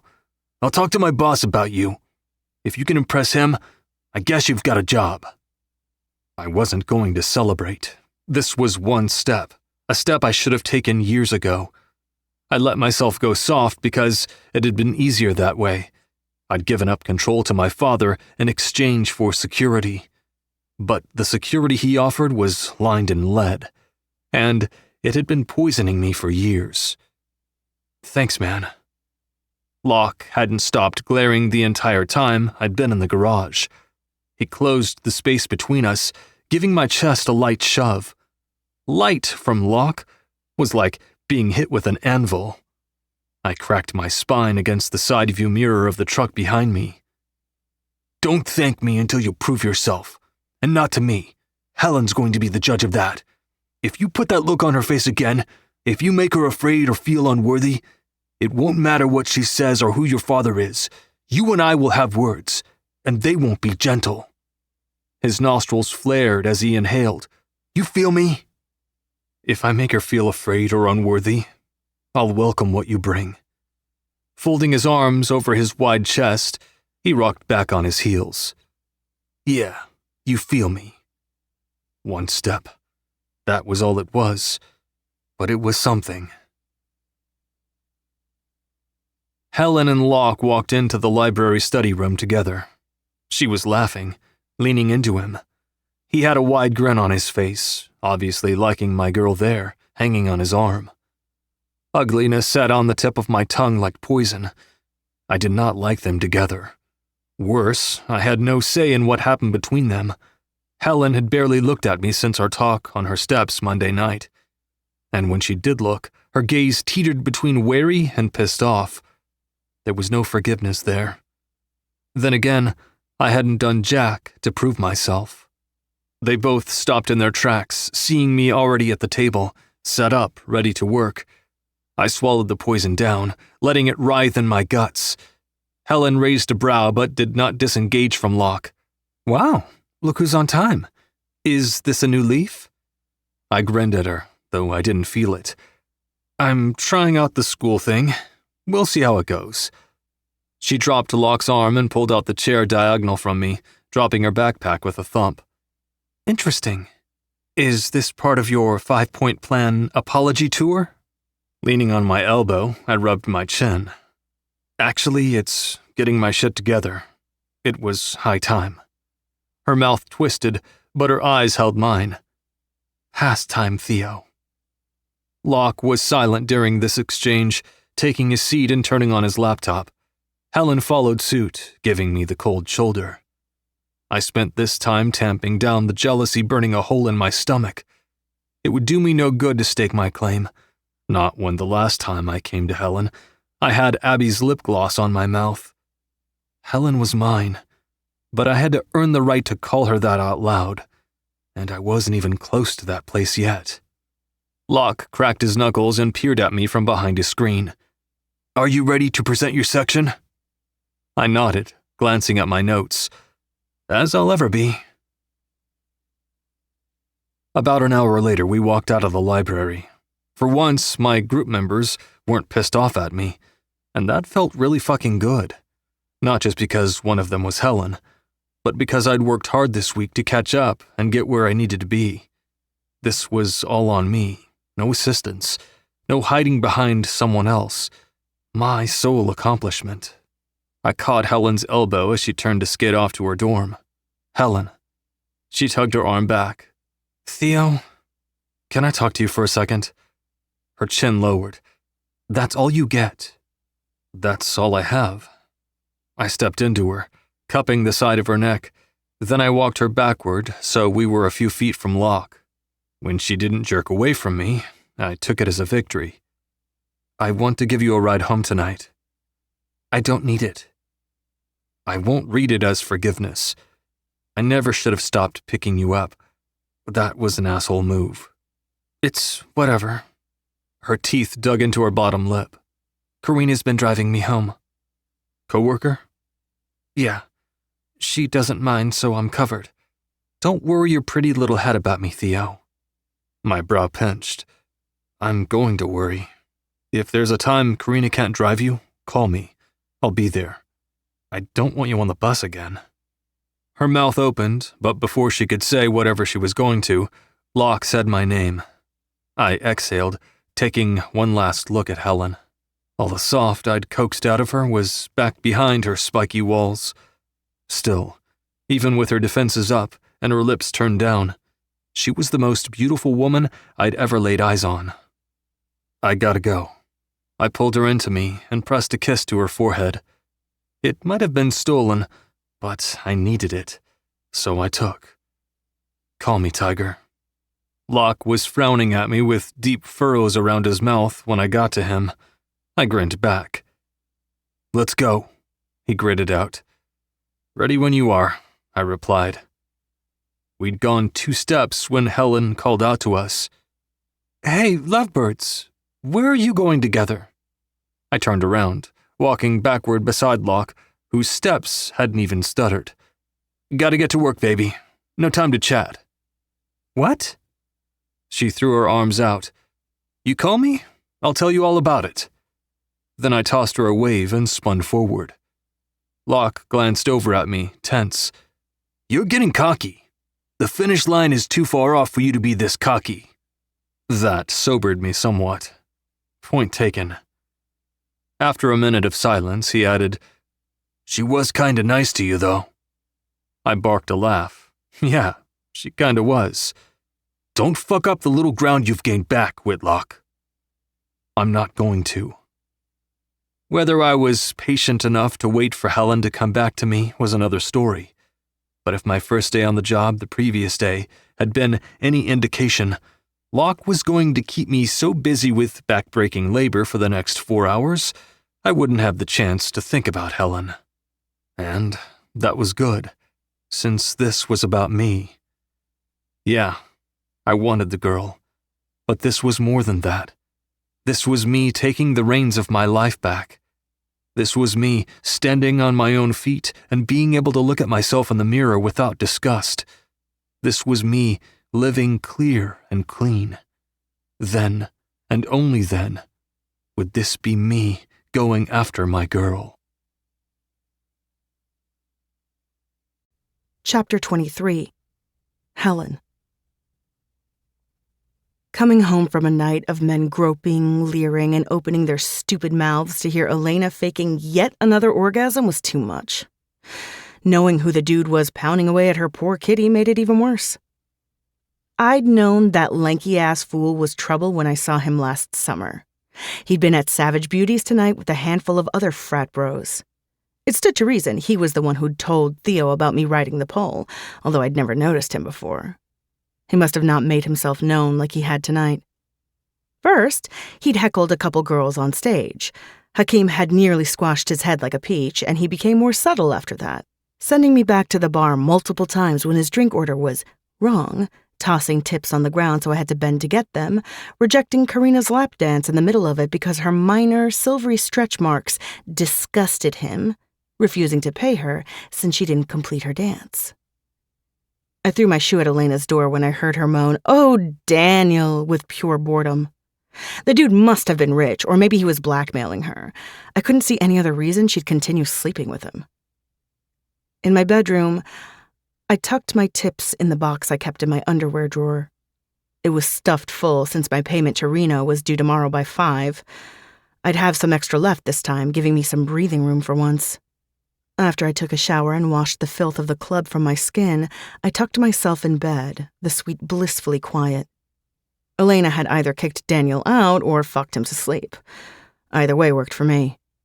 Pulling my covers over my ears, I went to sleep. It was still pitch black when I slowly came awake. Something was tickling my face. I batted it away, but it came back a second later, dragging up my cheek. My brain switched on, but my body froze. Someone was sitting on the side of my bed, touching my face. Then my covers were inched down from under my chin to my chest, down, down, down. I stopped breathing. Fight, flight, fight, flight. I could close my eyes and pretend it was a bad dream. I could scratch and claw and hope I could gain the upper hand. I could lie here. I could scream. The intruder lowered himself over me, his chest pressing down on mine. Then something touched my neck, hot and slimy, jerking me out of my stupor. "Helen," Daniel crooned in my ear. "Are you awake, beautiful?" My hands came up, but I couldn't fit them between us. "Get off me," I hissed, barely more than a whisper. There wasn't enough air in my lungs to make my voice louder. If there had been, I would have screamed until the roof shook and windows rattled. "There she is." In the dark, his eyes searched mine. "You look like an angel when you're asleep, Helen." I shuddered in revulsion. From the way he pressed his erection into my hip, he took it as something else. Or maybe he liked me being revolted by him. Maybe he got off on it. "Get off me, asshole." I shoved at his shoulders and arched my spine. Daniel was lanky, but he had a lot of power in his limbs and easily held me down. He continued to stroke my cheek like a sweet lover. "I've been waiting to talk to you for a long time. You fascinate me." I reached blindly off the side of my mattress, struggling to find my bat, but only hitting empty air. Daniel's mouth curved like he thought it was funny how panicked I was. He even tisked at me. Finally, my hand came into contact with something solid, but I only knocked it away. My bat fell against the floor with a clatter, and I whimpered at the loss, which made Daniel chuckle. "Why are you so scared, Helen? I'm not hurting you. I'm barely even touching you. I just like looking at you. Isn't that what you want?" When you get on that stage or walk around in your little shorts serving drinks, don't you want men like me to look? Off! I cried. Off! Off, off, off! Each successive cry got louder and louder until I exploded. Get off me! My cries echoed around the room, jerking Daniel back an inch or two. He stared down at me, squinting like he didn't understand my protests. What's wrong? Perplexed. The asshole sounded perplexed. Before I could say another word, my door swung open and the light was flicked on. Elena stood there in her pink silk shorty pajamas, only pausing for half a beat to take in the scene. Me, disheveled, and no doubt red-faced and wild-eyed. Daniel, her boyfriend, pressing down on me. Then she flew into action. My bat was in her hands, poised above his head. Get up right now, she hissed. He sat up, his hands up in placation. I scrambled to my headboard, pulling my knees to my chest. It's no big deal, baby. Helen and I were just talking. Unless Helen is suddenly great at talking in her sleep, no, you weren't. Take your pencil, dick, and leave, Daniel. She feigned a swing at him, making him cower. I'll be glad to introduce your balls to Batty. She gets lonely sometimes. Daniel leaped from the bed, covering his dick with both hands. Crazy fucking bitches, both of you. Dead lay and a whore, what a combination. Put the two of you together, it might make a good fuck. Elena pressed the end of my bat to his chest. I guess you'll never know, will you? Get the fuck out right now before I show you exactly how crazy I can be. Elena followed Daniel out of my room, threatening him all the way to our front door, which she slammed behind him. Then she returned to my room, handed me the bat, and turned off the light. Scoot over. She pushed at my shoulders. When I shifted to the side, she climbed into bed, pulling the covers over both of us. Lie down. I stretched out in my bed, the bat clutched in my arms like a damn teddy bear. You okay? Did he hurt you? I blinked up at the ceiling. No. He scared the shit out of me, but he didn't hurt me. I don't even know if he was going to. He's a creeper, ugh. Says the girl having regular bad sex with him. Make that past tense. I turned my head, even though I could barely make her out in the dark. Why were you with him anyway? I mean, I get slumming if the dude had a talented dick, but from the sounds of it... Her sigh sounded defeated. My parents are friendly with his. They thought we would make a lovely match. And? I didn't get it. And that's it. My parents mean the world to me. I don't ever let them down. So I dated their friend's creepy son. Tomorrow morning I have to break the news over brunch that it's over. Whee! She draped her arm over my stomach. If you try to pity me after I just chased my boyfriend from your room with a bat, I won't be able to stand it. Everyone has family shit they deal with. Mine is mine, yours is yours. Okay. I laid my hand on her arm. Thanks for... Don't even try it, bitch. You do not thank me for that. Okay, but I'm thinking it. She laughed softly. That's fine, as long as I don't have to face your unearned gratitude. Gross. By the way, I get the bad thing. I'll be acquiring one of my own ASAP. We should get Zadie one, too. She'd look so freaking cute chasing bad boys away, wouldn't she? Penelope should probably also have one for when Gabe gets too comfortable. I snorted, not even close to processing how I was in bed with Elena Sanderson, kind of snuggling. If I tried to wrap my head around it, my head would undoubtedly explode. I focused on the fact that I felt safe and calm and in control. Then I went to sleep. Where is it? Where the fuck is it? I yanked my entire underwear drawer out of my dresser and dumped the contents on my bed. My lockbox was there, but it was painfully empty. All that work, those late nights, missing sleep, getting my ass groped, filthy old men and entitled young ones. All for nothing. Nothing. Zadie was hovering inside my door, watching me destroy my room. She'd tried to help at first, but when I became more frantic, she'd stood back, probably afraid I'd tip her over in my search. I'll call Elena. She might have an idea, Zadie offered, hurrying from the room. Clothes and papers were strewn on every surface. I'd checked nooks, corners, crannies, trash cans, backpacks, everywhere. The fact was, I distinctly remembered the fat stack of cash being in my lockbox last night, and now it was gone. I wasn't a naturally trusting person, but when Zadie promised she hadn't taken it, I believed her. I didn't really suspect Elena either. There was one person who'd been in my room last night. One person creepy enough to go rifling through my underwear drawer. Daniel had had plenty of opportunity to take my money. But what the hell could I do? I had no proof. And since he was probably just as rich as Elena and Theo, he really had no reason to steal from me other than the fact that he was a complete and total asshole. Zadie came back, her phone held limply in her hand. I called. No answer. She slumped against the door jamb. No, I heard her ringtone coming from her room. She must have forgotten her phone when she left for her parents this morning. Shit. I sank down to the floor, defeated. Shit.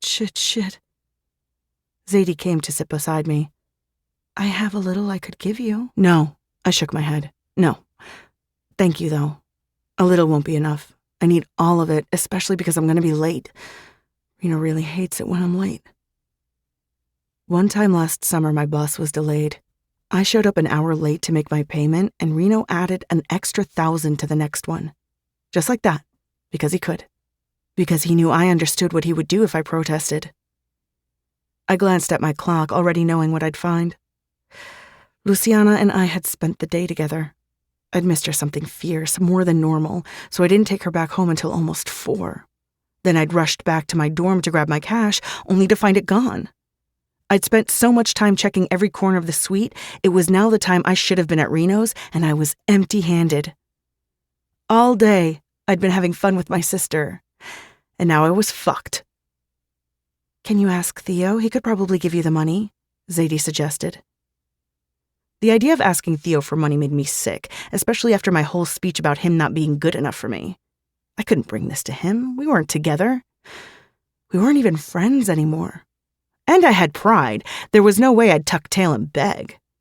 No, I'm not asking Theo.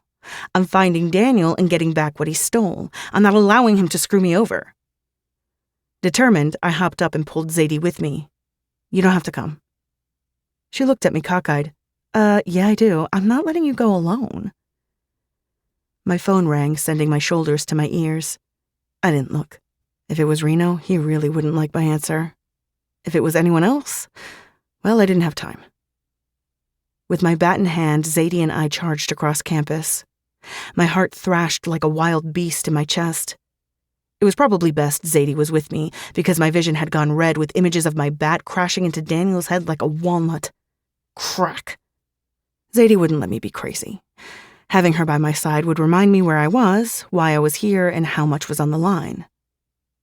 It was déjà vu arriving at the frat house, a few guys drinking beers on the porch. One asked if I needed help, and I laughed and I told him hell yes I did. Then I charged right by him with Zadie at my heels, gunning for the stairs. Of course, I had no idea which room belonged to Daniel, but I knew someone who did. Deacon's door was cracked. I pushed it the rest of the way open with my bat. He was on his bed, laptop propped in front of him, the distinct sounds of porn coming from the speakers. Oh, gross. Are you seriously jerking off with the door wide open? Deacon slammed his laptop shut and stuffed a pillow in his lap. Who keeps letting you in? I flicked his question away with my fingers. I'm not here for you. One question, then you can fetch that dirty sock from under your bed and continue enjoying your Saturday night festivities. He peered over my shoulder at Zadie. Who's the fatty? She's kinda cute. Without a moment's hesitation, I brought my bat down on his footboard, sending splinters of wood flying up. Deacon scrambled to his feet, wild-eyed, flailing his arms around. His erection was still going strong, poking out the top of his sweatpants kind of impressively.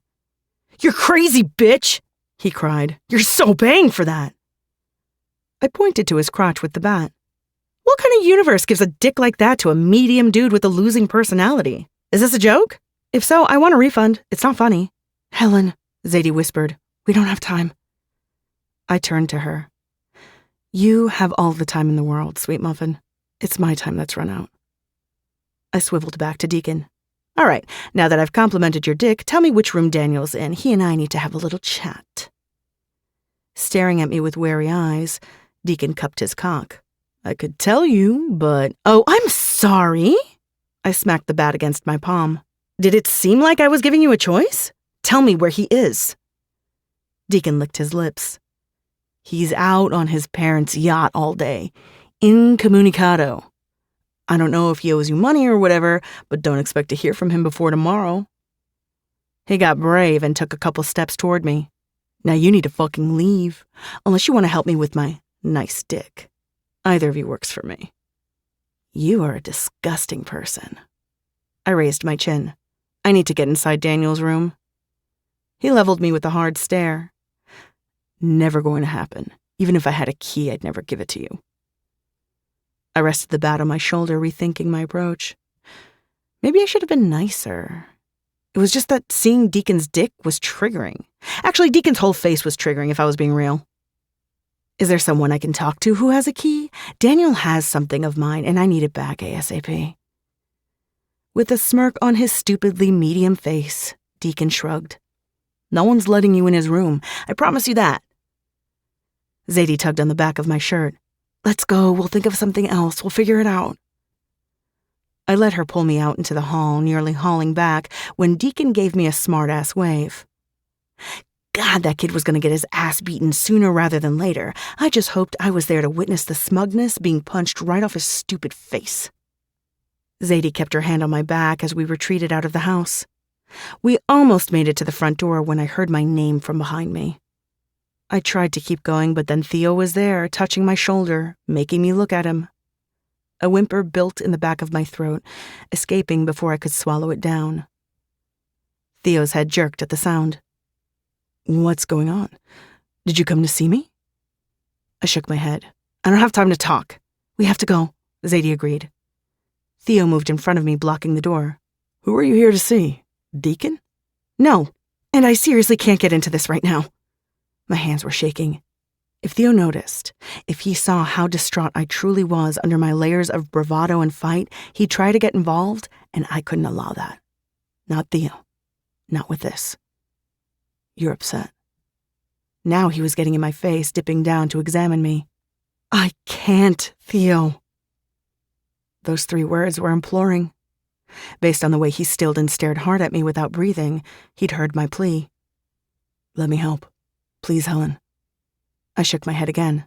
I've got it covered. I always do. He brought his hands up to my face, cupping my jaw with the barest touch. If I'd been less distracted by what I had in store for me, I would have batted him away. We were definitely not in a place where he had the right to touch me like that, but I didn't bat him away. In fact, I may have leaned into his palm just a little. What the hell is going on? He whispered harshly. I took a step away from him. Nothing, really. The same as always. Fuck, baby, can we talk? I need to talk to you. Zadie steadied me with a hand on the center of my back. She also reminded me we couldn't be here anymore. Tomorrow, maybe? I have to work tonight. Theo's jaw hardened. I'll pick you up. No, we're not doing that. I have Karina. I don't need a ride. A beat passed. Then I was in Theo's arms. He held me firm against his chest and his mouth hit the side of my head. Batty dangled uselessly from my fingertips. Some shit is obviously going down right now. His lips were moving against my temple, murmuring low for only me to hear. You don't have to like me or forgive me to let me help you out. I ran my hand down the length of Theo's spine, his muscles flexing under my palm. It would have been easy to give in, to let Theo handle my problems. But then what? I didn't want him to see me as an endless stream of problems he had to solve. I didn't want to be the girl who beat the shit out of boys and cars and beds when things didn't go her way, not to Theo. If I don't get it sorted tonight, I'll think about it. I pulled back and Theo's hold loosened. I really do have to go, work and all that jazz. His chin lowered, finding my eyes again. If I don't hear from you, I'm coming for you. Maybe I'd let him come for me. I like the sound of that. Okay. Then Zadie and I were off, her pulling, me pushing. It wasn't that I was in a hurry to do what I had to do. It was just that I'd like to make it through the night with my kneecaps intact and my sister not burned to a crisp. Now what? She asked. I pushed down my fear, disgust, disappointment at where I was and what I had to do. I'd been doing that my whole life, so I was pretty good at it by now. If I strip tonight and do a couple lap dances, I'll be able to make enough. I'd have to do more than a couple lap dances, but that was okay. As long as I had the money to pay Reno, I'd do almost anything. I'm sorry, Hells. I know you hate it. I can't think about it, Z. I just have to go do it, get the money, and then, I don't know, I'll get over it. I always do. I'd just add this night to the dark corner where I kept memories that were so vile they'd drag me into an abyss if I spent more than a second reflecting on them. It would all be okay. If I kept telling myself that, I might start believing it. Chapter 24. Helen. I followed Zadie into our suite, my mind a whir of what I needed to grab on my way to work. It was nearing 7. I really needed to be on my bus as soon as I could bust out of here. I didn't notice Zadie had stopped moving until I ran into her back. She whimpered and reached behind her to grab my hand. That's when I saw him. My heart stopped beating. Hello, Helen. Amir had made himself at home in our living room, sitting comfortably in the armchair, his gun on his lap. His dark eyes were predatory, the mirth from the upturn of his mouth not coming close to reaching his gaze. I got in front of Zadie, blocking her as much as I could from Amir's attention. I know I'm late, but... He waved me off. I don't need reasons. You can give those to Reno and see if he's feeling forgiving. I'm just here to collect. A storm lurched the insides of my belly. Swallowing back nausea, I squared my shoulders. I had it. Someone went into my room and took my money when I was sleeping. I just need tonight to earn it. He sat forward, elbows on his knees. Helen, come on. I do not care in the slightest. I don't want to be here playing my brother's errand boy. Give me the cash and I'll be on my way. I don't have it. I folded my arms over my chest to hide the shaking. He arched a brow. You don't have the cash you owe my brother and you're giving me attitude. I'm not giving you attitude. I couldn't help the rise of my chin. Amir chuckled darkly. Baby girl, give me something to work with. I really don't want to do what I'll have to if you don't pay. Amusement fell away, leaving the black hole that occupied Amir's insides. But I will. I swallowed hard. I need a couple hours. I'm dancing tonight. I'll make what I owe Reno by the end of the night and bring it straight to you or him, whatever you want me to do. It physically hurt me to kowtow to this man, but I was smart enough to know I had no choice. I would kiss ass for Luciana. I'd do anything to protect her sweet. He sat back, rubbing his fingertip along the barrel of his gun. How do I trust you'll do what you say? I don't have a choice, I rasped. That's right, you don't. He stretched to peer around me. If I let you leave this room, I'll need collateral. I held my hands out to show him how empty they were. I don't have anything. If I did, I would have given it to Reno. He stared at me hard, then let his eyes travel to Zadie. You'll come back for her? My spine went ramrod straight. No. Yes. Leave your friend here. I'll trust you to come back for her. He grazed his palm over his crotch. You'll want to come back for her as soon as possible. No, I can't. Zadie ducked around me to stand beside me. It's okay, Helen. I'll be fine. Amir's eyes flashed at the sound of Z's sweet voice. The interest I read in him made me want to scream. I'd done this to her. I'd pulled her into my filthy, low-life world, and now here we were, down in the dregs together. Yeah, Helen. She'll be fine. He nodded to the couch. Come over here, little mama. Have a seat. Zadie moved automatically. If Amir had touched her, I might have lost my mind, but he only watched. He also shoved his gun in the back of his pants. It barely loosened the noose around my throat by a millimeter, but at least I could breathe a little. If you hurt her, you'll what? Brain me with your bat? Amir canted his head like he was truly interested in my answer. I'd forgotten Batty completely. At some point, I'd let it drop to the floor. I'll ruin you, Amir. I had no idea how, but I knew I meant it all the way to my bones. If Zadie didn't walk away clean from this, none of us would be walking away. His laugh was dry. Get out of here. Shake that pretty ass and bring me my money. You don't need to worry about anything else. Zadie. I started to go to her, but Amir tisked and shot his arm out to block Zadie from me. Zadie, I'm so sorry. I'll be back as soon as I can, I promise. She blinked at me with shiny eyes. I know you will. I'll be fine. That's right. Sweet little Zadie will be just fine with me. Maybe he'll come back and we'll be best friends. I narrowed my eyes on Amir, who was leaning toward Zadie like he was interested. Don't even think about it. His gaze was like a whip on me. This discussion is over. Get the fuck out. Zadie, I rasped. Go, Helen, I'm okay. She was holding herself straight, being brave, and it made me want to destroy the furniture. But her bravery gave mine a charge. If Zadie could do this, so could I. I'll be back soon, I swore. Then I grabbed my stuff and ran. It took me 5 hours of shaking my tits, grinding on laps, and giving away pieces of myself to earn what I owed Reno. Every time I wanted to go backstage and curl into a ball, I thought of Zadie's brave little face, and it spurred me on.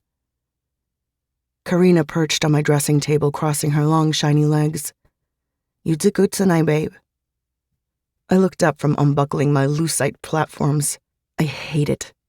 I know you do, but you're damn good at it. She squeezed my shoulder.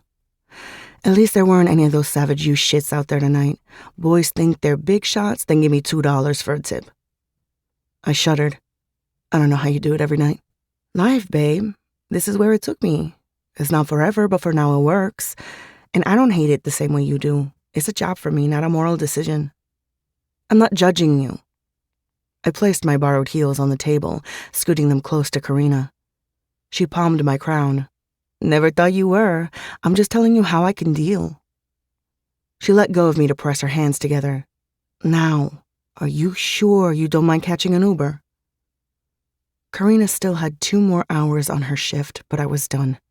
I'd covered my stripper gear with sweats and wiped off some of my lipstick, ready to run out the door. I assured Karina I was perfectly fine, then I booked it, my phone in hand, to order my Uber.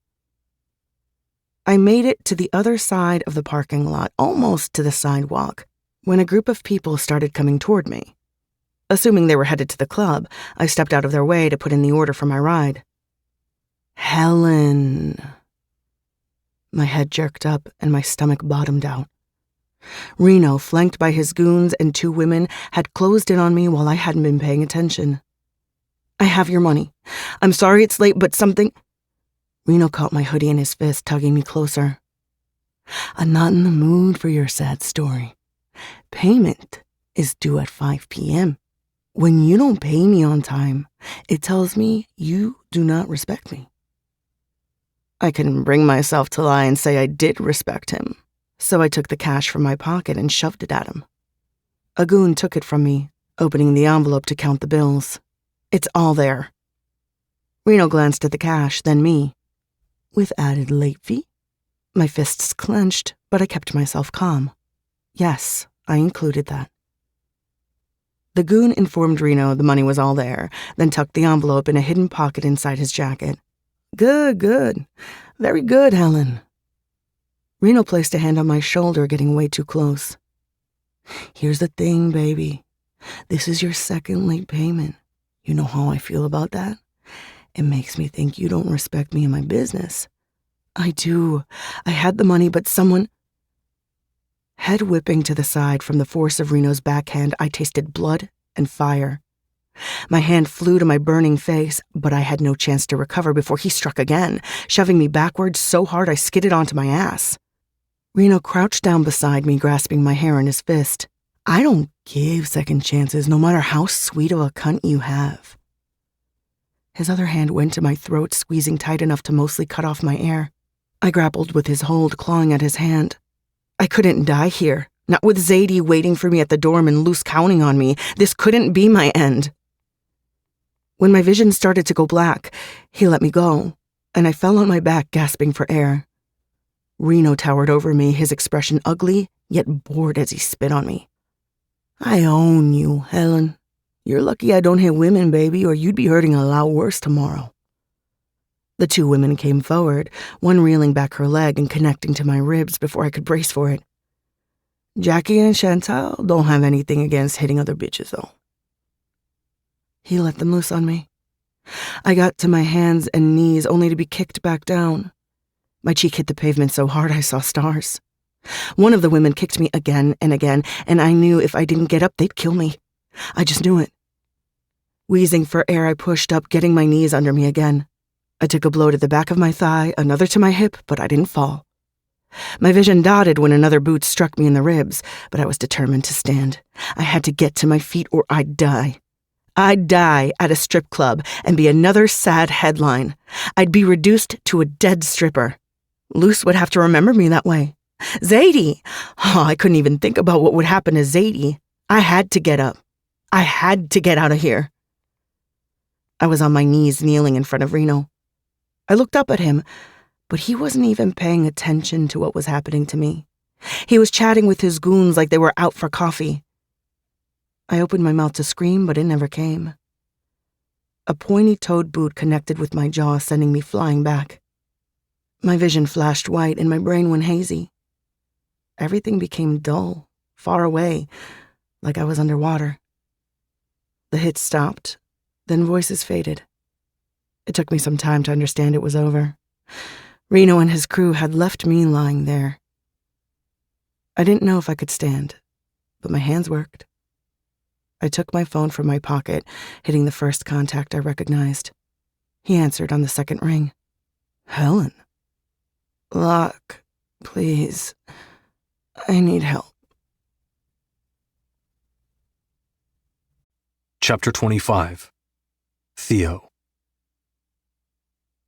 She didn't call me. That shouldn't have been my first thought when Locke told me my girl needed me. But it was. It didn't come from a place of jealousy, but a realization of how far I needed to climb to get back to her. My tiger had been hurt, left in a parking lot bleeding, and I wasn't her one phone call. Locke met me at the door of her suite, placing a hand on my chest to hold me back. I need you to go in calm. My jaw twitched. Is it bad? Fucking awful, man. He captured my eyes, ensuring I heard what he said. But she's awake and being stubborn, so I think she'll be okay. Why is she not in the hospital? Where are the cops? Did you not hear the part about her being stubborn? She wouldn't let me take her. She was in more of a panic to get back here to Zadie. Wouldn't tell me why, though. Is Zadie okay? She's fine. I pushed against his hand. Let me in. Are you going to be cool? I'm going to try. He shook his head. This isn't about you, man. I see you steaming about not being her phone call. You need to let that go. That was her pride on her mind, not her favoring me over you. You feel me? I feel you. But if you don't move out of my way and let me get to her, I won't be cool anymore. Locke raised his hand and stepped back from the door, and I flew inside, straight to Helen's room, taking a deep breath before I went in. It would do me no good to barge forward like the feral animal raging under my skin. I reined it in. Not much, but enough that I could face what I needed to face on the other side of the door. Helen was sitting up on her bed, bags of peas and a couple ice packs scattered on her bare torso. Zadie was beside her, holding ice to her cheek. Above it, she was bloody and scraped, the skin around her eye already turning black. Her other cheek was bright pink, with a cut down the middle. Her throat was shadowed in bruises. Shit. I wasn't strong enough for this. How could I be calm when I was caught in a hurricane of fury? But then Helen's hand shot out to reach for me, and I came back. She needed me, so I went to her, kneeling on the floor, taking her hand in mine. Baby, I gritted. What the fuck? Hey, don't talk to her like that, Zadie protested. I'm not. I brought our joined hands to my forehead. Jesus, Helen, you need to go to the hospital. No, please, Theo, she whispered. I just need to sleep. I had some leftover prescription Tylenol from when I got my wisdom teeth out. Zadie stroked Helen's hair. She took some a little bit ago. It should kick in soon. Thank you. I kissed Helen's knuckles. You should go rest, Z. I'll take care of her. I'm here now. Helen needed soft. It was next to impossible to give it to her, with the violence boiling in my blood, but I would. Whether she agreed or not, whether I'd even earned it, Helen was mine. That meant I would take care of her however she needed. Right now, she needed me to leash it all. Later, when she was feeling better, less vulnerable, I'd unleash the rage in my veins. I had no choice. After a heavy protest, Zadie left me with Helen. Locke poked his head in, said he was leaving, but would be back in the morning to check in. Then it was just the two of us. I stretched out on the bed beside her, afraid to touch her anywhere. I'd already caused her enough pain. I wouldn't do it again. Her head lolled to the side. I guess you've been proven right. What? She pointed at herself. Trash. Jumped in a strip club parking lot after I shook my ass for strangers. No, I'm not letting you take that on. I never thought you were trash. I said shit I shouldn't have, based on a past that has nothing to do with you.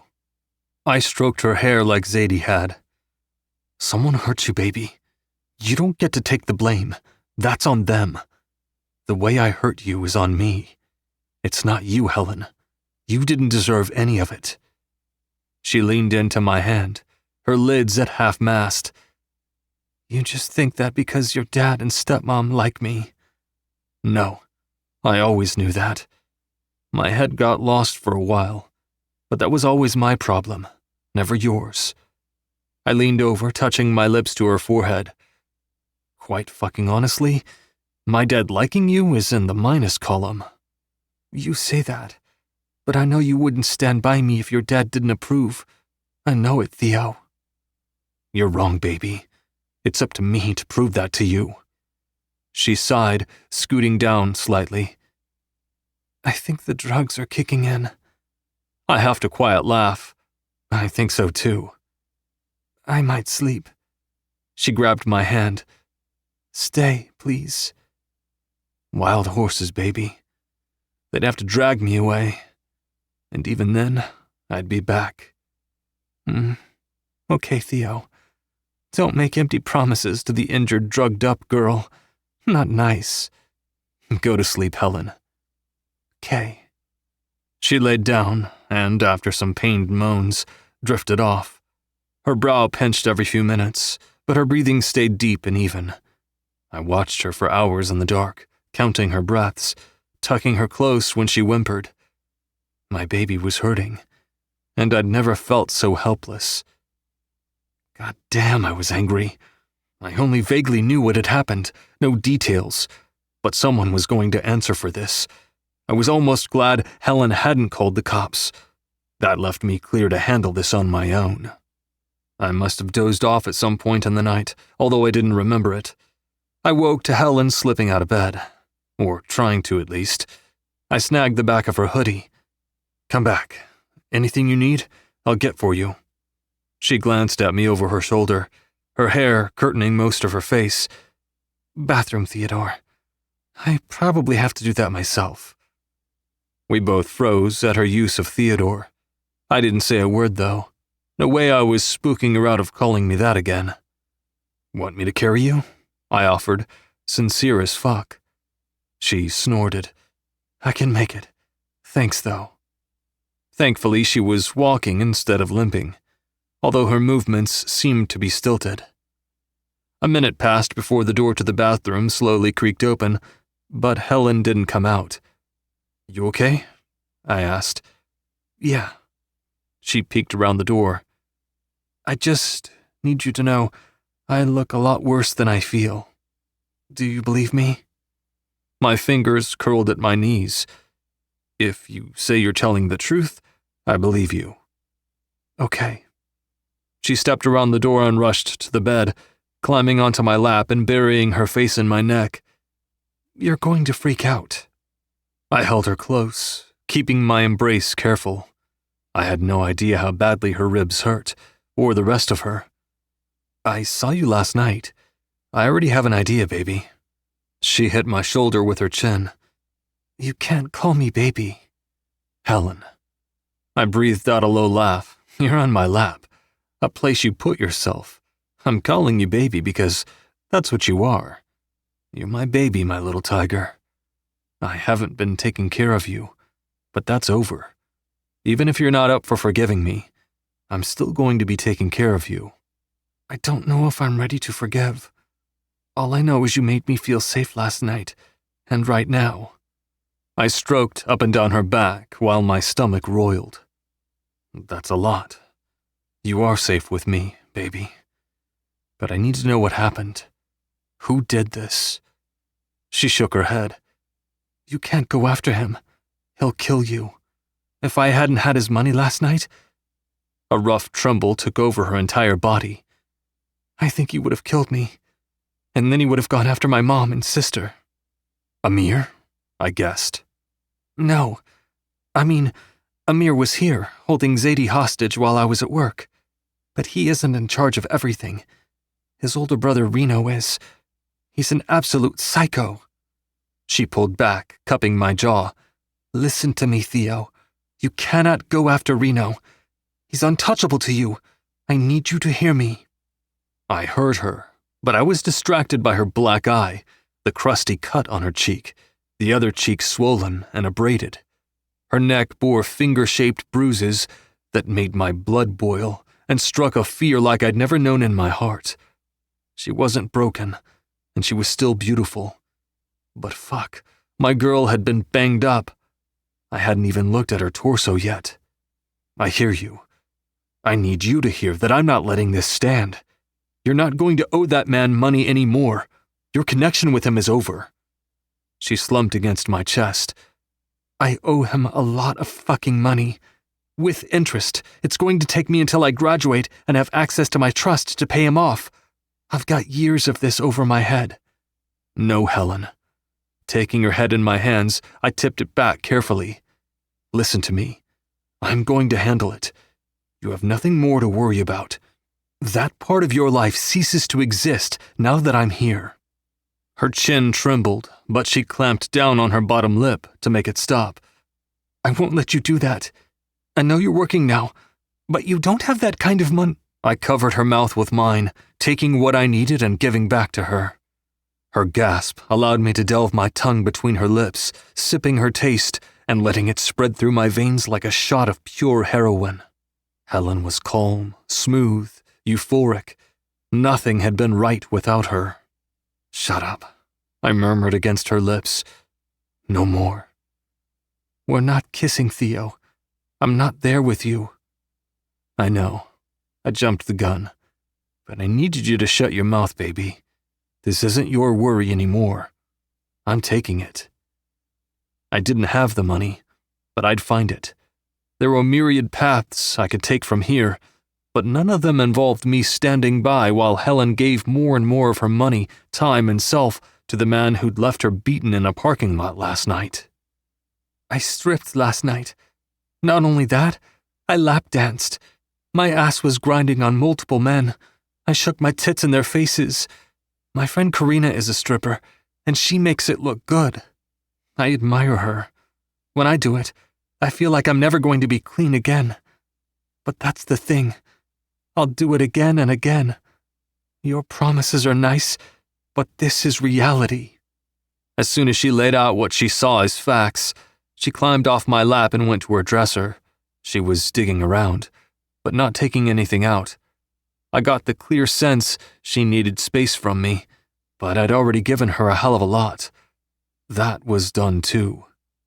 I crossed the room, bracing my hands on either side of her on the edge of the dresser.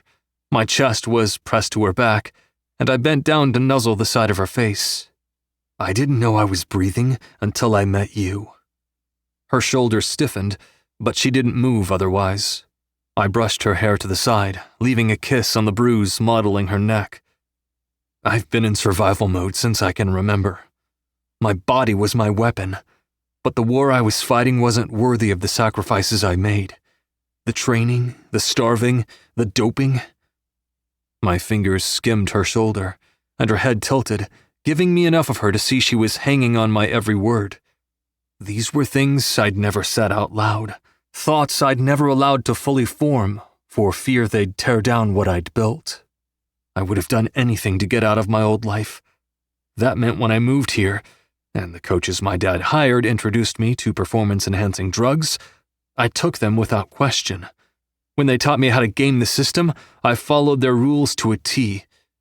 The testing was different in college, but I heard of this guy who had access to something new, something the tests didn't pick up.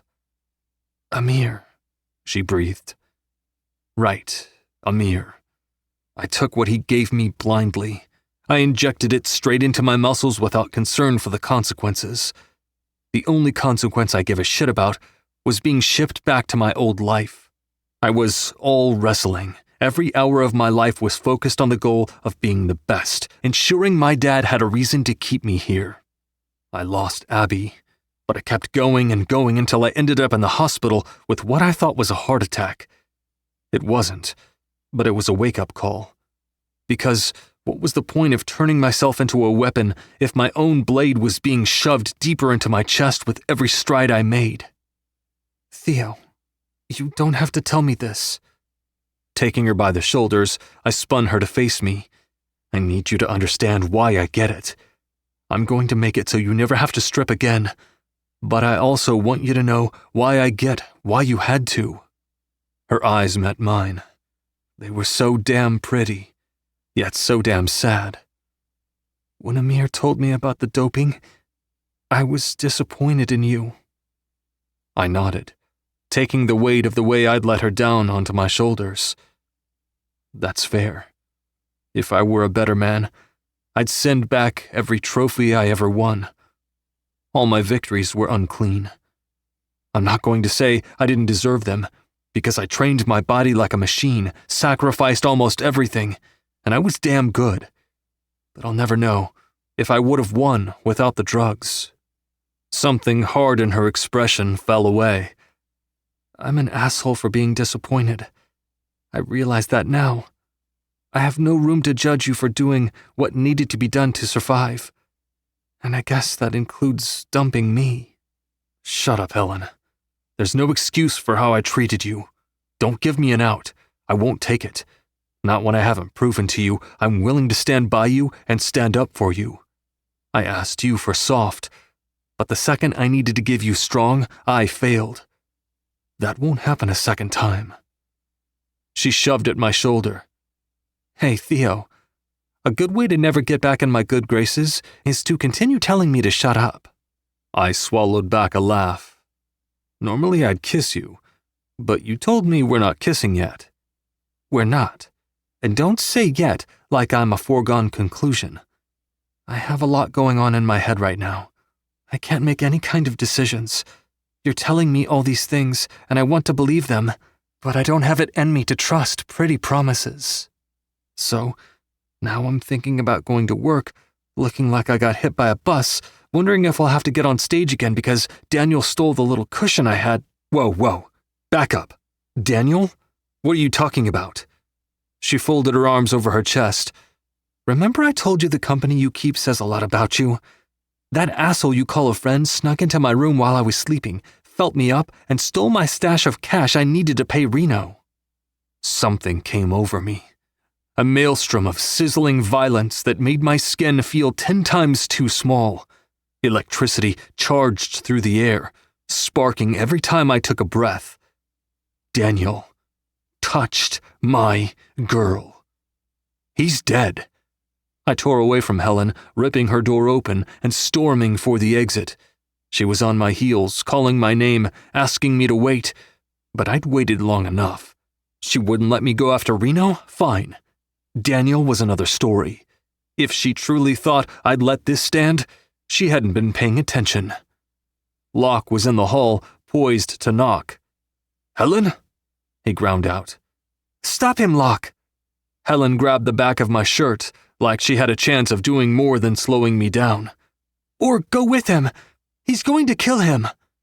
I jabbed a finger at Locke. If you attempt to stop me, we are not going to be cool. Helen just told me a guy I live with touched her and stole her money. which led to... I waved at my battered girl. This. I can't let that go. I don't have it in me. Locke's hand came down on my shoulder. I'm with you. He pointed to Helen. Go back inside. Lock the door. One of us will be back when we can. Helen grabbed for me, her eyes wide and shiny. This isn't worth risking your future over. If you get arrested, I'll never forgive you. I took her jaw in my hand, throwing every ounce of control I still had and keeping it gentle. You make it easy to light the match, Tiger. Now watch me make it burn. Chapter 26. Theo. As Locke drove us across campus, his fury at what Helen had gone through, the way she'd been violated over and over, fed into mine. I was barely able to contain it all. My chest felt swollen, near cracking.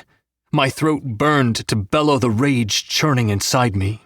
Locke's teeth had to be ground to dust by the time he parked half on the lawn, half on the curb in front of the house. A few guys were hanging on the porch, probably still drunk from the night before. I grabbed the first guy who crossed my path. Dick was his name, or Colin. It didn't matter. I need you to get Daniel. Tell him he's wanted outside, I ordered. Colin shrugged at my demand and sauntered into the house, calling out Daniel's name. Beside me, Locke cracked his knuckles and his neck. A minute later, Daniel emerged, dressed in boxers, slippers, and a silk robe. He had a joint pinched between two fingers and a glass of orange juice in the other hand. Wow, what's the drama, Whitlock? He practically stumbled down the steps. Isn't it too early for this kind of thing? He gestured to Locke with his cup-filled hand, spilling OJ over the top. And what's with the lumberjack?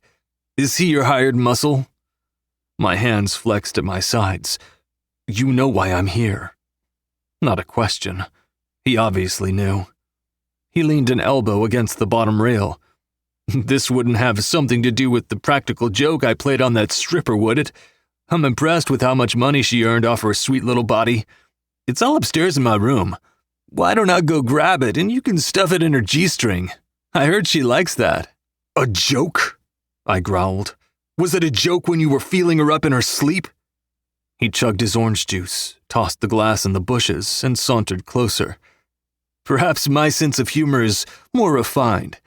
I thought it was pretty fucking hilarious that your stripper girl was insulted about me copping a feel. I suppose I should have thrown some ones at her first. Is that what you do? Or do you have to shell out the big bucks for full service? Daniel was puffing on his joint when I swung at him, connected solidly with the side of his head. The joint fell, and he staggered to the side, bouncing off Locke's puffed-out chest. The guys on the porch took notice of what was going on, some getting up to come closer, others dashing inside, no doubt to alert the house of what was going down on the lawn. He cupped his cheek, twisting an ugly look at me. Oh, you're dead, Whitlock. Daddy won't save you now. Yeah? Is Daddy gonna save you when it comes out you like to creep into girls' bedrooms?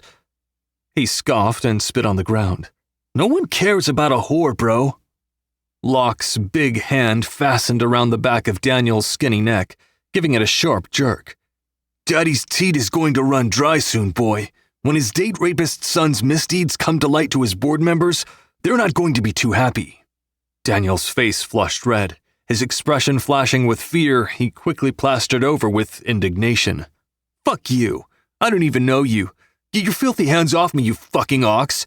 Shouldn't you have farm equipment yoked to your neck? Locke tossed him aside like a used cum rag. Daniel stumbled sideways, losing a slipper in the process. He laughed like this was some big joke. To him, it probably was. People like Daniel could assault and steal from a girl one night, then wake up in the morning to spend the day on their parents' yacht without a second thought. It disgusted me that I'd been fighting tooth and nail to stay in a world filled with Daniels. I know you just by looking at you. Locke folded his thick arms, sweeping a look of loathing over Daniel and his silk robe. Better to be an ox than a snake. Oh, please. Daniel threw his arms out to the side. All this over a girl who's not worth anything and never will be, no matter what degree she earns. Once a whore, always a whore. I took a step toward him, my muscles so taut they were vibrating. Once a little bitch, always a little bitch.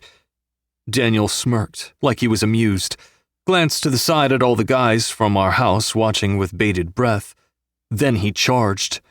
I met him before he could gain speed, sweeping his legs from under him and taking him down to the ground easily.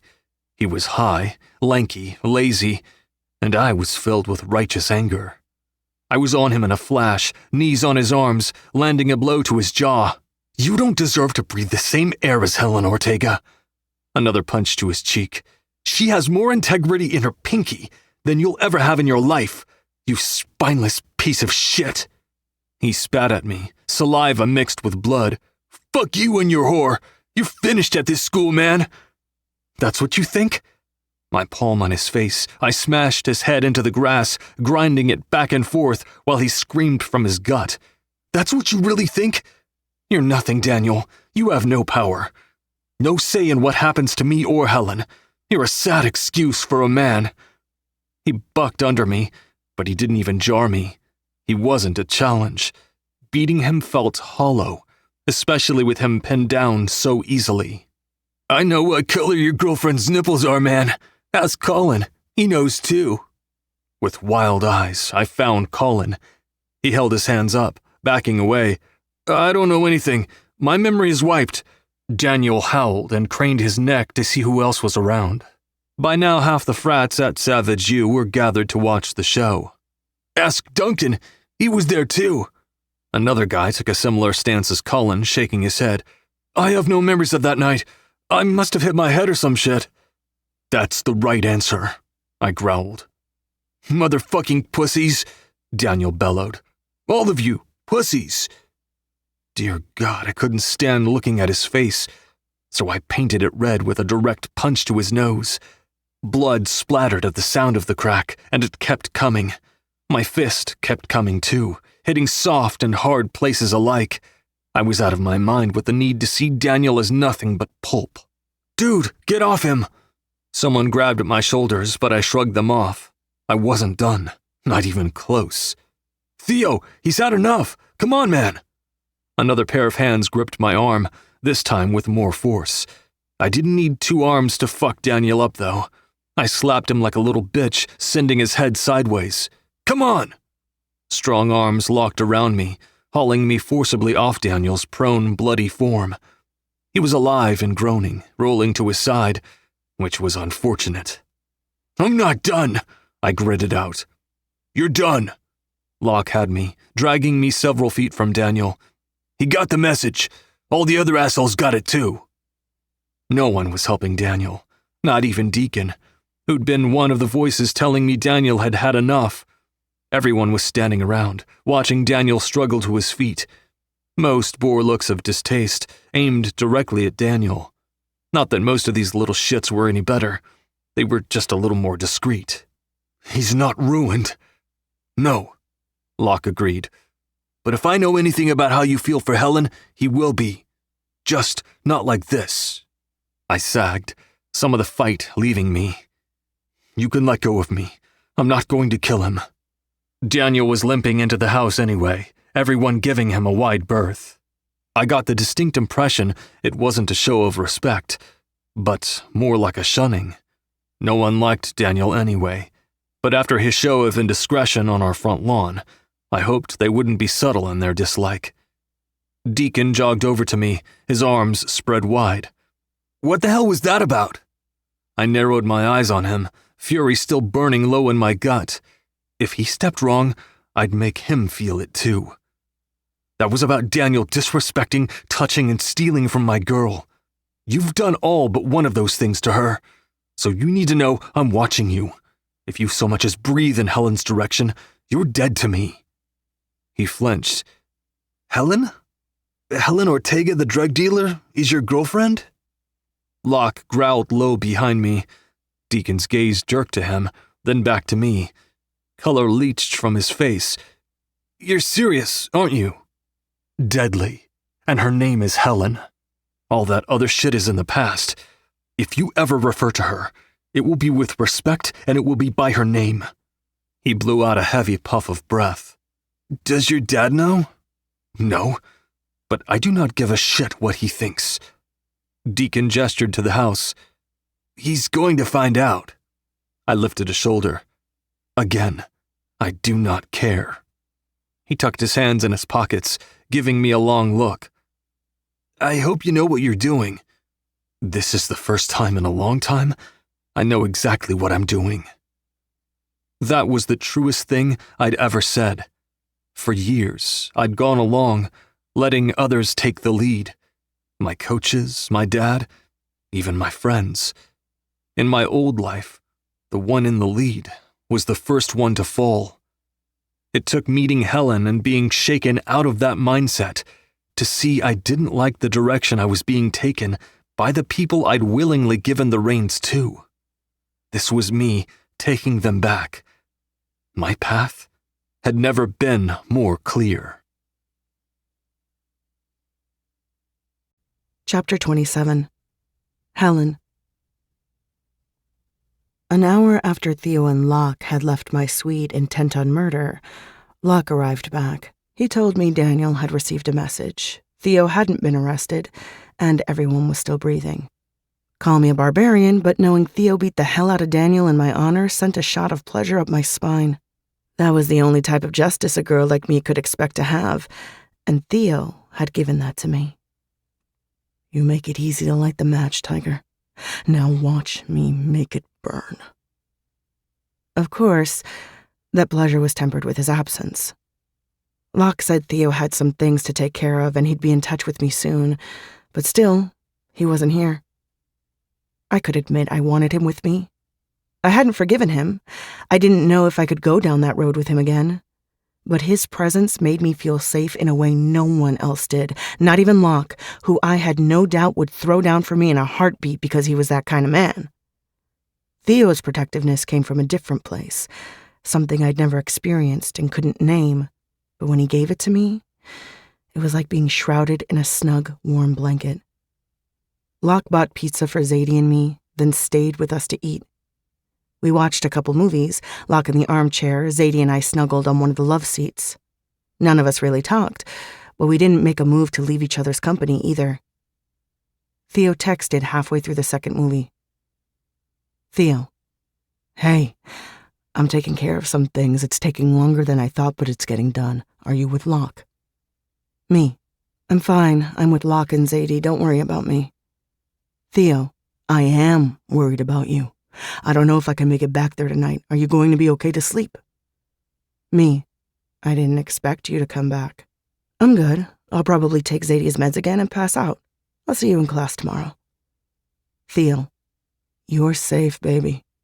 Nothing is going to touch you again. I promise you that. I'll see you tomorrow. The door burst open just as I shoved my phone in my hoodie pocket. Elena flounced in, threw her weekend bag on the floor, and let out a dramatic sigh. Then her eyes landed on us. First Locke because he was unmissable, then Zadie, and finally me. Her jaw dropped. Her finger made a circle in the air as she pointed to my face. That better be from a car accident. I shook my head. My mom's loan shark. Elena charged at me, took my chin in her hand, and moved my head back and forth to examine me from every angle. This is unacceptable. Is this person dead now? I shook my head. No. Why not? Her attention shifted to Locke. Who are you? He barely glanced at her. Lachlan. Elena stared at him, then me. I need a hell of a lot more information. Begin with the massive man occupying my favorite chair and fill in the rest. Locke abruptly rose to his feet. I'm gonna go. He lowered his chin, capturing my gaze. I'm 5 minutes away. Anything you need, you call. Don't hesitate. Even if you want me to sit in your living room while you sleep, do you hear me? I nodded, the backs of my eyes stinging. I hear you, dude. Thank you.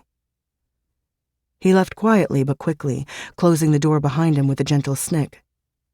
Elena rushed over and locked it. Then she turned back to me, her hands on her hips.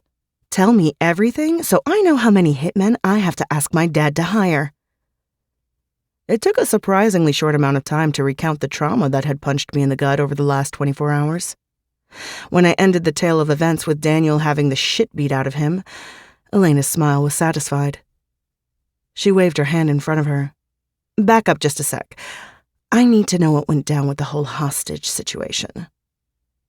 Zadie's cheeks went pink. When I'd gotten back last night, Amir had been gone. I'd barely been able to stand, but the first thing I did was check over Zadie while she tried to bat me away so she could take care of me. We were both crying messes, but Zadie hadn't been injured, and her tears seemed to be solely over me. Once Locke got us in my bed, me covered in ice packs and drugged up, Zadie promised Amir hadn't hurt her, but that had been all she'd offered. It was awkward and kind of scary. Zadie shrugged. He didn't take his gun out again, so that was good. He used his phone a lot. We talked a little, and, I don't know. He got a call, I think from his brother. Then he rushed out of here really fast. That was right before Helen and Locke got back. Elena drummed her perfect nails on the arm of her chair. That's it? Your first time being held hostage, and that's the extent of your story? I'm kind of hoping it's my only hostage experience. Zadie tucked her hair behind her ear. That would be great. Elena wagged her finger at Z. I think something else happened. One day, when we've dismantled the corrupt patriarchy in Savage River and shoved dicks down Daniel and Reno's throats, perhaps each other's, I haven't decided, I'll get the full story from you. Zadie released a sound that was a cross between a whimper and a laugh. There's no story. Elena's eyes narrowed to suspicious-looking slits. Okay, babe, I'll drop it for now. Now, let's discuss everything I know about Daniel that could positively ruin him. With Elena's graphic revenge plots as bedtime stories and Zadie's meds, I got a full night of dreamless sleep, so by Monday I was aching, but feeling close to human. My hoodie mostly covered the bruises on my throat. I couldn't do much about my face, but if anyone asked, I'd tell them it came from a rad skateboarding accident. Thankfully, everyone minded their fucking business because the meds wore off by midday, and I was a grumpy, aching bitch. My head was down on the table when Locke sat down beside me in Shakespeare. I grunted at him in greeting. He laughed back. Except that low, lovely laugh wasn't Locke's. I peeked up, finding Theo's gentle smile. You're not Locke. He cupped the back of my head and leaned his face closer to mine. Sorry to disappoint. I bribed him to switch seats with me today. How are you? Bitchy? He kissed my head. Does it hurt, baby? It doesn't feel great. One more class, then you can go home and take a nap. You can do it, Tiger. I nodded. Okay. His hand rested on top of the desk.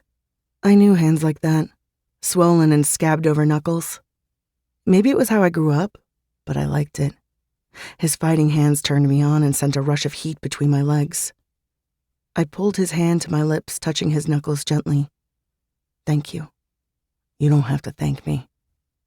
He dragged his thumb across my lip once. It was my pleasure. Do you understand me? I loved every second of delivering that message to Daniel. Watch me make it burn. Warmth pooled low in my belly at the savagery of that statement. I wish I'd seen it. His grin was smooth and wicked, and he gave me the kind of look I never knew he had in him. A look that said he understood exactly why I wished I'd been there to see him beat the hell out of Daniel, and it wasn't only about retribution.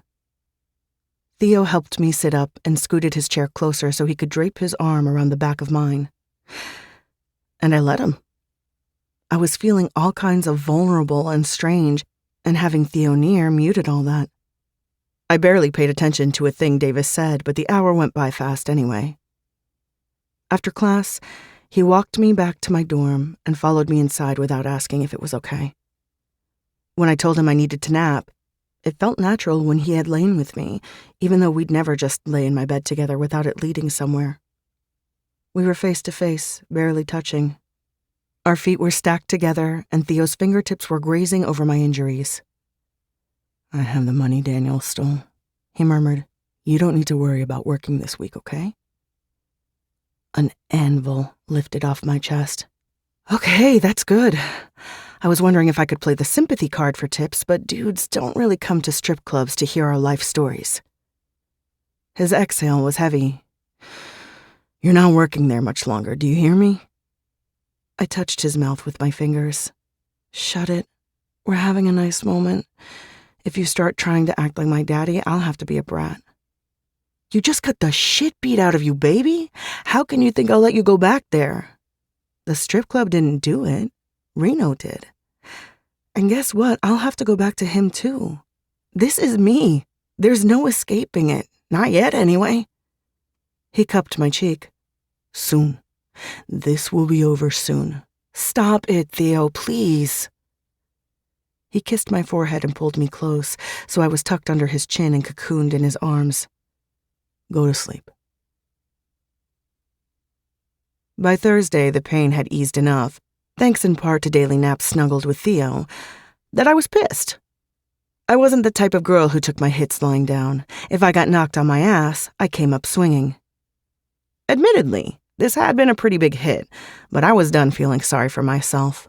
I wasn't going to be afraid of my shadow just because a guy who I already knew was scary acted like a big scary guy. That wasn't a surprise, and I should have expected it. The fact that Reno and, by extension, Amir had any power over my life made me mad enough to want to break shit. I needed to deliver a message to Reno, but there was no way I was doing it firsthand. I may have been pissed, but I wasn't stupid. Amir lived off campus in a Cape Cod-style house with a big porch running along the front. It was surprisingly housey for a gun-carrying drug dealer who was quite possibly a little psycho. Like he knew I was coming, Amir was sitting on the porch, his feet kicked up on the rail. I climbed the steps, somewhat deflated I couldn't pound on the door and demand he come out and speak to me. You look like shit, baby girl. His face remained impassive, so I couldn't tell if he actually cared or not. No kidding. You should have seen the other guy. I snapped my fingers. Oh, that's right, you've seen him. It was your brother who backhanded me, strangled me, then let his bitches loose to kick my ass. I almost forgot. His jaw tightened for a beat. Then he went back to being impassive. My brother is not me. I shrugged. You're his little errand boy. Guilty by association, dude. He dropped his feet, braced his elbows on his knees, and steepled his fingers. I think you misunderstand, Helen, but I'll explain. I don't necessarily always agree with Reno's actions, but I am not your friend. You will not come to my house and disrespect me. Since you're injured, I'll let it pass, but I won't next time. Be sure there isn't a next time. Got it. Amir may have been the lesser of two evils, but this was a helpful reminder that he was still evil. I wish I'd known you were a woman beater when I had a crush on you in high school. I would have gotten over you a lot faster. Amir's nose twitched, and his lips curled into a snarl. Helen? No, I heard you. You'll beat me bloody if I get too mouthy. My lips are sealed. He gave me a long look from beneath a furrowed brow, then kicked the chair beside him. Sit, talk, then leave. I sat, only because it was easier not to stare down at him, and the walk off campus had worn me out more than I would have ever admitted out loud. I took a filled envelope out of my backpack. This is for next week. I want it out of my possession so I don't have to worry about it anymore. Then I need to rework my loan payments. I don't think I can keep up the keep it. He pushed the envelope back to me. No more payments. I clutched the envelope hard, suddenly afraid again. Was Reno calling in the entire loan? Holy Christ, was he actually going to kill me and I just served myself up on a silver platter? What the hell does that mean? I couldn't even pretend to keep the shake out of my voice. Amir pressed his fingertips together, frowning hard at me. Obviously not what you're thinking. Chill, girl. I got a visit from your boy on Sunday. He inquired how much you owed. I told him. He was back the next day with the cash. I'm surprised he hasn't had you down on your knees to thank him. My mouth fell open in shock. What the ever-loving fuck? I owe like $13,000. Loan shark interest was no joke. I could actually kill my mother for thinking it was a great idea to borrow money from Reno. I would have questioned what had been going through her mind, but I knew her well enough to know the answer. Not much. Owed, baby. Past tense. He got you out from under that bitch. Why? I breathed out. Amir canted his head, frown deepening. Baby, he cooed. I know you're smarter than that. That boy came here with bruised knuckles, ready to throw down if he had to, and he wasn't doing it for his health. That was for you. I still didn't understand, so maybe I wasn't so smart. You're talking about Theo, right? He nodded once. I thought he was a little pussy bitch. It's rare someone changes my mind, but I might be swayed by how he showed up for you. It had been better if he'd showed up a few weeks ago, but can't change history. I rubbed the center of my forehead, worried my brain had been more damaged from my beating than I'd thought. Theo paid it all. All of it. Amir unfolded from his chair and stood over me, his hand out to help me up. I'm about done with this conversation, hellbells. Time for you to go. I folded my arms around my middle. Do me a favor? I'm not in the business of favors. I like things reciprocal and above board. I shot him a sharp look. Considering you held my roommate hostage and terrorized her, you definitely owe me. The look he gave me was even sharper. Is that what she told you? I terrorized her? She didn't have to. You had a gun on her, dude. That would terrify anyone, especially a girl like Z. What did you do to her for all those hours? He shut down in an instant, going back to his earlier impassiveness. I think you should talk to Zadie about that. Tell me the favor you want, then you need to leave. Worms squirmed in my stomach. What the hell had gone down while I was out of our suite? Zadie was acting normally, so it couldn't have been anything bad. Then again, I shoved the thoughts of what Amir could have done away. I couldn't deal with that. Not right now. If my mom comes around looking for money, tell her no. Pass the message to Reno, too. The Ortegas are turnips, and you can't get blood out of us. Amir raised a brow. True. But now you've got a rich boyfriend, so my hand was up, shooting through the air toward his face before I even thought about it. Amir intercepted me easily, lowering my arm to my side and holding it there. I hissed at him like a feral cat. Don't you even think about Theo. He's not my meal ticket, and he's not going to be yours either. He's off limits to you and Reno. Remember what I said about ruining you? I'll find a way if you go after him. Baby. A slow smile spread across Amir's face, which was pretty disconcerting. Amir wasn't a smiler. That boy's got you, doesn't he? Good for you, Helen. I like that for you. I don't know. He shooed me off, his smile instantly dropping. All right, I've got shit to do. You can go. He walked into his house without a backward glance, and I started my long walk back to campus, my mind rushing. What had Theo done? What had he done? You make it easy to light the match. Chapter 28. Helen. Theo Whitlock was hot. That was a fact. No one could have told me otherwise. Theo Whitlock doing manual labor? That was on another level. It was even more attractive than his swollen knuckles, and holy Christ had they done things to me. Add in coveralls tied at his waist, an oil-stained white undershirt, steel-toed boots, and I almost forgot why I was angry. I nearly threw out my reasons for staying away, keeping my distance, shutting him out behind a thick wall, especially when he came out from under the hood of the truck he'd been working on, wiped the sweat from his forehead with his forearm, and twirled a wrench around in his hand like a seasoned pro. I was a blue-collar baby to my bones, and no amount of fancy education was going to change that. Theo the mechanic could get it. Not from me. I was mad at him for going against my wishes. But from someone. Of course, I'd cut a bitch before that happened. Savage U's garage wasn't exactly bustling. Theo was the only one on the floor. When I started toward him, he noticed me right away. He tossed his wrench into a toolbox and wiped his hands on the rag hanging from his hip, keeping his gaze on me. "You're beautiful when you look like you want to murder me, Tiger," he greeted. I stopped in front of him, hands on my cocked hips. "You paid my loan." He instantly sobered, moving into my space. "Did someone come see you? I made it clear they had to leave you alone now. Fuck. No, dude, not your dude. I'm not letting you put me back in that spot, Theodore." "Theo!" My eyes narrowed on him. "No one visited me. I went to Amir. Did you actually think I wouldn't find out? No, I knew you would." He kept wiping his hand on the rag.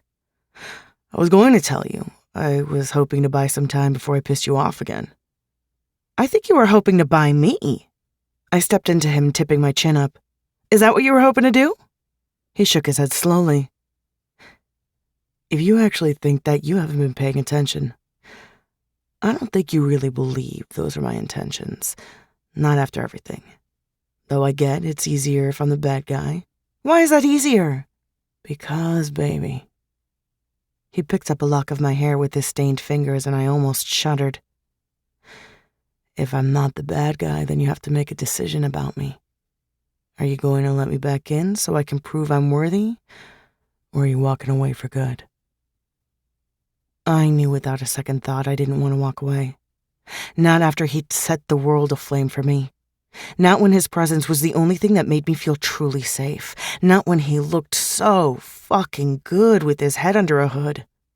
"I threatened to ruin Amir if he came for you." Something like a growl emerged from Theo's throat. "Helen, what?" I pressed my hand to his chest. "How did you have that kind of money? Is that pocket change for you, or did you have to ask your dad?" It took him a second to answer. It was probably the swift change of topic, but I had a million questions and thoughts, and they were tumbling out. "I sold my car." "What?" He nodded. "That's what I was working on Sunday and Monday. I had to get Miranda to agree to it since her name was on the title." My teeth dug into my bottom lip. "Did you tell her about me?" I hated the thought of her knowing the trouble I'd gotten myself into. Even if it wasn't really my fault, I didn't want her to know. "No, baby. I told her I had a friend in need. She offered to give me the money outright, but that didn't feel right, and I knew you wouldn't like it when it came out. Miranda tried to give me all the cash she got from selling the BMW, but I only let her give me enough to pay her loan. Then she bought me a Toyota because she's Miranda and she couldn't allow me not to have a car." "A Toyota? How normal." I scrunched my nose, which made him release a low laugh. "Living how the regular people live." "Thank you," I whispered. He tipped his chin. "You know you don't have to thank me. Not for looking out for you. A man who'll burn down the world and rebuild it for you." Theo was making light of what he'd done, but it didn't feel light to me. He'd gone from holding me all night, to beating Daniel, to selling his car so he could pay my loan. That wasn't light. "Amir told me you have me, Theo." I sucked in a deep breath, looking him square in the eye. "So no, I don't think you're the bad guy. I'm incredibly wary of letting you in and ending up in the same place where I'm cracked open and you're sucking up every drop of me while keeping yourself sealed tight. So you, Theo Whitlock, need to decide. If I give you a chance, are you going to give me one too?" "Yes." He took my hand from his chest and pressed his mouth to my palm. "If you give me you, I'll give you me. It's a shitty bargain on your part, but I'm hoping you make it anyway." I almost laughed, but he was being real, so I held it back. "Why is it shitty?" "Because, baby, I've got to deal with my dad whether I want to or not. I might get kicked out of school and out of his life if he decides something I've done displeases him. I might be a mechanic for a while, or forever if that happens. Your future's so bright and mine's so up in the air, I don't know which way it'll land. That's why I'm a shitty bargain." I have to tell you, Theodore, the whole mechanic thing is working for me in a mega big way. If your dad chooses to fulfill his asshole prophecy and you spend the rest of your days in coveralls with stained fingernails, I'll be pleased I get to look at you and smell the oil on your skin. Raising up on my toes, I ran my nose along the collar of his shirt. He was all sweat, oil, and Theo. He'd been delicious before, but this was another level. Before I could spend another second sniffing him, he took my head in his hands and pulled me away, a fierce expression on his face. "You called me Theodore." "I did?" I caught my lip in my teeth, suddenly nervous. I'd called him that on purpose, but I'd kind of hoped he'd let me slide it in there without making it into a big deal. Not Theo, though. He noticed everything. He lowered his head slowly, and I prepared for the crash. It didn't come. His lips found mine with a testing kiss, a caress that was so sweet I had to squeeze my eyes shut to keep from bursting. I chased his mouth, needing more of what he was giving me. My fingers circled around his wrists, then stroked up his forearms. There was something different about the way we were touching each other. I didn't remember a time anyone had ever been tender with me, but I recognized that was what was happening here. There weren't words in my vocabulary for how this felt, but I liked it. I liked it so much, I was going to keep chasing this tenderness between us and hover around it to protect it. He spoke against my lips. "I missed you so fucking much, Tiger. The second you left my car that night, I wanted you back. I'm not going to make the same mistake twice with you." I nodded, my forehead rolling over his. "I really miss you too. I can't tell you how relieved I am that underneath the bullshit and mistakes, you're who I thought you were." Something clattered nearby and voices approached. Theo and I drew apart, holding onto each other until the last possible second. He shot me a twinkly-eyed grin, and I was donezo. "I have to go before I do illegal things to you in front of your coworkers." A deep, lovely laugh burst out of him. "Jesus, I would have put on coveralls weeks ago if I knew they were the ticket to your heart." I arched a brow. "No, dude, not my heart. She's a tougher nut to crack. My pants will absolutely fall apart for a man who works with his hands." Theo's grin wavered. "A man? Any man?" "Don't fish, Theodore. You know damn well my pants have only dissolved for you recently." I hitched my bag higher on my shoulder. "I'm going now so you can do sexy things with engines and tools." That got me another laugh. "I'll call you tonight. I have something else I need to take care of, but it should be resolved by tomorrow. Can you clear your weekend for me? I want to take you somewhere after we hang out with Luce." "We're hanging out with Luce?" He lowered his chin. "Yeah, I missed her too." Oh yeah, he was sliding right under the thick, nutty shell around my heart. "All right, I'm yours, Theodore." I blew him a kiss. Then I sauntered out of the garage, giving my hips an extra sway so he'd be extra inspired to keep all his big, beautiful promises. Elena jumped on my bed Friday morning, obviously forgetting about my bruised ribs and aching muscles. And sleep. She definitely forgot about my need to sleep. "I'm dying! You have to wake up!" she cried, jumping all around my prone form. "You seem incredibly alive and annoying." I cracked an eye and was greeted not with Elena's face, but Pen and Gabe's sweet faces smooshed together on her phone screen. "Hello? What up, boo?" Gabe greeted. Pen yawned. "Why are we awake this early?" "Because, darling." Elena lay down beside me so we could both see the screen. And fuck if our faces weren't smooshed together just like Gabe and Pen's. "I have the most amazing piece of news I need to share with Helen, but I thought the two of you, being her nearest and dearest, would appreciate it very much as well."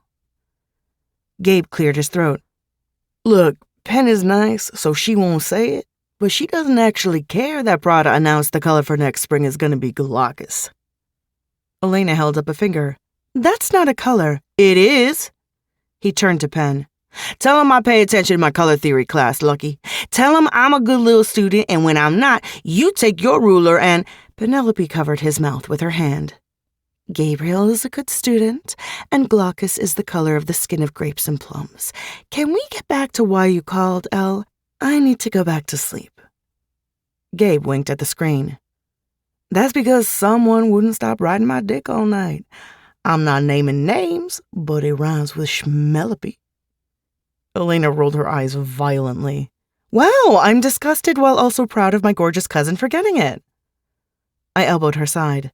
Did you or did you not have something you wanted to tell us? Yes, God, it would be nice if Gabe stopped distracting everyone. He flipped her off for a second before Penn shoved his hand down. Elena wasn't fazed in any way, plowing on with her news. So, as we all know, Helen got dumped by Theo a few weeks ago. He's been trying to win her back, but this badass bitch has held strong as she should have. You two probably don't know about the asshole I was fucking who stole Helen's money, do you? Or Reno beating the shit out of her because of it? Elena's eyes slid to mine, and when I looked closely enough, I swore I could see the devil dancing around inside her, all wobbly-dicked and spitting vinegar and fireballs. She knew damn well I hadn't told them about the attack in Daniel. She disagreed with my decision not to tell them, so this was clearly her taking matters into her own hands. I spent 5 minutes begging Gabe not to drop everything and come to Savage River to burn some shit down. I spent the next 5 minutes apologizing to Penelope for keeping her in the dark when all she wanted to do was be there for me. Elena clicked her fingers. Okay, that's sufficient. Now the news. As I said, Theo has been working his way back to Helen. Part of that is righting all the wrongs done to her. He dealt out a dose of physical violence to Daniel last weekend, but that wasn't enough for our Theo. He asked me if I knew anything damning about my ex, and wouldn't you know it, I knew so much. Theo knew some things too, and had access to Daniel's computer. What happened? My pulse fluttered wildly in my throat. Oh, what didn't happen? Theo found all the goods. Daniel has not only not been writing his own papers for the last 2 years, he's also been running a cheating ring that spans not just this campus, but several others throughout California. All that evidence was forwarded to his teachers, the dean of the business school, and, of course, President Whitlock. Daniel is done at Savage U. He'll be lucky to be admitted to any university anywhere. Ah, shit, Gabe cackled. That's brilliant. Elena, were you dating a villain? Penelope asked. Elena rolled her eyes. Dating is pushing it. I was being the good little daughter and spending time with Mom and Dad's friend's son of ill repute. Is he really gone? I asked. Well, not yet. These things have proper channels they have to go through. But I have a feeling, since this is such a massive scandal, Daniel will be gone before the weekend is out. And Theo did this. Elena nodded. An eensy bit of help from me, but yeah, Theo did it all. For you. A man who'll burn down the world and rebuild it for you. Wow, breathed Penn. I'm impressed. Gabe clucked his tongue. One good deed does not erase this dude dumping my house. Penn smacked him gently. You, of all people, should be a little more forgiving. His mouth fell into an O. Are we really bringing up the past? Because I could talk about that time last week when you were incredibly mean to me, but I won't because I'm so nice. Penn turned to stare at him. You mean the time you decided we should drive to Vegas to get married in the middle of the night, and I had to say no because I want a proper wedding with our family and friends there? Was that the time? Gabe grinned. Yeah, that time. Penn grinned back. I love you.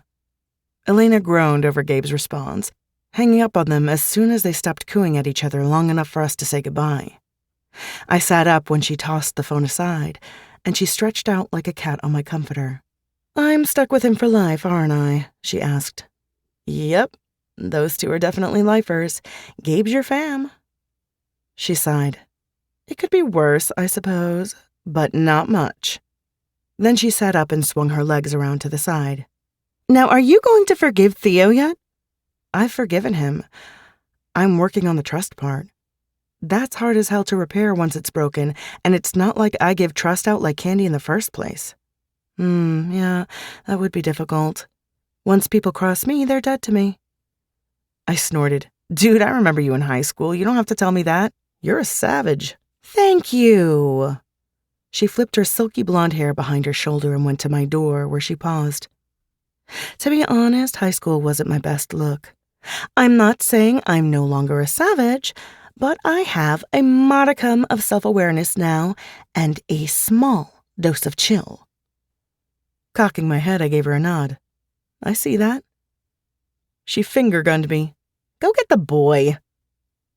I rubbed the center of my chest. This strange feeling was my heart aching and stretching. How did I handle someone doing what Theo had done for me when he was also the source of one of my biggest heartbreaks? Mads and I didn't talk about boys or love. She'd been sick her whole life, so her experience on that front had been somewhat limited. But we did talk about heartbreak and living with the scars each fracture wrought. Get over it, Helen. That's your advice? Yes, it is. Life is unfair and it can be painful. If you choose to stop instead of swimming on, you'll sink. Do you know what happens when you sink? You drown? No, in this scenario, you're a fish with gills. Sinking doesn't inhibit your ability to breathe. This is a complicated metaphor. Just tell me what happens when you sink, Mads. You spend your time in the dark, looking up at those who kept swimming. And you resent that they can swim while all you do is wallow. The trick is, you could have been up there in the light, but you made a choice to fall down and stay there. Do you understand, my darling Helen? At the time, I'd told her I'd gotten it, and she'd been relieved. It wasn't until this moment that I truly understood what she'd meant. I could let my hurt make me miss out on something that could be great. Or I could try again with Theo and risk being hurt again. Hadn't I been hurt enough? Why the hell would I sign up for the chance for more pain? But I knew the answer to my own questions. This was Theo, the boy with twinkly eyes who cared for my sister, protected me when I broke his car, and spent night after night waiting for me in a strip club parking lot because he couldn't stand the thought of me on a bus. This was either going to hurt like hell or be the greatest chance I'd ever taken. And I was definitely taking it. I held my tongue through an hour of Shakespeare. Theo seemed to have permanently stolen Locke's seat, and I was okay with that. If Locke had a problem with it, he hadn't expressed it, so I took that to mean he didn't.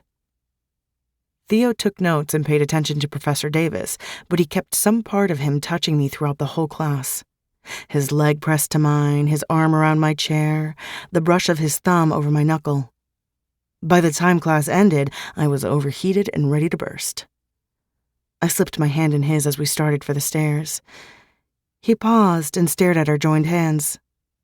This might have been the first time I'd held his hand first. It definitely felt brand new to me, and my stomach was flippy with nerves. Then he tightened his fingers around mine and led me down the steps and outside. I heard what you did. He stopped walking. What did you hear? I flattened my free hand to his stomach. Elena told me about Daniel. Theo grimaced. She shouldn't have. I wanted to wait until he was officially expelled to tell you. I wanted to be able to tell you he was gone for good. I don't even care what happens to him. It's the fact you would go to that length.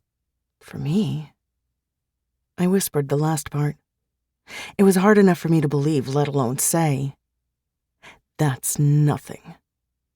His brows pinched into a fierce, jagged line. Daniel called what he did to you a joke. Him stealing from you is almost worse than Reno hurting you. At least in Reno's fucked up head, he was justified. Daniel had no reason to do what he did other than he could. It's past time for him to feel the consequences of his actions. He will never breathe the same air as you again, do you hear me? He won't be on campus much longer. You won't have to see him or fear him. He's done.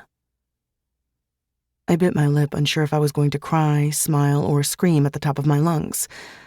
I felt like a swollen pipe leaking all over the place, at the very edge of bursting. He's really going to be gone? Elena said he had some massive cheating ring? Yeah. He shoved his fingers through his hair. The thing about Daniel is he's a narcissist. He had this scam going and it was successful, but he needed people to know he was behind it, so he dropped hints about his access to test codes and essays to the guys in the frat. With Elena, he out and out told her what he was doing. Going hand in hand with his narcissism was this feeling of indestructibility. His computer password is his birthday, and he rarely locks his door. It was so easy it almost wasn't satisfying. I raised my brows, a wide smile spreading across my face.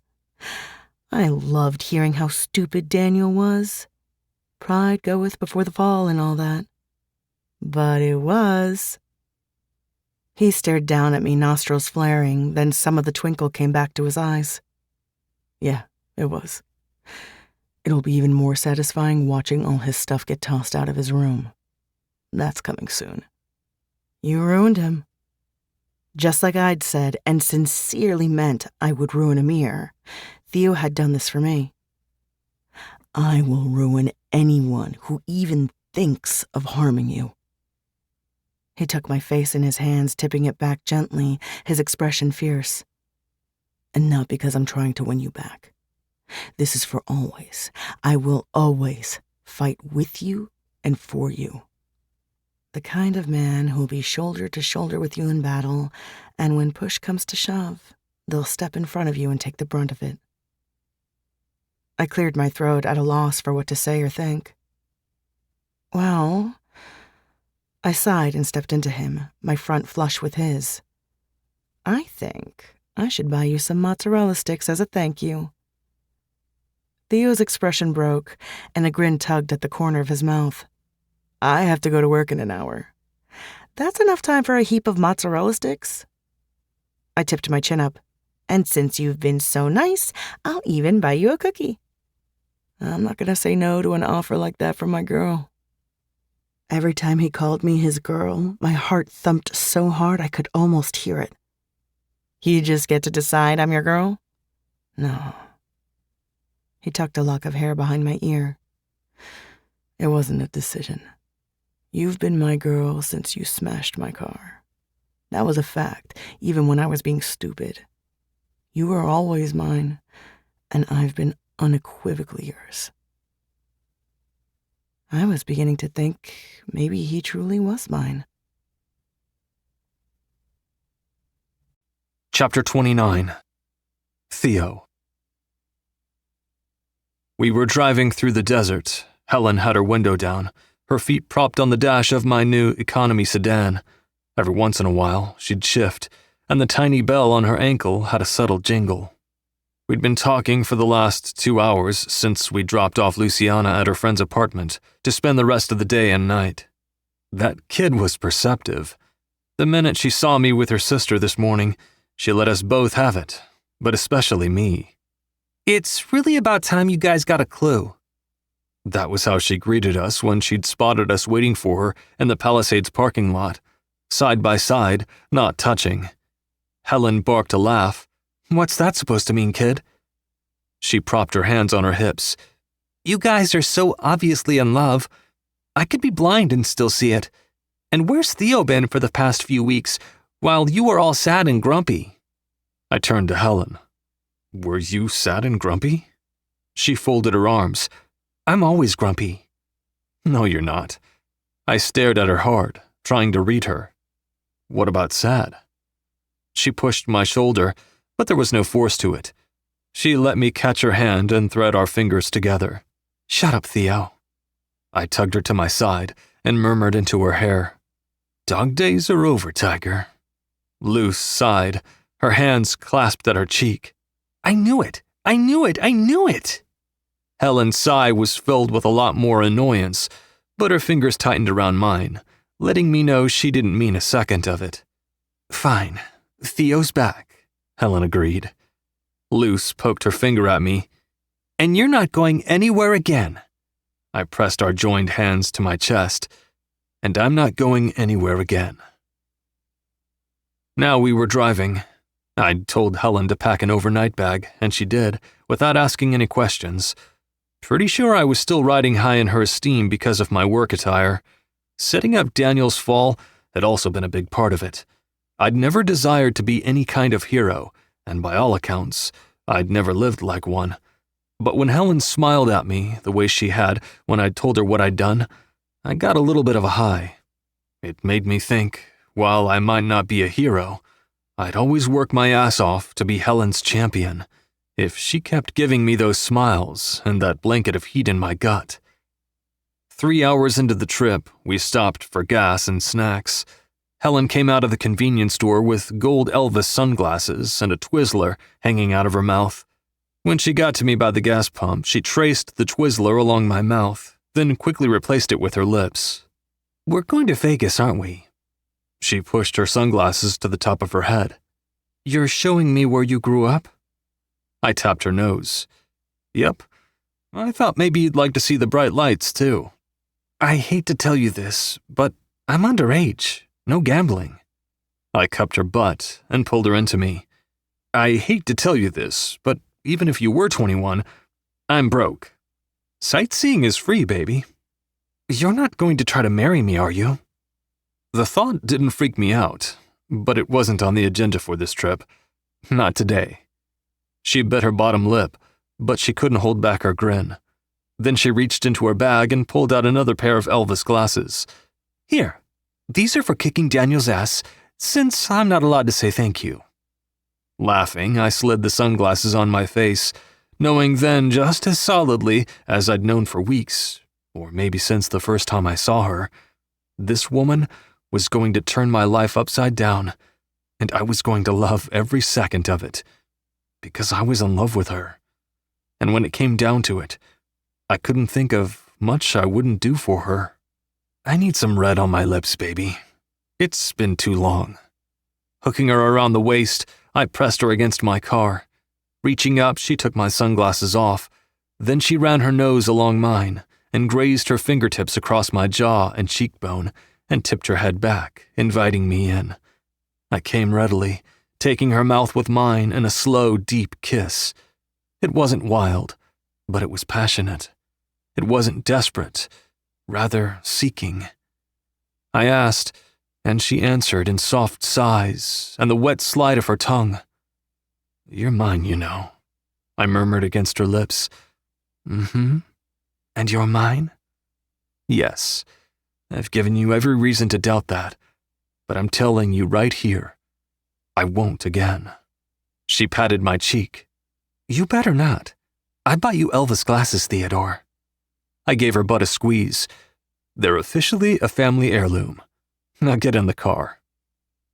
The drive had started easy, but as we drew closer and closer to my hometown, my chest filled like a balloon with dread. As if she sensed it, Helen laid her hand on my leg, stroking up and down every once in a while, but mostly leaving it in place. And that was something. That was a lot.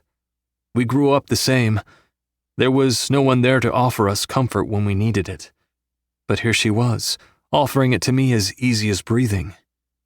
I put my hand on top of hers when I didn't need it on the wheel. She never tried to take it back once I made it obvious I wanted and needed it there. When I decided to bring her here, I didn't have a plan in place, not where to take her first or how to explain myself when I'd spent years hiding and denying the truth. But once I passed the city limits, I knew where I wanted to go first. Helen stiffened and tried to take her hand back when I parked in the lot of a strip club that had never once seen better days. All its days had resembled the pits of hell. "Why are we here, Theo?" "What?" "This is where my mom worked when Andrew Whitlock walked in, bought a private lap dance, paid her a little extra, and knocked her up with me." Helen yanked her hand away and hugged herself with her arms. "What? How could you have not told me this?" I shook my head. I haven't been back to this city since my father took me out of here when I was 16. Even before that, I tried not to think about my mom.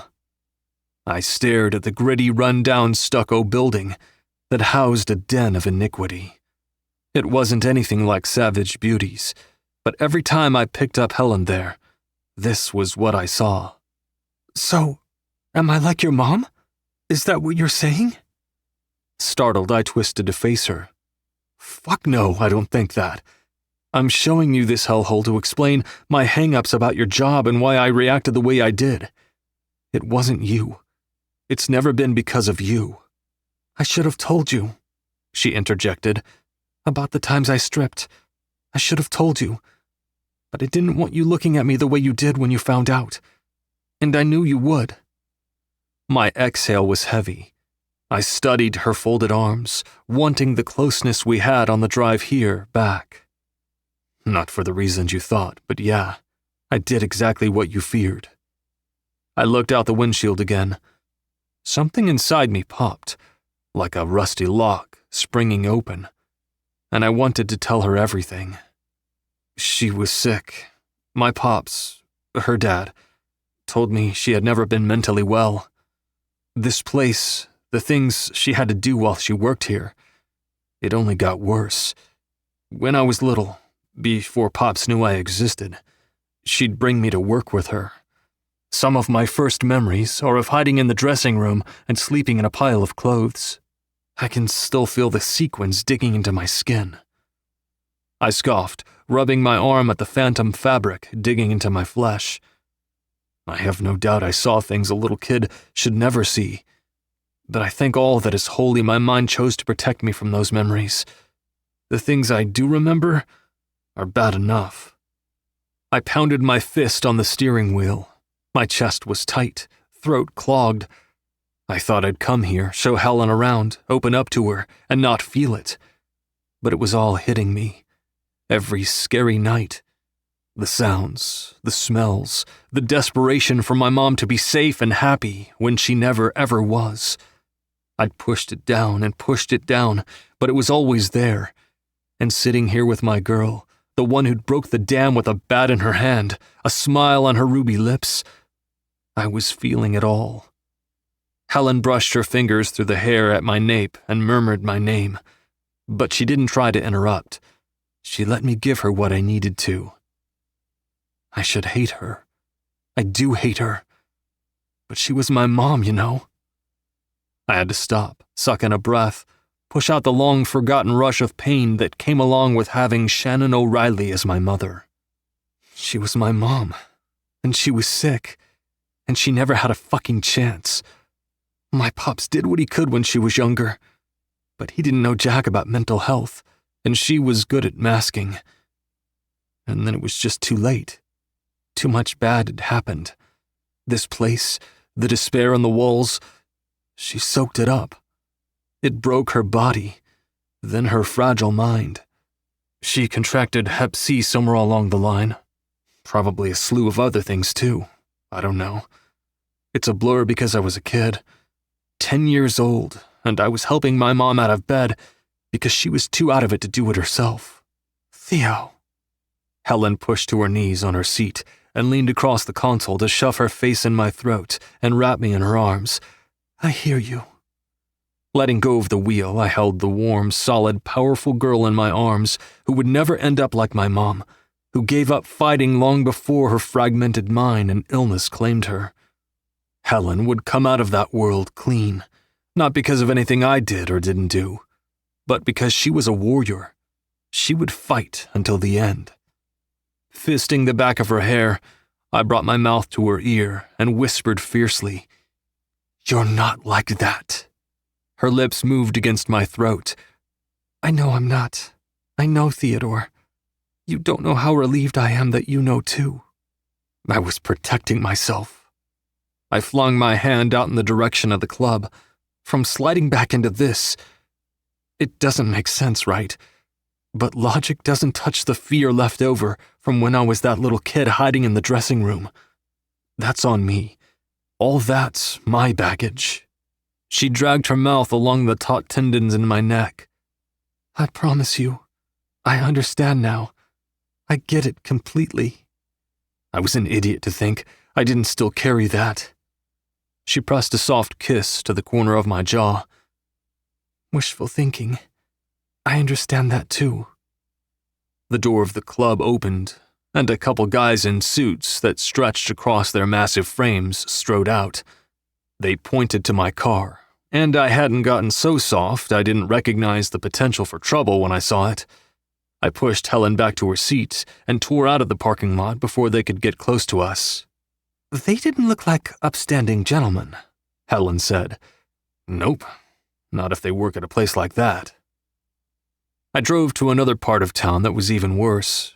I used to think the cracks in the sidewalks and road were places where the fire from hell had broken through. That wasn't whimsy either. People who lived here didn't go outside after dark unless they were gang-affiliated and packing. Daytime was iffy at best, too. And if truth be told, being inside was only halfway safer. I pointed to the gutted, blackened remains of a building. That was my pop's garage before the bank reclaimed it. He'd owned it since he was in his 20s, but never really got his head above water in all that time. Probably because he was terrible at business, but also because he had break-ins at least once a year and had to replace half his tools each time. Were you close to him? I shook my head. Not really. He wasn't that kind of man. I pulled into the parking lot of my old apartment building. I lived here with him and my mom from the time I was 5 until I moved in with Andrew. I tried to keep facts, but these facts were what made me. I'd always have the imprints of sequins in my skin, a tinge of despair in my blood, the shadow of violence and poverty following me. If I wanted to stop fighting and start living, and I sure as hell did, I had to accept that. I was made here, but this wasn't the end of me. It was barely the beginning. The apartment was yellow stucco, cracked and crumbling. It was pretty much the neighborhood aesthetic, with an outside staircase that was rusted and, from memory, piss-filled. 2 stories tall, it looked slumped and haggard, as though it was as tired of existing in this violent place as much as the residents. Is your pop still here? No. I took her hand and rolled it against my cheek. He died right before I started college. Her fingers tensed. So, when you came into Savage Wheels? Mm-hmm. Deacon got it into his head that weed would help me work through my grief. He didn't really get that you don't grieve for a man like my pops because he never allowed anyone to love him. He was just there, taciturn and detached. He taught me about engines, how to change oil and rotate tires, but everything else, I don't even think I knew him.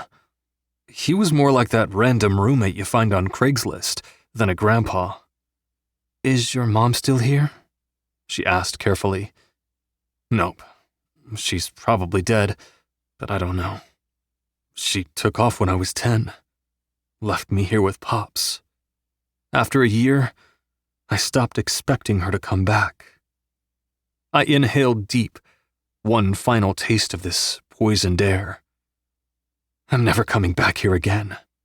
You didn't have to bring me here. I haven't been here since I moved away, but I wanted to see it one last time. This is a needed reminder, Tiger. I don't have to live like Andrew Whitlock. I don't want to. But I don't want to live like this either. There's an in-between. I looked at her, finding her peering back at me in the softest, most open way she ever had. She was watchful, taking me in, but also the surroundings. Helen got what it meant to come from a place like this. No matter how deep our conversation was, we both knew not to forget where we were, to stay on edge and ready to roll. This was one of the many reasons she was the only person I could have shared this with. We weren't exactly the same, my girl and me. We were more like warped reflections in the same mirror. When she said she understood me, she meant it on a bone-deep level. Once I got my head out of my ass, I understood her the same way. Holding her gaze, I pressed my lips to her palm. I get that now. I'm finding it. Can I come along? Baby, there's no way I'm taking another step without you beside me. I drove away from my old home for the final time and didn't look back. I'd never forget where I came from. But that was just it. Where I came from wasn't where I was going. There was nothing there for me, and there never had been. To the lights? Helen asked. Are we going to see the lights? Yeah, baby. That's where we're going.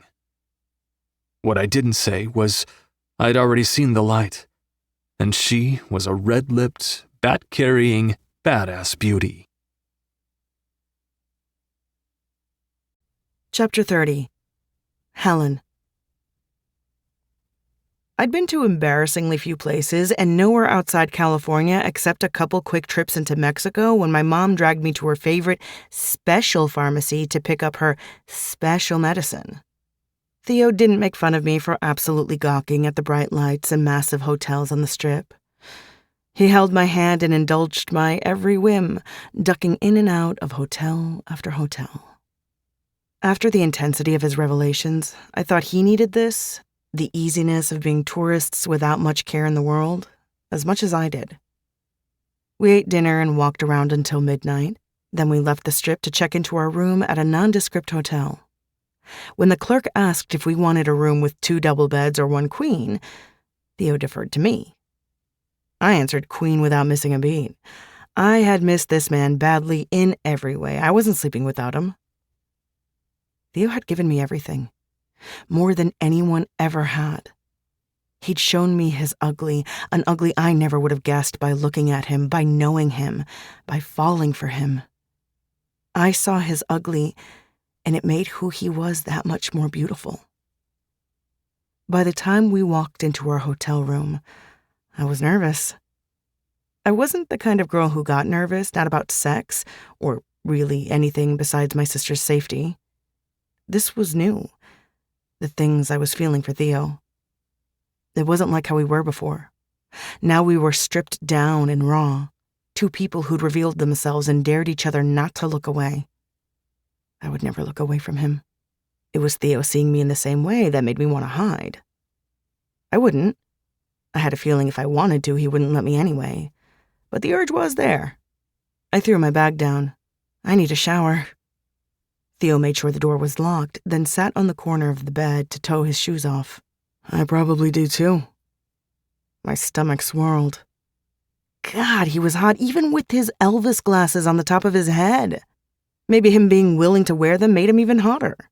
Those glasses on his head and the blooming warmth in my chest chased away some of my nerves, leaving room for blatant desire. We're in the desert, Theodore. His brow furrowed, but he gave a little laugh. I know that, Tiger. I slanted my head in the direction of the bathroom. So, shouldn't we conserve water? Theo didn't need more of an invitation.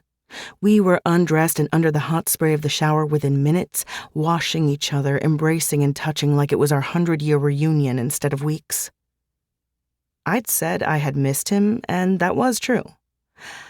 I missed all of him, including this. The way he touched me like he'd never get enough, like he'd never had anything better, like I was both precious and sensuous. We dried off hastily, then we were on the bed, kissing, stroking, sucking. Theo rolled me to my back, moving slowly down my body. He stopped at my breasts, cupping them to his mouth to suck the beaded tips. His tongue swirled around my nipple, then his lips closed over it, pulling it deep into his mouth. My back arched and knees tried to press together, but Theo was between them, keeping them open. Theo, I sighed. Please. No. Let me have you, Helen. Give me you. I glided my fingers through his wet hair, opening my eyes to watch him travel down my body. You have me. He met my eyes from between my legs, and the look he gave me made me stop breathing. It was fierce and possessive, with kiss-swollen lips and fire in his eyes. You have me, Theodore. I'm here with you. I nodded at him. I'm here just as much as you are. That was enough for him. He lowered his mouth to my flesh and kissed those lips like he did the ones on my face, licking, tasting, savoring. He took his time with me, drawing out my pleasure, giving me tenderness mixed with carnal bliss. It was different than before, and better, not because he was going slow, but because neither of us were holding back. When I cracked, there was an almost audible boom of thunder. My orgasm rode me like an electric storm sizzling on my skin, pulling me taut with each spark. Theo cupped my ass and rode the flowing energy crackling in the air with me. I needed him, over me, inside me. So I told him and he gave it to me, climbing up my body until we were aligned. His eyes were locked with mine as he pushed into me. I would have said he was trying to torture me with how slowly he entered, if not for the way he was looking at me, like he truly adored me. It was a lot, almost too much. But this was Theo, and he was safe. I let it happen, let him see the way I adored him right back, then I wrapped my legs around him, curled my arms around his shoulders, and touched my lips to his to show him. He palmed my breast, brow pinching as he stroked me from the inside. "You're so soft, baby. So soft." I nodded, meeting his strokes with the ride of my hips. "For you I am. Only for you. I'm so fucking lucky to have you like this." He nipped at my chin and bottom lip. "All for me. I'm the only one who gets to have this." I chased his mouth and he gave it to me, kissing and kissing me as he slid into me so deep I felt him in my belly. And when he retreated, he dragged along every single one of my live wire nerves. It had been so long since we were together, but now that he was inside me, there was no rush. "I never thought I'd have you again. Never thought I'd get to experience your perfect sweet pussy or touch your smooth skin or taste your pretty lips."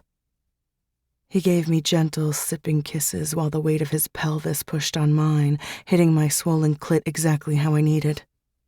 His sensual praise only added to the budding sweep of pleasure gathering between my thighs. "I missed you," I breathed. "Don't fuck up again." He smiled into the next kiss and pulled his hips back to fuck me a little harder. My body rocked with the force of his thrusts, so I clung to him tighter, taking the ride Theo wanted to give me. Because I knew he'd make it good and right. He'd give me exactly what I needed. "I never stopped thinking about you, not just your sweet pussy. All of you." He slid his hand under my head to fist my hair and tip it back. "I am so gone for you, Helen." My heart didn't thrash. It calmed and soothed, and I melted, every ounce of fight leaving me until I was nothing more than Theo's. He must have felt it, because he groaned into my mouth and his pace picked up, hinting at a desperation to soak up what I was giving him. Me. I was giving him me. We were coiled around each other like snakes, squeezing, sliding, getting closer, both moaning, breathing faster. Theo drove into me with more purpose, and he reached between us to circle my clit. If he hadn't been crushing me into the mattress, I would have arched with pleasure. But he owned my body and its movements. All I could do was take the mounting pressure in my belly until it became too big to contain. Then I dragged my nails along Theo's shoulders and cried out his name. He shoved his face into my throat and drove straight through my quivering pussy. Catching my hands in his, he wove our fingers together and raised them above our heads. Tears welled in my eyes from the sweetness of it all. "Nothing like you, baby, nothing better. Never, ever," he declared against my skin. Need you, always, Helen. Always needing you." I nodded, barely able to move my head. "I love you, Theo."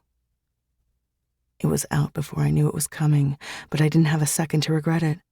Theo roared my name, his head jerked back to stare down at me in wonder. Then he was pulsing inside me, filling me with hot, liquid pleasure that seemed to be endless.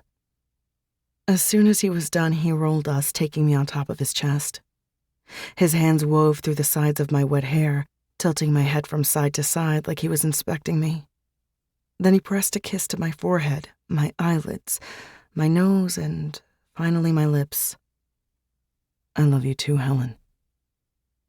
My eyelids fluttered, threatening to take me away from this bare moment, but I didn't let them close. I stared back at Theo, into his twinkly eyes that were somehow brighter than ever. I didn't mean to say that. His lips tipped. But you meant it. I couldn't help the smile I gave him back. I meant it. I knocked my forehead against his chin.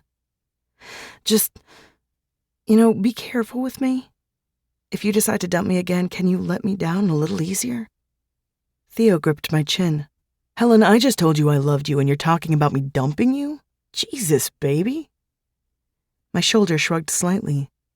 I'm kind of damaged, Theodore. His exhale was ragged. I am too. And I fucked up with you, but know this, I have never shared with anyone what I shared with you today. Even Andrew doesn't know most of it. When I say I love you, it's not like anything I've experienced. I wish there were different words to describe what I feel for you. It's something so deep it pierces my bones. He didn't say her name, but I knew he was telling me this was a whole new ballgame to what he felt for Abby. Because he was Theo. He recognized that I needed that reassurance, and he gave it to me. He gave me more than I could have asked for. Okay, I whispered. I believe you. He swatted my butt lightly. If you try to dump me, you're going to have to fake your own death or change identities. I'm not going to let you go otherwise. We tried that, and it was no good. It did not work for me. I snorted a laugh and patted his cheek. It really didn't work for me, and faking my own death sounds like a lot of work, dude. I'm not down for that. He was grinning again, running his hands up and down my spine. You're duding me again? Yeah. I pressed on his bottom lip with my index finger. I told you I love you, so I think you can handle an occasional dude. You're not going to get the skater out of me just because you're my man. With a growl, he rolled us again.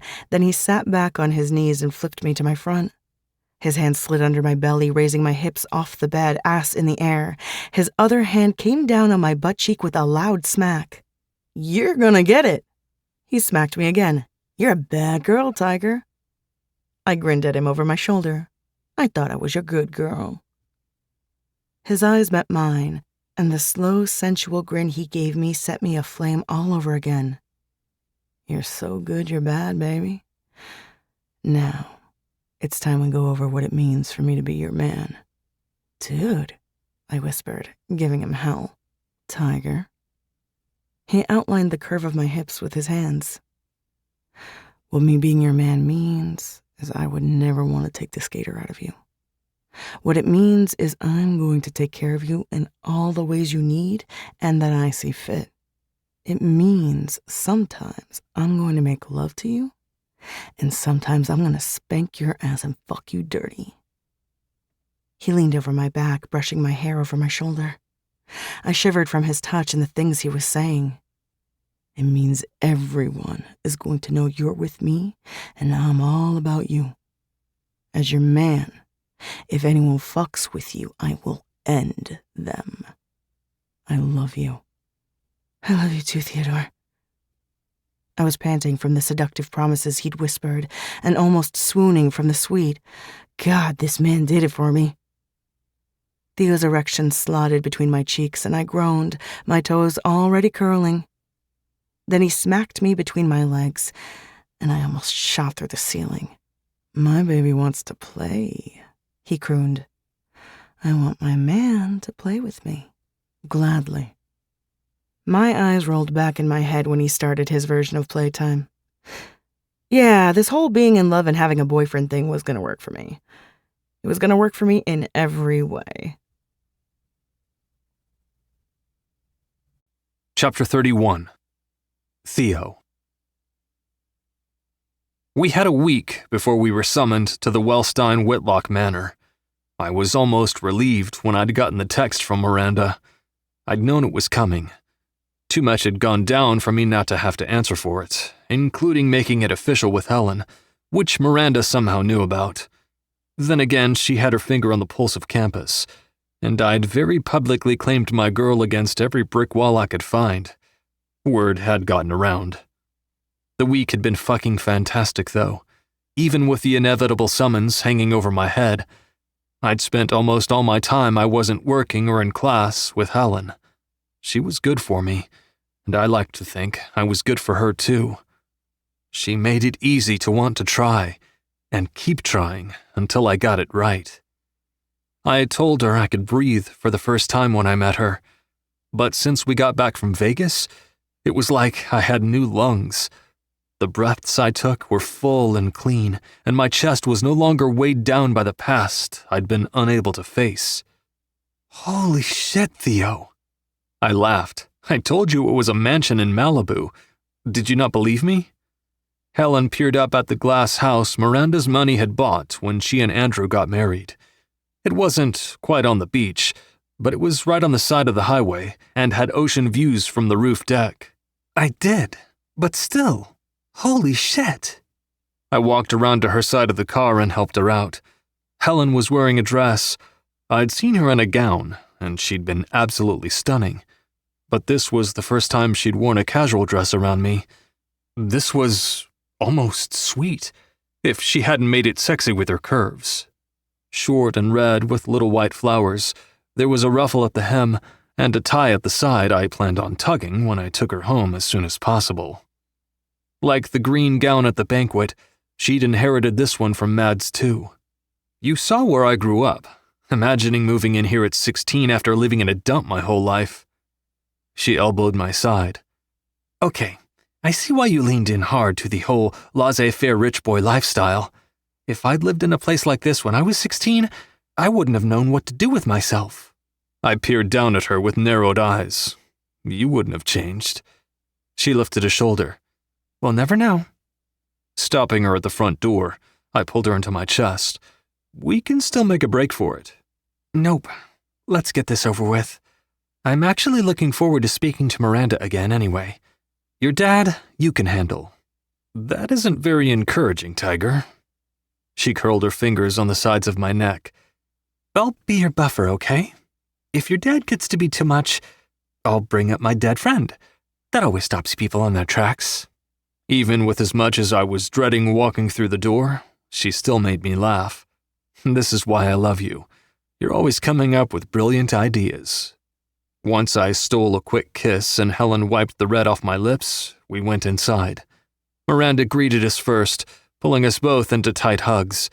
Andrew followed, shaking my hand like we were acquaintances instead of father and son, then gave Helen a warm peck on the cheek.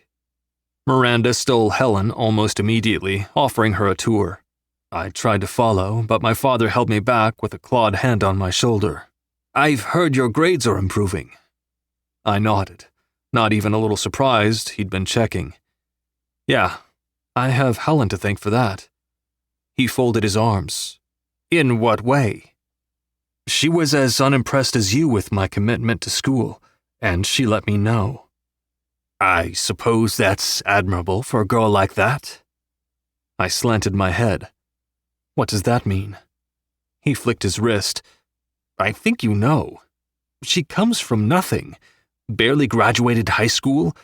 If not for Madeline McGarvey's influence, and let's face it, her money, who knows where she would be?" He clucked his tongue. "I'd be careful with that one. She already sucked Madeline dry. She might think she found another target in you." Heat suffused my skin as boiling blood surged through my veins. He'd been so interested in her at the banquet. Either he'd looked into her background afterward, or he'd been putting on a good show. With him, it could have gone either way. It wasn't a surprise he turned on her. I'd been expecting it. I was just relieved Helen hadn't been around to hear it. "That's my girlfriend, Andrew.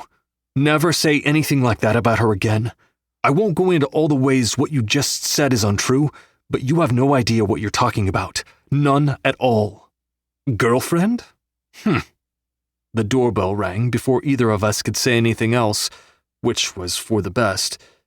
If I had to spend another minute with him, one of us would end up bloody, and I highly doubted it would be me.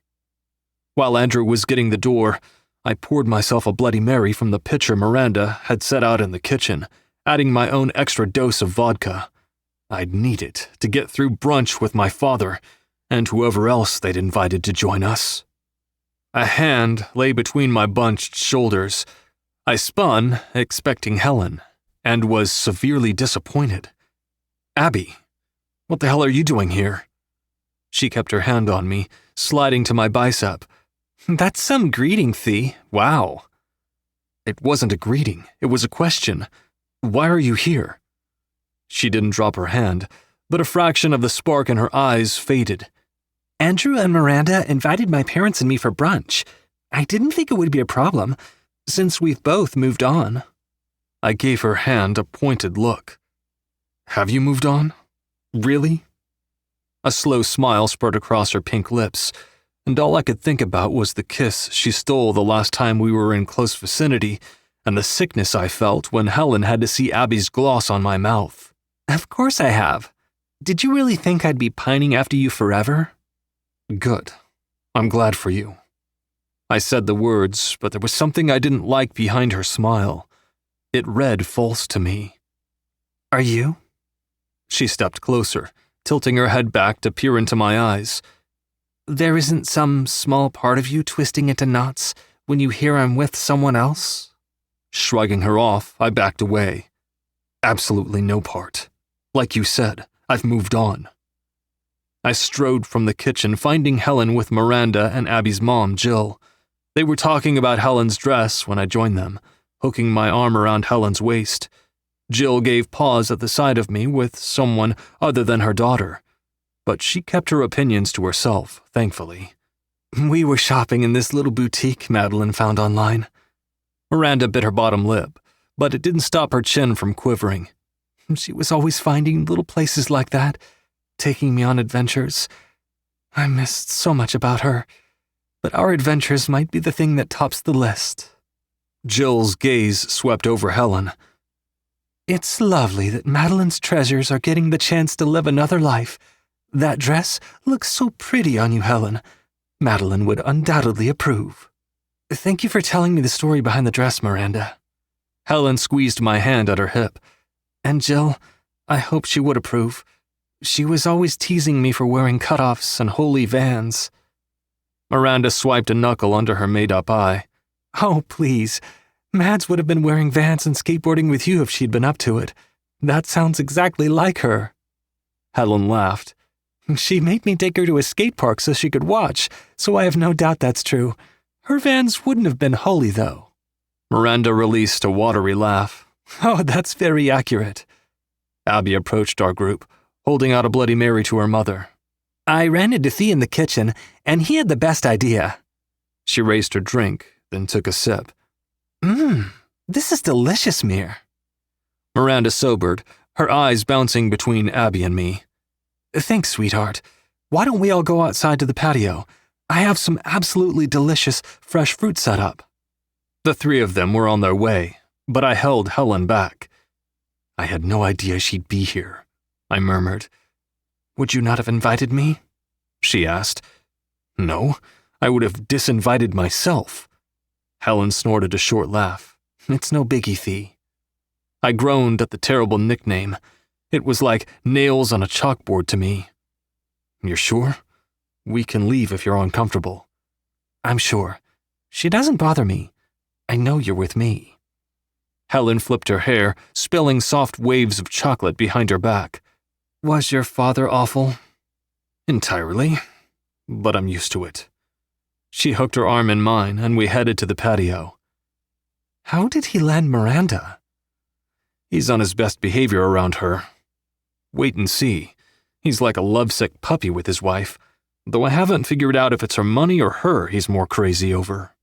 "He's really dumb if the answer isn't his wife. She's cool as hell." "That she is." Brunch went by in fits of awkwardness, followed by fits of eye-rolling boredom. Abby's dad, Bob, liked to golf, and Andrew liked to talk about it, so that dominated much of the conversation. I was grilled by both Bob and Andrew about my classes, and Abby took it upon herself to talk about hers. All the while, Helen ate her fruit and waffles and periodically held my hand under the table. Toward the end, I had started to relax, probably due to the extra vodka and my 2 Bloody Marys. But a lot came down to sitting beside Helen, who was so unbothered by it all. It was impossible not to take that in. She really didn't give a fuck what any of these people thought about her. But she'd also made an effort with her dress, her smiles, her answers, to make a good impression.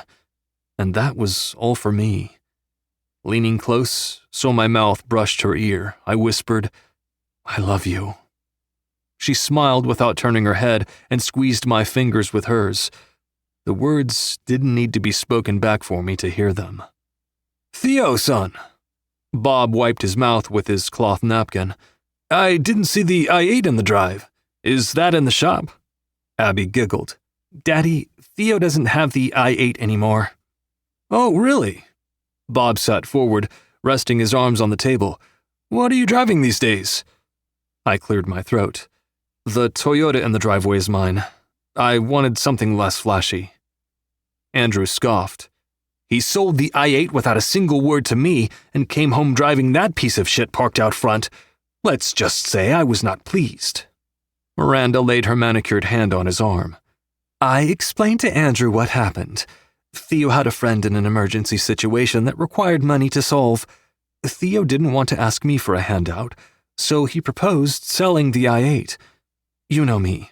I can't say no to helping a friend, and I'm well aware Theo never liked my old car, so I helped." Helen's ease had disappeared, leaving her stiff and shifting uncomfortably in her seat. I took her hand in mine, stroking her knuckles to let her know I was right there with her. Andrew sent me a hard glare from across the table. "I've yet to hear who this friend is and exactly why they needed the money." "It's private," I gritted. "All of this is private." Abby giggled again, and her eyes landed on me. "Well, it can't be Helen. She has a job I've heard is very lucrative." I stood so fast my chair scraped on the patio stones. "Enough, Abby." Abby's eyes rounded. "What? It's not like it's a secret Helen's a stripper. Everyone knows. All the frat boys like to go watch her dance on the weekends." Bracing a hand on the table, I leaned across, jabbing a finger in her face. "What happened to you? Are you so fucking jealous and spiteful you have to go after a girl who never did a single thing to you? Or is this who you've always been, and I was too stupid to see it?" I shook my head when her mouth fell open. "I don't give a shit what your answer is. Anything good we ever had is erased. I don't know your name anymore. I don't recognize your face. You do not exist." Abby gasped, and she wasn't the only one. But I didn't care. She could be jealous and rude and get her little digs in. I'd swallow it down. It didn't matter what she said to me. But this? No, this would not stand. She'd gone way too far. Helen's warm fingers wrapped around my wrist. "Theo, come on. It's okay." "Is this true?" Andrew boomed, his face bright red and throat mottled. I started to respond, but Helen got there first. "Not entirely, but it's also not untrue."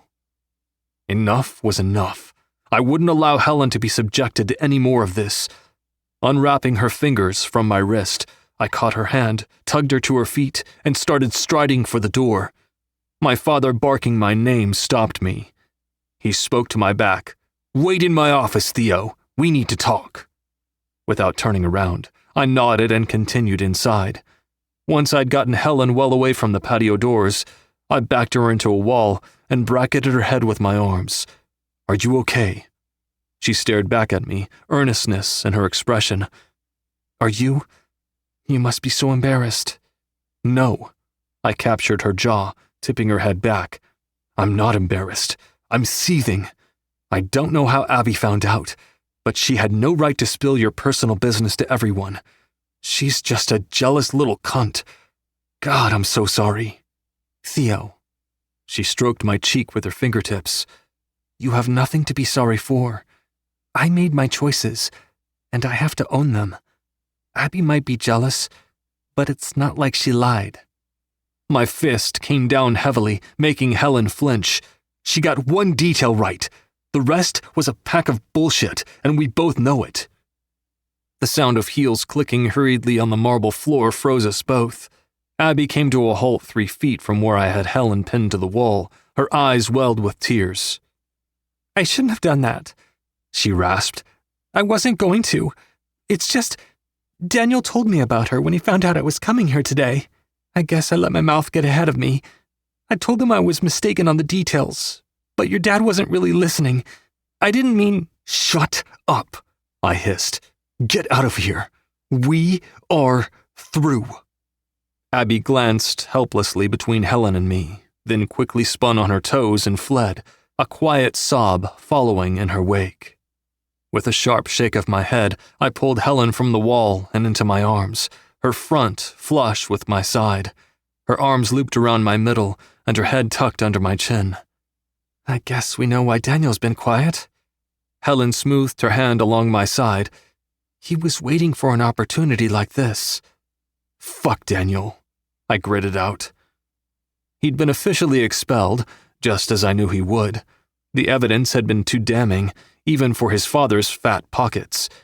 Added to that, the school's newspaper had gotten their hands on the same evidence sent to the president and deans, and Savage U couldn't afford not to rule with an iron fist. He'd left the frat house the day of our fight and never returned, not even to pack up his room. One day, movers arrived and carried all his belongings out, and I'd hoped that would be the end of it. I guessed he needed to get one last jab in. Since he couldn't fight worth shit, he'd sent in a ringer. I planted a kiss to Helen's temple. Let's get out of here. That's an excellent idea. I'm down with all the Richie Riches. No offense, Theodore. Even though I was pissed, she made me chuckle. Absolutely none taken.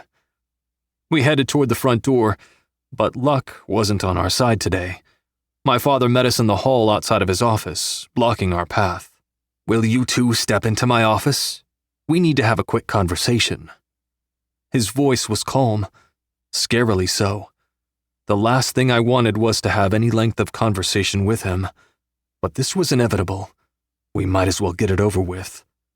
Helen squeezed my side. It's fine. I'm fine. I swept my gaze over her. She truly didn't seem any worse for wear. I felt like I was going to climb out of my skin, but my cool girl was a cucumber. That reminded me she'd dealt with far worse than Andrew Whitlock. I wanted to punch a hole in the sky so I could give her the fucking moon and stars to make up for it. I met my father's eyes.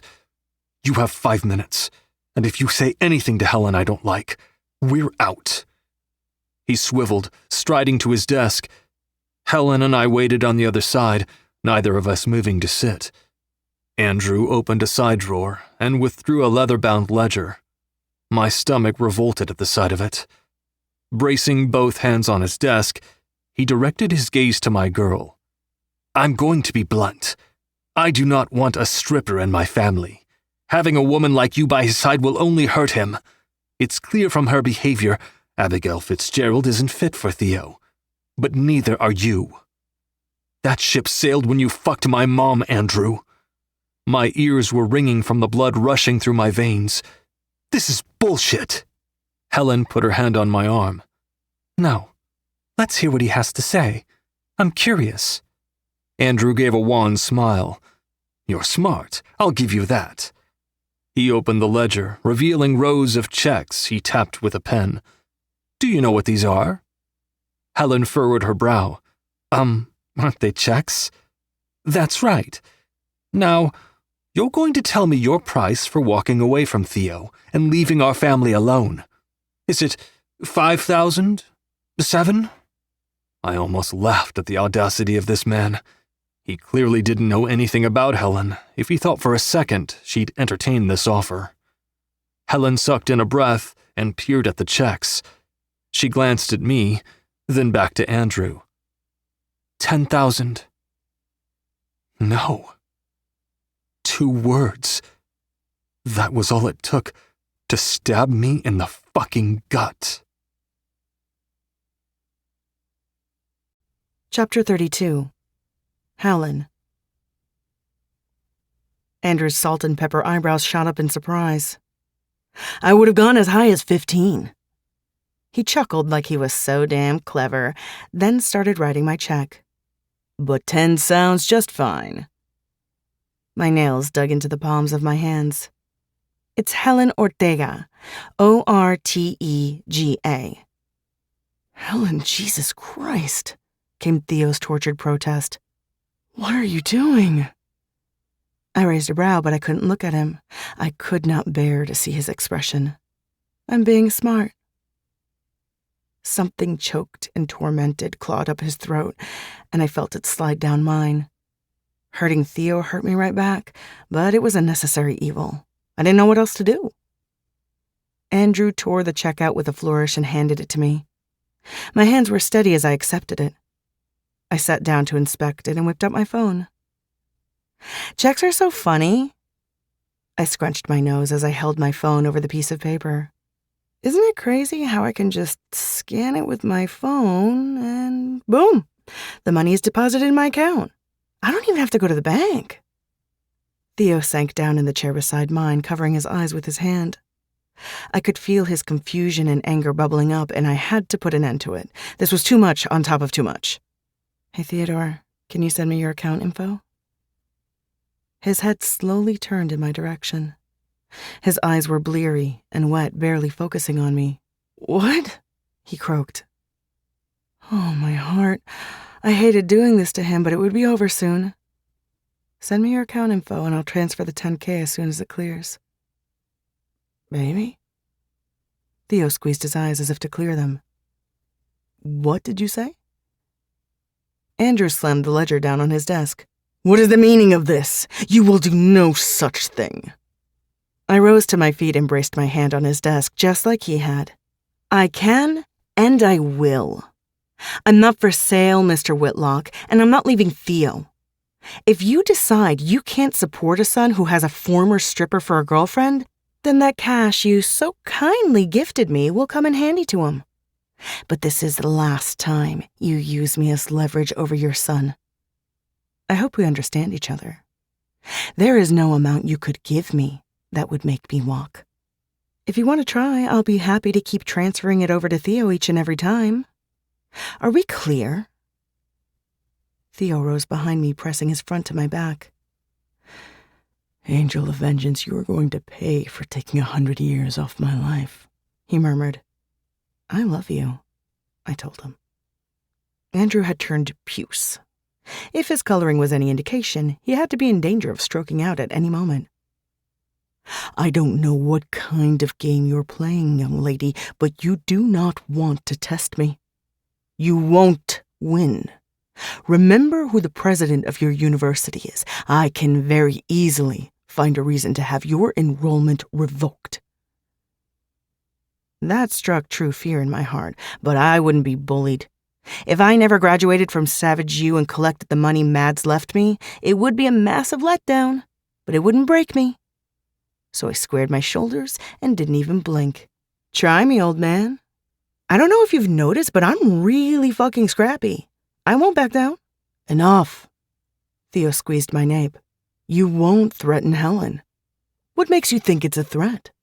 I have her academic future in the palm of my hand, and right now I'm not feeling very altruistic. If you care about this girl, get rid of her, Theo. Theo released my neck and claimed my hip, pulling me into his side. That's never going to happen, and let me tell you why.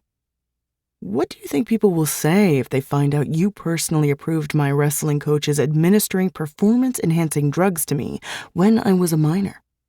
Do you think that will go over well with the alumni? Andrew chuffed and somehow turned an even deeper red, bordering on purple. No one would believe that, and even if they did, you would ruin your own reputation in the process. That might be true. Or the public might feel sympathetic toward a kid you abandoned as a baby being thrust into an unknown world of privilege and doing anything he could to gain his father's approval. Theo played with the bow on the side of my dress as he spoke. As for them believing me, well, the emails I saved should do the trick. I don't want to release any of it, but I will. If you threaten Helen's academic future or bother her in any way, all the evidence I've saved will come to light.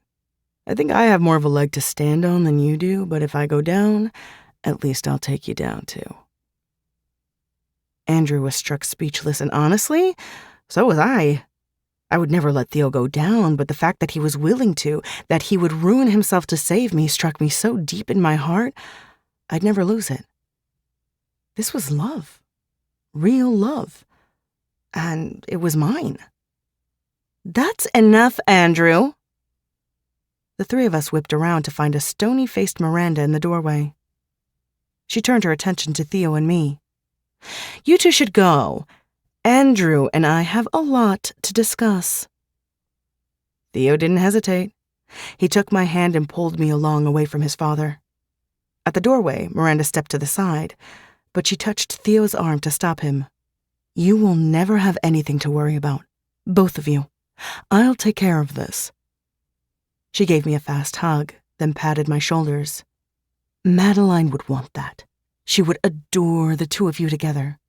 So go, be in love, and don't worry for even a second." "Thank you," I whispered, my throat tight with emotion. Mads would definitely adore Theo. Taking Miranda at her word, we ran to the door and kept running, past Theo's car, down the driveway, and through a narrow passage between houses to a set of wooden steps that led down to the beach. We didn't stop until we hit wet sand, then Theo fell on his butt, pulling me down on top of him to straddle his thighs. This stretch of beach was private and deserted, so it was just the two of us and the roar of the ocean. He held my face in his hands. "Never, ever scare me like that again. Find another way." I nodded as much as I could with him holding me. "I'm sorry, so sorry. I had to think on the fly, and that was the best I came up with. I couldn't let him do that to us. I just couldn't." He dropped his forehead to mine and exhaled. "Jesus, baby, I love you so much. You went to battle for me. For us." "Of course I did. You're mine, Theo. I'll always protect you and what we have. No one gets to decide our future except for you and me." I touched my mouth to his and sighed. "Do you think he's done?" "I think Miranda will make sure he is." I thought he was very right. I was almost certain Andrew Whitlock was being flayed alive by his wife, and he deserved every second of it. Scooting closer, I wrapped my arms and legs around him, hugging him with all the fierceness I possessed. "I really am sorry I hurt you, Theodore. I couldn't look at you when I was doing it or I would have broken. I love you. I never want you to doubt that." "Love you too, Tiger. Believe me, after that I'll never doubt you again. Never." He held me with the same ferocity edged with his Theo tenderness that settled my soul against his. We stayed like that, two wounded, world-weary people who had taken down our walls for each other, bearing all our soft places, knowing we'd be safe.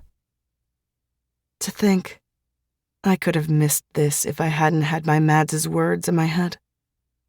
I would have still been sinking under the weight of my pain, instead of swimming with Theo in the light. Life hurt.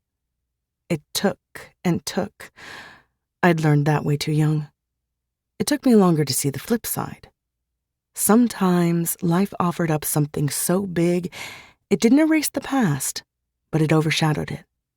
It made the hard, painful past seem a lot less important than the soft, safe present. That was Theo and me.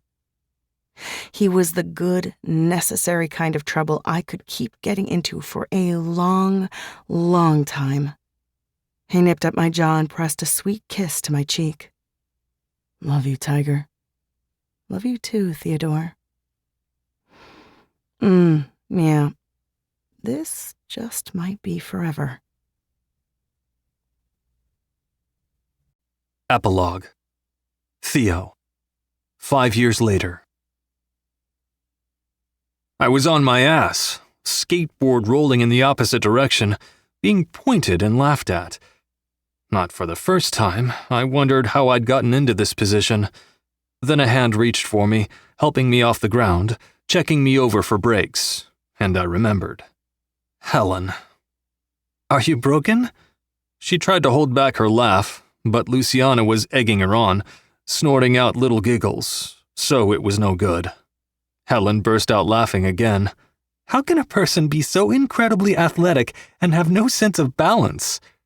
I threw my arms out. Baby, I think I'm done trying to be a skater for you. It's hopeless.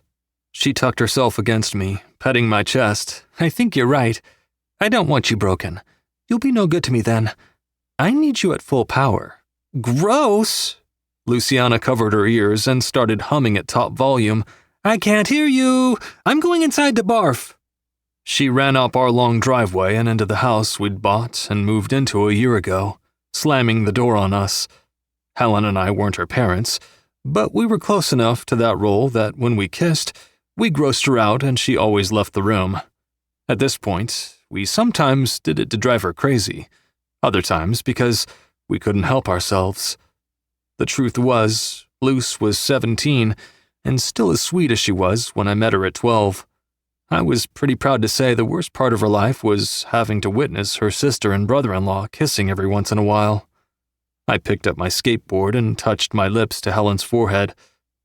Are you disappointed I'm putting this thing into retirement? Nope. We started up the drive, our arms around each other. Truthfully, I'd be jealous of you skating while I'm sitting on the bench for the next few months. I patted her side and the swell of her belly. You'll be the one teaching her to skate, you and Luce. I'll teach her to ride a bike. She gently elbowed my ribs. You can ride a bike? You don't fall? Tossing the skateboard into the garage, I rounded on my wife and took her in my arms, nuzzling her neck until she was giggling. That's right. I made Helen Ortega fucking giggle. I did it on the regular, too. We'd built the kind of life together that made it easy to relax, breathe, and enjoy every second. I seem to remember balancing you on my face last night, and no one fell. She cupped my jaw and brought my mouth down to hers, giving me a long, slow kiss, her tongue sliding and mingling with mine. Her little belly, round with our daughter, pressed into me. It was a new feeling, but Christ, it was so sexy and sweet at the same time. I found myself constantly taking her into my arms so I could have more of it. That was me doing the balancing, Theodore, she murmured. Don't try to take credit for that. I've got a baby on board, and I managed to take a ride. Really, baby? Trash talk after all the times I made you come? She melted into me, head on my shoulder. Fine. You're very good at a lot of things. You're just terrible at skateboarding. I ran my nose along her crown and grinned to myself. I'll take it.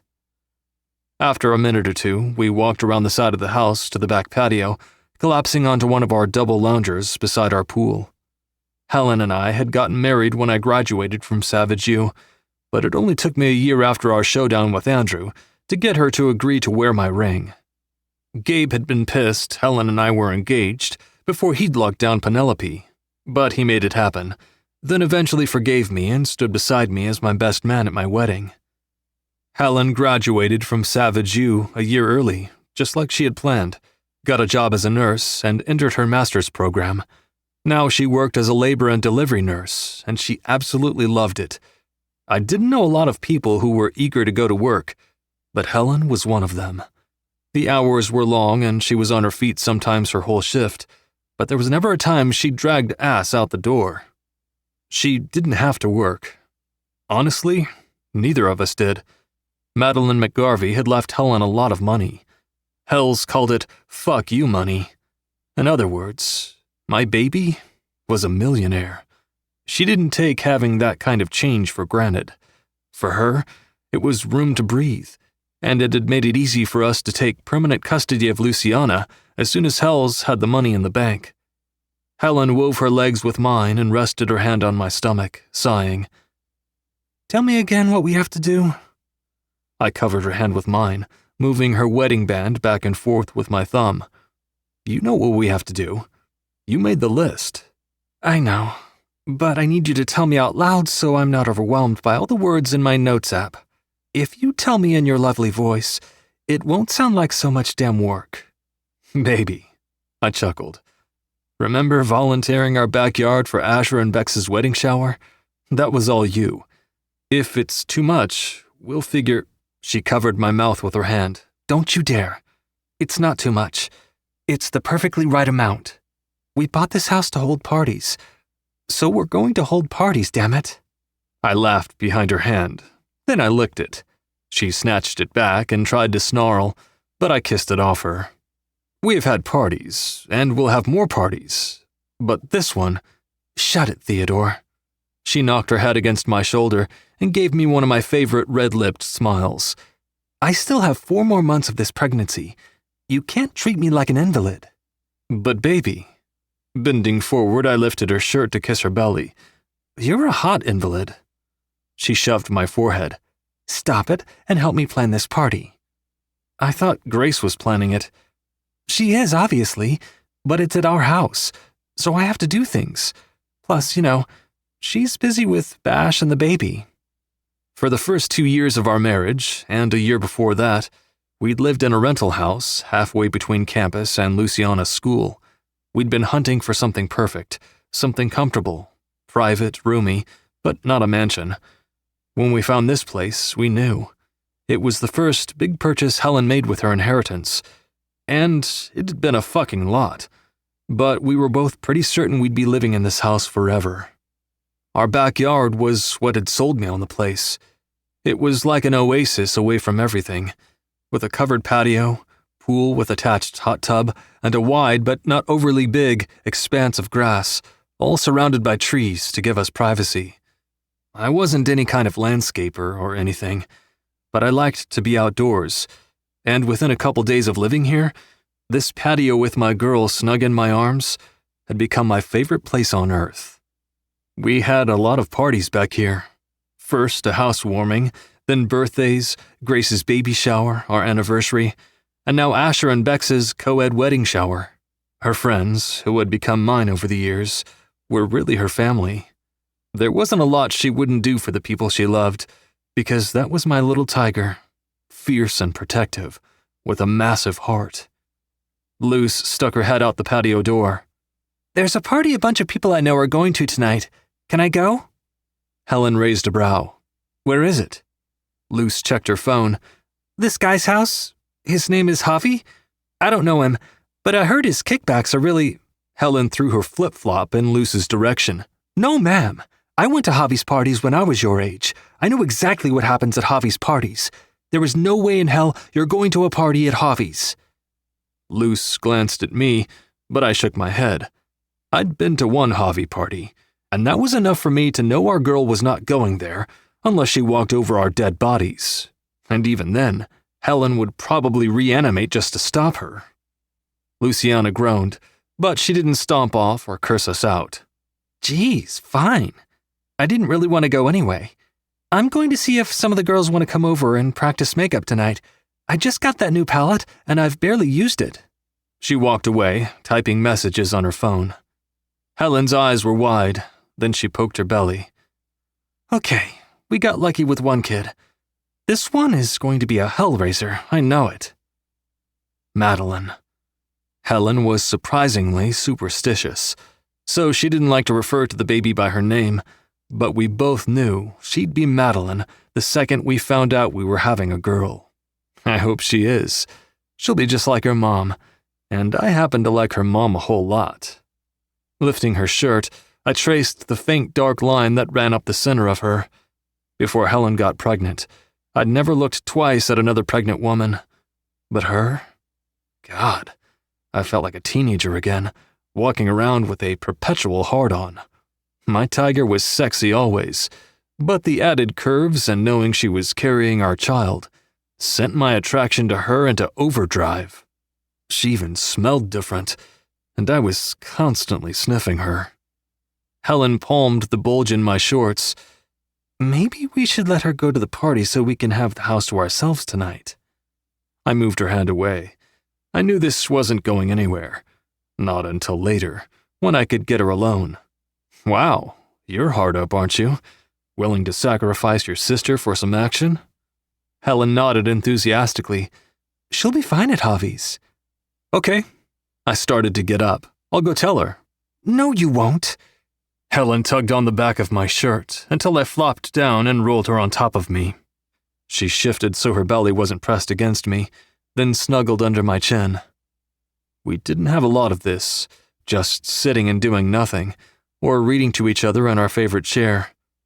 We made time to be together. Pretty sure it was impossible for us to be apart for longer than one of Helen's shifts, but we were busy. With the house, friends, Luce, her job, and mine. Working with lock and maintenance at Savage U had opened up an unexpected career avenue for me. I got back into my love of fixing cars, and it took on a life of its own from there. One of the mechanics there knew a guy who opened a custom shop in Savage River. I started apprenticing there my junior year of college, learning everything there was to know about making cars run. When I graduated with a business degree, I stayed on at Savage Customs as an assistant manager. 2 years ago, I used most of my savings to buy in as co-owner. Andrew hated it, but he wasn't a big part of my life anymore, so his opinions were background noise. A few years ago, Miranda basically gave him an ultimatum. Get with it or get out. He didn't pull his head out of his ass, so she divorced him. But she didn't walk away from Helen and me.